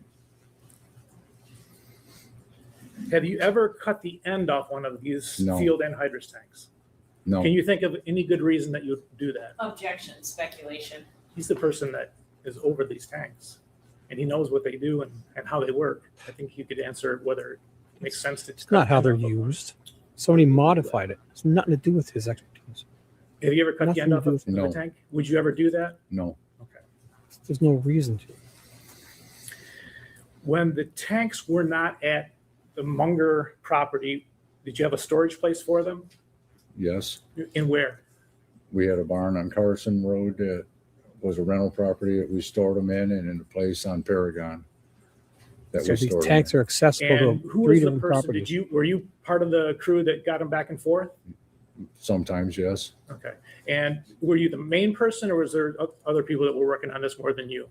So this guy, Ivan, that Terry guy, they're all driving these tanks around. And On bringing them back and forth, it was usually Randy that did them. Okay. Randy now. Him.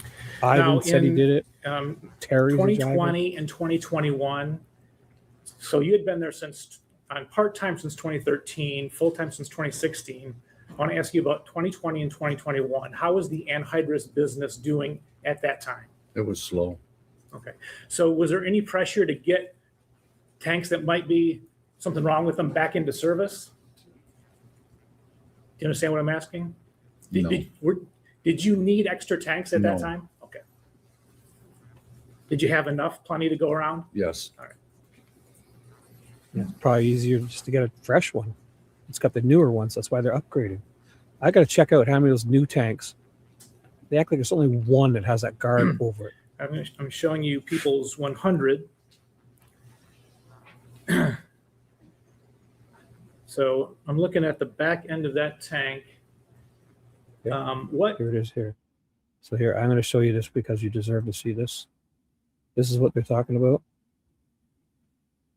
Oops, don't you do that. Okay. This is what they want you to think. Now, see how there's like a little, it's not that little pipe. But look at the nubbin is on the left and the big one's on the left and the small is on the right. This is called the Mimi valve thingy-majiggy. This one here is huge on the left, and I don't even see the nubbin on the right because it's up on wheels. And I guess they're up high here. This one is kind of looking up. Either way, the one on the left is not the bigger one, and it can only be because there's the ring, right? That ring is here, the new style, and this is that end. So it can only be looking at it one way. So we're looking at it the correct way. If they say this is the one with the body in it, right? There's the body, right? So there's the nubbin on the left side. What are we looking at here? On the left side and the right. So there's at least 2 of these tanks. And if this is 34, where'd that big one? Where'd this little one go here? Now this is actually, you know what? This is actually the same, except for there's a nub in there. There should be two, but the one in the body cam video shows a one here and nothing here. So there's at least two of these different tanks. Okay, there's at least two, because on the body cam they're going to show you it's the exact opposite of this. It's exact opposite of this. The big part is here on the body cam video. I'll show you that later. I won't interrupt ever again. What is that, the back end of that tank, right underneath the sign where it says Farmer's Antique? Can you see that?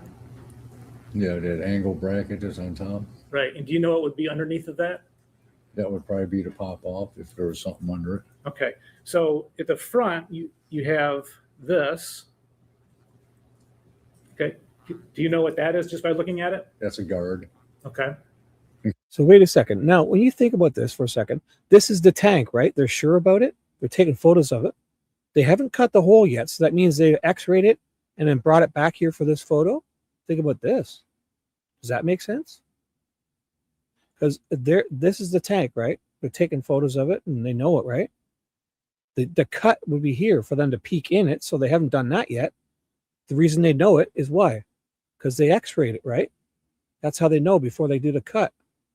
They're not just cutting everyone open. They have to x-rayed it. So how did they get this one tank? They just guessed to go x-ray it? And they said, you know, where did they do that x-ray? Did they bring the x-ray thing out here and do it? That would be the only thing that makes sense, is they x-rayed it in this very spot. Because, I mean, they x-rayed it first, right? Especially without that hole in the end. I mean, there's no anomalies. Like, they cut a big square out. So what do they do? Do that wherever they do the x-rays? And then come back here and do this? Take this shot? Okay. It rolls over. And what would be underneath that guard? That's where your valves are. Right, okay, so showing you people's 101. Are those the valves that you're talking about? There'd be a red and two reds and a yellow. Okay. How about that one right there? All the mouse poop. This is people's 104, by the way. I haven't seen that. And the mouse poop, so if they did take this somewhere else to get it x-rayed and they brought it back, that mouse pooped really fast. It's got to be a mouse poop. You've never seen that? No. Okay. They're probably going inside. Oh, the body. Have you ever, to your knowledge, ever seen a tank that you dealt with that had that type of angle? Like, you hear that wording, that you dealt with? Because the new ones, they probably don't have to deal with them yet because they're still new. Or where the pop-up. Like, I'm going to check every time I see a newer tank. I bet they say this is the only one like this. Yet in the body cam video, there's one like this, and it's not the same as this. It's on the opposite side. So there's at least two of these I've seen on video. This one and another one. Off valve would be. And how do they know? Usually most of them are either. This is the one. They just know it because they haven't cut it open yet, and they need the X-ray. So did they drive it to the X-ray station? It's got to be a truck station or wherever, and they don't just have them everywhere. And then bring this back here for this photo. Or open, or they had the round cover on them. Okay. Did you ever paint an anhydrous tank? No.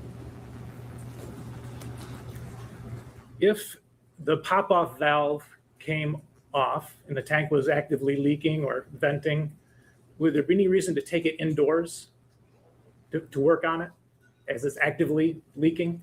No, Why not? because it would be an enclosed area and the vapors would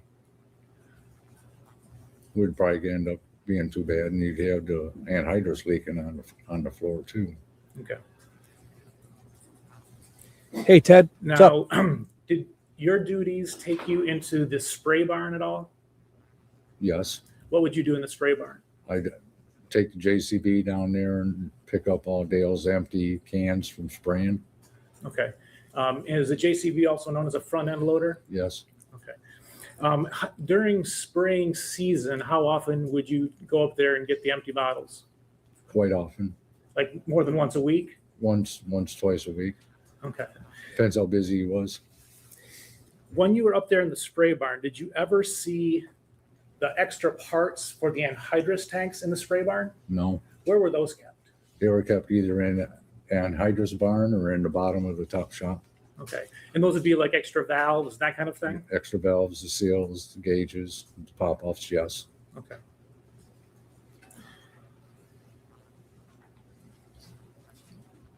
And as far as you know, having worked there, do people do welding in the spray barn? No, Okay. Do people do painting in the spray barn? no, Any supplies for either of those things in the spray barn? no. Okay. All right. Thank you. Nothing further. Those welders have wheels. They're welding anywhere they want.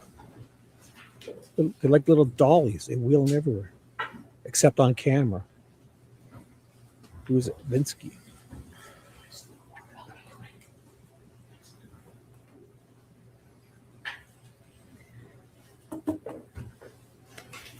Good afternoon, Mr. Hawkins. My name is Marissa Vinsky. I represent Mr. Warner. I have some questions for you. So it seems like you were one of the tank guys. Is that accurate? One of the tank guys, like you primarily dealt with a lot of the tanks. Yeah, I'm the one that got them ready to go for the year. I'm the one that filled them. Where would the farm get these anhydrous ammonia tanks? So would they buy them used from people? Would they get them directly from the manufacturer, a mix of both? I cannot answer that because I have never seen them buy one. Okay, so you kind of just use the tanks that were on the property.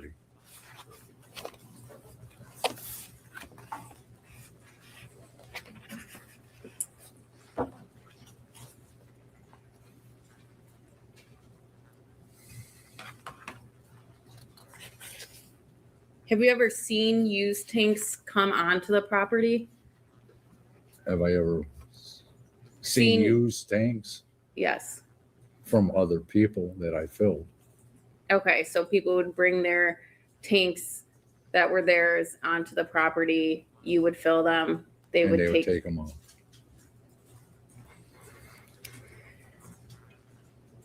In your role as the mechanic, you interacted with Miss Warner as well as Mr. Warner, correct? Correct. When you were working with Miss Warner, is it accurate to say there were good days with her and bad days with her? That would be correct. Miss Warner, it's fair to say, would yell at you during those bad days. She would scream and yell. Yes. And when you worked with Mr. Warner in your role, was he pretty easy to get along with? Yes. On April 24th, 2021, so that's a Saturday, you worked on the farm until about 7 p.m. Is that Correct. accurate? Yes. Yes. Sorry, I spoke over you. And you had actually spoken to Miss Warner at 6:30 p.m. that night, Correct. and everything seemed normal with her? Correct. I have no further questions. And it's high green dress.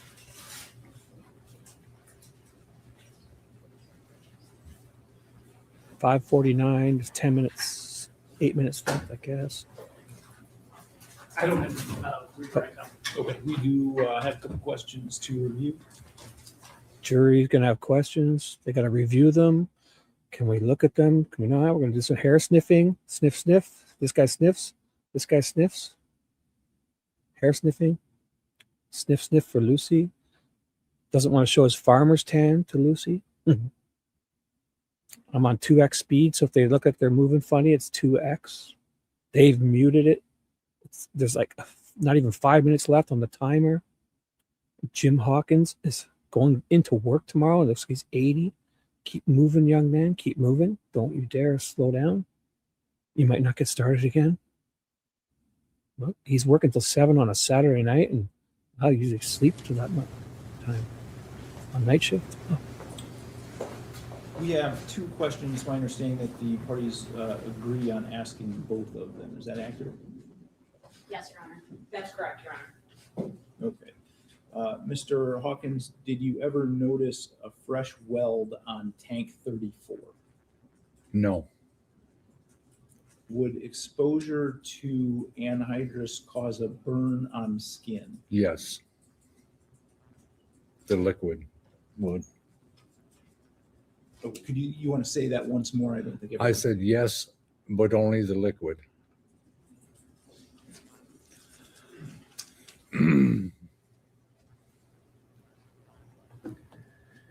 Just want to follow up and show you this tank 34. Before you saw this picture, had you ever seen tank 34 before? No.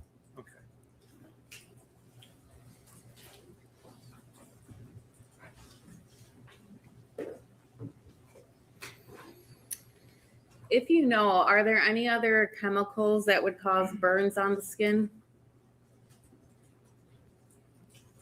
At the farm? Yes. Sure. No. Oh, come on. Chemicals all over there. Nothing further Oh, on. the sun. Could the sun burn your skin? I believe he can be released. Wow, thank you. All right, thank you for your time, Mr. Hawkins. You are free to go. You're released from your subpoena, so you don't need to come back if you don't want to, or if you want to stay in the courtroom, you can do that as well. Yeah, he's out of there. Thank you, sir. Want to play darts and have a beer? I'm out of here. All right, so it's Fuck my that. understanding that due to our witness availability issue, that was our last witness that we have for today. Is that correct? That's correct, Your Honor. That's my It's supposed to be Jason Gravelle, another employee. So, ladies and gentlemen, we will conclude for today. Monday, we are off so that we can address some other cases that continue to go on while we're doing this. So we won't be here on Monday. We will be back on Tuesday at 9 a.m. And during the trial, do not read, listen to, or watch any news reports about this case. Under the law, the evidence you consider to decide the case must meet certain standards. For example, witnesses must swear to tell the truth, and lawyers must be able to cross-examine them. Because news reports do not have to meet those standards, they could give you incorrect or misleading information that might unfairly favor one side. So to be fair to both sides, you must follow that instruction. So have a nice weekend, and we'll see you back on Tuesday.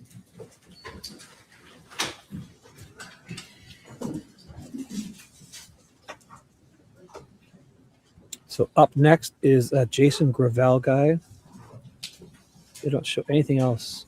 So basically, I'm done. I did what I was supposed to do 3 days in a row, 4, 5, and 6 all today. I usually only get 2 done because I interrupt so much, but today is professional. You want to check out this Gravelle guy? It should be day 7. They go away for the weekend, and then this comes on. So just wait. This is him here. Now, let me just double check. February 24th. Yeah, day 7. This is him. He is another employee. So we can do that. How long is he on? Well, he's not even on that long. So, Let me see. Maybe I should do him because he's one of the employees. So I'll just add him in, and because the rest of them are all cops. So I'll just do this last employee because it looks like he comes in at around 10 minutes and he only goes for, not long. Well, there's a break. And then he's not even on for 20 minutes. So I might as well get this one out of the way now. And because he was supposed to go on the day before, but they pushed him. I guess somebody didn't show up, probably him. So, and then the rest of them are all like cops, FBI, Secret Service. This guy's FBI. This guy is a fire captain, the drone captain. He's a Secret Service agent eventually for some reason. This guy's a cop, detective. Yeah, it's all cops from now. And this guy is, who is he? Who is he? Oh, I remember him. Fuck. I forget. Oh, he's the welding expert. He's the welding expert. So let's do it. Fuck it. I'll add it in the timestamps. I'll just play this one first guy, Jason Gravelle, and I'll write down what his name is in a second. So this will be, I'm just going to do a bit of day 7. All right. And I won't even say anything in the title. I'm just going to add him in. And I'll get his name right now.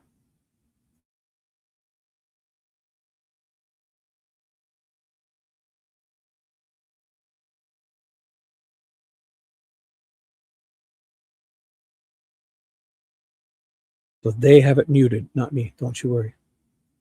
They have it muted. Here it comes. Jason Gravelle, Dale and D. Warner's employee.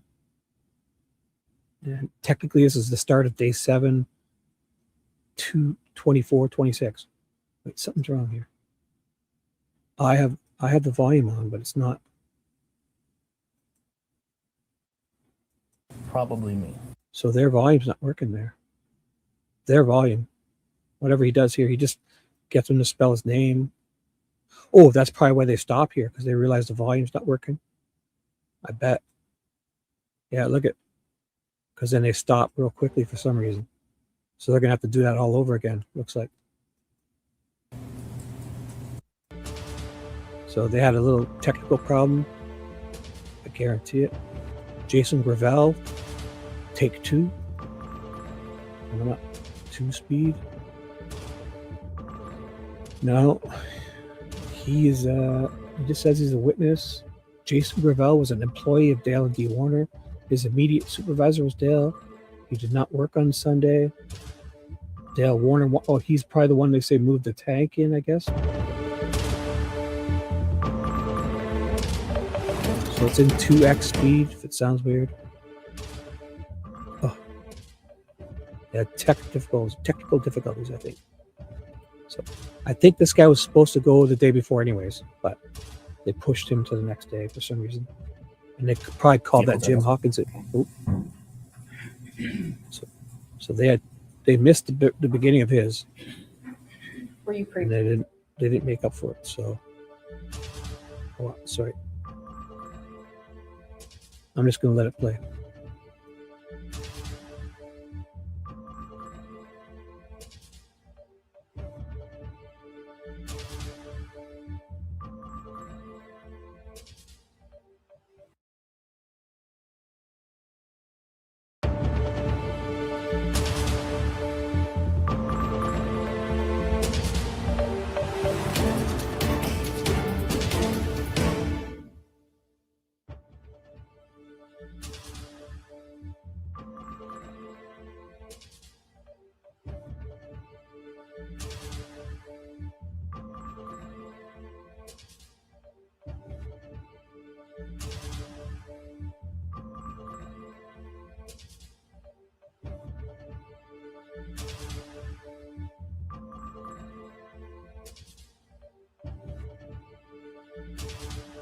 To get closer, I guess.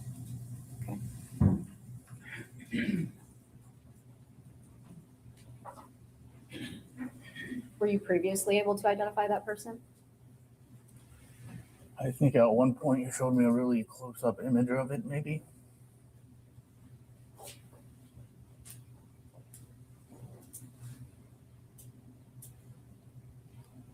And is this behind the burn pit that you discussed earlier?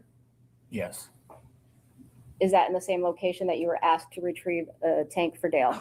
I did retrieve a tank from over there, yes.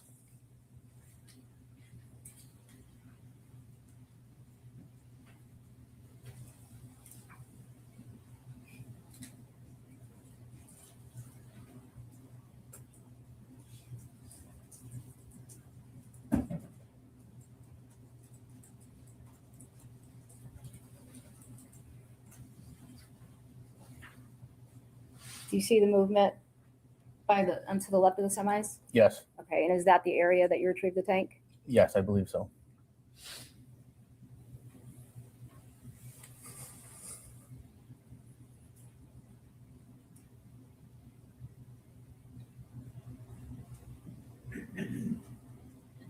Okay, 5:11 p.m. Do you recognize that person?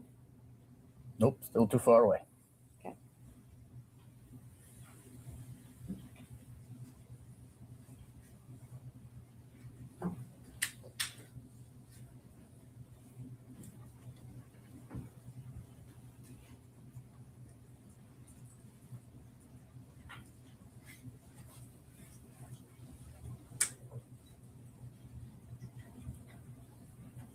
Jaron or Terry? It's probably that Terry guy.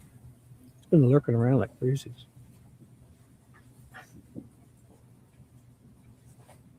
Somebody walked away. See the person walking to the right of the screen?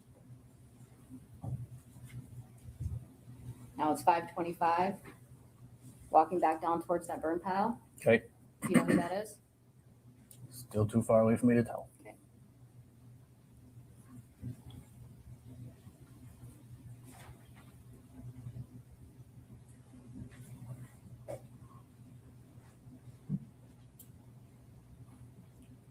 Okay, do you see the person again to the left of the semi?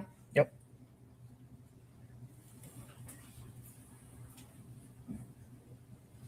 Okay.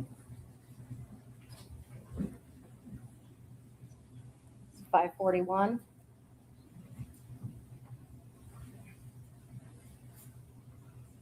And what is that? That is a tank. Okay, being moved by what? The JCB front end loader. Okay, and do you know? Right. And they put it in the bucket when it's rusty and old. But if it was new and painted, they take the bucket off, they lift the arm up, and they hang it with 2 chains because they don't want to scratch the paint and decals. Now it's just jammed in the bucket, sticking out on a 45-degree angle. So this is how you move a dirty tank around. You know Who that is? That would probably me. I'm sorry? That's probably me. All right, and why do you say that's probably you? Because that's how I rigged up that tank. Okay. And then where did you take that tank? I believe the back of the spray barn. Okay, 5:43, taking it to the spray barn?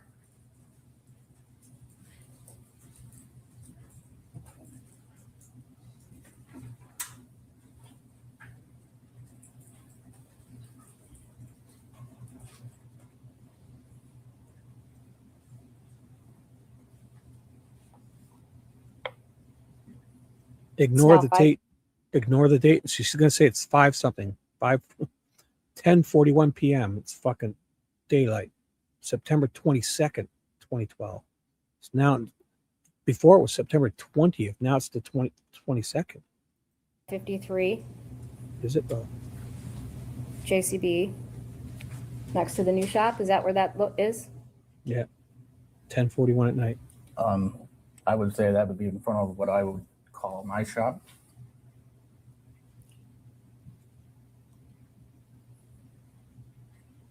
This one is the front of your shop. Is that what you called it? I believe so. Yes, that's where I generally work. Okay, and look at the map behind you again, 263. What are you calling your shop? 5. 5, okay.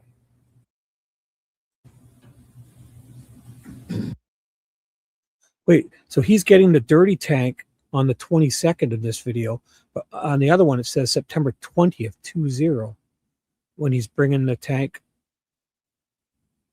when he's supposed to be cutting the tank open and painting it.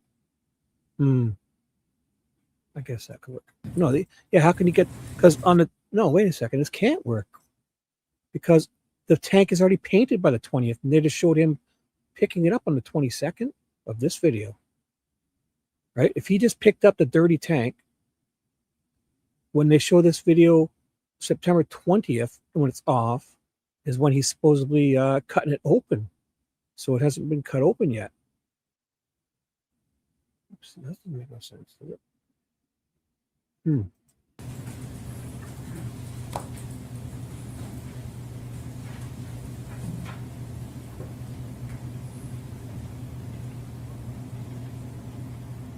Okay, 602.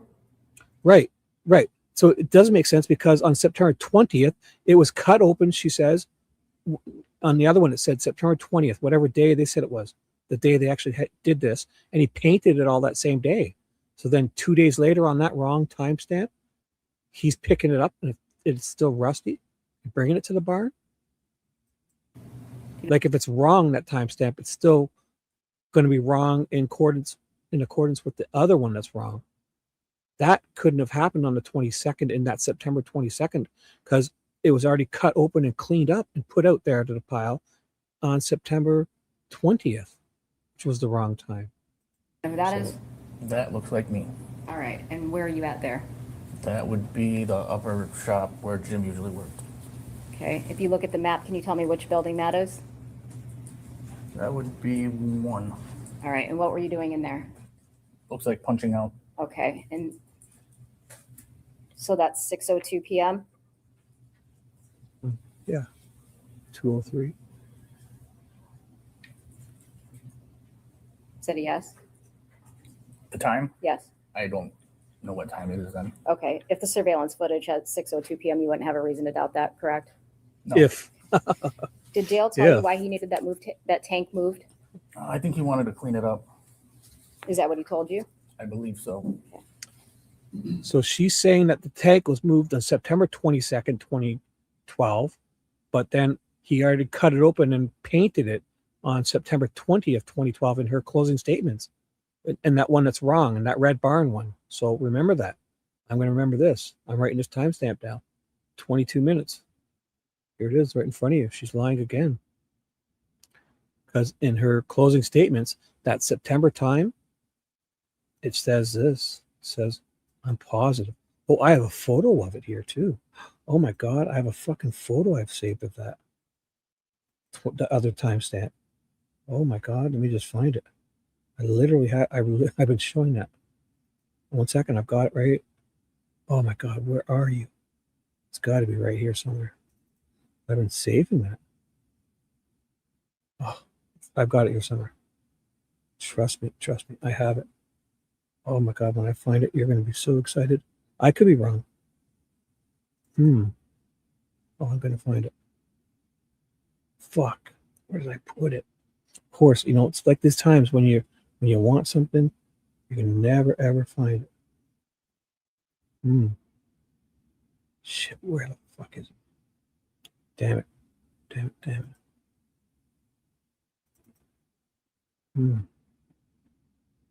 Of course. This happens. Oh, where are you? I'm looking for it. Trust me, I'm on my other screen. I know I have it. I've showed it so many times. Oh, where are you? Man, when I find it, oh, people are going to be so happy. Looking. I'll start this up and I'll get back to it because I'm looking for it. Wow. So many of these folders now. Fuck it, I'll just play. This one is I the have front it. of your shop. Is that what you called it? I believe so, yes. That's where I generally work. Okay, and look at the map behind you again, 263. What are you calling your shop? 5. 5, okay.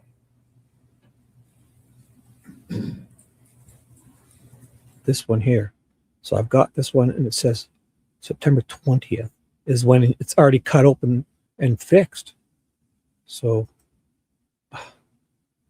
where are you? Damn it. Oh, I found it. Yeah, you see? On the day she says it, boom. There's your fucking mic drop. Look it. So she says he's driving around picking it up on this date, right? So let's say that it is off. This is 2 days before it. The tank, this is the day he's actually cut it open and painted it. And she just showed him, she says he's picking it up dirty and bringing it to the spray barn on this date, September 22nd, 2012. So they've fucked up. Right there. Her evidence is right here. Because that's what she's saying is going on there. Is that guy's grabbing the dirty tank. He's the guy, Jason Gravelle, is the guy who gets the dirty tank and delivers it. He says he's doing it right now under Dale's orders, whatever. Go get the dirty tank. Check it out, guys. It's right in front of you. And this is the date where they say he's cut the tank open and is doing it. Even though the timestamps are off, look at 4/25/2021. I bet you this one here is after that one, if I could see it. Oh, I gotta zoom in. Probably says after, right? What does that date in the top corner say? 4/27. Yeah. There it is right there. There it is right there. I've solved the case. She's full of shit. Because look at their timestamp. This is the time when they said he did it. And then she's sitting there showing you 2 days later, he's going to pick the dirty tank up. She says it's already cut open and painted on this date. That doesn't make sense, unless I could be wrong. I don't know. That's what she's saying, right? On this date, this guy's getting the dirty tank for him 2 days after. So 2 days after he gets the dirty tank, for him to go clean, puts it in a spray barn for him to do this, but yet 2 days before, she says it's when he cut the tank open and did it. That's what's going on here, right? She's saying he's getting the tank for him, right? All right, and what were you doing in there? Looks like punching out. Okay. and 4/27/21, 2021. So that's 6:02 p.m. 6:02, 4/27. It's the day he's doing what? Getting the dirty tank for him.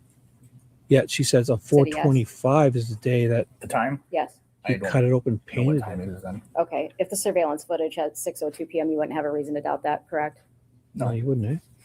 Did Dale Gotta tell make you why he sense. needed that tank moved? I think he wanted to clean it up. So on that what he the told you? 27th, I believe so. he wants to go get it to clean up. Yeah, on the 25th in her closing statements, right? She says it was cut open and done. When you had the conversation with Dale about Mm. moving that tank, was that in person, over the phone? Do you recall? I do not recall. Mhm.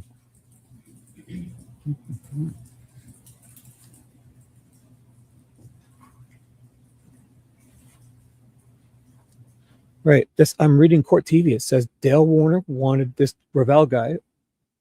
He did not work on Sunday, April 25th, but on the 27th he gets.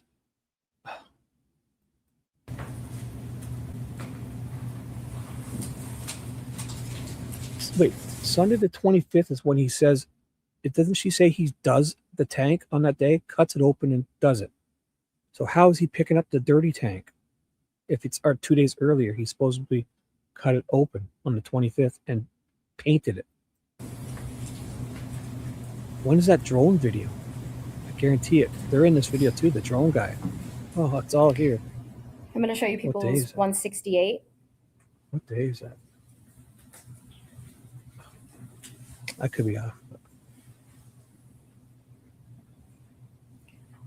Do you recognize Glad I that did- area? I'm glad I did this guy tonight because I would get distracted on today because I would get distracted just like this tonight. And this is bonus material for you guys. So I'm done already. Yes. This is Okay, and what bonus. is that area? I believe that's back by the large anhydrous tank where we. Like this camera guy is great. It's like he really knows when to hide the date. Really? Like why isn't that always being shown? Because they got the file name up here in the corner. They say it's a real date. Would fill the smaller So one. Okay, and is the burn this guy's pile zoomed in on this this photograph? TV. Perfect. I believe off to the left. Are these trailers, the big long white things we see right there? The three? Yes. Yes. Okay, so next to the left of those trailers, is that where the burn pile would Yes. be? And approximately where in this photograph did you pick up that tank?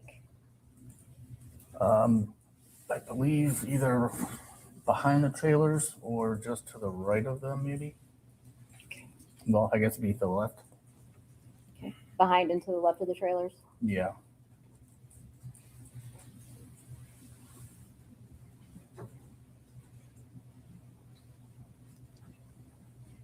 I'm going to show you people's exhibit 174. Do you recognize that building? Yes. What is that? That's the spray barn. And is that where you testified you took the tank? I believe so, yes. Can you look at the map again next to you, 263, and identify the building number that you put that tank in? That would be 7. Which way did you come into that building? Through the front. And what is the front to you? Do you have a pointer up there with you on the stand with an orange tip? Can you open that up and show me where the front of that building would be? Right. That's what I would call the front. Okay. For the record, he's pointed to the south side of building 7. Yes, it would have been the south side.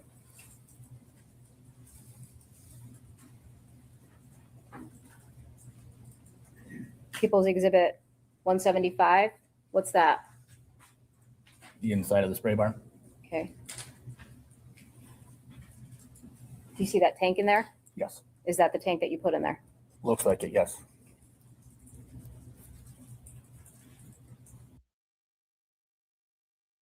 So I don't see this is an old one. The Are they saying that he modified it and put it on in here?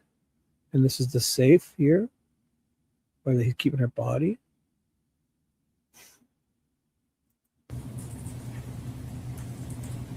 The door that I'm looking at off to the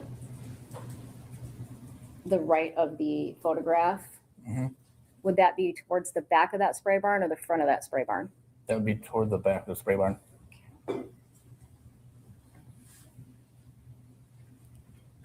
People's 176.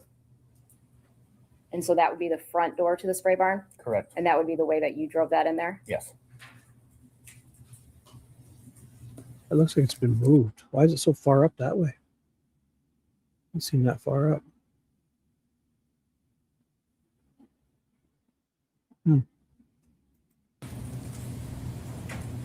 I have nothing further.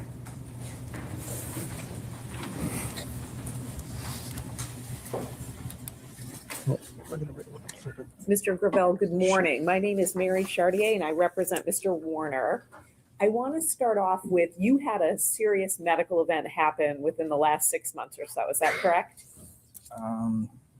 It was less than a year, yes. Okay, less than a year. And do you mind telling us what happened? I had a 3-month brain bleed from trauma that I don't remember. And they had to drill holes in my head. I'm sorry for that. Has that impacted your memory? Yes. And is that something that you shared with both our office and the prosecutor's office? Yes. So when you're testifying here today and not remembering certain things, are you trying your best? Yes. But unfortunately, your medical condition makes some of that challenging to remember. Is that accurate? Yes. When you, and to be clear, you're still being treated for that right now? I am still in recovery, yes. Okay. When you indicated that Mr. Warner said that on April 26th, Ms. Warner had left Sunday evening, is it possible he said Sunday morning? Yes. Thank you. And She should say, is it possible you tank did that you this? moved in I'm to like, the spray barn, you had moved tanks before for Mr. Warner, correct? Yes, but usually the ones that were on wheels. Usually on wheels. And that one wasn't on wheels. Correct. Now, you weren't restricted as to where you could go on the property when you were working, correct? Correct. So on April 26th, you did your work like you normally would? Yes. And on April 27th, you did as well? Yes. I have no additional questions. Thank you, sir, for being here.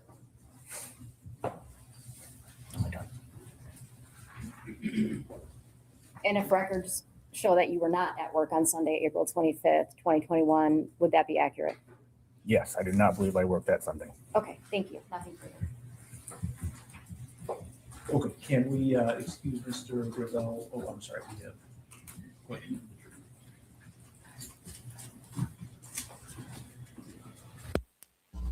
Questions for the jury?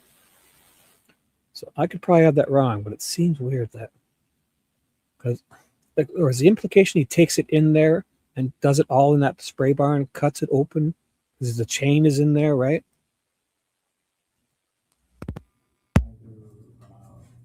Prosecution or defense has any objection How is he to more getting the dirty That's correct. tank That's correct. 2 days after? Mr. Gravelle, were you asked by Did Dale this. Warner to move the tank to the spray barn? Yes. Anything else, Ms. Wyse? No, Your Honor, thank you. Anything else, Ms. Chartier? No, thank you, Your Honor. And can we excuse Mr. Gravelle from his subpoena? Yes, Your Honor. Yes, Your Honor. Okay, thank you, sir. You are free to leave. Glad I did that. Glad I watched this, because now I'm going to stop here and I'm going to start my next show. And now I won't have to loop in circles thinking about this. Parker Hardy? The Parker Hardy's name. Yeah, it is. Parker Hardy is. So I'm going to pause here at Parker Hardy, D. Warner's nephew. So I'm going to leave this here. Now I get to loop and show you guys this. So I'll come back. It's I'll start here. It's this one. 6:35:25 at 30:47. I'm going to write that down right now. Parker Hardy starts at 30:47. And then I'm just going to go find out, spend a few minutes and find out other stuff. If anyone's still here. So this was at the day 7. I started early. 6 35, 25. 25 video. Stopping at 30 minutes, I'll say. 30 minutes. It's Parker. Hardy. Day 7. So I did Gravelle. Did Gravelle. Boom. Now I get to do whatever I want. Check this shit out. Where is it? Not on this playlist. I have others. It's when she's in the red dress doing her closing statements. Prosecution is on. Not that one, not that one. This one, the before and after her. Yeah, this one. It's on this playlist. Swear to tell the truth, the whole truth, and nothing but the truth, so help you God? Yes. Sitting down, speaking in microphone. Down here, she's got a red dress. You see the prosecutor giving her closing statements. It's all there. There it is. It's this one here. The first one. Was it the first or the second? Most likely the first one near the end of it. See some fucking gobbledygook here. He was adamant in the beginning. She doesn't have. Let me do she it. doesn't have- Yeah. Yeah. Coming Here it is. slowly from the spray barn. 641. welder It's coming in the slowly from this. Here we go. There we go. So this is her case. 640. She just showed you 641. He went past that tree, right? With this in the JCB bucket. She could zoom out and show it happening because that we know that zooms out, right? So she's saying that this is 643. So at 1203 is 643. So 1202 would be 642. 1201 would be 641, right? So outside at 641, she's saying he drove by. So instead of showing you 640, where she could zoom out and not show you the tree branch, she could show you that wicked camera angle of this sticking out of the bucket of the JCB, big yellow thing, because you see it on the camera, she says. And then it's 1202, which is 642. She says he opens this door, walks in, and wheels this cart here. And then at 643, he walks away from this, and this is him walking away. But she can't show you any of that. She's just going to tell you what happens. Okay? So why is the state doing stuff like this? She's going to show you right here. And there's a funny edit here. Like you'll see it go click, click. Coming slowly from the spray Right. barn. So this is it coming slowly at 641. I'm just going to go back a little bit more because she does a little weird edit there. 7, we see the JCB go by with a white object on it. So she could zoom out and show you this angle. Watch. At 641. There goes there's Ivan. Dude, there's Ivan in his truck. This even goes back farther where you get a wicked angle. That in a few minutes, that JCB is going to come around here with that yellow tank sticking out of the bucket, she says. It's going to go by here slowly at 640. 641, you're going to see it. I almost think I do see the yellow tank. But for some reason, she doesn't show it here. And then 642 and 43, she doesn't show it all.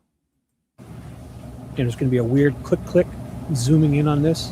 Another vehicle, weirdness. So she's alleging now that he's brought the tank over here. And there's a white pile of white stuff that was dumped here. And in after this, she's going to show an hour before Ivan teleporting around the garage, putting this said garbage in this bucket. And Dale gets out of this and never gets back in it. So it could very well be Ivan here. I'll prove it. Now we see the JCB So he hits a camera or something. hit the camera this time. Whatever. So here, this is where she's going to do it. She's going to show you something drive by here, and it's going to click, click. You're going to see it change for some reason. It's an edit.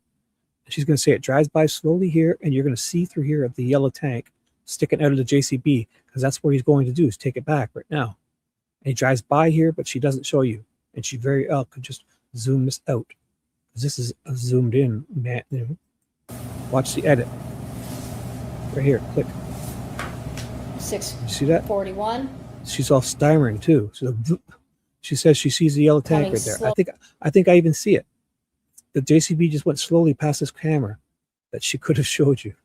Slowly from the spray barn with Now, the welder. Watch when I pause this. Like one of the first second you see this guy, I'm going to pause this, right? Stop.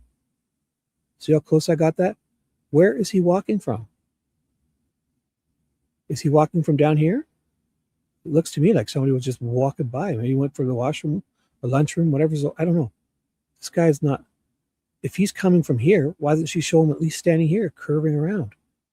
But even better, at 12:02, he comes in this door. He lifts it out of the bucket outside, opens this door, wheels this in here on wheels, yellow tag. This is what was just saw, she says. He brings it in here, parks it, and walks away. And she only shows you walking by it. This is all fabricated. Look at, because he's going to open this door in a second. And she showed you 6:41 outside, 6:43, he's leaving. Well, what do we have to think? 6:42, he comes in this door and puts it here. And she's got a fucking camera. Show it. And again, what? Again, 6:43, walking away Is it from really? the welder. Okay, at 6:43, he just show me 6:42, him walking with the welder. They never show him touching this goddamn welder. Hey, what's up, Rabbi? I'm done. I'm ahead of time. I've noticed another inconsistency. I found another one. So now I'm going to show you her fairy tale. Oh, Rabbi, this is for you. You're going to see Ivan teleport. Good timing, Rabbi. Here's Ivan, the guy who broke up with Zack months after Dee went missing and left the farm. And now he's engaged to Zack. He's his fiance. He's about to inherit a quarter of this dynasty, but to marry into it. Now you're going to see all this. So Ivan is here working on this truck with his brother. Okay, this isn't his truck. This is, I guess, his brother's truck. They're working on a big transport truck, not his pickup truck. Whatever. Dale's going to come here. He's not even supposed to be working this day. Dale's going to come here, put the JCB here, and jump out, like he's going to go to the washroom, whatever. I don't know. And then Parker teleports from here. He disappears. Dale disappears. Parker's under the camera. He walks up here. He throws 2 pieces of garbage in the bucket. And he disappears and teleports over here. And all the stuff is moved around. So I'll even show you now before I play it. I'll go slow speed. Watch. Okay, perfect. You see Parker? You see Parker there? Watch. You watch the back of this truck. Because this thing's full, right? Parker's going to just teleport. And this stuff is going to be all moved around. The bed is full. The truck is, so he's getting this shit from this truck. This is a work truck. This isn't his personal truck. He's not working today, yet he's now throwing all this shit in Dale. And then Dale gets out of this, but they never gets back in. There's Dale getting out. Watch. Dale drives up, he gets out, and he leaves. Dale. And then this Parker's going to come here, put 2 pieces of garbage in, and disappear. Watch. He's going to disappear under the camera. And when he comes back, all this shit is where the edit happens. It's going to magically end up in this bed. And then Dale never gets back in this, and she pauses the video and says the next video she has is Dale driving around in this. Could very well just be this fucking Ivan guy. And she's implying the next person who puts all this Ivan's garbage in the pile is going to have his fingerprints all over that garbage, unless they burnt it. She implies that the guy who did that is also the guy who grabbed the tank with the body. Watch. Oh, we're going to show that again. So now that you know, there. Let's watch it all in one. The next one we're going to watch walking away from the welder. Okay, so here we're going to see it. Dale's going to pull in here. Ivan's going to stand here. He's going to disappear under the camera, walk up here, throw 2 pieces of garbage in. He'll disappear. But before all that happens, Dale disappears, and he ends up here, and all the shit Dale gets brings moved the around. JCB to the old shop where And Ivan it and his stops. brother are working. Dale leaves and never gets back in. Gets Disappeared. So you see that, right? She hits an edit, and Ivan now is underneath this camera. It's going to teleport. He's going to come back, and she's going to do it again. He's going to be here, 2 pieces of garbage, and disappear to here, and half of this garbage will now be in the bed of this truck. And he's supposed to be here working out this truck with his brother. This is their work truck. This isn't his personal truck. So what is he doing? Cleaning up some stuff from when? Somebody get hurt? He's going to be under the camera here. Watch. In the old shop. Yeah. Now Ivan's going to throw 2 pieces in, and he's going to teleport over here, and all this shit's going to change. I'm not going to touch it. Look at it right here. 1, 2, disappear. Boom. Now, there you go. You saw that. And that's how she ends it. She ends it like this for some reason. Now, this is full of shit. This stuff's all moved around. This is Ivan. Dale has left, and she never shows him getting back in. But then this happens. She says Dale is the one driving this next. She could show you him getting back in. Maybe he does it and gets back in. What? How long was it? And why we got a Bandicam screen recording of all this? Look up top. That's Bandicam. That's when you screen grab.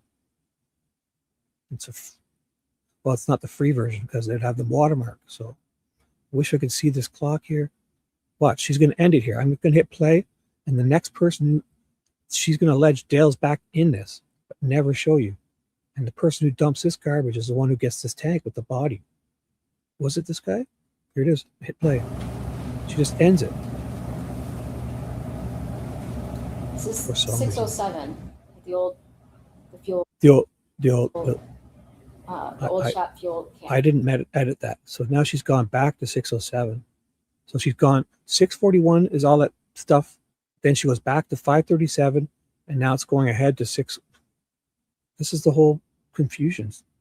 This is the prosecutor's playlist. You're gonna watch this.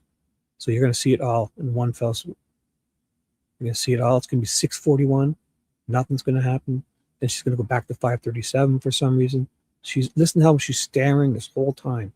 She fucking knows what she's saying is bullshit. I was back there for I don't know. I might have been doing trash. So 641 for some reason or whatever. 637. You So see the 637. JCB go by with a white object on it. Sure. Then we zoom out and show the wicked camera angle that we're not going to show you in 2 minutes. goes but we Ivan. should. Look at this. This is not even half of it. That thing zooms out farther. Now 641 is going to slowly drive by.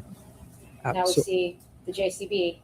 So she implies that this time is the person who puts this garbage here is the one who gets this tank here. But then she's going to show you previously what happens. This is a whole fucking bait and switch. Now 641, Hit the you're camera going to this see a time. tank. So click, change it for some reason.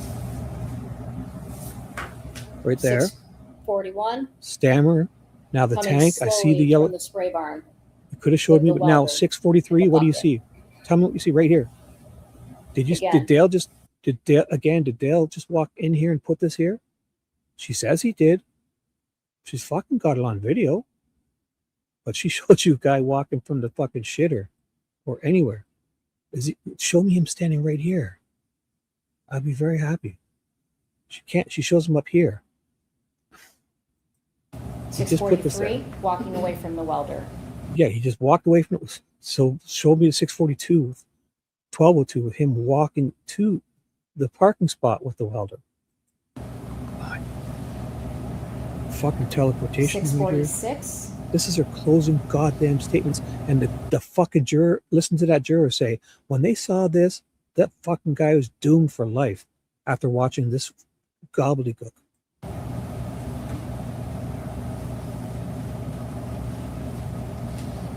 Yeah, this Ivan guy does. The guy, Ivan is marrying into this little dynasty. He's Zack's fiance right now. Jaron is in the car getting arrested, bragging to Drewyor in handcuffs that they're ready to divvy up the fucking his stepmom's life insurance. He's got custody of their kid, Jaron. He's the inheritance from the farm. They're all splitting it 4 ways. He's in handcuffs. He's got wicked felony charges. And all of a sudden, his court's gone. He's not at court. Jaron's the prince of, he eloped with a girl that didn't talk to him in high school. And now he's got 200 people at his wedding. Oh my God. Every one of them. I'm not even going to stop brings this. the You're going to JCB see to the old shop where disappear. Ivan and his brother are working. Dale's going to disappear and Ivan right It's now. out. There. For some reason, she does that. He's Ivan going to does come some from trash under in the here. old shop. He's going to throw 2 pieces in and fucking teleport. All this shit's going to be gone. He's going to walk here. Dale never gets back in. Why? It's right here. Show us the whole thing. There's a teleportation and all this changes. And now she's implying that Dale is coming with that garbage, that thing just put in here, Ivan, right? But she doesn't show you Dale getting back in. So why is the defense checking that video out? It's probably Ivan. And then she doesn't even show you. I don't know. This is 607 with the old. Oh my God, this is my favorite part. I shouldn't have paused it. 109:19. You got to hear her stammer. She knows she's full of shit. So sorry, I'm excited. I got to play that again. So goddamn exciting. I'm not going to say a single word. You're going to watch this. You remember what I said. And then I just remember after this, she's going to go, yo. She's going to, she knows this is bullshit. The jurors fucked him up because of this. Dale brings the JCB to the old shop where Ivan and his brother are working. Gets out of it. Gets out. Ivan teleports. Ivan does some trash in the old shop. And he's going to get 2 pieces and then teleport again. And that bucket's going to magically be full. And Dale's never going to get back in this JCB in this video for some reason. Boom. Change body. Run. Oh, what? What are you doing, lady? And pause. Oh, yo. This is 607. The old shop fuel cameras. The zoomed in. She knows this is gobbledygook. So now she wants you to believe that we've gone. So this is before the 641 time. But this is after that teleportation. And whoever's in the JCB is going to come on camera, dump all that white stuff here, and get the tank here. And she's got video, but she just won't show you. She's going to show you the screenshots and tell you what's happening in between. This is the prosecution's playbook. Screenshot videos like fucking idiot Moonman Mullins from Delphi and fucking go jump, show stuff before.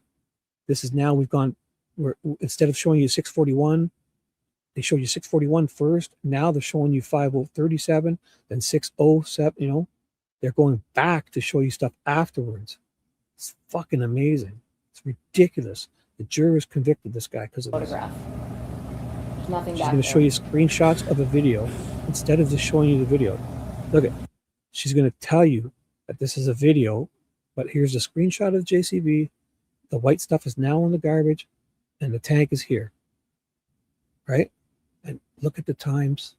The date on the 25th is the body. This is so fucking ridiculous. This is supposed to be the day he did the body, and it's the 25th, and the other one's the 27th when he's picking up the dirty tank. This is so ridiculous. So she's going to show you some screenshots and tell you what's happening in a video instead of showing you. 637. Look at the pile. I fucking see it. There's a white pile. Not and only there's is a that tank. Not only. to the far left over there, Thanks for the screenshots. Show me the fucking video. but you can now Dale. see a pile of white in the burn pit. I don't know, Rebby. That's fucking wild. So There's now it's this one. gone. Here's a screenshot before, and a screenshot after. There's that one. I'm getting these screenshots from the video of it happening.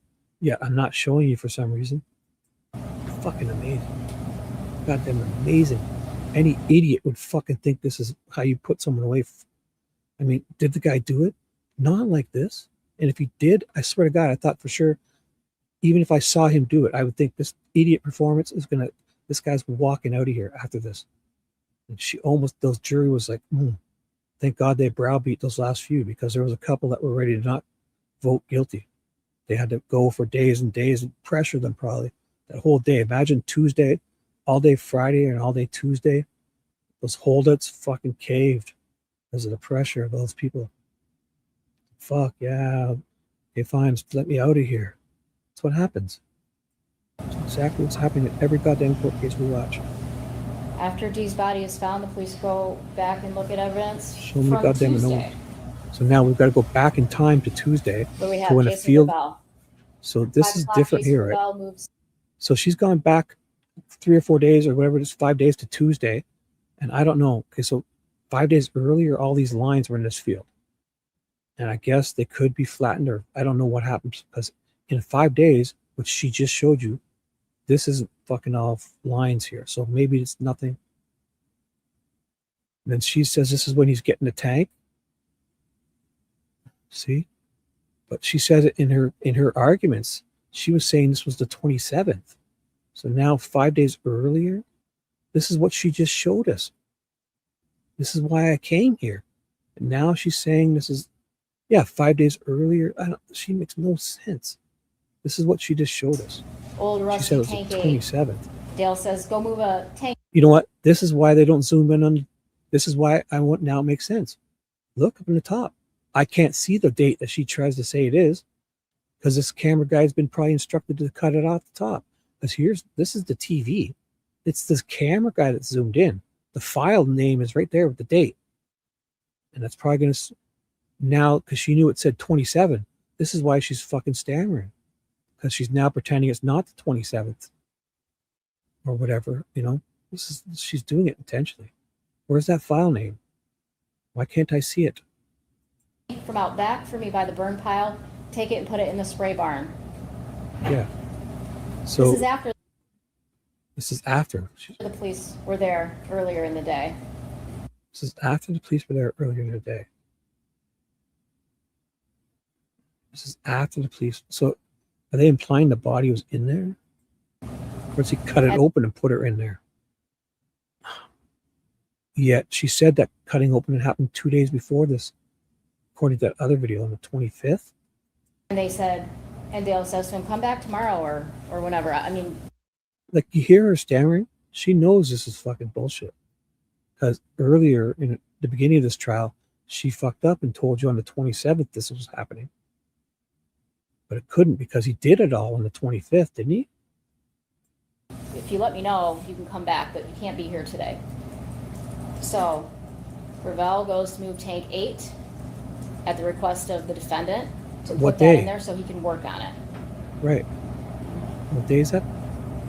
Parker Hardy then arrives to the property around 7 o'clock. He goes to the spray barn to fill up. Dale Warner arrives to the property at 7:27. Parker meets him in the spray barn. What the hell is that, Dale? Why do you have that tank in here? She knows I she's asked an full of shit. employee to move it in here for me so I could work on it, and they brought the wrong tank. That's not Wait the till I one I show wanted. you. Wait till I show you him guarding the tank with the garden hose, foiling the Michigan police This with is the garden hose. 427, a combination of the body camera, So the drone footage, 427. and the surveillance footage. So here's the one I'm going to show you. Perfect. They say the body's in here. Watch what I do. I'm going to pause it. He's going to walk over here and come back. So the body's in here, right? Is that what she's saying, or this is the body, the tank he's going to use for the body? Either way, what do they say about this tank? This is Dale walking him around. I see it. There's that weird thing, right? You see it, right? That's the weird design one. No other tanks have this. There's no other tank that has this, right? Except this is not that tank. It's not. It's just not. Because when you look at it, there's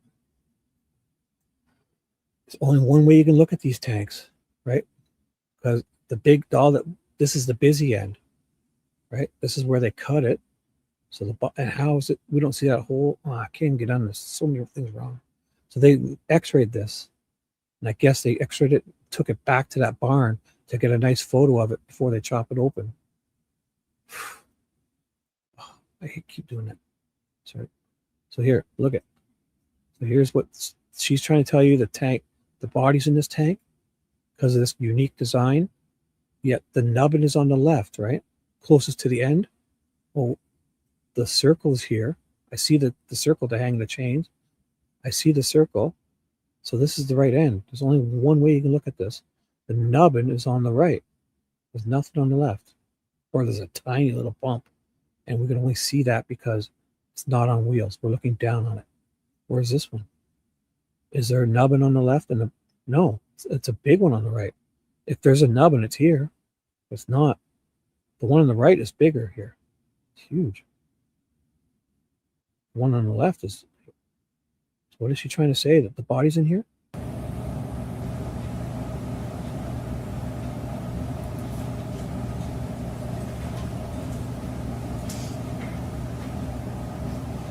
Because that would be the 27th. But in the video, in the beginning of this trial, that's her mistake.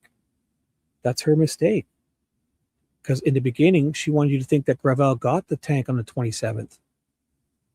Thank God I noticed those timestamps because it said that's the first time I saw that other one. That was this one. See how it says September 20th? In her case, September 20th is the 25th. September 22nd was the 27th in the beginning of this trial. And that's when he's getting the dirty tank. But this is the day she says that he's done the work and then sealed her in the tank and painted it. It's all done at this day. So at the beginning of the trial, this is her fuck up. Nobody noticed it, I guess. Nobody noticed it, Rebby. Just you and I. See what I'm saying? I should have took a screenshot of the other one because it says 27th says September 22nd. So I'm glad I stumble on these and notice them because that's what brought me to this. So September 22nd is when Ivan Gravelle is getting that tank, right? On the 27th. But this is in her timeline, in this closing statement, this is him the day he does this. 2 days earlier. Then the cops roll in and bust him. And then Jaron comes up and talks to Greca.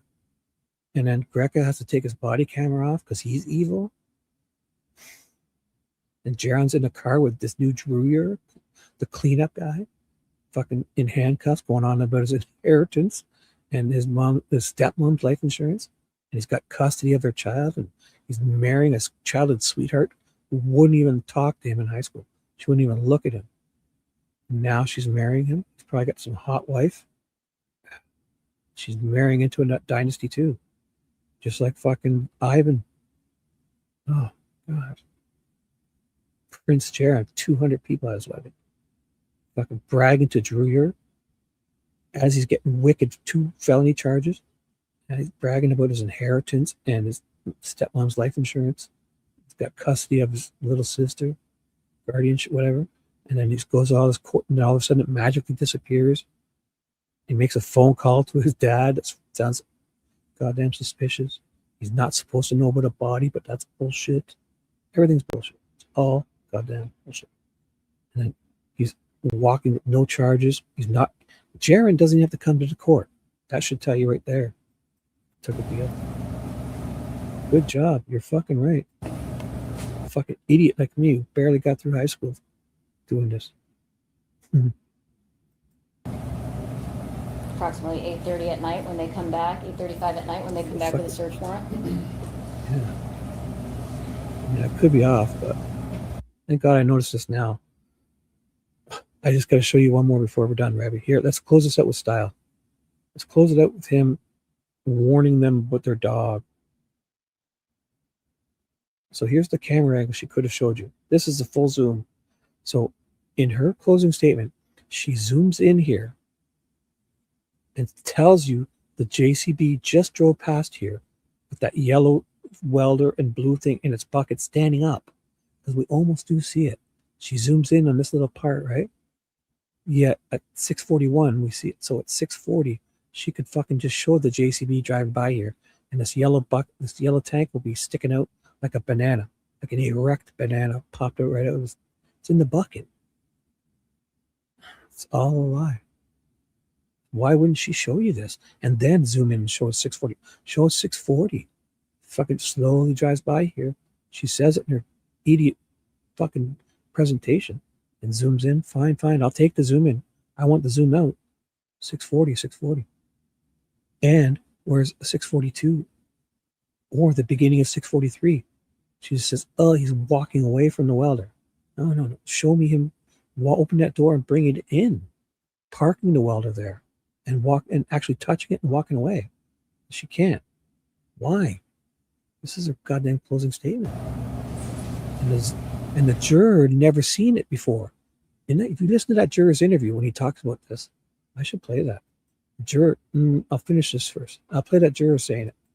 Because he says he never seen it before. That was like the first time he saw it, that juror. I'll find it's wild. Because she fucked up in the trial. She just put it together now. And the state, everyone gave me shit. Why did the defense never complain about the timestamps? Well, because they were going to use it against them. But I guess the jury and judge fell for it. The defense let them get those numbers in because they never protested. And now it makes sense why. Because it basically proves them wrong. Yet the jury still convicted them. I thought for sure their unnecessary timeline was going to completely set this guy free, even if he did it. It didn't happen this way. So she got lucky. She almost set him free. Ryan Rank says the defendant was sitting in the passenger seat and they drove right by me and pulled into that barn. So Dale's had all this time, and he's waits till the cops are on his property to start going to get this tank and playing hot potato with it. Watch. So now Dale's going to come flying out with the Jaron's going to leave, and Dale's going to fly out and almost run these guys over and pick up a tank in the JVC. So Jaron leaves, they say. And Dale's going to come flying Jaron out. backs up and leaves. And then they're going to show him here with a tank dangling from chains. And then these guys are going to follow him in the air and say that the white tank he's got, it has to be the one. And again, who's on? You see, when they're going to pick up a clean tank, it's the bucket's off and they hang it with those chains because they don't want to scratch the shit out of it like before. On that JCB, the defendant. There's a cop, the fire Where's he going? captain, and the drone captain. He knows they're there. You think he's going to go play musical chairs with the fucking hot potato with his dead wife in the tank for some reason? They're like, Now, is this where they think that they're trying to pretend that they noticed him moving tanks around while it's his fucking job to move tanks around? There's tanks everywhere. Tanks everywhere, that tank. Fucking everywhere on this property. Now, look at it. She zoomed out. This is the tank she's showing you, right? The one. This is the one I just showed you is different. So she's the one. This is it. She says this is the one. Look at. She showed it. That's the tank by the burn pile.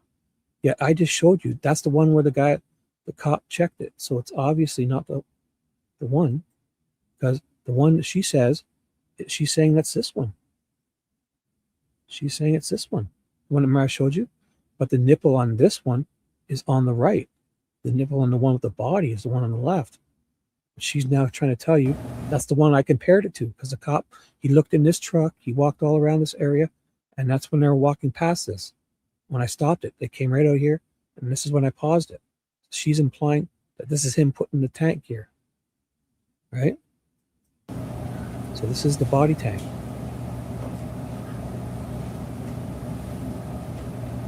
Now it's hot potato time. For some reason, the cops are here.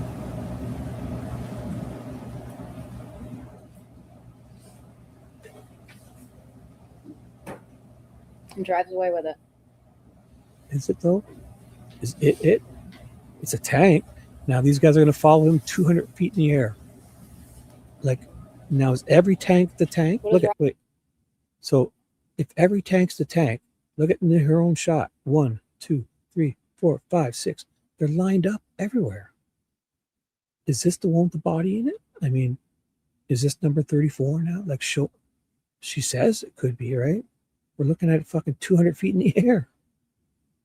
Is every goddamn tank now the tank? Look at this well-worn path here, because this guy's doing this a lot.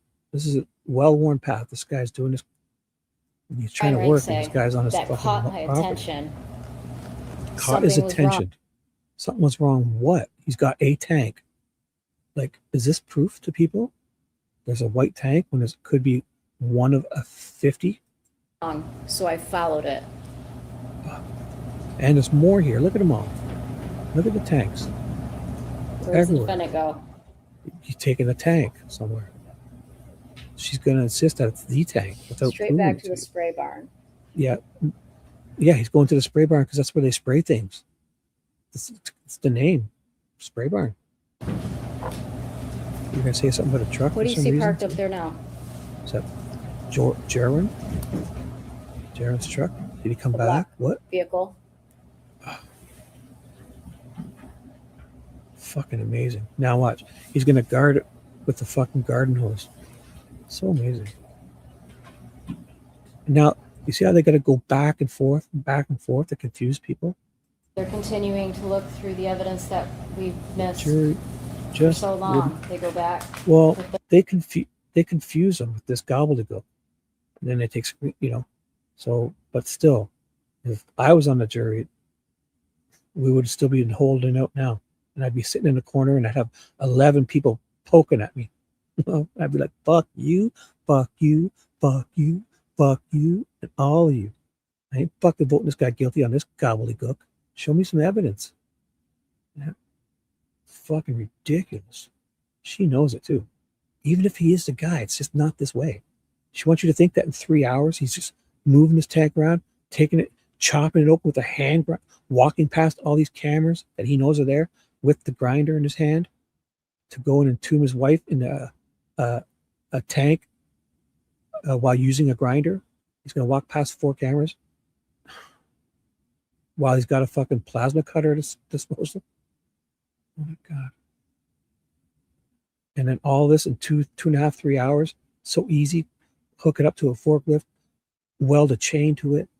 There's a chain on the ground, therefore, and then when that chain mark is taken off, he wouldn't use the grinder to clean that up. You wouldn't even know that chain was on there. People left this here as evidence to find someone. That whole shitty weld, even if you welded shitty, you would use that hand grinder, angle grinder, to clean that weld up. It would look so perfect, and then you'd paint it. These people never saw that. That was left there to be seen. This is a fucking setup. Thursday, the 29th. Fucking setup. Body camera footage shows tank and So he's in here. This cop was, the Michigan police were thwarted with 20 pounds of cold water in a garden hose. Check it out. The cop he's powerless. The cop can't go this way. There's a hose, right? Can't go this way because he's got his dog with him too. Like, and turns out, and listen to her statement at the very end, that superiors didn't even want him searching in here, and they didn't want to search in here. But they say he's protecting a tank, one of 50 on his property that they say he brought in here. That she showed, this could be one of 10 other tanks by now. That she showed you the other night, the drone was flying over, and he brought a tank this way. She didn't even show you him bringing it in here on drone. spray barn. Goddamn garden Austin hose. Hall says he was spraying the floors and was spraying us out of the building. So the Michigan police got sprayed out of the building. He thwarted them. The fucking, this guy's oblivious. He's getting the chemicals down because it's dangerous. He's got to do this probably every time he does this. Look at this operation here. These chemicals, they can't stay here if they've spilled or whatever. They got to be drank. He probably does this 50 times a day, or every 5, 10 times a week, 20, 30 times a week. He's got this spraying, this cleaning his floor, getting the chemicals to go down the drain. Look at them all, fucking.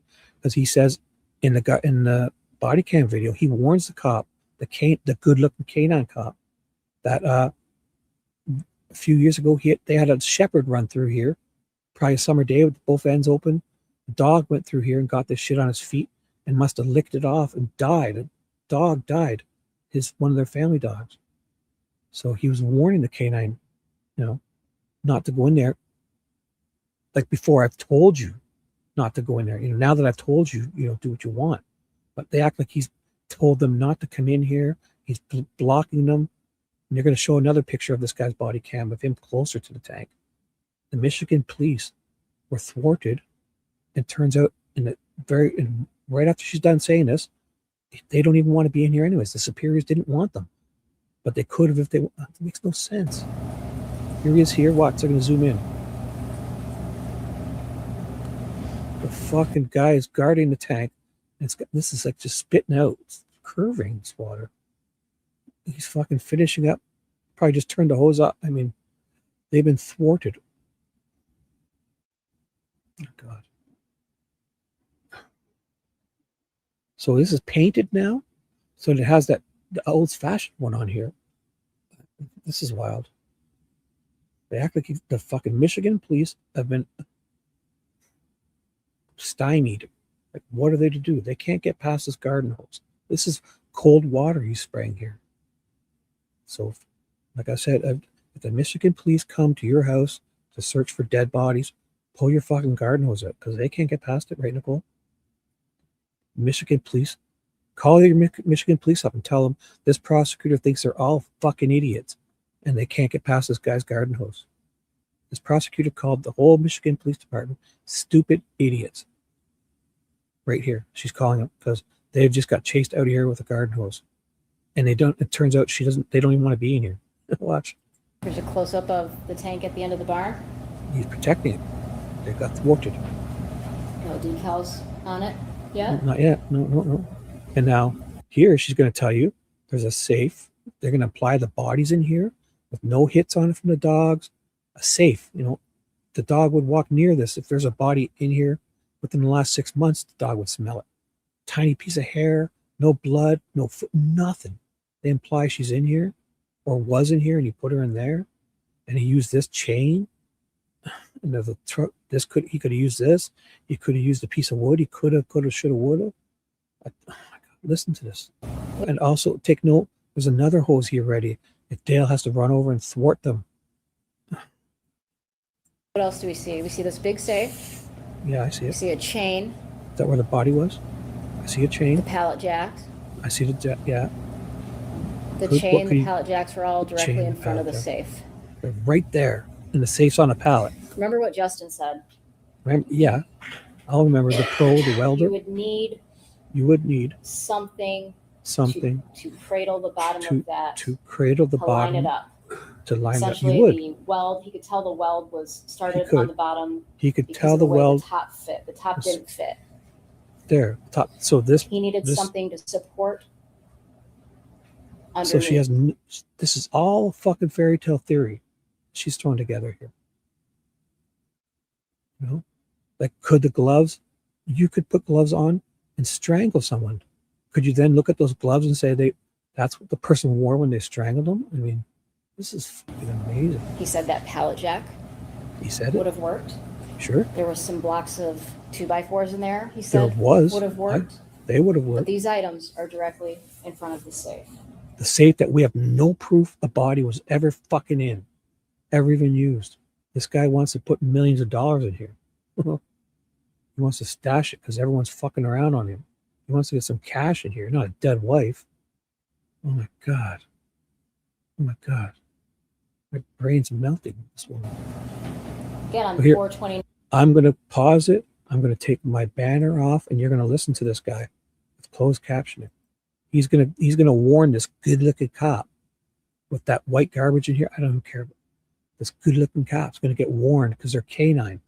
That if they go in, not to go in that last one, at least without taking his warning first, because they've had a shepherd die from licking his paws or whatever, going in that last barn.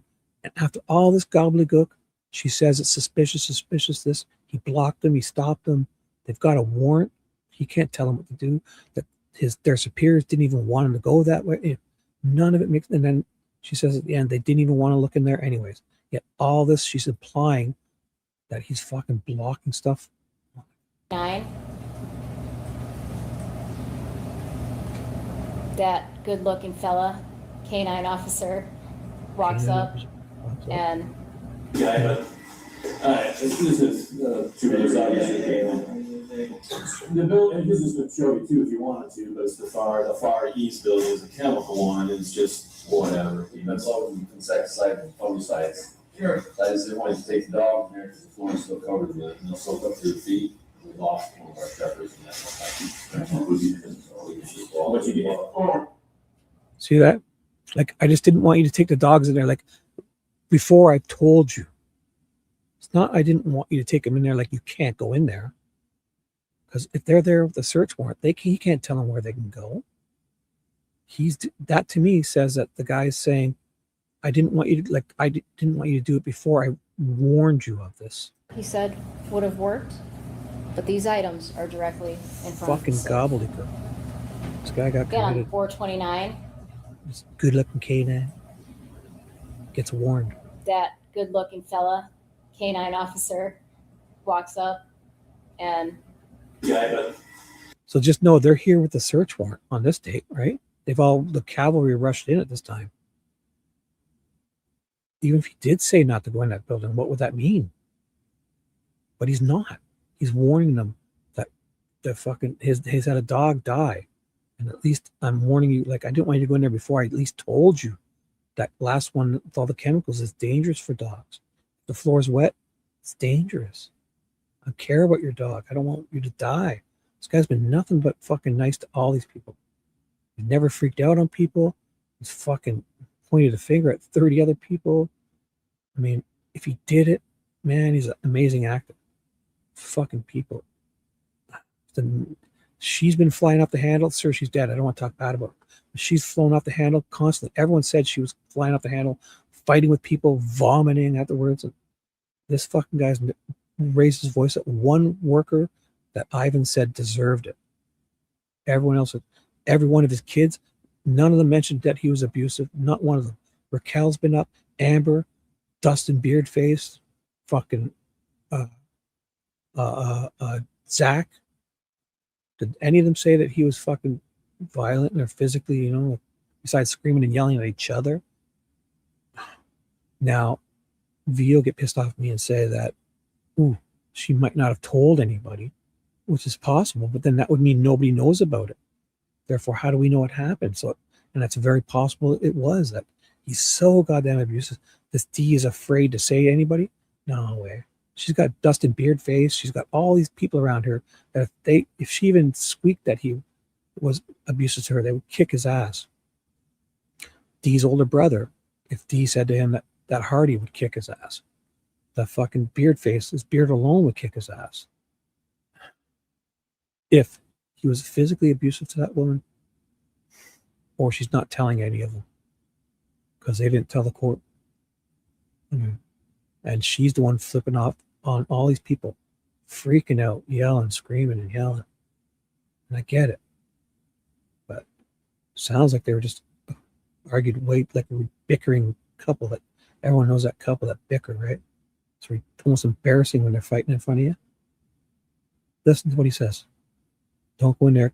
I don't want you to go in there like implying to me that at least before I tell you about this. Alright, this is Drewyor's obviously came. The building, and this is going to show you too if you wanted to, but it's the far east building is a chemical one, and it's just whatever. That's all insecticide and fungicides. Sure. I just didn't want you to take the dog in there because the floor is still covered with it, and it'll soak up to your feet. We lost one of our shepherds in that. What you get? So listen to what she says after Indicated this. that they never checked inside that barn. They do what they're told to do. They do what they're by the told to OIC. do by the He OIC. didn't not go in the barn because the defendant told him not to. It wasn't an area of concern at that time. He didn't not go in there because, they don't even want to be in this barn. Their superiors told him not to. What is he even defending? With a garden hose. She's fucking called the Michigan police idiots. And their superiors didn't even want him going in there. They're there with a search warrant, as if he could have stopped them. But again, his dog would have never smelled a body inside this. Now, also, that's bullshit because we saw the paint on the inside of this thing. The paint, whoever welded it up didn't do it properly, and paint leaked to the inside in her photos. Therefore, the smell could get out. It wasn't airtight. Paint was dripping into it in spots, right? But fucking, there was a body in there. The dog would have smelled it instantly. She's acting like it's completely sealed perfectly in your fairy tale story, but you showed pictures of paint leaking in it. Paint dripped into this through the weld. Paint was on the inside of this. Therefore, smell is on the outside. They never would have smelled it. So why bother, right? What the tank? Fucking liars. Yeah. That tank was identified by its unique design by multiple witnesses. Mm-hmm. So if you look at by multiple, here we go. Multiple witnesses identified as it's. You're going to get the book. Here it is. This is it. She's saying it. Look at it. She's showing you multiple witnesses because they got people to admit that they probably haven't seen these newer ones. And here it is. Mimi would like you to know that the nipple is on the right. Look at how tall it is on the right. Small. There, the nipple is on the left. There's the tank. The tank with the body. This is the tank with the body. For some reason, he fucking switched this here to here or something, right? Thank you. Yeah. Show the world. You're full of shit, lady. Here it is. Here's the tank with the body. Look at it. There's only one way you can look at this. The eyelet, the fucking weird design that no one's ever seen. There's only one of these in existence. She's like, I'm looking at two different ones right here. And if the body's in this one, with the nipple on the left towards the outside, the end, what's this? This is towards the inside. This should be bigger. This one should be bigger. If even the only reason you see this little one, probably, I mean, so what did he do? Afterwards, sneak back and stick an extra piece on here? Because now in this photo, they've got one. This is the body.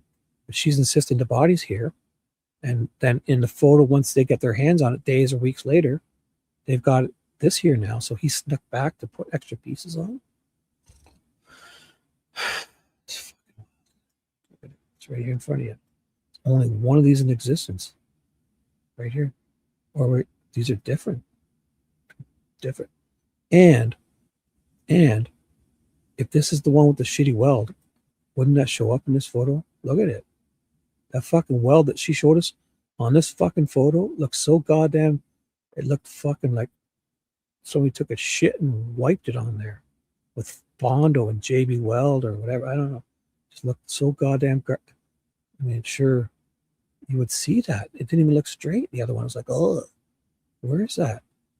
This is before they chopped it all open. I think they chopped up the other end to not chop up the end that the person chopped. They wanted to preserve it. No, they didn't cut where they cut. They cut the other end and went into it, right? To preserve the end that was cut. At first, they started at this end with a little access hole, which isn't there. So, and this is another point, Rabbi and Nicole. If that access hole is not here, where are they getting this x-rayed at? They must have took it to somewhere, right? Did they then bring this back to the barn to get more photos of it? Because, because they didn't know the tank, they didn't know the body was in it until after the access hole was cut. They took it somewhere else to cut that hole. So beforehand, when it's in the barn, they're just taking pictures of number 34 for no reason. That Hardy, they told them about the tank. And they left those shitty welds. They said to and he's probably looking at his window thinking, cops, they're idiots. He called 7 or 8 of them. The only good one was Austin Hall, he said. Hardy was mad at the other cops. Probably because every morning he looked, they were searching everywhere, excavators. They didn't find this tank. It's like they know how obvious the weld is, right? And then it turns out Hardy has to go over there and tell them that look in the tanks. And then he tells the media he did that. And then Drewyor on stand says that Hardy was lying about telling the media, that he never told Ellie about the tanks. Everything is garbage bullshit. Everything. Okay. Here, this is that tank. There. It is, isn't it? Except it's not. This should have a huge one here. So fuck you. Of photographs of all the anhydrous tanks that were located, and a number of witnesses testified about the pop-off. Yeah, Gerons for sure. The sun. Geron for sure. It's wrapped up in this. Think of them all. Oh.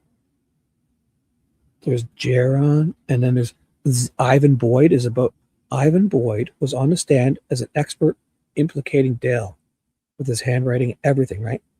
Ivan is the one teleporting around the garage. Ivan throws all that garbage in. The garbage is on the pile. Dale gets out of the JCB. How do we know it's not Ivan that did that? Because she implies the person that put that pile in the garbage on the burn pile was the same person who put this tank here, and could just as well have been Ivan. Because Ivan, they never showed Dale getting back in the fucking JCB.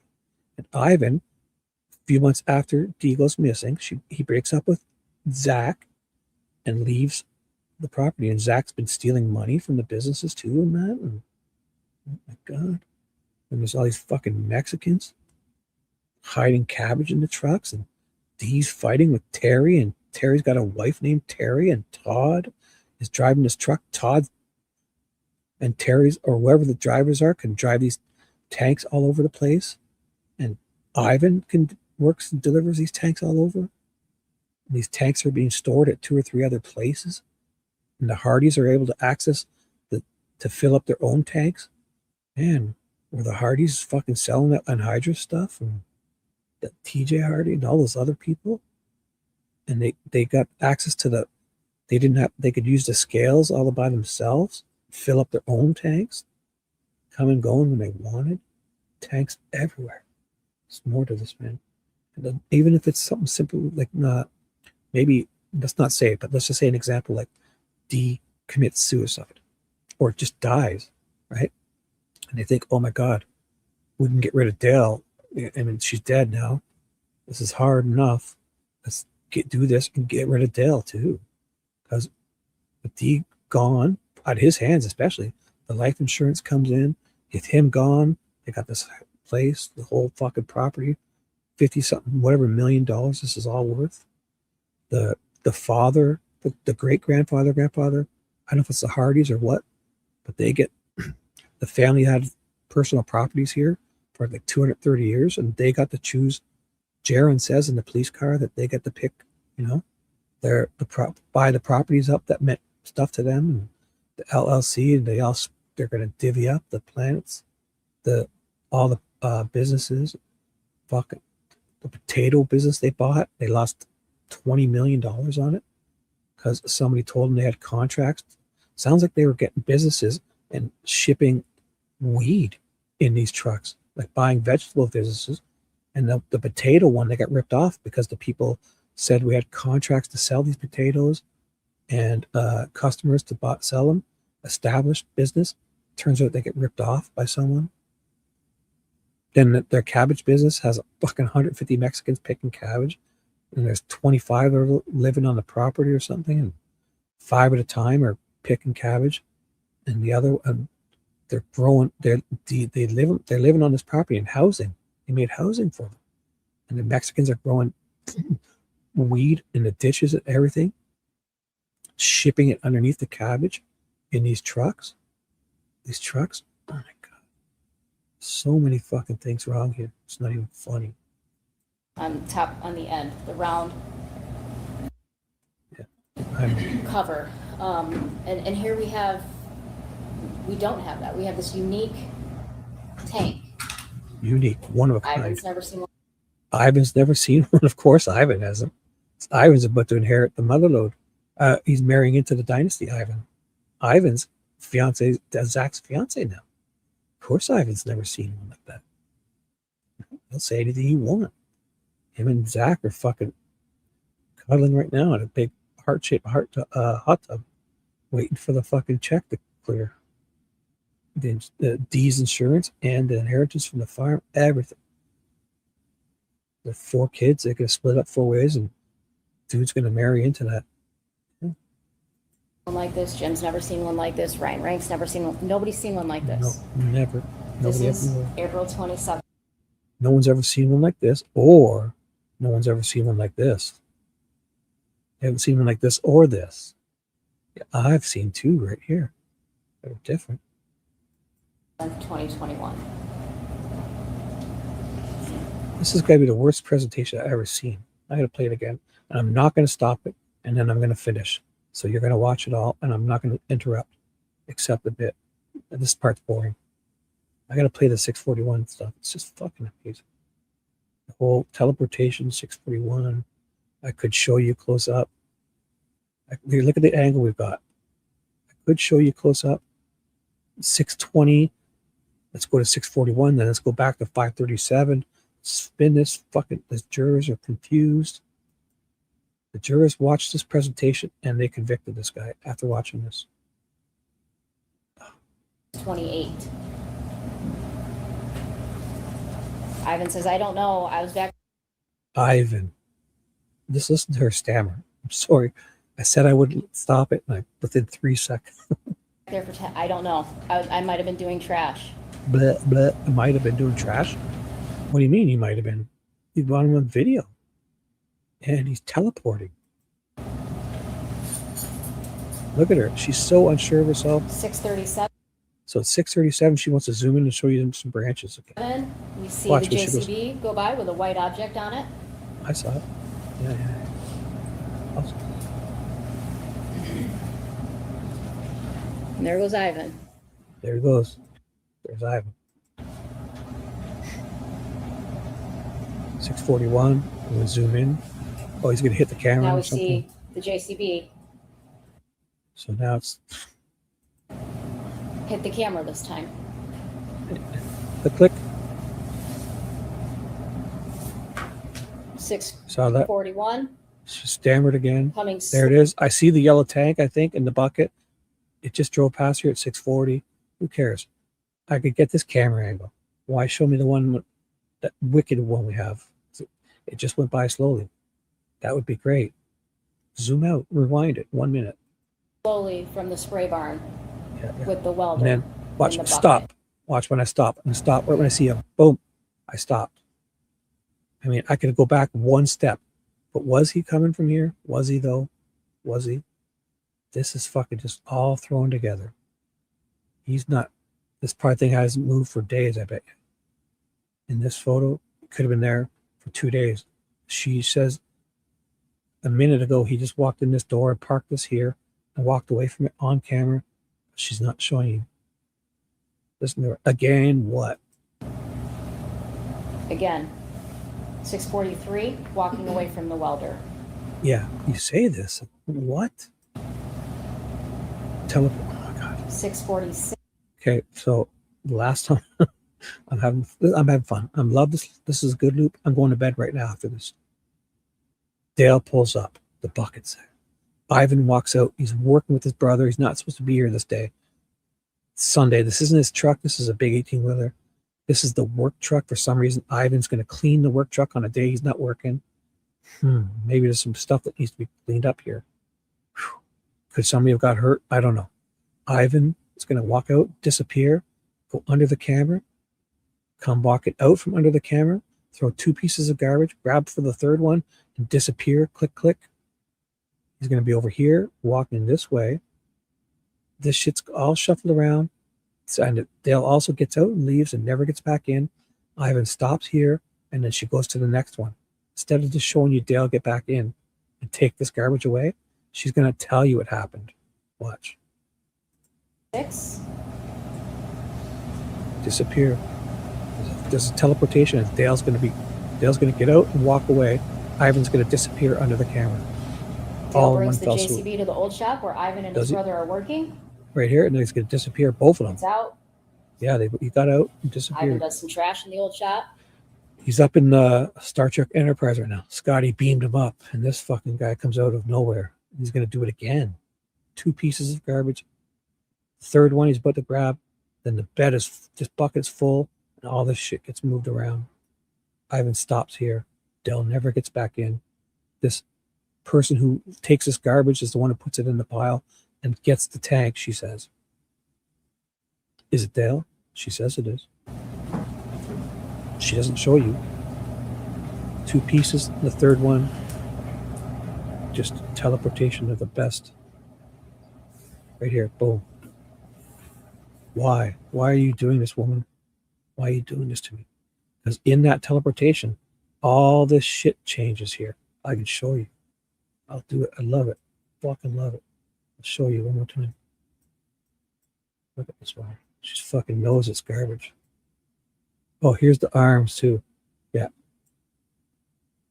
He's got a farmer's tan. Lucy, the farmer has a farmer's tan.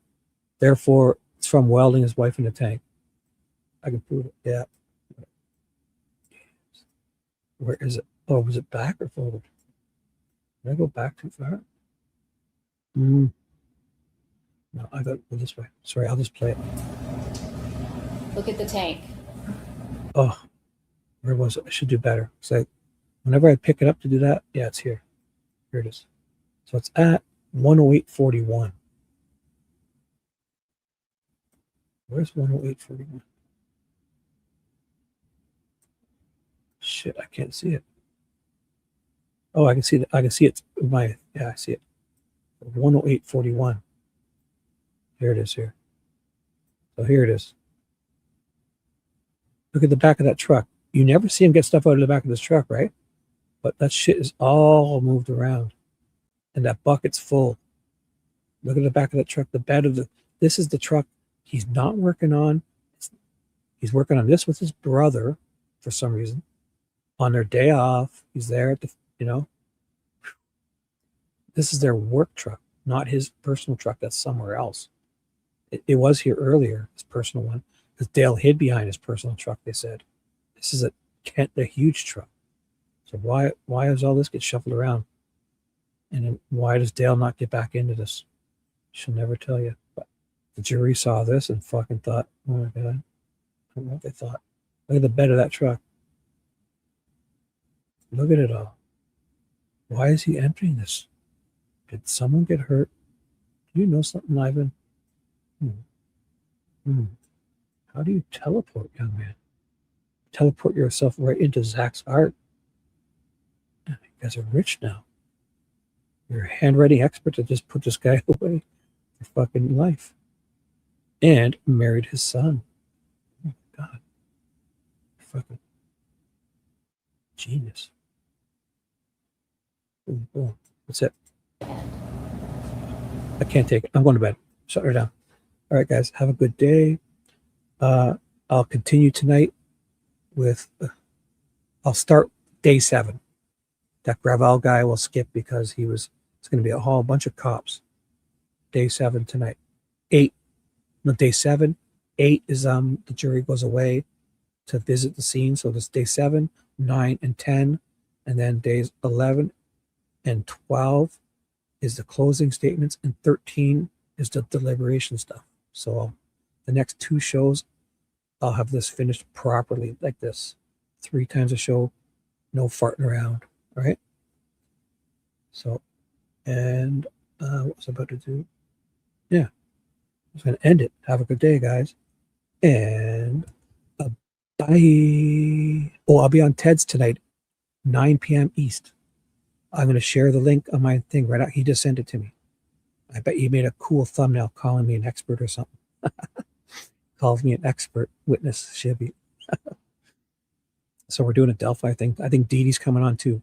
So 9 p.m. East tonight, 8, Central, 7 Mountain, 6 Pacific for you wackos over in the West Coast. So 9 p.m. East tonight. I'm on Ted's to wow the world. Hopefully I'm up by then. All right. Bye. Dude, you just touched Christy Boris hoo-hoo. Shibby! Low 5. Yeah. Let's get out of here.